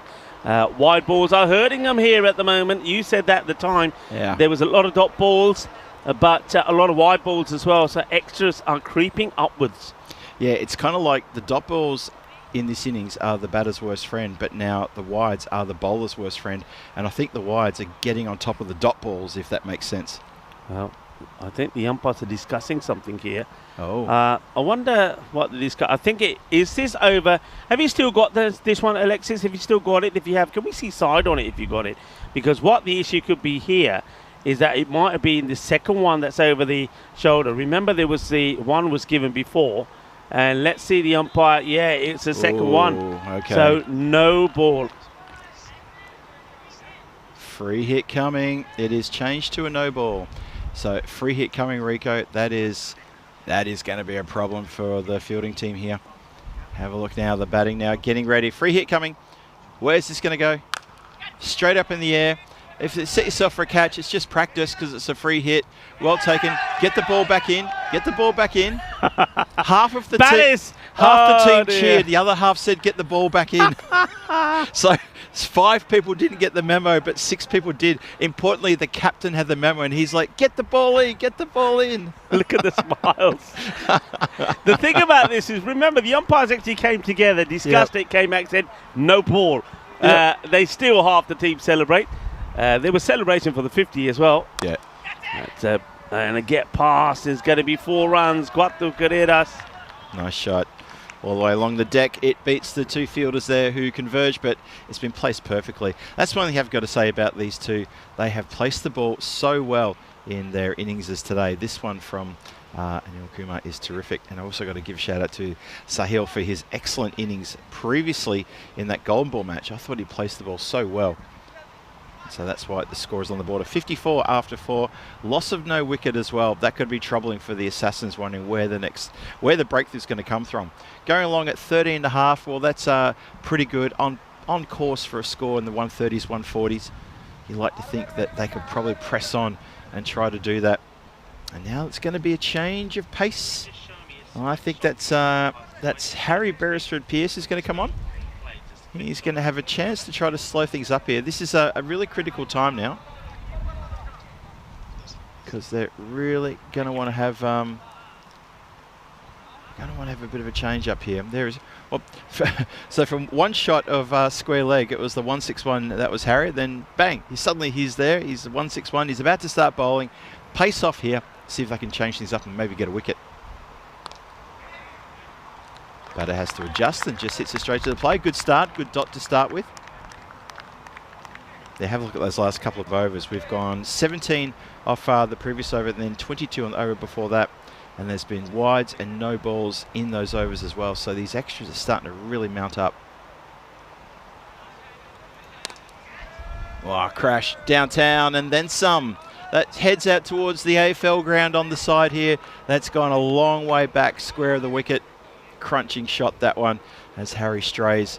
And he strays too far into the hitting arc of Anil Kumar, who obliges with a big hit. Yeah, we did say that that's one of the things that was probably missing from their bowling attack, that they didn't have the slower, possibly spin bowling option. Harry's come on, starts with a dot, but the next one gets blasted away. Anil Kumar into the 40s. Here comes Harry again, the same delivery. This time, just not there. He doesn't want to move his feet to this because he knows by doing so, he'll give a sniff to the wicketkeeper, Nashad Babu, who is probably breathing down his neck. Sahil Kumar, 9 of 6. He's kind of... we've seen a lot of this, haven't we, from most teams. One batter goes, the other doesn't do much. Yeah. When that batter gets out, the other one gets go. We haven't actually seen two batters going boom shakalaka at the same time. That's what we haven't seen. That's 170s, 180s. Yeah, absolutely true. This And one, out. there you go, straight down his throat. Simple as that. Well, there you go. That's a bit of success there. So Harry Beresford-Pearce taking pace off, does pick up the wicket. It brings a foul shot. Anil Kumar, the pocket rocket, he comes undone. 43 from 23 delivers him, but he's got his team off to a good start. Nonetheless, he still has to depart now with the first wicket falling before the end of the 5th. Yeah, so let's see now how that goes. So Sahil Lal, who was the man who scored the 50 in this contest last time round, so he's sort of been playing the, just the supporting role. There's the catch. So Kumar, having come back for the second, it doesn't really get, you see there's kind of timed that he hoped to the boundary, but he times it into the hands of the fielder. The catch gets taken, so that's the end of it, but at least he does get a score on the board this time. Well done to Harry, well done to Suraj, who takes the catch. And now let's see if Sahil does get going. We're going to have a little wait because with that wicket falling with 2 balls to go, they will take some drinks, and that will take us back to us. And I have another question, and I'll build up to it here. So here it is. Okay, so 1983, an unlikely hero for England, Nick Cook, took 8 wickets on his debut, including 5 for 35 in the first innings, as England beat New Zealand by 127 runs at Lord's. But he shouldn't even have been playing. Cook only got in because of what? So 1983, Nick Cook, 5 for 35 against New Zealand.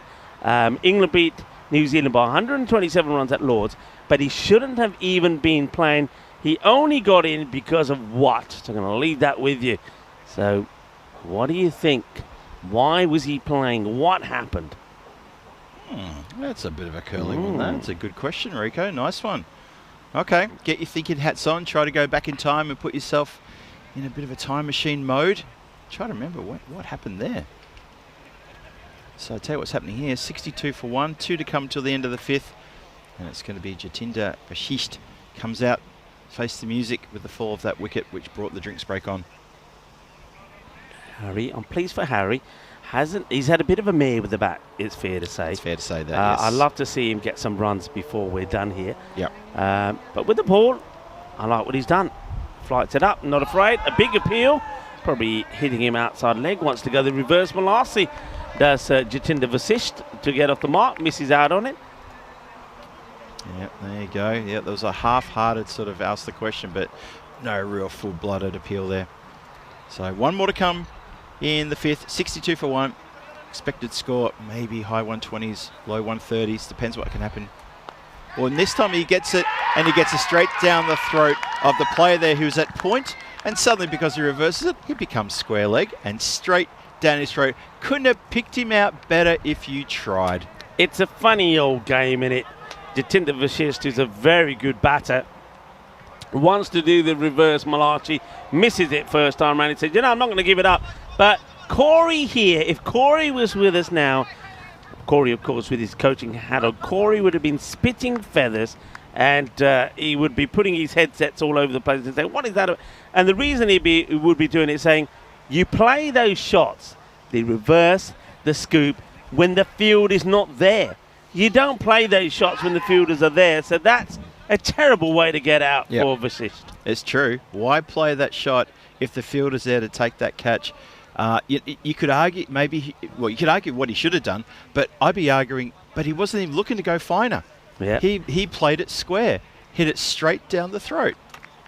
That was quite amazing that shot didn't work as well. So in the end, he ends up going out for a second ball duck, Rico.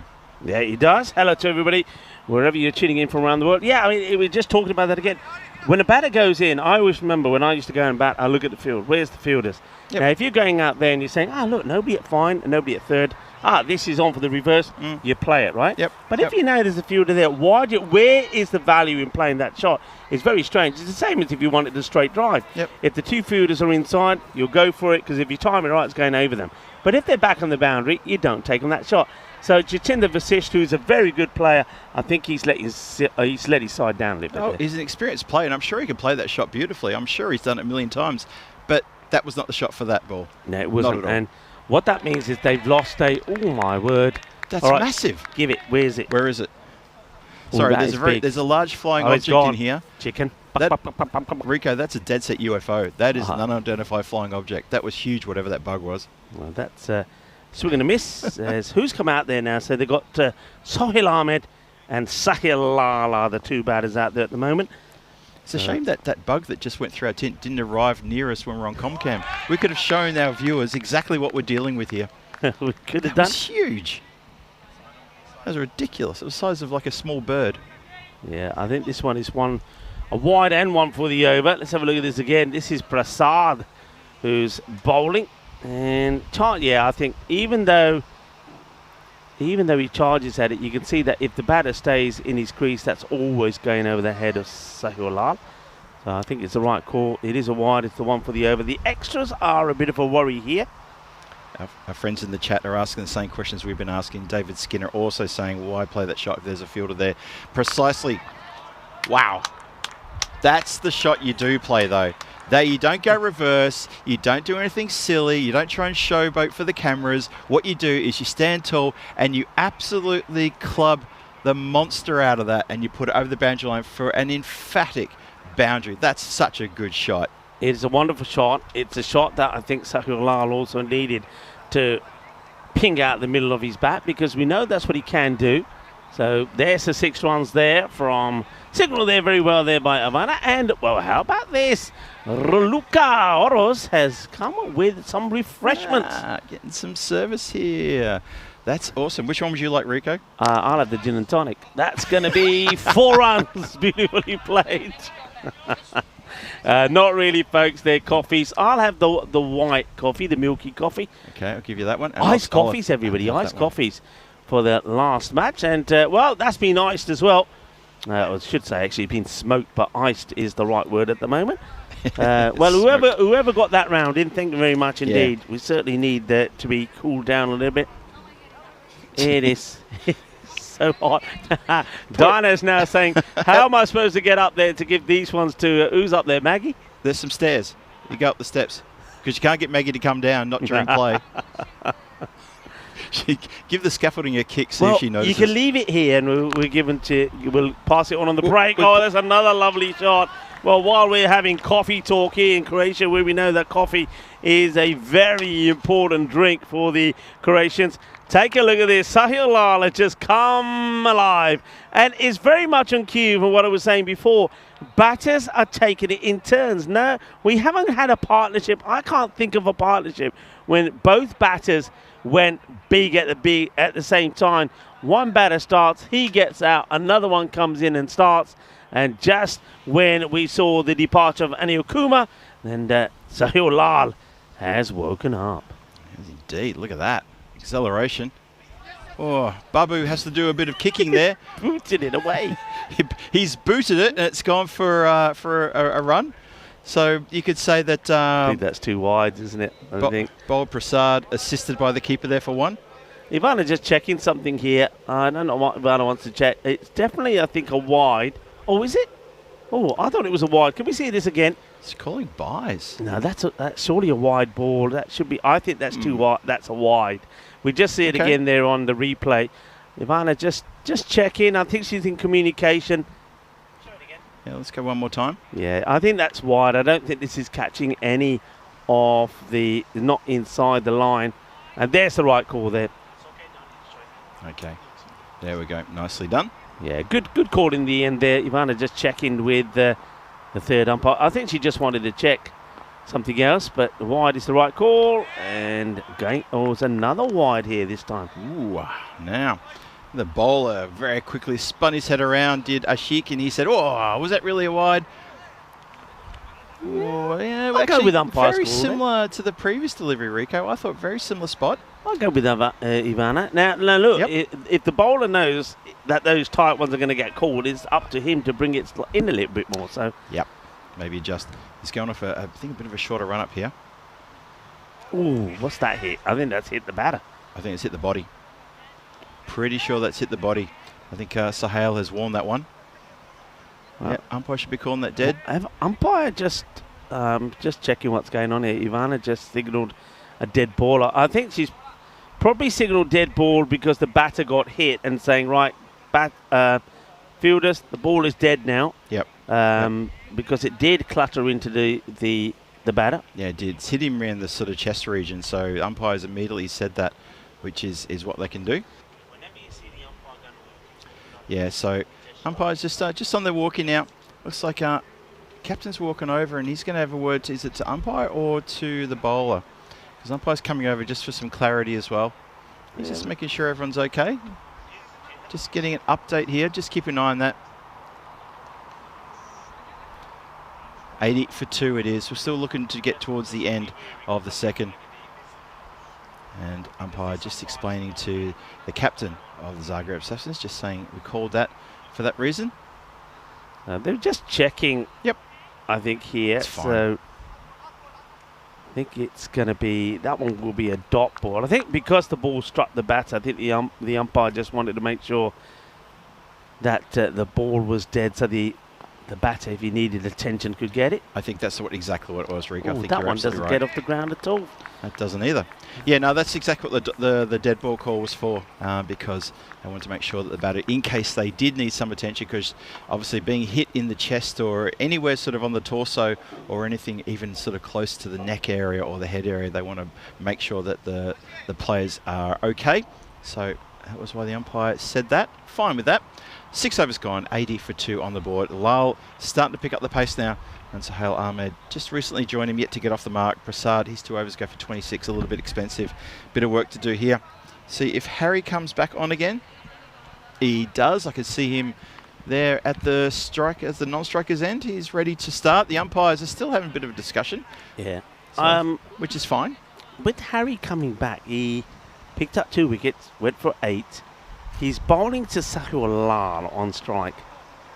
Is this a gamble? I often say this. Sometimes you bowl a slower bowler who picks up 2 wickets for you and you think, has he done as much as what I think he will for this match for me? If I bowled him again, he could go big. I'm kind of sensing that a little bit. I could be wrong. It's just a feeling I have. Sahil Lal just found his form again. But Harry did bowl a very good first over. He's earned himself another. But he's bowling to the dangerous Sahil. And he's not going to get anything from that one. So it's probably that shorter delivery. And Sahil Lal probably should have put that away. There is nobody back on the boundary at square leg, but he has found short square, no run. Interesting little time here as we just started the 7th. Score is 80. Expected score about 130. So got wickets in hand as well. And just trying to wonder what sort of score it needs to be put on the board to take it out of the range of Zagreb Assassins. It's a very difficult question to answer, though. It's a good delivery, that one. Climbs, causes a few bit of discomforting questions, which the batter can't answer. Yeah, Sahil Ahmed just having a chat with Sahil Lal. The man who's got nothing to his name. He's talking to the man on 23.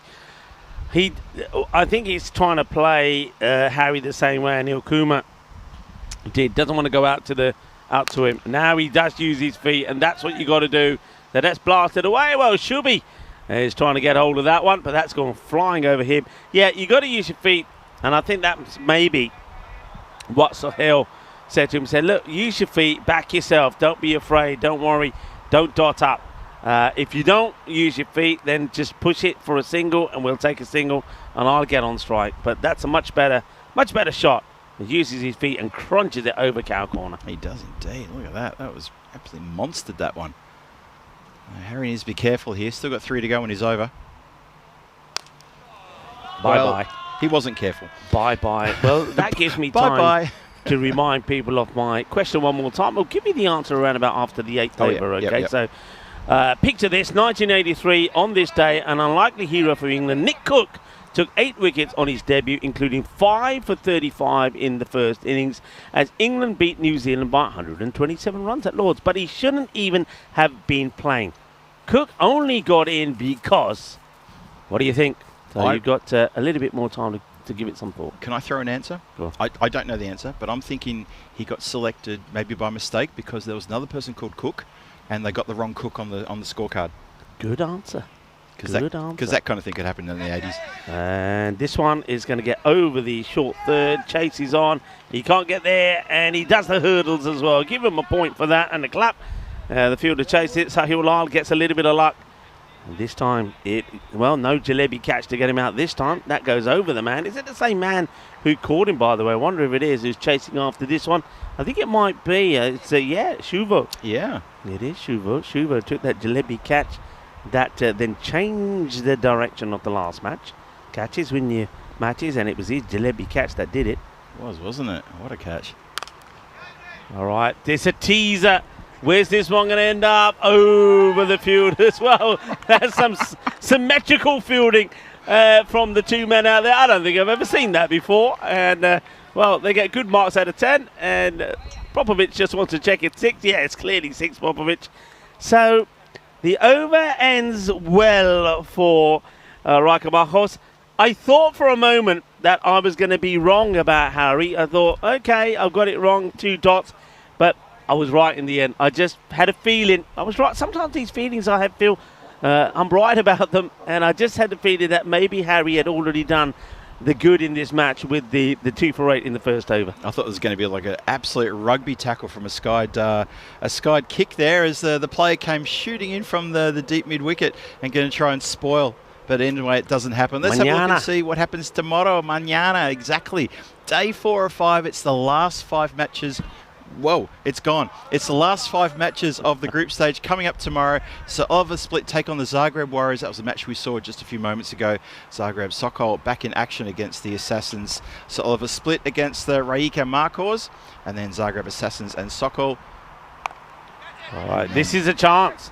Big moment in the air and beautifully taken. That is going to be the end of Sohail Ahmed. Ahmed will go for a 3-ball duck. Well, Sohail Ahmed was giving some advice to Sahil Lal.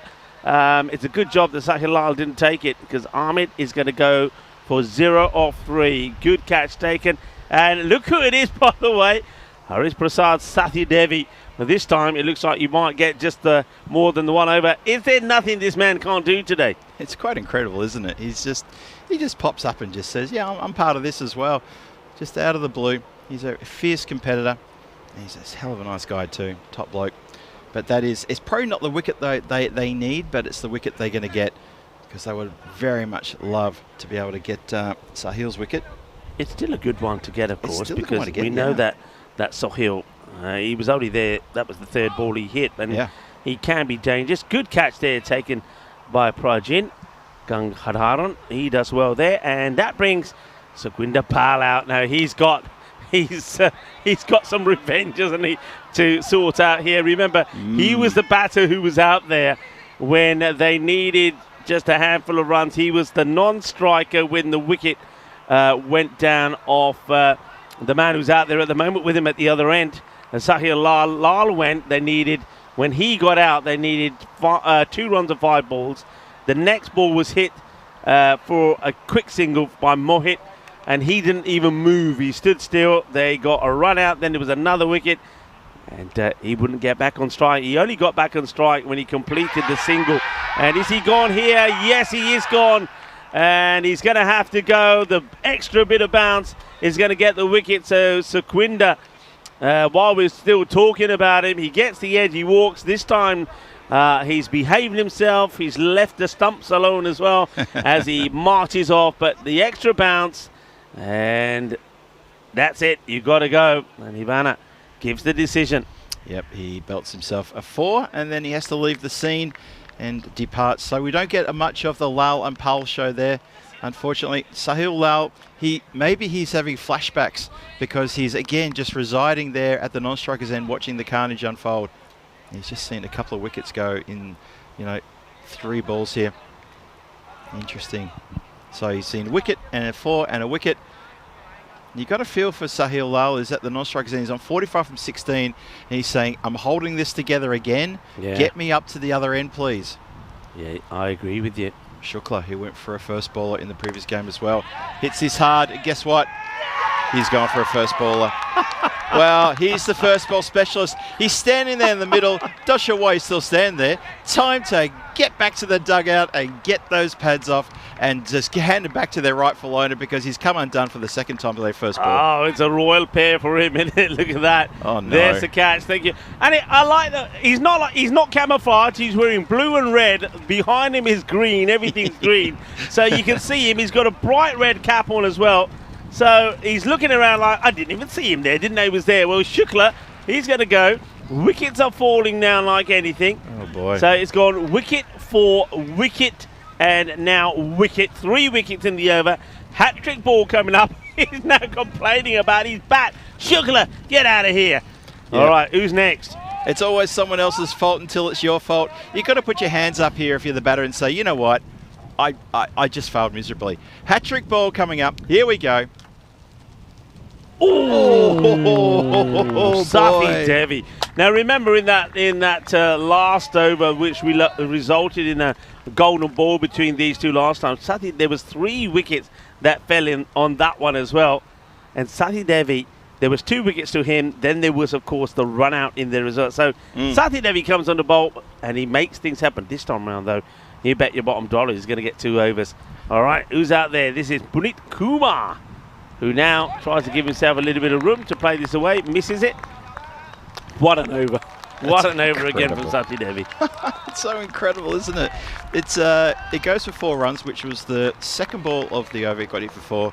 It starts with a wicket, then a 4, then a wicket, then a wicket, and then he finished with a couple of dots. Have a look at that bundle of 3 wickets there on that run rate graph. Drags back down. It's still a healthy run rate at 13 1/4, so don't worry about that. Rake and Marcos, they've still got some runs on the board. It's just that over has brought everything to a crushing halt. Yeah, and also now, I think this is where we're going to see the skills of Lal, not just as a hitter, but as somebody who can manipulate the strike. He's got to surely be thinking now, I'm on 45 of 16. There's 12 balls to go. I want to face most of them. So if it means turning down a single, especially if it's in the first 1 or 2 balls of this over, you turn them down. You've got to be on strike and keep trying to blast each ball to the boundary. Shot. And that's what I'm talking about. Great shot. He's the man at the moment. He's the man that can still take this to that 130, 140 score.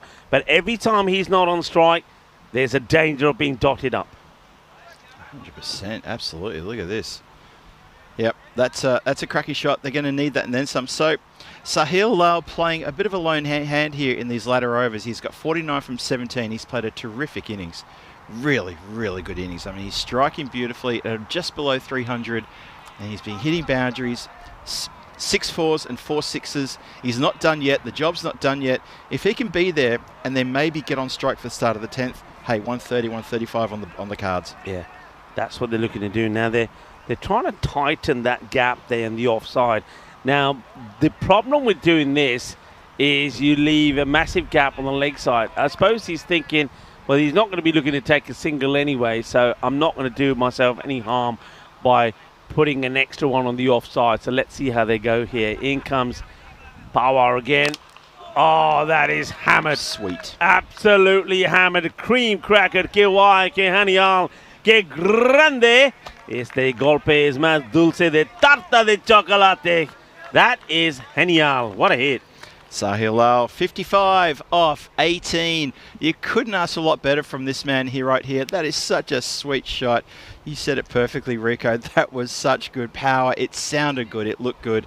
And I've got to tell you what, the bowlers here, they just got to be careful. They've been a bit sort of hyped about a couple of wickets that have fallen, but this man he's the key. And there he goes again. It's a beautiful shot. Now you can the thing about this is you can strengthen the offside with another man inside. Now the idea there is if he plays this shot and is along the deck, you've got a chance to stop it. But the thing is he's playing it with elevation and he's playing it with style and with brute force. Good batting this is from Sahil. He got out at this sort of stage in the last match, didn't he? He was on, what did he get to, 57? He's on 59. Yeah, I was about to say it was about this stage and about this score when he lost his wicket. Yeah, you're right. Good shout there. Just follows it, just escorts it, and goes, looks down and goes, I'll be seeing you later, Mr. Grizzly. Off you go for a wide. Thank you very much. It's good that he's thinking about playing it, but he thought, you know what, with the field as it is, the chances are he might not get the boundary, so he leaves it and takes the wide. Yeah, happy with take the wide. It's clever, it's very clever. Power in again. Oh, great delivery. Well, that'll be probably the one for the over. Can we have a look at this side on, please, Alexis? And I want to give a big shout out to Alexis as well. Alexis has been in the engine room doing remotely. And Alexis, you have your first golden ball as well. That's something that a lot of producers don't experience. And one more time, just a little bit slower, Alexis, on these ones. Let's see, just here where it passes him. Not sure we're going to get to it. We're almost back to live action. Or we just get to it. Yeah, it's all right in the end. There we go, back to live action now. And this time he cuts this one. It goes to one of those players. There's 3 players in a row there for that shot, and that gets hands on that, albeit probably very sore hands now, as he managed to stop that. You see there, that's the player at point. There's a point extra cover and someone backward a point. 3 players, probably, you know what, between them, there's probably only about 20 metres of grass between the 3 of them, but they're patrolling there for exactly that shot. So they have stopped it. Single or boundary? Oh, nada. Bit of a dot. Hey, good comeback, you know, when you go for boundary, then a wide. You finish with a dot, single, and another dot there. So well done. Lal is on 60 of 21. 122 for 5 after 10. And it's going to be, well, Lal, he's going to get to face the start of the last. So that's good for the Raika Marcos. For the Zagreb Assassins, they need to turn to someone here to try to stem the flow of the runs coming from his bat. So some good bowling numbers there, but also some bowling numbers that may cause a bit of concern for the Assassins. And it's going to be the captain. Of course it is. Rico, you said it, that surely he's going to come back. And with 3 for 4, of course he comes back on. Harry Prasad lines up. Yeah, he's just got to be careful with that heavy length ball. I'm surprised they're not putting a point back on the boundary for that uppercut. I would even bring my square leg up to put that guy back. Oh, he's going to get this one away, and he's done well to get back onto that. That's going to be 4 more. So you know what I mean? Because if you think about the hitting he's done so far, I don't think he's hit anything to the boundary yet square. So you would keep your mid-wicket up, you'd keep your long on up, but he likes to go over the offside. And Satya Devi does get a fair bit of bounce. If he rocks back and goes for that shot, I think I would like to have a backward point on the boundary. Yeah, I think backward point is a good shout. Yeah, definitely not in front. Definitely. Well, they've got like a wide long off, pushing towards a cover, but not quite full in either. Yeah, now you see, that's what he's going for there. That's the shot. That's what I'm talking about. If he connects there, that's flying. They haven't got anybody back on the boundary from behind the keeper all the way round to extra cover on the offside. So if Satya Devi is going to bowl this line, then he hasn't got the protection for it. It's like they're leaving the door open and saying, well, we want you to hit there because we think you'll miscue. We think maybe you'll hit to one of our players. It's a risky gamble because you're right. He hits over the top. It's 4. Hits through them. It's 4. Satya Devi comes in again, and this time it's hit down the ground. They won't take the single. That's it. Remember I said Sahil Lal is going to have to show how smart he is and how he chooses which ones to take and which ones to turn down. So he turns down the single there. And remember, there's still 3 balls is said to go in the inning. So, or slower ball. Now that one's been hammered hard. They've got to try and stop it. They can't. It's not the best of deliveries. The slow ball comes out wrong. It's crunched. And it's a good looking shot. I don't think height is an issue here. I think there might be checking. Let's have a look at the side on, because I think Ivana hasn't given a signal just yet, which tells me there might be checking the height on this.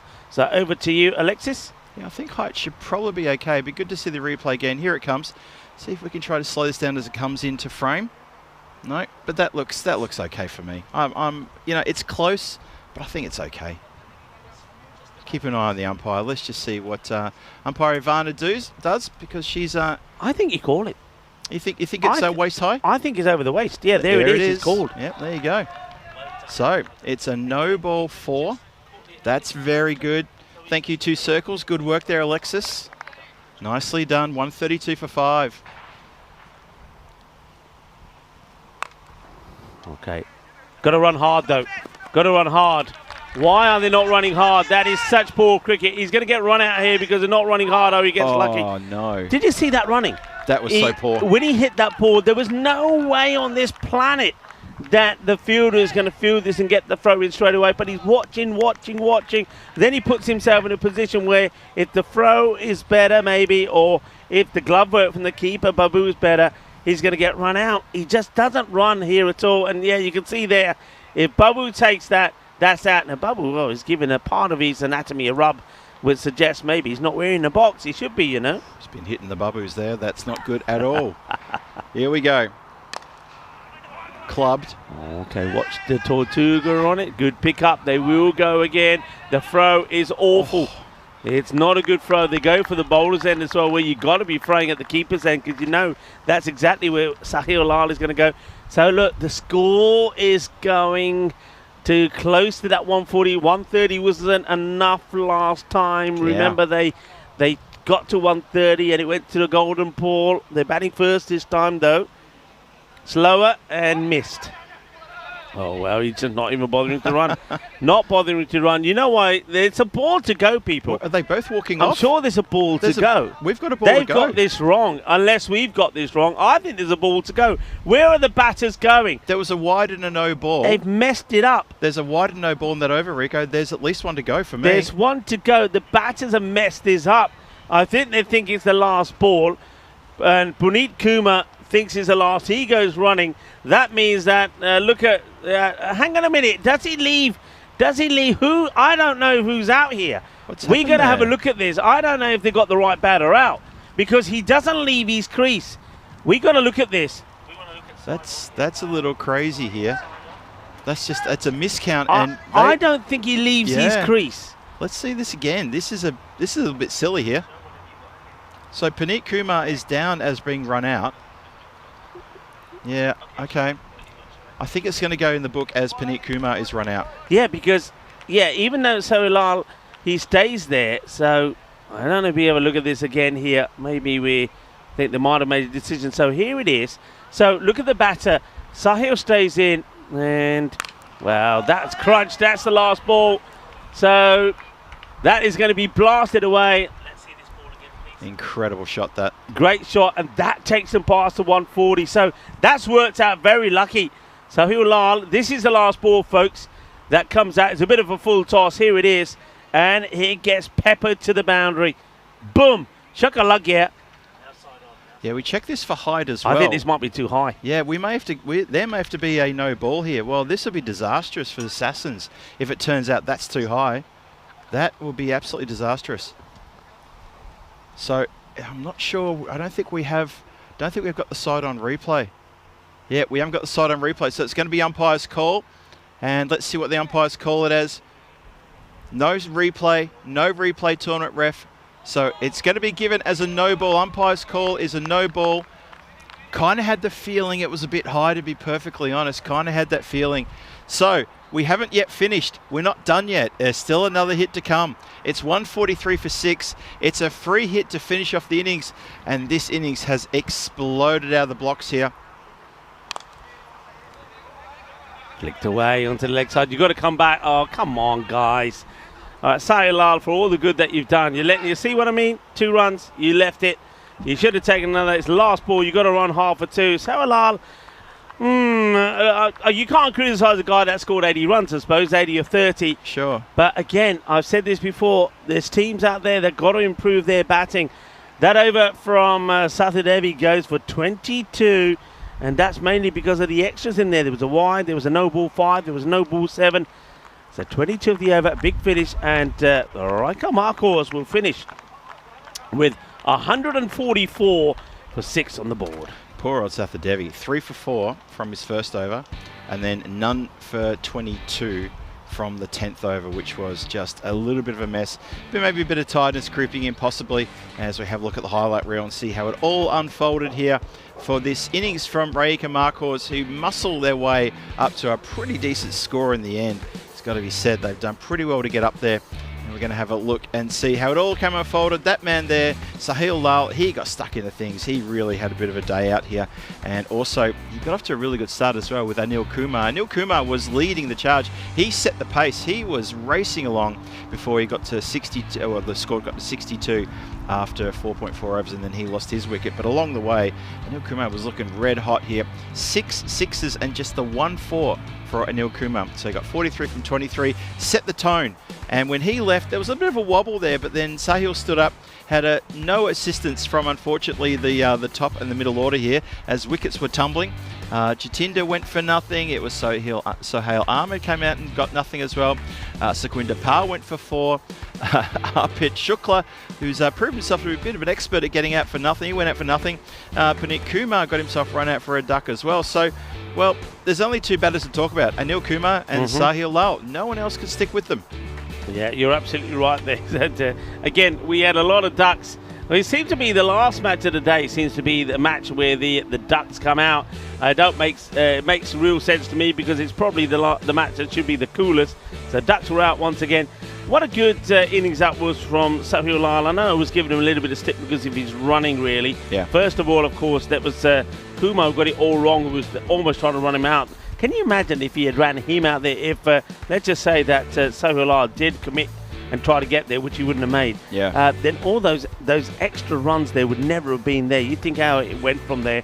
It went, 2, then there was a wicket, 7 up, and the single. So they would have lost on a few runs there. But again, it's just, I don't understand some of the running. Last ball or the over, come on guys, you got to run hard. And if they went, they would have got 2 runs. And they have just lost. This is the key thing I want to point out here. Yeah. They lost the golden ball match. So they're a team who should know better than any other team that every single run is so important. It's a really so good why point. leave runs out there? It's such an important point, Rico. That should be ringing in their heads. They should be, as a team, they should be talking about that, about how 1 run can make a huge difference, and it really, really can. You know, do you want to play in a golden ball again, or do you want to win this match by 1 or 2 runs? What would you prefer? I'd rather win the match by a couple of runs if I was them, for sure. This is where it started to go wrong there at the end. Sathadevi, the second over doesn't work. Now that one probably should have been a run out, and it almost ended up being a knockout. And here it goes. This is where he's lucky he doesn't leave his crease, because he doesn't leave his crease. It would be Kumar that goes, not Sahil. And then there was a free hit as that was bashed away for a 7 up. We had to wait for a little while, and then they could only get a single off the last, which I think should be 2. So if they lose, if scores are tied again and they're losing the golden ball, they'll have to blame themselves because they should have had a few more runs on the board when they weren't taking those all-important singles. It's a funny old scorecard, that, isn't it? It's probably the 2nd highest score we've had in this ECS, yet only 2 batters really had anything to do with that. Okay, so Sukhwinder Paul hit a 4 and went out the next ball. So that is really quite an extraordinary card there. Anil Kumar and Sahil Lal, they're the only 2 batters we can really talk about there. Both played sensational innings. Everybody else just, they get an F from their teacher, and they'll have to repeat the year again. because that is not a good turnout for the top and the middle order, with exception of the openers. So the openers did a great job. Everyone else, go to that room full of mirrors, have a bit of a look at yourself. In the bowlers, Harry Beresford Pearce, he gets 2 for 30, pretty expensive he was, and Harry Prasad, he got 3 for 4 in his first over, and then he came back and got he just lost the plot. Maybe fatigue set in, maybe the warmth of the day set in, doesn't matter, no excuses. Everybody's out there suffering the same way. It's 22 off that last over, that could be telling. Yeah, and one thing that we saw on there as well, extras, 18 of them. Now, you were touching on this point early on in the innings, that they were just giving too many extras away. And the problem with extras is, and you cricketers that are always following the scorecards will know, it's not just the extra run from the extras, it's the runs you get from the extra ball. And I think if you were to tally those up, you're talking, quite easily around 30 plus runs. That hurts you there. So the Zagreb Assassins, they've got it all to do this time around, needing 145 for victory. Join me, Rico Fall, and of course Phil G in the house when we return. And when we return, I will have the answer to my question for you as well, which was Nick Cook, who took 5 for 35 in his debut when he took 8 wickets there at Lord's when England beat New Zealand. He wasn't even meant to be playing in that test in 1983. But why was he playing? What happened? So do come back in about less than 10 minutes' time. We'll talk some more cricket. I'll give you the answer to that question. And maybe we'll have some food chat as well. Hasta pronto, mi familia.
This European cricket event is proudly brought to you by HCL Software, Rado and 1xBet.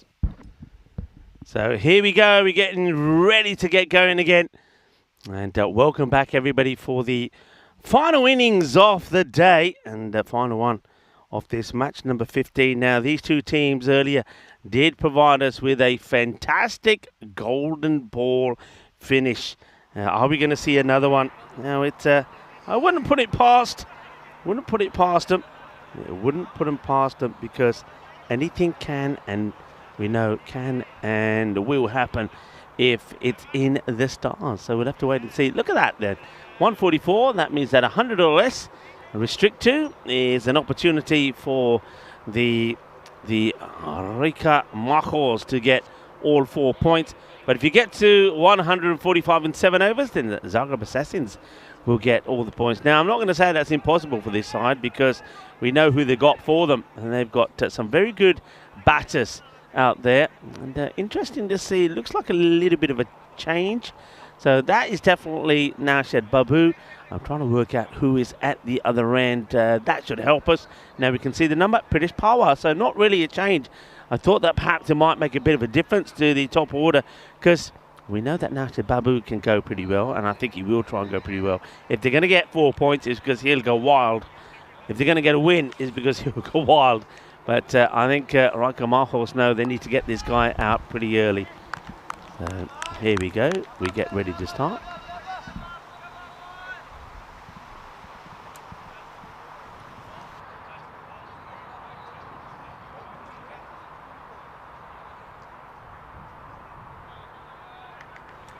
So here we go.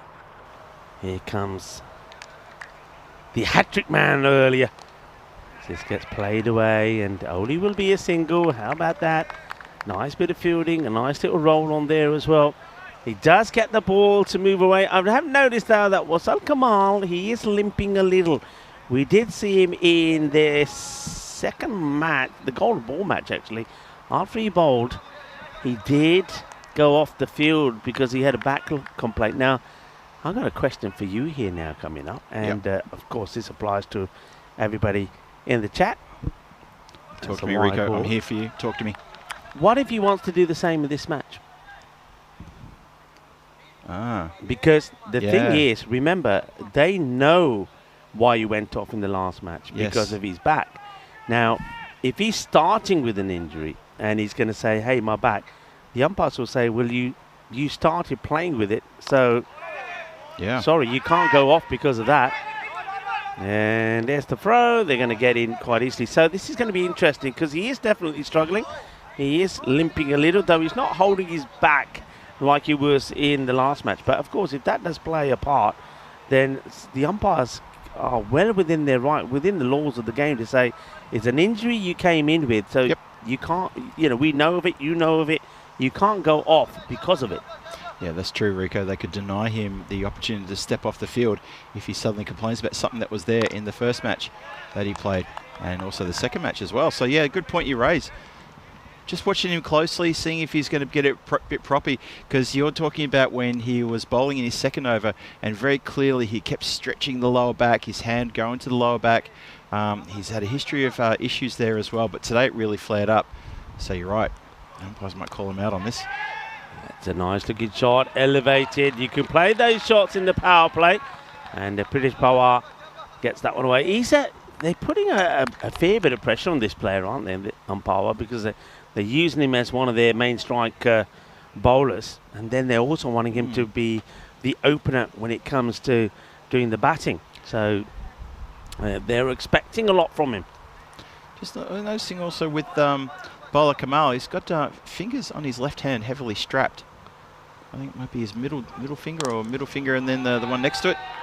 Doesn't matter, that's gone to the boundary for 4. Nicely struck that one from Power as he leans into this one and executes that perfectly. Yeah, you're right. If you're not looking carefully, it's almost like he's holding another ball in his hand. But the thing about it is, I think they're all pretty friendly here in Croatia, but if they wanted to, the batter could quite rightly say, excuse me, umpire, but the white bandage on the hand there is putting me off because we're playing with the white ball. and he might be asked to remove it and put a darker colour bandage on, or put some other tape on it.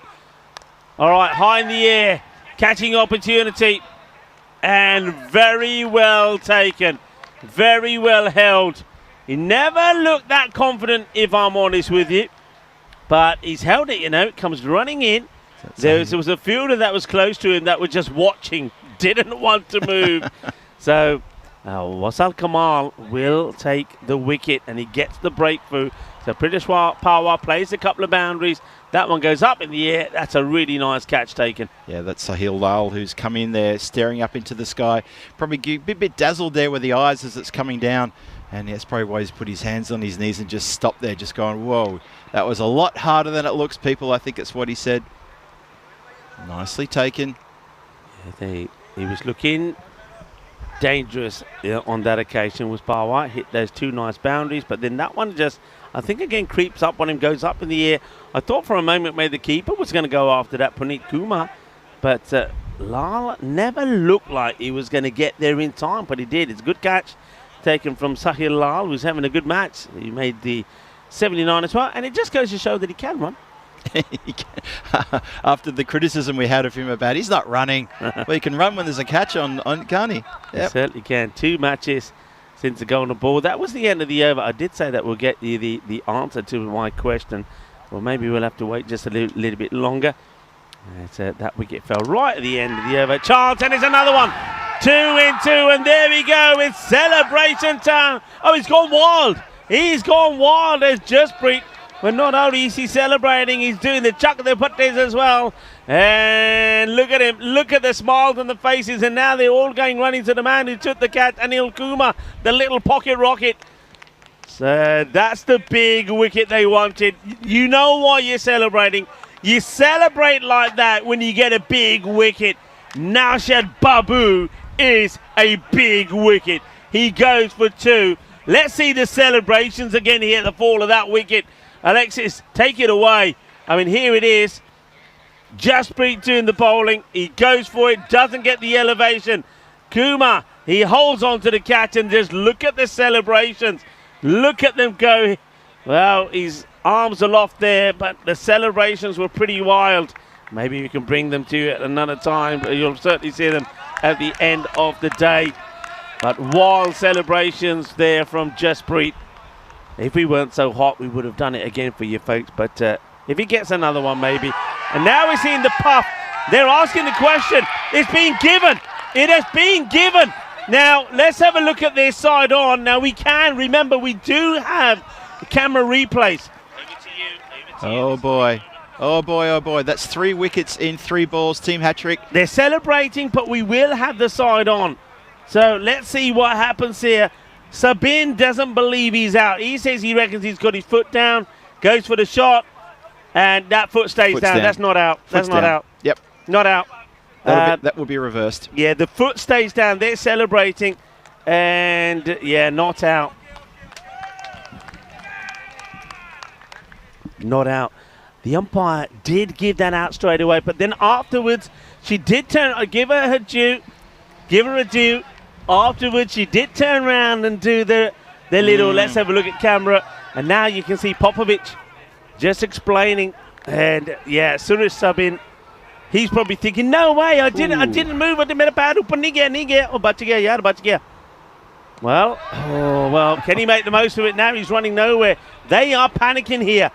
They are panicking. The Zagreb Assassins panic stations are hitting.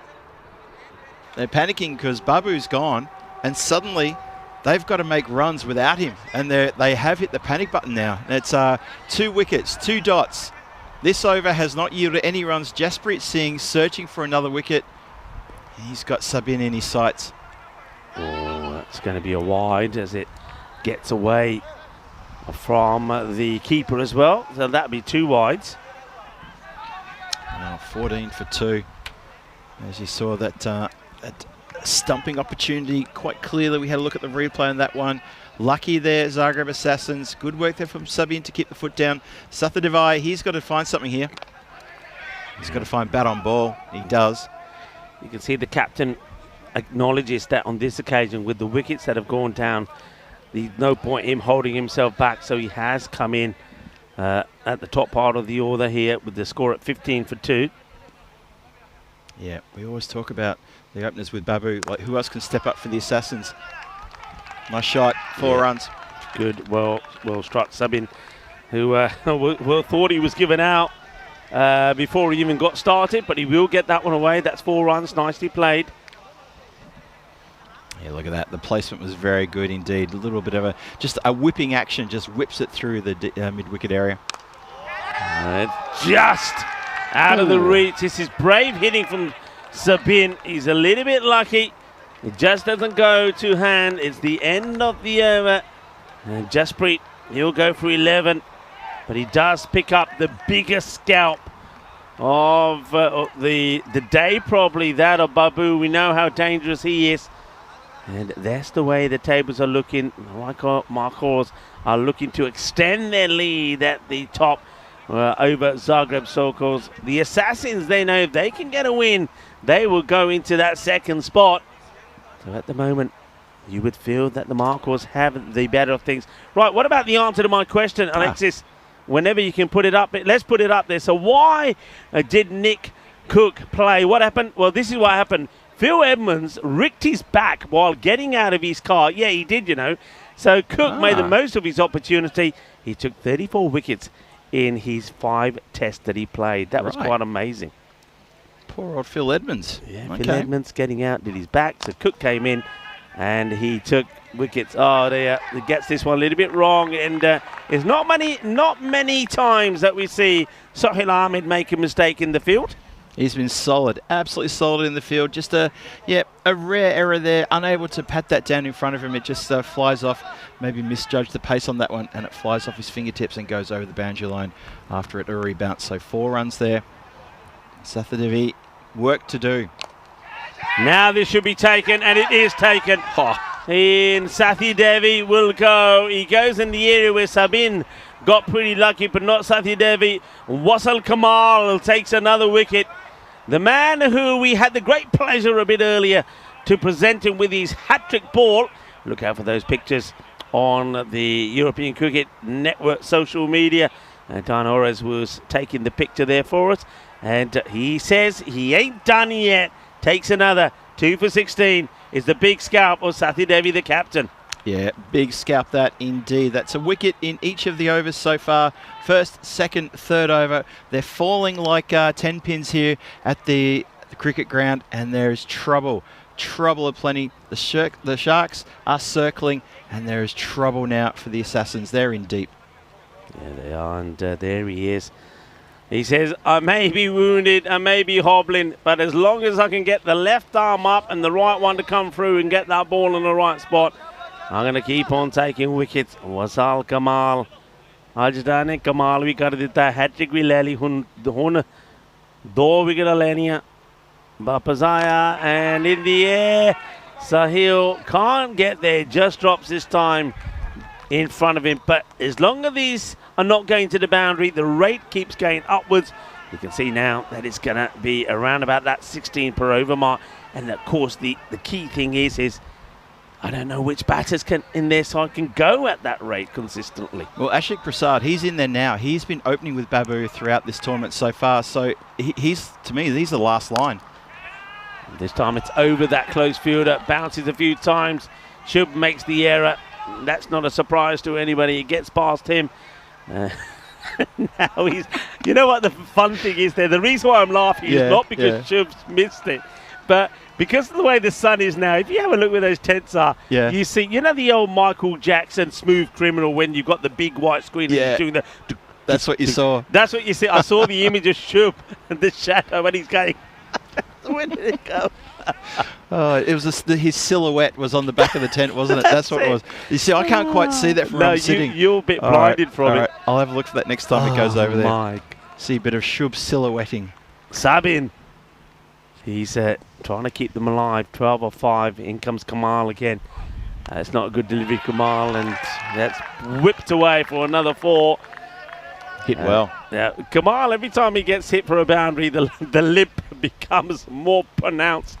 But when he gets a wicket or gets a dot, he seems all right. He's going to go off after this over. He's going to ask the umpires to go off because he's done something new. I guarantee you he'll say this. He'll say, "Sorry guys, I'm almost 50. I've done something new." For all of those that are wondering how you get around it, I'll tell you, because I'm an umpire. I know the laws. Yep. So I'll give you the secret. As this is a wide, let's bowl this again. So he's given a few runs away in extras here, Kamal. This over's gone for now 14. As soon as he bowls that last legal delivery, he goes, "Ah!" He screams and he holds his hamstring. And he says, my hammy is gone. It's a new injury. And if it's a new injury, the umpires can't deny you going off. Okay. But he can't say, it's me back. Because the umpires will say, yeah, but that was hurting before you started. Here we go. There's no He's not screaming. He is limping. Let's see what he says to Popovic. Nothing. He puts his cap on. He is heading in that direction. He is going that direction. He's heading in that direction. Yep. Umpire's got the microphone. I don't think what's the reason behind it? He's going off, Rico. Now, hang on a minute. This I want to see. I want to see this. He's limping, but what has he said the reason is? Now, this is very interesting for me. It's, I tell you, is he going to get away with this? He is. He's going to get away with it because I can see our officials are asking the sub to go on. He can't go. If it's for... No, he's not. What's happening? What's happening? Hang on. What's happening now? He's just made a left turn. Yeah, I don't think he can. You see, he didn't follow my advice. He's got to buy the copy of Rico's Fool's copy of how to get away with things on the cricket field. And if he had bowled that last ball and go, my leg, he would have got away with it. But, where's he heading now? He's going to square leg. Actually, no, he's still going. He's still going. I don't know where he's going. That's a long time to maintain a hobble, Rico. He's still going. That is a long time. He's staying on the field. Yeah, I told you he couldn't go off. He wouldn't have been allowed to go off for the same injury as before. So well done to whoever said, I don't know where you think you're going, but you got to stay on the field to play. Yeah, I think umpire radioed to say it was a change, and I got a feeling our TR radioed back and said, I don't think so. That's a pre-existing. He bowled with it. He stays out there. He knows the rules. So I think that's what's happened there. So well done. The officials have got the right call there. You've got the right call. Right, losing wickets every over. And Vashist always starts with a fast delivery. This time it doesn't go to plan. It's going to end up going there to, well, not to the first, but to the second one of our banners. Yeah, he's putting his hand up, said, oh, sorry, I've got him sus now, Jatinder Vashist. If he's going to go back and listen to the commentary later, tomorrow he won't bowl a fast ball off his first. If he doesn't listen, he will. And if all the other teams are listening, you know what's going to come from your very first ball, the quicker one. And now, okay, has he got enough of this? Yes, I think he has. It's a brave effort there from the fielder. He's trying to slap this ball back into the field of play, not able to do so. And that again is Sahil Lal, and that's going to be 6 runs. It wasn't that far from the fingertips. One more time, we'll see this elevates down the ground, and yeah, that's, a taller player maybe with a leap at the right time, but either way you cut it, it's a Maximo down the ground. Prasad marches to 13 from 3 now. Vashisht in again, see what he can do. It's a faster one. Oh, what's that? What's come off? Is that his shades? Yep, shades have come off. You saw it, Rico. The shades flew off as he spun his head around and said, how is that, umpire? And the umpire said, I don't know, something just came off your head. Leg byes indicated. I suppose it's on a sweaty face, isn't it? What's these shades go? What's the shades? Oh, from his follow through. No. Oh dear. Oh, it is a warm day out there. Fair enough. It's a drag to the leg side boundary. Should be stopped. Will they come for 2? They think about it. There's hesitation. Easy 2. Did you see the fumble on the boundary line? It was a poor fumble. I was going to say there had to be, otherwise there shouldn't have been 2 there. Took his eyes off the ball at the vital minute. Could have really hurried them along there too, Rico. But in the end, the fielder he's looked up before the ball's in his hands and he's thought, run out opportunity. No, got to get the pill first. Oh, now then what's happening? So I think somebody was talking, so the batter says, I'm not having any of that. I'm going to just get out of the way until you stop talking. This is Sabin.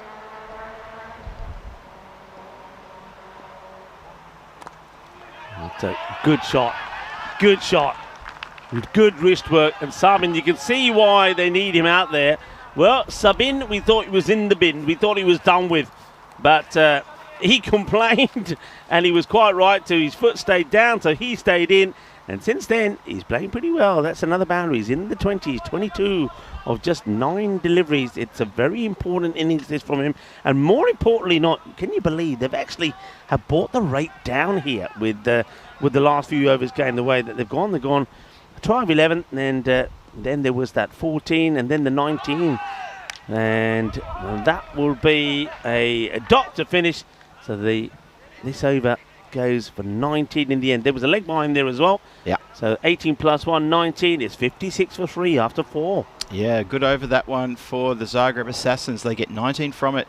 So, yeah, biting back hard here, but they got after Fashish there. Really got after him in a hurry. 2 sixes to start off the over as well. Look at that white line. The trajectory is correct. It's going in the right direction. It's almost touching that vital yellow line. Yeah. But they got to maintain that. And you've got to be going at 14 or 15, or actually call it 15 and over from here on in at 14.83. So a lot of work to do. 3 wickets down. The big hitters mainly back in the shed. Ashik and Suresh, a lot of work for them to do. But so far, they're holding their own. They are, but you've got Sahil Lan now coming on to bowl. You get the feeling that the sort of match he's had so far, 79 with the bat. He took a good catch to remove Parwa. Now he's going to have a bowl. We feel that he could make a difference in this match with the ball as well. He starts with one that just gets scuffed. Doesn't go anywhere. The short delivery. And swung and missed that. Well, not missed that, but miscued by Prasad. And we haven't really been... It's been difficult to keep an eye on everything happening in the chat, isn't it? Because so much is happening. Now, I'm not sure what's happening here. The umpire... The bowler's now complaining. I think the bowler's complaining about... The batter is complaining about the bowler's action here now. Oh. And Popovic there was a bit of a complaint because he went to Popovic and he's sort of saying, now, he's been bowling all the time, so Hilal. I know that if there was something suspect, we would know about it already. So I think, hey, batter, Prasad just got to try and get on with it here. And I think he says no. I think what it is here, if we can see this delivery again. Yeah, okay. So Hilal, he has the bent arm, but I think the arm remains bent. If we can see it again quickly here. So watch his arm here. The arm kind of, it stays sort of bent. So it goes all the way around a bit bent. But he's not, there's not that straightening of it. So as long as it stays like that, I don't think it's a problem. The problem could be here for the fielder. And look at Wasal Kamal, by the way. He doesn't move. He's like a statue. And a fitter player there probably would have run into that and maybe have tried to claim the catch. Not Wasal. Yeah, the statue of Wasal there just did not move a muscle, didn't even blink. It was almost like he just hoped to fade into the background and that no one could see him. You know, sort of like worrying about the T-Rex who can only focus on movement. Oh, that's pretty close to hitting the stumps. Yeah. Yeah, that tucked him up nicely. It's not. I think because of that action of his, I like some of the other. Yeah, that one. I think he was saying that he reckons his bat on this. So let's have a look at this again here. He reckons his bat on it. So here we go. His bat on it. Really and then yeah, so you can see the wicketkeeper holding his head as well. Maybe there was. Yeah. Maybe there was I mean, those ones are. You know, if the keeper takes them, you're lucky. Right, here we go. Wasal is not moving, but this time it's not his anyway. Couple of those shots then Sabine hasn't been able to execute here. Prasad's the same, so what a good over this is so far. Sahil Lal, he's the man who makes the difference. Just when we saw the Zagreb Assassins getting in front here, he's going to bring them back in and put them back in front. Well, they're not just back in front, they're big time in front. I don't actually feel it's a 95%, to be honest. But that over certainly helps. If there's no errors here, it kind of bobbles away from Sohail. They think about taking another. They might still be thinking. In the end, decide, no, we won't go. And I've never seen a ball misfielded more times than this, and a little bit of play acting there, I think, there from Sabin. Anyway, it's the end of a very good over. We are at the halfway point in this match, It's time for the fielders to take some drinks. It's time for us to take a bit of a breather and tell our viewers of what's coming up after Croatia. Before we do, just want to give the viewers an update. Wasal is moving now. The drinks are on the field, so he's going to the drinks. I think his hobble's getting better because he started skipping towards the other drinks cart there. Upcoming events, the month of August is chock-a-block full of the good stuff.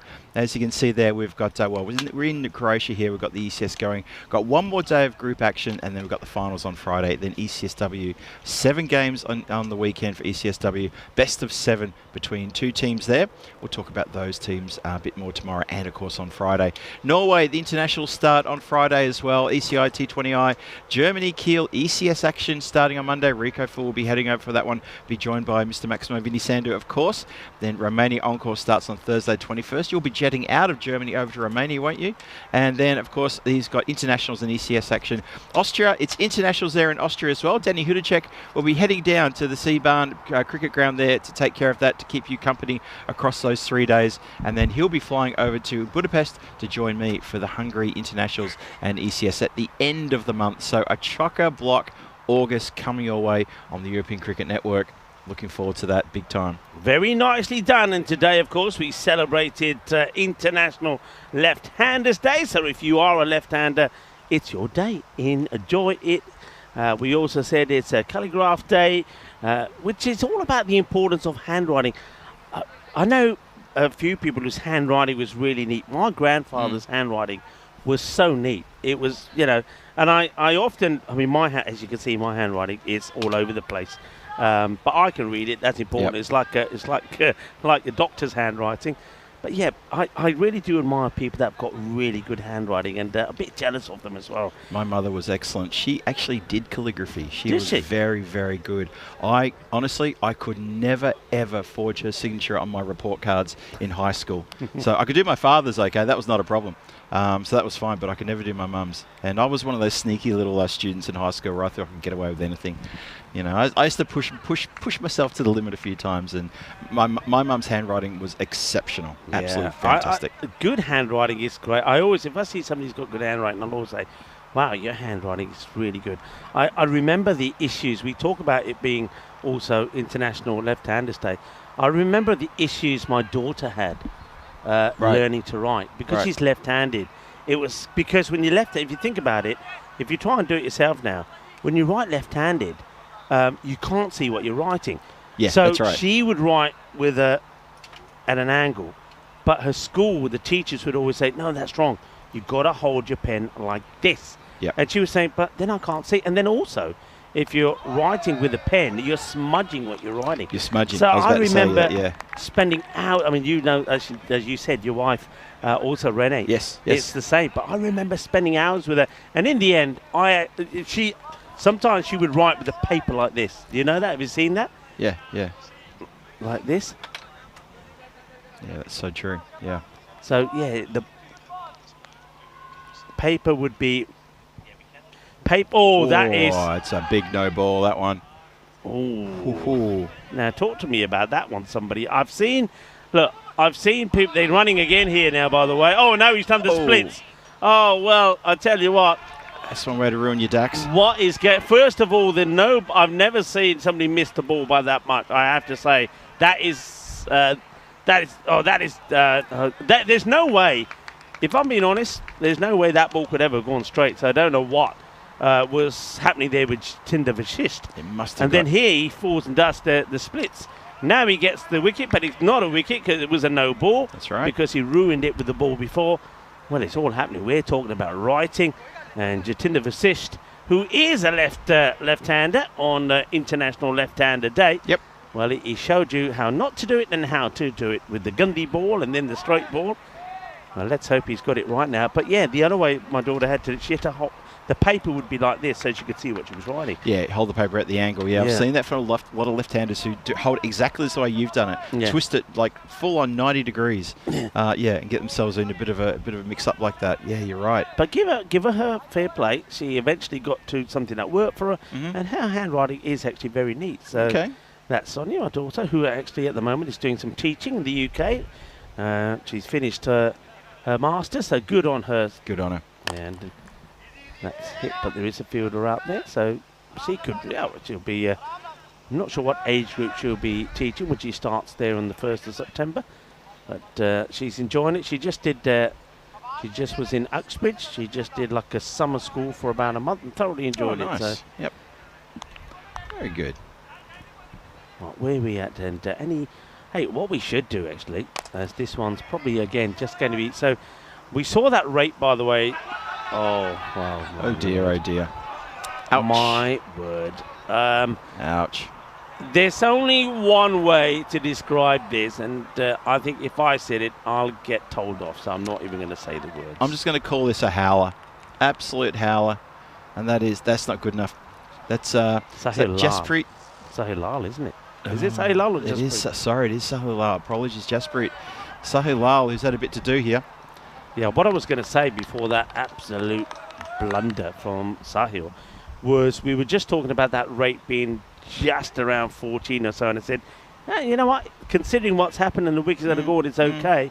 But with that over from Sahil, who made that error, going for 3, the rate just jumped up to about 18, and it stays that way. So yeah, unless they start to hit some boundaries here, it's just going to keep on going higher. It's true. Sub in here, opportunity for him to go hard and go high. Well, he goes flat and he goes low. Oh, good fielding there on the boundary line. Picks it up on the Scarpa. Well, they shaped for a second run. It was never on. Keeper does well, and that's how the 6th over is going to finish. 70 on the board, lost the 3 wickets. Sabine, he's on 25 from 16. Prasad on 20, but this run rate is starting to blow out of control now. It's gone well beyond 18. It's now 18.75 required. 75 needed from the next 4 overs. That's a lot of runs needed off not many deliveries here. And to be honest, have a look at the batting that's coming next. Harry Beresford-Pierce and Anupam Singh.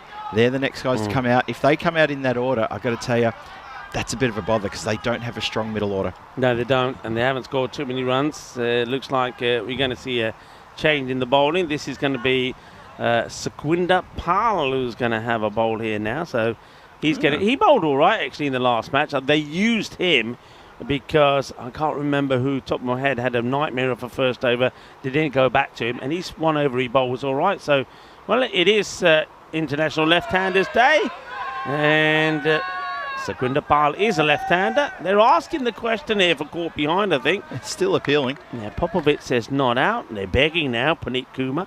So let's see if Sequinder Pal can give you left-handers on your day something to cheer about. Oh, you may do, you know. I think this could be out. They're going to have to go. There's the signal there, beautifully done by Ivana. So let's go to the side camera and the third umpire DJ. I think he's gone. I don't think he gets back because he's trying to get back with the bat. So let's have a look. He's practicing his shot. He says, I'm ready to go. We need this side on here. Come on, let's get this side on. Andres, help us out here, buddy. We don't need to see Mr. Muscles. Oh, what's going on here? What's going on? Come on, let's give us this. Let's give us this. We've got to have this. We've got to have this. Well, let's just hope that... oh, this is big. This is big.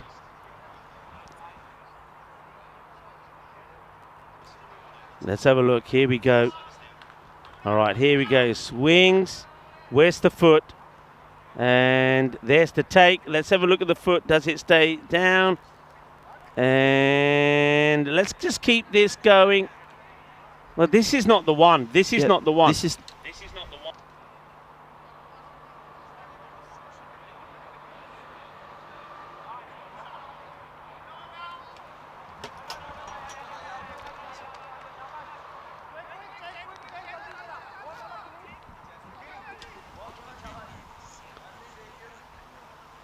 So have you got it or not? You haven't got it. So unfortunately, we don't have the replay for that. And unfortunately, so Ivana's asked to go upstairs to replay. We don't have the replay. Just repeating, we don't have the replay. So it's the on-field call, which will be, of course, not out. So we continue. We continue here. Well, that shot's almost taken out his counterpart at the non-striker's end. And that is really close. That's not good at all. 71 for 3 now. Halfway through the 7th. Prasad and Sabine with a bit of work to do here. They get a little stroke of luck there with that replay not being available. And they continue here. Now, what's the umpire doing? He's just cleaning up a bit of the clothing there. He's saying, come on, young fella. What are you doing there? No need for the muscle show. This is not a gun show. You need to dress yourself properly.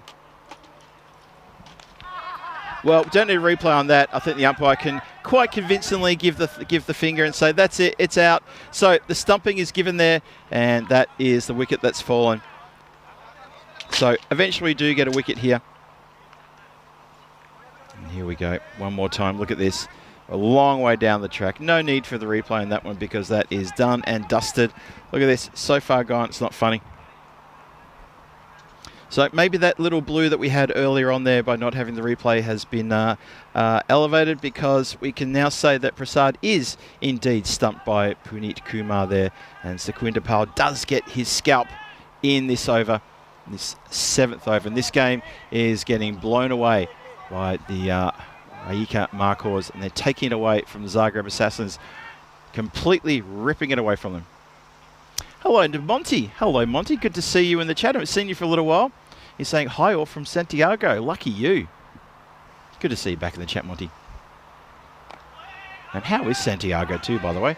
Oh, the bowler gets a bit nutmeg there. Takes a bit of a Tortuga himself, and he can't get any of that.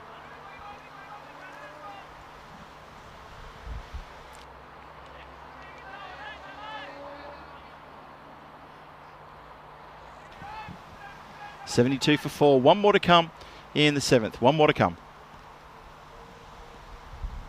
It's good over this one from Pal too. Elevates and gets Maximo 6. Big 6 for his trouble as well. So would you say there's still a bit of life in the opportunities here possibly? As the Zagreb Assassins, they're going to need 67 from 3 overs. That seems like a very tall order. If they can get that, they would definitely earn themselves a win here. Monty telling us that it's very smoggy there in Santiago. But good to see you, Monty. One of our old favourites from the chat, of course. He's having a bit of a holiday. Hey, day 4 of 5 tomorrow. It's going to be myself, Phil G, taking you through the action tomorrow, while Rico takes a very well-deserved day off. So we start with match 16. So Oliver Split against the Zagreb Warriors. Then it's going to be Sokol back in action against the Assassins. So Oliver Split back against the Rijeka Markors. Assassins take on Sokol. And then the last match of the day, which we'll get to in just a second. But we had to get back to live action there. So the last game of the match tomorrow, the last of the group games, Zagreb Assassins take on Sir Oliver Split. And that is going to finish off the group stages in this ECS. Then, of course, we've got our finals action on Friday. Don't forget that. Lal continues. Spins him round. Spins around like a top. This game is pretty much gone away now from the Zagreb Assassins. They need a lot of runs off, not many deliveries. And there's really no opportunity here. 23 of 16 to maybe sneak a point. That's definitely on the cards. They can possibly do that. But they're not going to do much else.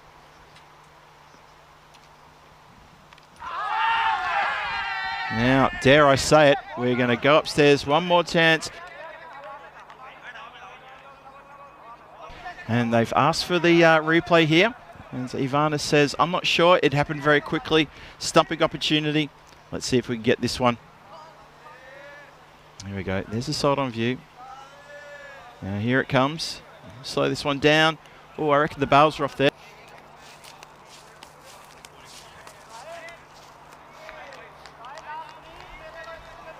Well, they're getting Just excited. There, a few applause there. We'll have a chance to see it again here. Oh, let's see this nice and slow.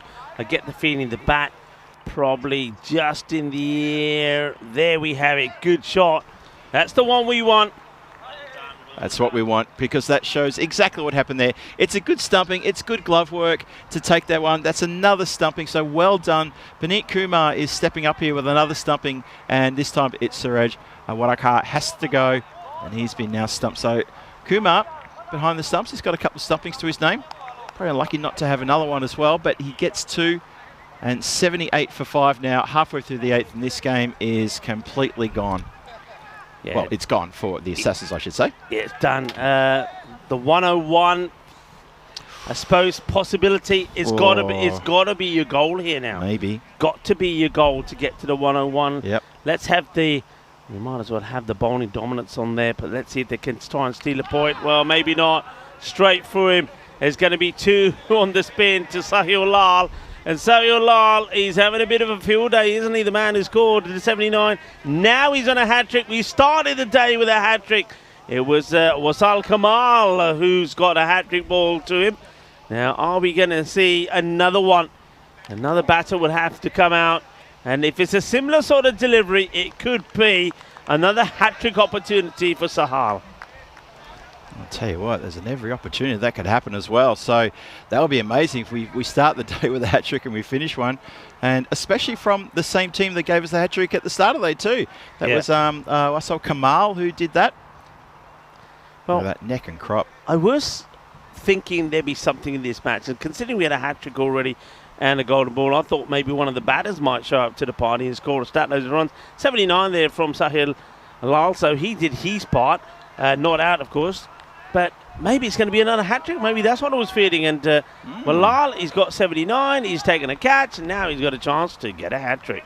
Here we go. Winds him up to go with his excellent performance with the bat. Maybe not such excellent performance in the field, but here we go. Lal on hat-trick. All right, hit along the deck. Should be just the single, and it is. So no hat-trick to finish on thus far.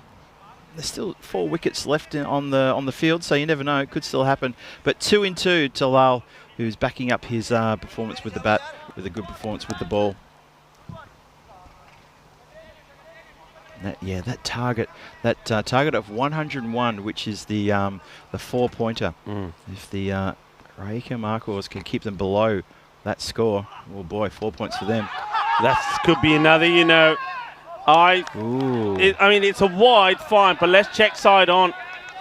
Yeah, now. Because I saw the bells coming off before the foot goes back. He looks like he's walking. I think he might even know it. Let's have a look. Has he got another stumping here? Watch this. Where's he take the ball? Oh, that's another thing. Where does he take the ball here? Oh, I think he's in trouble. I mean, he's out of his crease, but where does the ball get taken here? That's the trouble. Okay, so out's been shown, but I'm with you, Rico. That's very close. That was almost taken in front of the stumps. Maybe taken right on top of the bails. That's, okay. I'd like to see it one more time. If we can see this one more time. I suppose the angle is always the problem, isn't it? Because, so if we just go back here and just keep going back. Pause it when he takes the ball. So keep going back when he takes the take. So we're going backwards here. It's all about when this ball is taken and where the gloves are for me. So there, what do you think? What do you think about the gloves? What do you think about the gloves? It's close, isn't it? But of course, a lot of it is to do with the angle. A lot of it is to do with the angle of where the camera is. It's close. It's a close one, but there's no doubt that him being out. Yep. Yeah, it's close, and maybe that's a line ball, whether he took it beyond the line of the stumps. Yeah, it's one of those. I know we were, I don't know where it was actually. It could have been Bulgaria. I could have been early or even in Estonia. Yep. Where, because of the way the camera was side on, and because there's certain places you go to where you can't actually put the cameras where you ideally want it to be.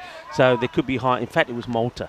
They're actually higher on the top of the building. Remember that Malta where they put the camera? Of course, on top of So when you have the camera up there, what I think it was Tyrone at this time had to do, he had to ask the wicketkeeper to just put his gloves in certain areas, because it always looked like the ball was taken in front of the stumps. But when you actually looked at it, the camera was showing you it looked like it was over the stumps. But if you looked at it actually from side on, it wasn't. So the angle sometimes can lie. Gotcha. There's no lying about the score though here, though, is there? 80-for-7. There is a ball to go here still.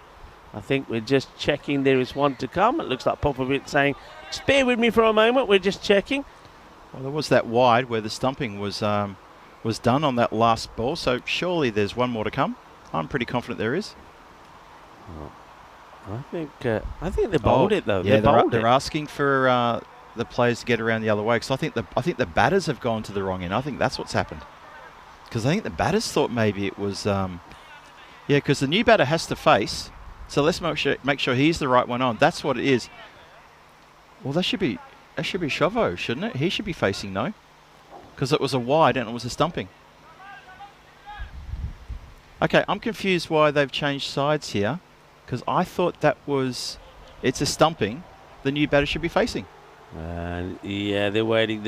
It was a stumping. It wasn't a run out. Yeah. So yeah, if it's the very next ball up, there's not been another ball bowled. So this is going to be it should be the new batter on strike. So Anupam Singh was always out there. Yeah. So he should be at the non-striker's end. Yeah, Chauveau should be on strike. So I think the scorers have just sorted this out. So bear with us, folks. We'll get this right. I think Chauveau, go to the other end, buddy. Go on, go. I think the batter's had it right. Unless we've missed something, which is, I suppose, possible because there's a lot happening. But I do believe that Chauveau should be the man who's on strike here. I believe so too. And Chauveau is the man with the big number 12 on his back. So let's make sure he's on strike. Popovic is saying, hey guys, it's hot out here. Can we go a little bit quicker? There goes Chauveau to the other end. There we go. So why on earth did that happen? I'm not sure. He's making. Does that count as 2 runs? They haven't quite still. I mean, Chauveau is now going to the other end, and he's just checking with the umpire, saying, "Are you sure?" If I was a batter, I would say, "You've made me do 2 runs here. I want that in the book. Yeah. I've just run 2. I've walked 2, but I've got 2 runs." And now he gives a fist bump to the wicketkeeper for some unknown reason, Puneet. And you get the feeling that he's made it a long time to get this one ball. Actually, I don't know here. Why has Chauveau got a run to his name then? So he's the new batter. I think that's the over then. Yeah, but he's got a run. They must have run. Was there a single? So this should be the over then. I don't know. I'm really confused. Somebody's going to have to sort this out afterwards. He's played that away nicely. He's going to get 4 runs. He's going to make sure that this stays in the book. He said, I don't care whether you got it right or wrong. I want these 4 runs. See, the only thing I was thinking is that after that wide and stuff in that, he did come in, get a single, and it should have been perhaps the over. Now, because I'm having a look at the over by over scoring here, and I've got a wide and then I've got a single, which is scored by Chauveau. Now it's being given, this has gone all to pot. This has gone to pot. So it's gone all to pot. There was a single after the wicket. I'm just getting confirmation there was a single after the wicket. That's played away. And that's going to be just a single. Yeah, so there was a single. So that's why he should have been on strike, because it's a new over. Glad we got that sorted. We've got it sorted eventually. Got it sorted. So we're okay again, people. We're okay. We just had to go back a little bit. So we're back where we are and where we need to be. That's played away, but this time doesn't get in the gap. They're still fighting to get to the 101. What they need here. There it is on the bottom of your screens. And that takes it to 13 of 8 deliveries. So can they do it? Chauveau, Shubiul and Anupam Singh. It's another close one, It's another close one. This time, nothing. But we'll have a look at this side on again. I tell you what, we're keeping 2 circles busy. I think Alexis is getting plenty of practice on these one. He goes for it. It's going to be close, And does he have the ball? And that's out. That is out. Yes, Popovic, don't let him bowl, because that's gone. That is going to be out. Indicated any moment now. Yeah, they're going to. Let's show it to you one more time. I hope you can see it. We can't. Our screen's playing up. Here it is again, one more time. And he has the ball in the gloves. It's taken cleanly in the right place. And stump's broken there. Thank you. There we go. Waiting for the call from the umpire now. Just waiting for the call. Yeah, that's got to be given, hasn't it, surely? Hello? Yeah. Hello? Oh, no. Well, but why is that not out? Hang on, why is that not out? Why is that not out? Hang on a minute. Why is that not out? It wasn't a free hit. It wasn't a no ball. Why is that not out? Oh, no. I don't. Why is that not out? Phil? Rico? Phil? Bueller? Bueller? Is there a candy camera somewhere just checking our reactions? Are we being pranked? Rico, we're being pranked. That's what it is. I don't know why it wasn't out. Surely they weren't saying that he didn't have the ball. And well, what they're appealing for now, court or something? It's the end of the over. An interesting one. We don't really know why that was not given. Did the wicket keeper not have it? I mean, I thought he had it. I thought it should have been another victim there for the keeper, Puneet, who's already taken 3 stumpings. It could have been a 4th stumping from Puneet. And unless there's something that we didn't know about, I mean, I didn't think that the keeper didn't have the ball. I think he had the ball all the way through. Yeah. So I don't know why that's not being given. Well, it was a good over from Sequinder Powell as well. It does go for 6 runs, a 4 off the first. And that has been tucked around the corner. It's gone aerial. As we now march our way into the 10th. The Zagreb Assassins, well, they're still trying to hunt for that point, you know. They still need, 14 off 6. So now that's going to be, a couple of runs now needed. So, Singh with the ball. It's all happening out there in the centre. There's a lot of talk. And that has been glided nicely. We're going to get past Kamal there, who's fielding in that position on the 45. He can't move a muscle, so he's not going to be able to chase it or stop the ball. So it's the right place to hit it if you're trying to muscle away around the corner for a couple of runs. Here we go, sent around the corner. 92 for 7.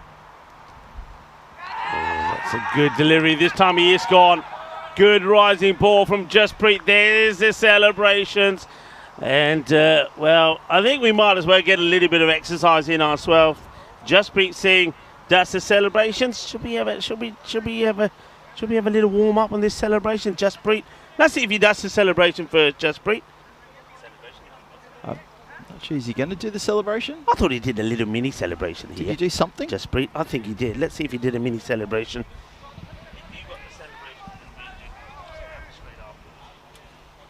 And let's see if we have the celebration here from Jasprit. He normally does have the celebration. There he is. Oh, there he goes. Shall we do it? You ready? Ready? You ready? Let's go. Let's go. Yeah, there you go. That's nicely done. Nicely done. Maybe we'll have that for you later because he's back to the action here. Defensively played. Knock, knock. Hang on.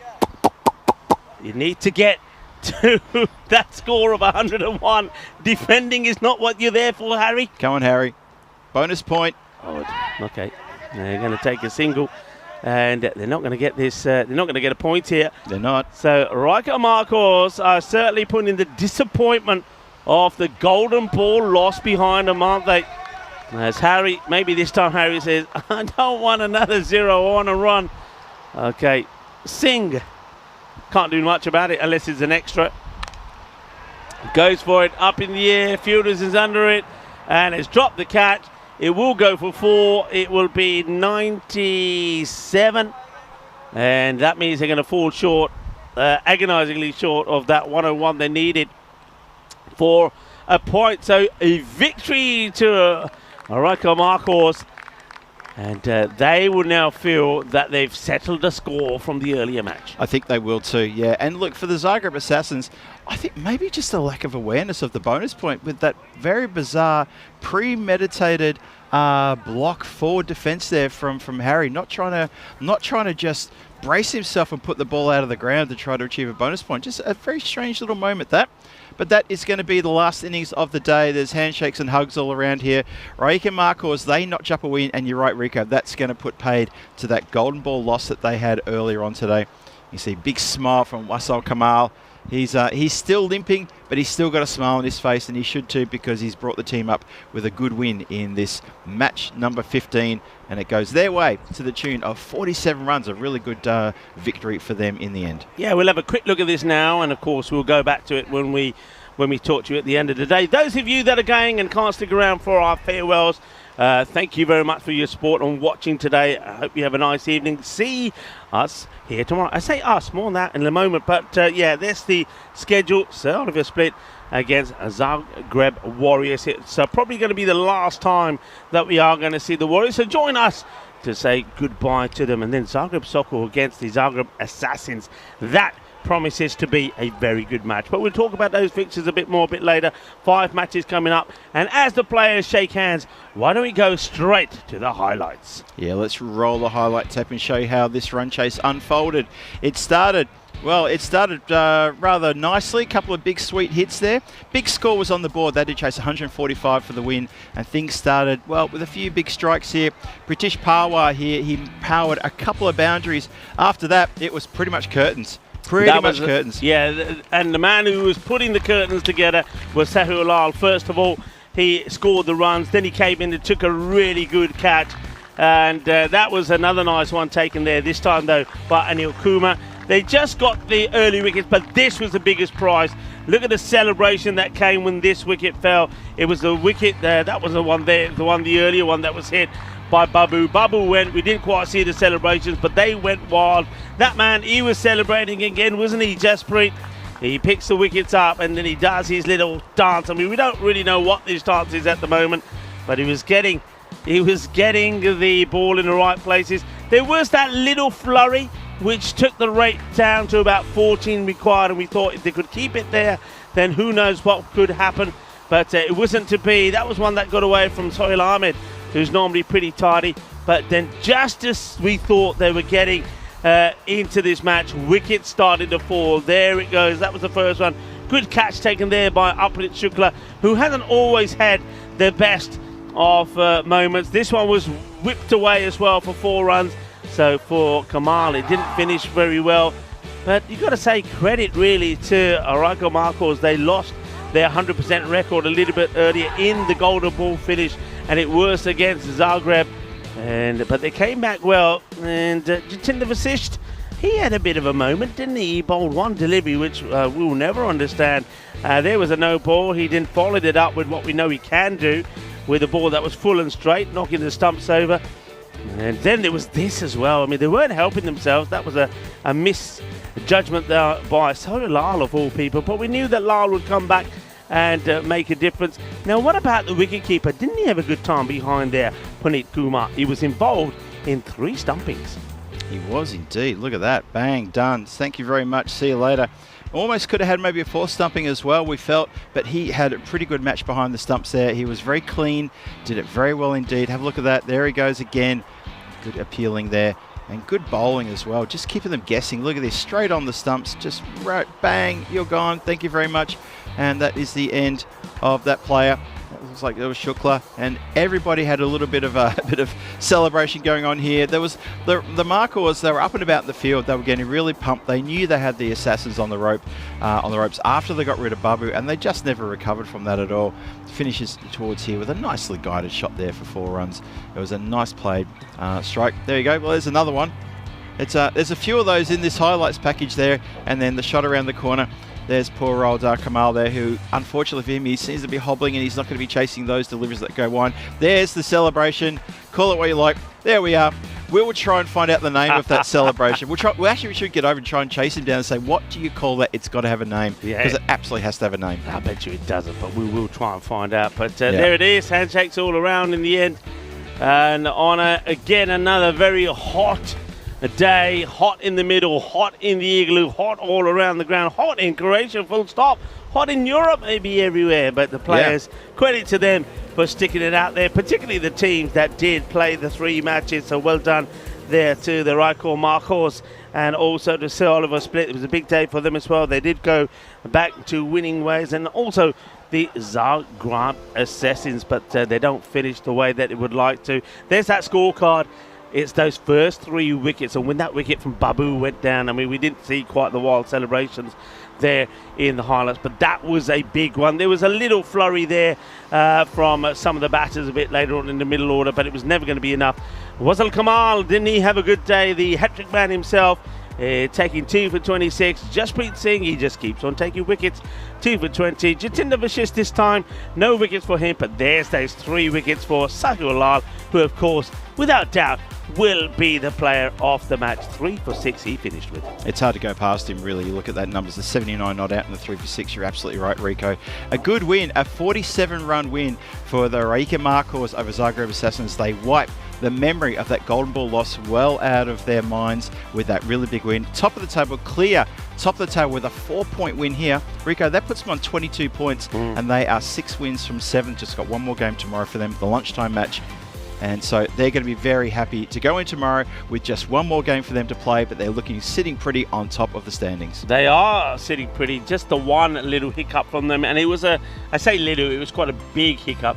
But sometimes when you have a match like that, it gets you to regroup, it gets you to address a few things and come back stronger. And I wonder if that golden ball defeat for them is going to make them stronger and keep them stronger all the way through this tournament now. That's true. That's actually a really good point. They've tasted defeat for the first and so far only time, and maybe that's the kind of thing that's a bit character building for teams when they realise, okay, this is why we've lost this game. How do we lose this game? Why did we lose this game? How do we make sure that doesn't happen again? So straight away, they can identify from just that one match, why did we lose that game? We lost the golden ball. How do we lose that? And they'll look at that under a microscope. And you're right, that I think will put them in a good place for finals day when they can say, we know why we lost that one game we lost, assuming they get the win tomorrow, of course, which they may or may not happen. But that helps them when they go into Friday. Yeah, absolutely. Slight concern for them. Wasal Kamal, he's, I think he's a key player for them with the ball. Yeah. He's got that ball moving around beautifully. That's why he got that hat-trick. Yeah. But he does have an injury. Let's see how he goes overnight. Will he be fit tomorrow? They might even decide, hey, we're there, we're qualifying. Don't use him. Yeah. Give him a day to rest. They might not be used tomorrow. That will make a good sign. So Oliver Split, it was a surprise to see them go down. Yeah. And the manner in which way they went down after they played the Marcos, restricting them to 103, then getting skittled for just 59. Incredible. That was a surprise, but they came back strong. But 2 wins against the Warriors doesn't really look. Win is a win, but it doesn't say too much about them at the moment. I think they'll get well tested there tomorrow. And the Assassins, what I'm seeing about them is, all right, if Babu and Sathi Devi don't perform, can other players step up to the mark? And we haven't quite seen that here at the moment. I can hear the music playing. I know we went on a little bit later today because of the golden ball and a few other things happening, a few delays in that last match as well. Yep. So it's time for us to quickly say goodbyes, but we can't say goodbye without saying a few thank yous. Of course, we want to thank everyone here at the ground who has done a fantastic job looking after us, making sure we've got plenty of water, plenty of food, things to keep us going because of these tough conditions out here, supplying obviously drinks and water, of course, to the teams as well, and to the tournament referee and the officials. It's a tough job. It's a tough ask for them to do that. Our scorers and also our PM as well, our project manager, has done a cracking job. The Blue Crew, thank you very much to the Blue Crew, the local Fed who's moved heaven and earth to make sure we can get this wonderful ECS off and running. And this is only day 3, got a full day tomorrow. We've still got a finals coming as well, and we've still got ECS action on the weekend. So they're the people we need to thank. I'm going to thank you as well personally, because I had the day off yesterday, managed to kick back, eat my ice cream in the shower, enjoy a lovely burger down the road as well. You've got your chance to do the same thing tomorrow if you want to do that. So you enjoy your day off, Rico. But thank you for another wonderful day today, and I'm going to see you back here for Finals Friday. I will be back here for Finals Day Friday, Peacock Friday as well. And a little heads up for everybody, this Friday is also International Hawaiian Friday. So Peacock Friday and Hawaiian Friday coming together. No, I will. And I tell you what, I saw your burger, and now it's my turn to make you feel a little bit, what's the word? Envy. Because I'm going to be there and tucking into that burger. And I'll also take your tip and go into the centre of Zagreb as well. Looking forward to my day, though I do know it's going to be a hot one. So I might even decide AC in the room might be the way to go and the cricket on at the same time. I don't know, but I will, of course, update you on what I do. And, of course, before we go, I want to say a very big thank you to everybody around the world that's been tuning in, especially to you and you and you and you. Of course, all of our viewers that have been tuning in and chatting with us via YouTube. Thank you very much. So it's time to go. I'm not here tomorrow, but you are, so you can say the goodbyes. So in that case, on that note, I'm going to say thank you everybody again. Echo what Rico said, everyone in the chat. See you here tomorrow. 5 more games coming your way. Join us. Join me, Phil G. I'll take you through that. Don't worry, I know the way. Stay with me. Take my hand. I'll take you through it tomorrow. I'll see you here. Rico, you have a great day off. See you tomorrow, folks.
Move my body back and forth.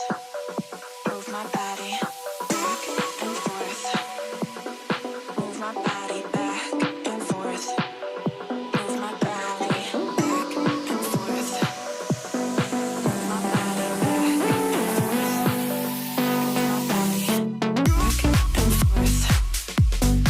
Move my body back and forth. Move my body back and forth. Move my body back and forth. Move my body back and forth. Move my body back and forth. Move my body back and forth. Move my body back and forth. Move my body back and forth. Move my body. Move my body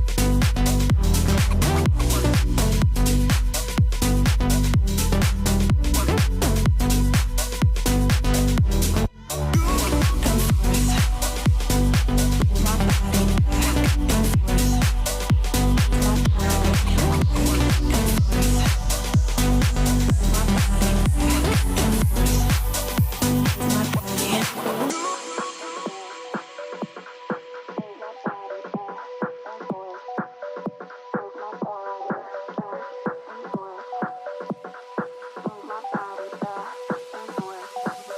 Move my body back and forth. Move my body back and forth. Move my body back and forth. Move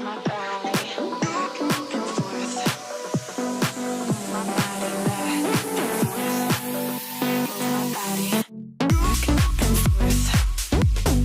Move my body back and forth. Move my body back and forth.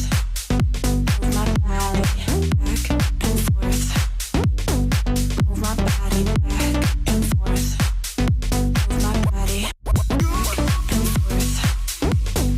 Move my body back and forth. Move my body back and forth.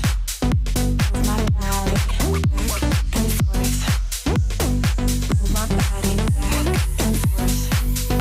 Move my body.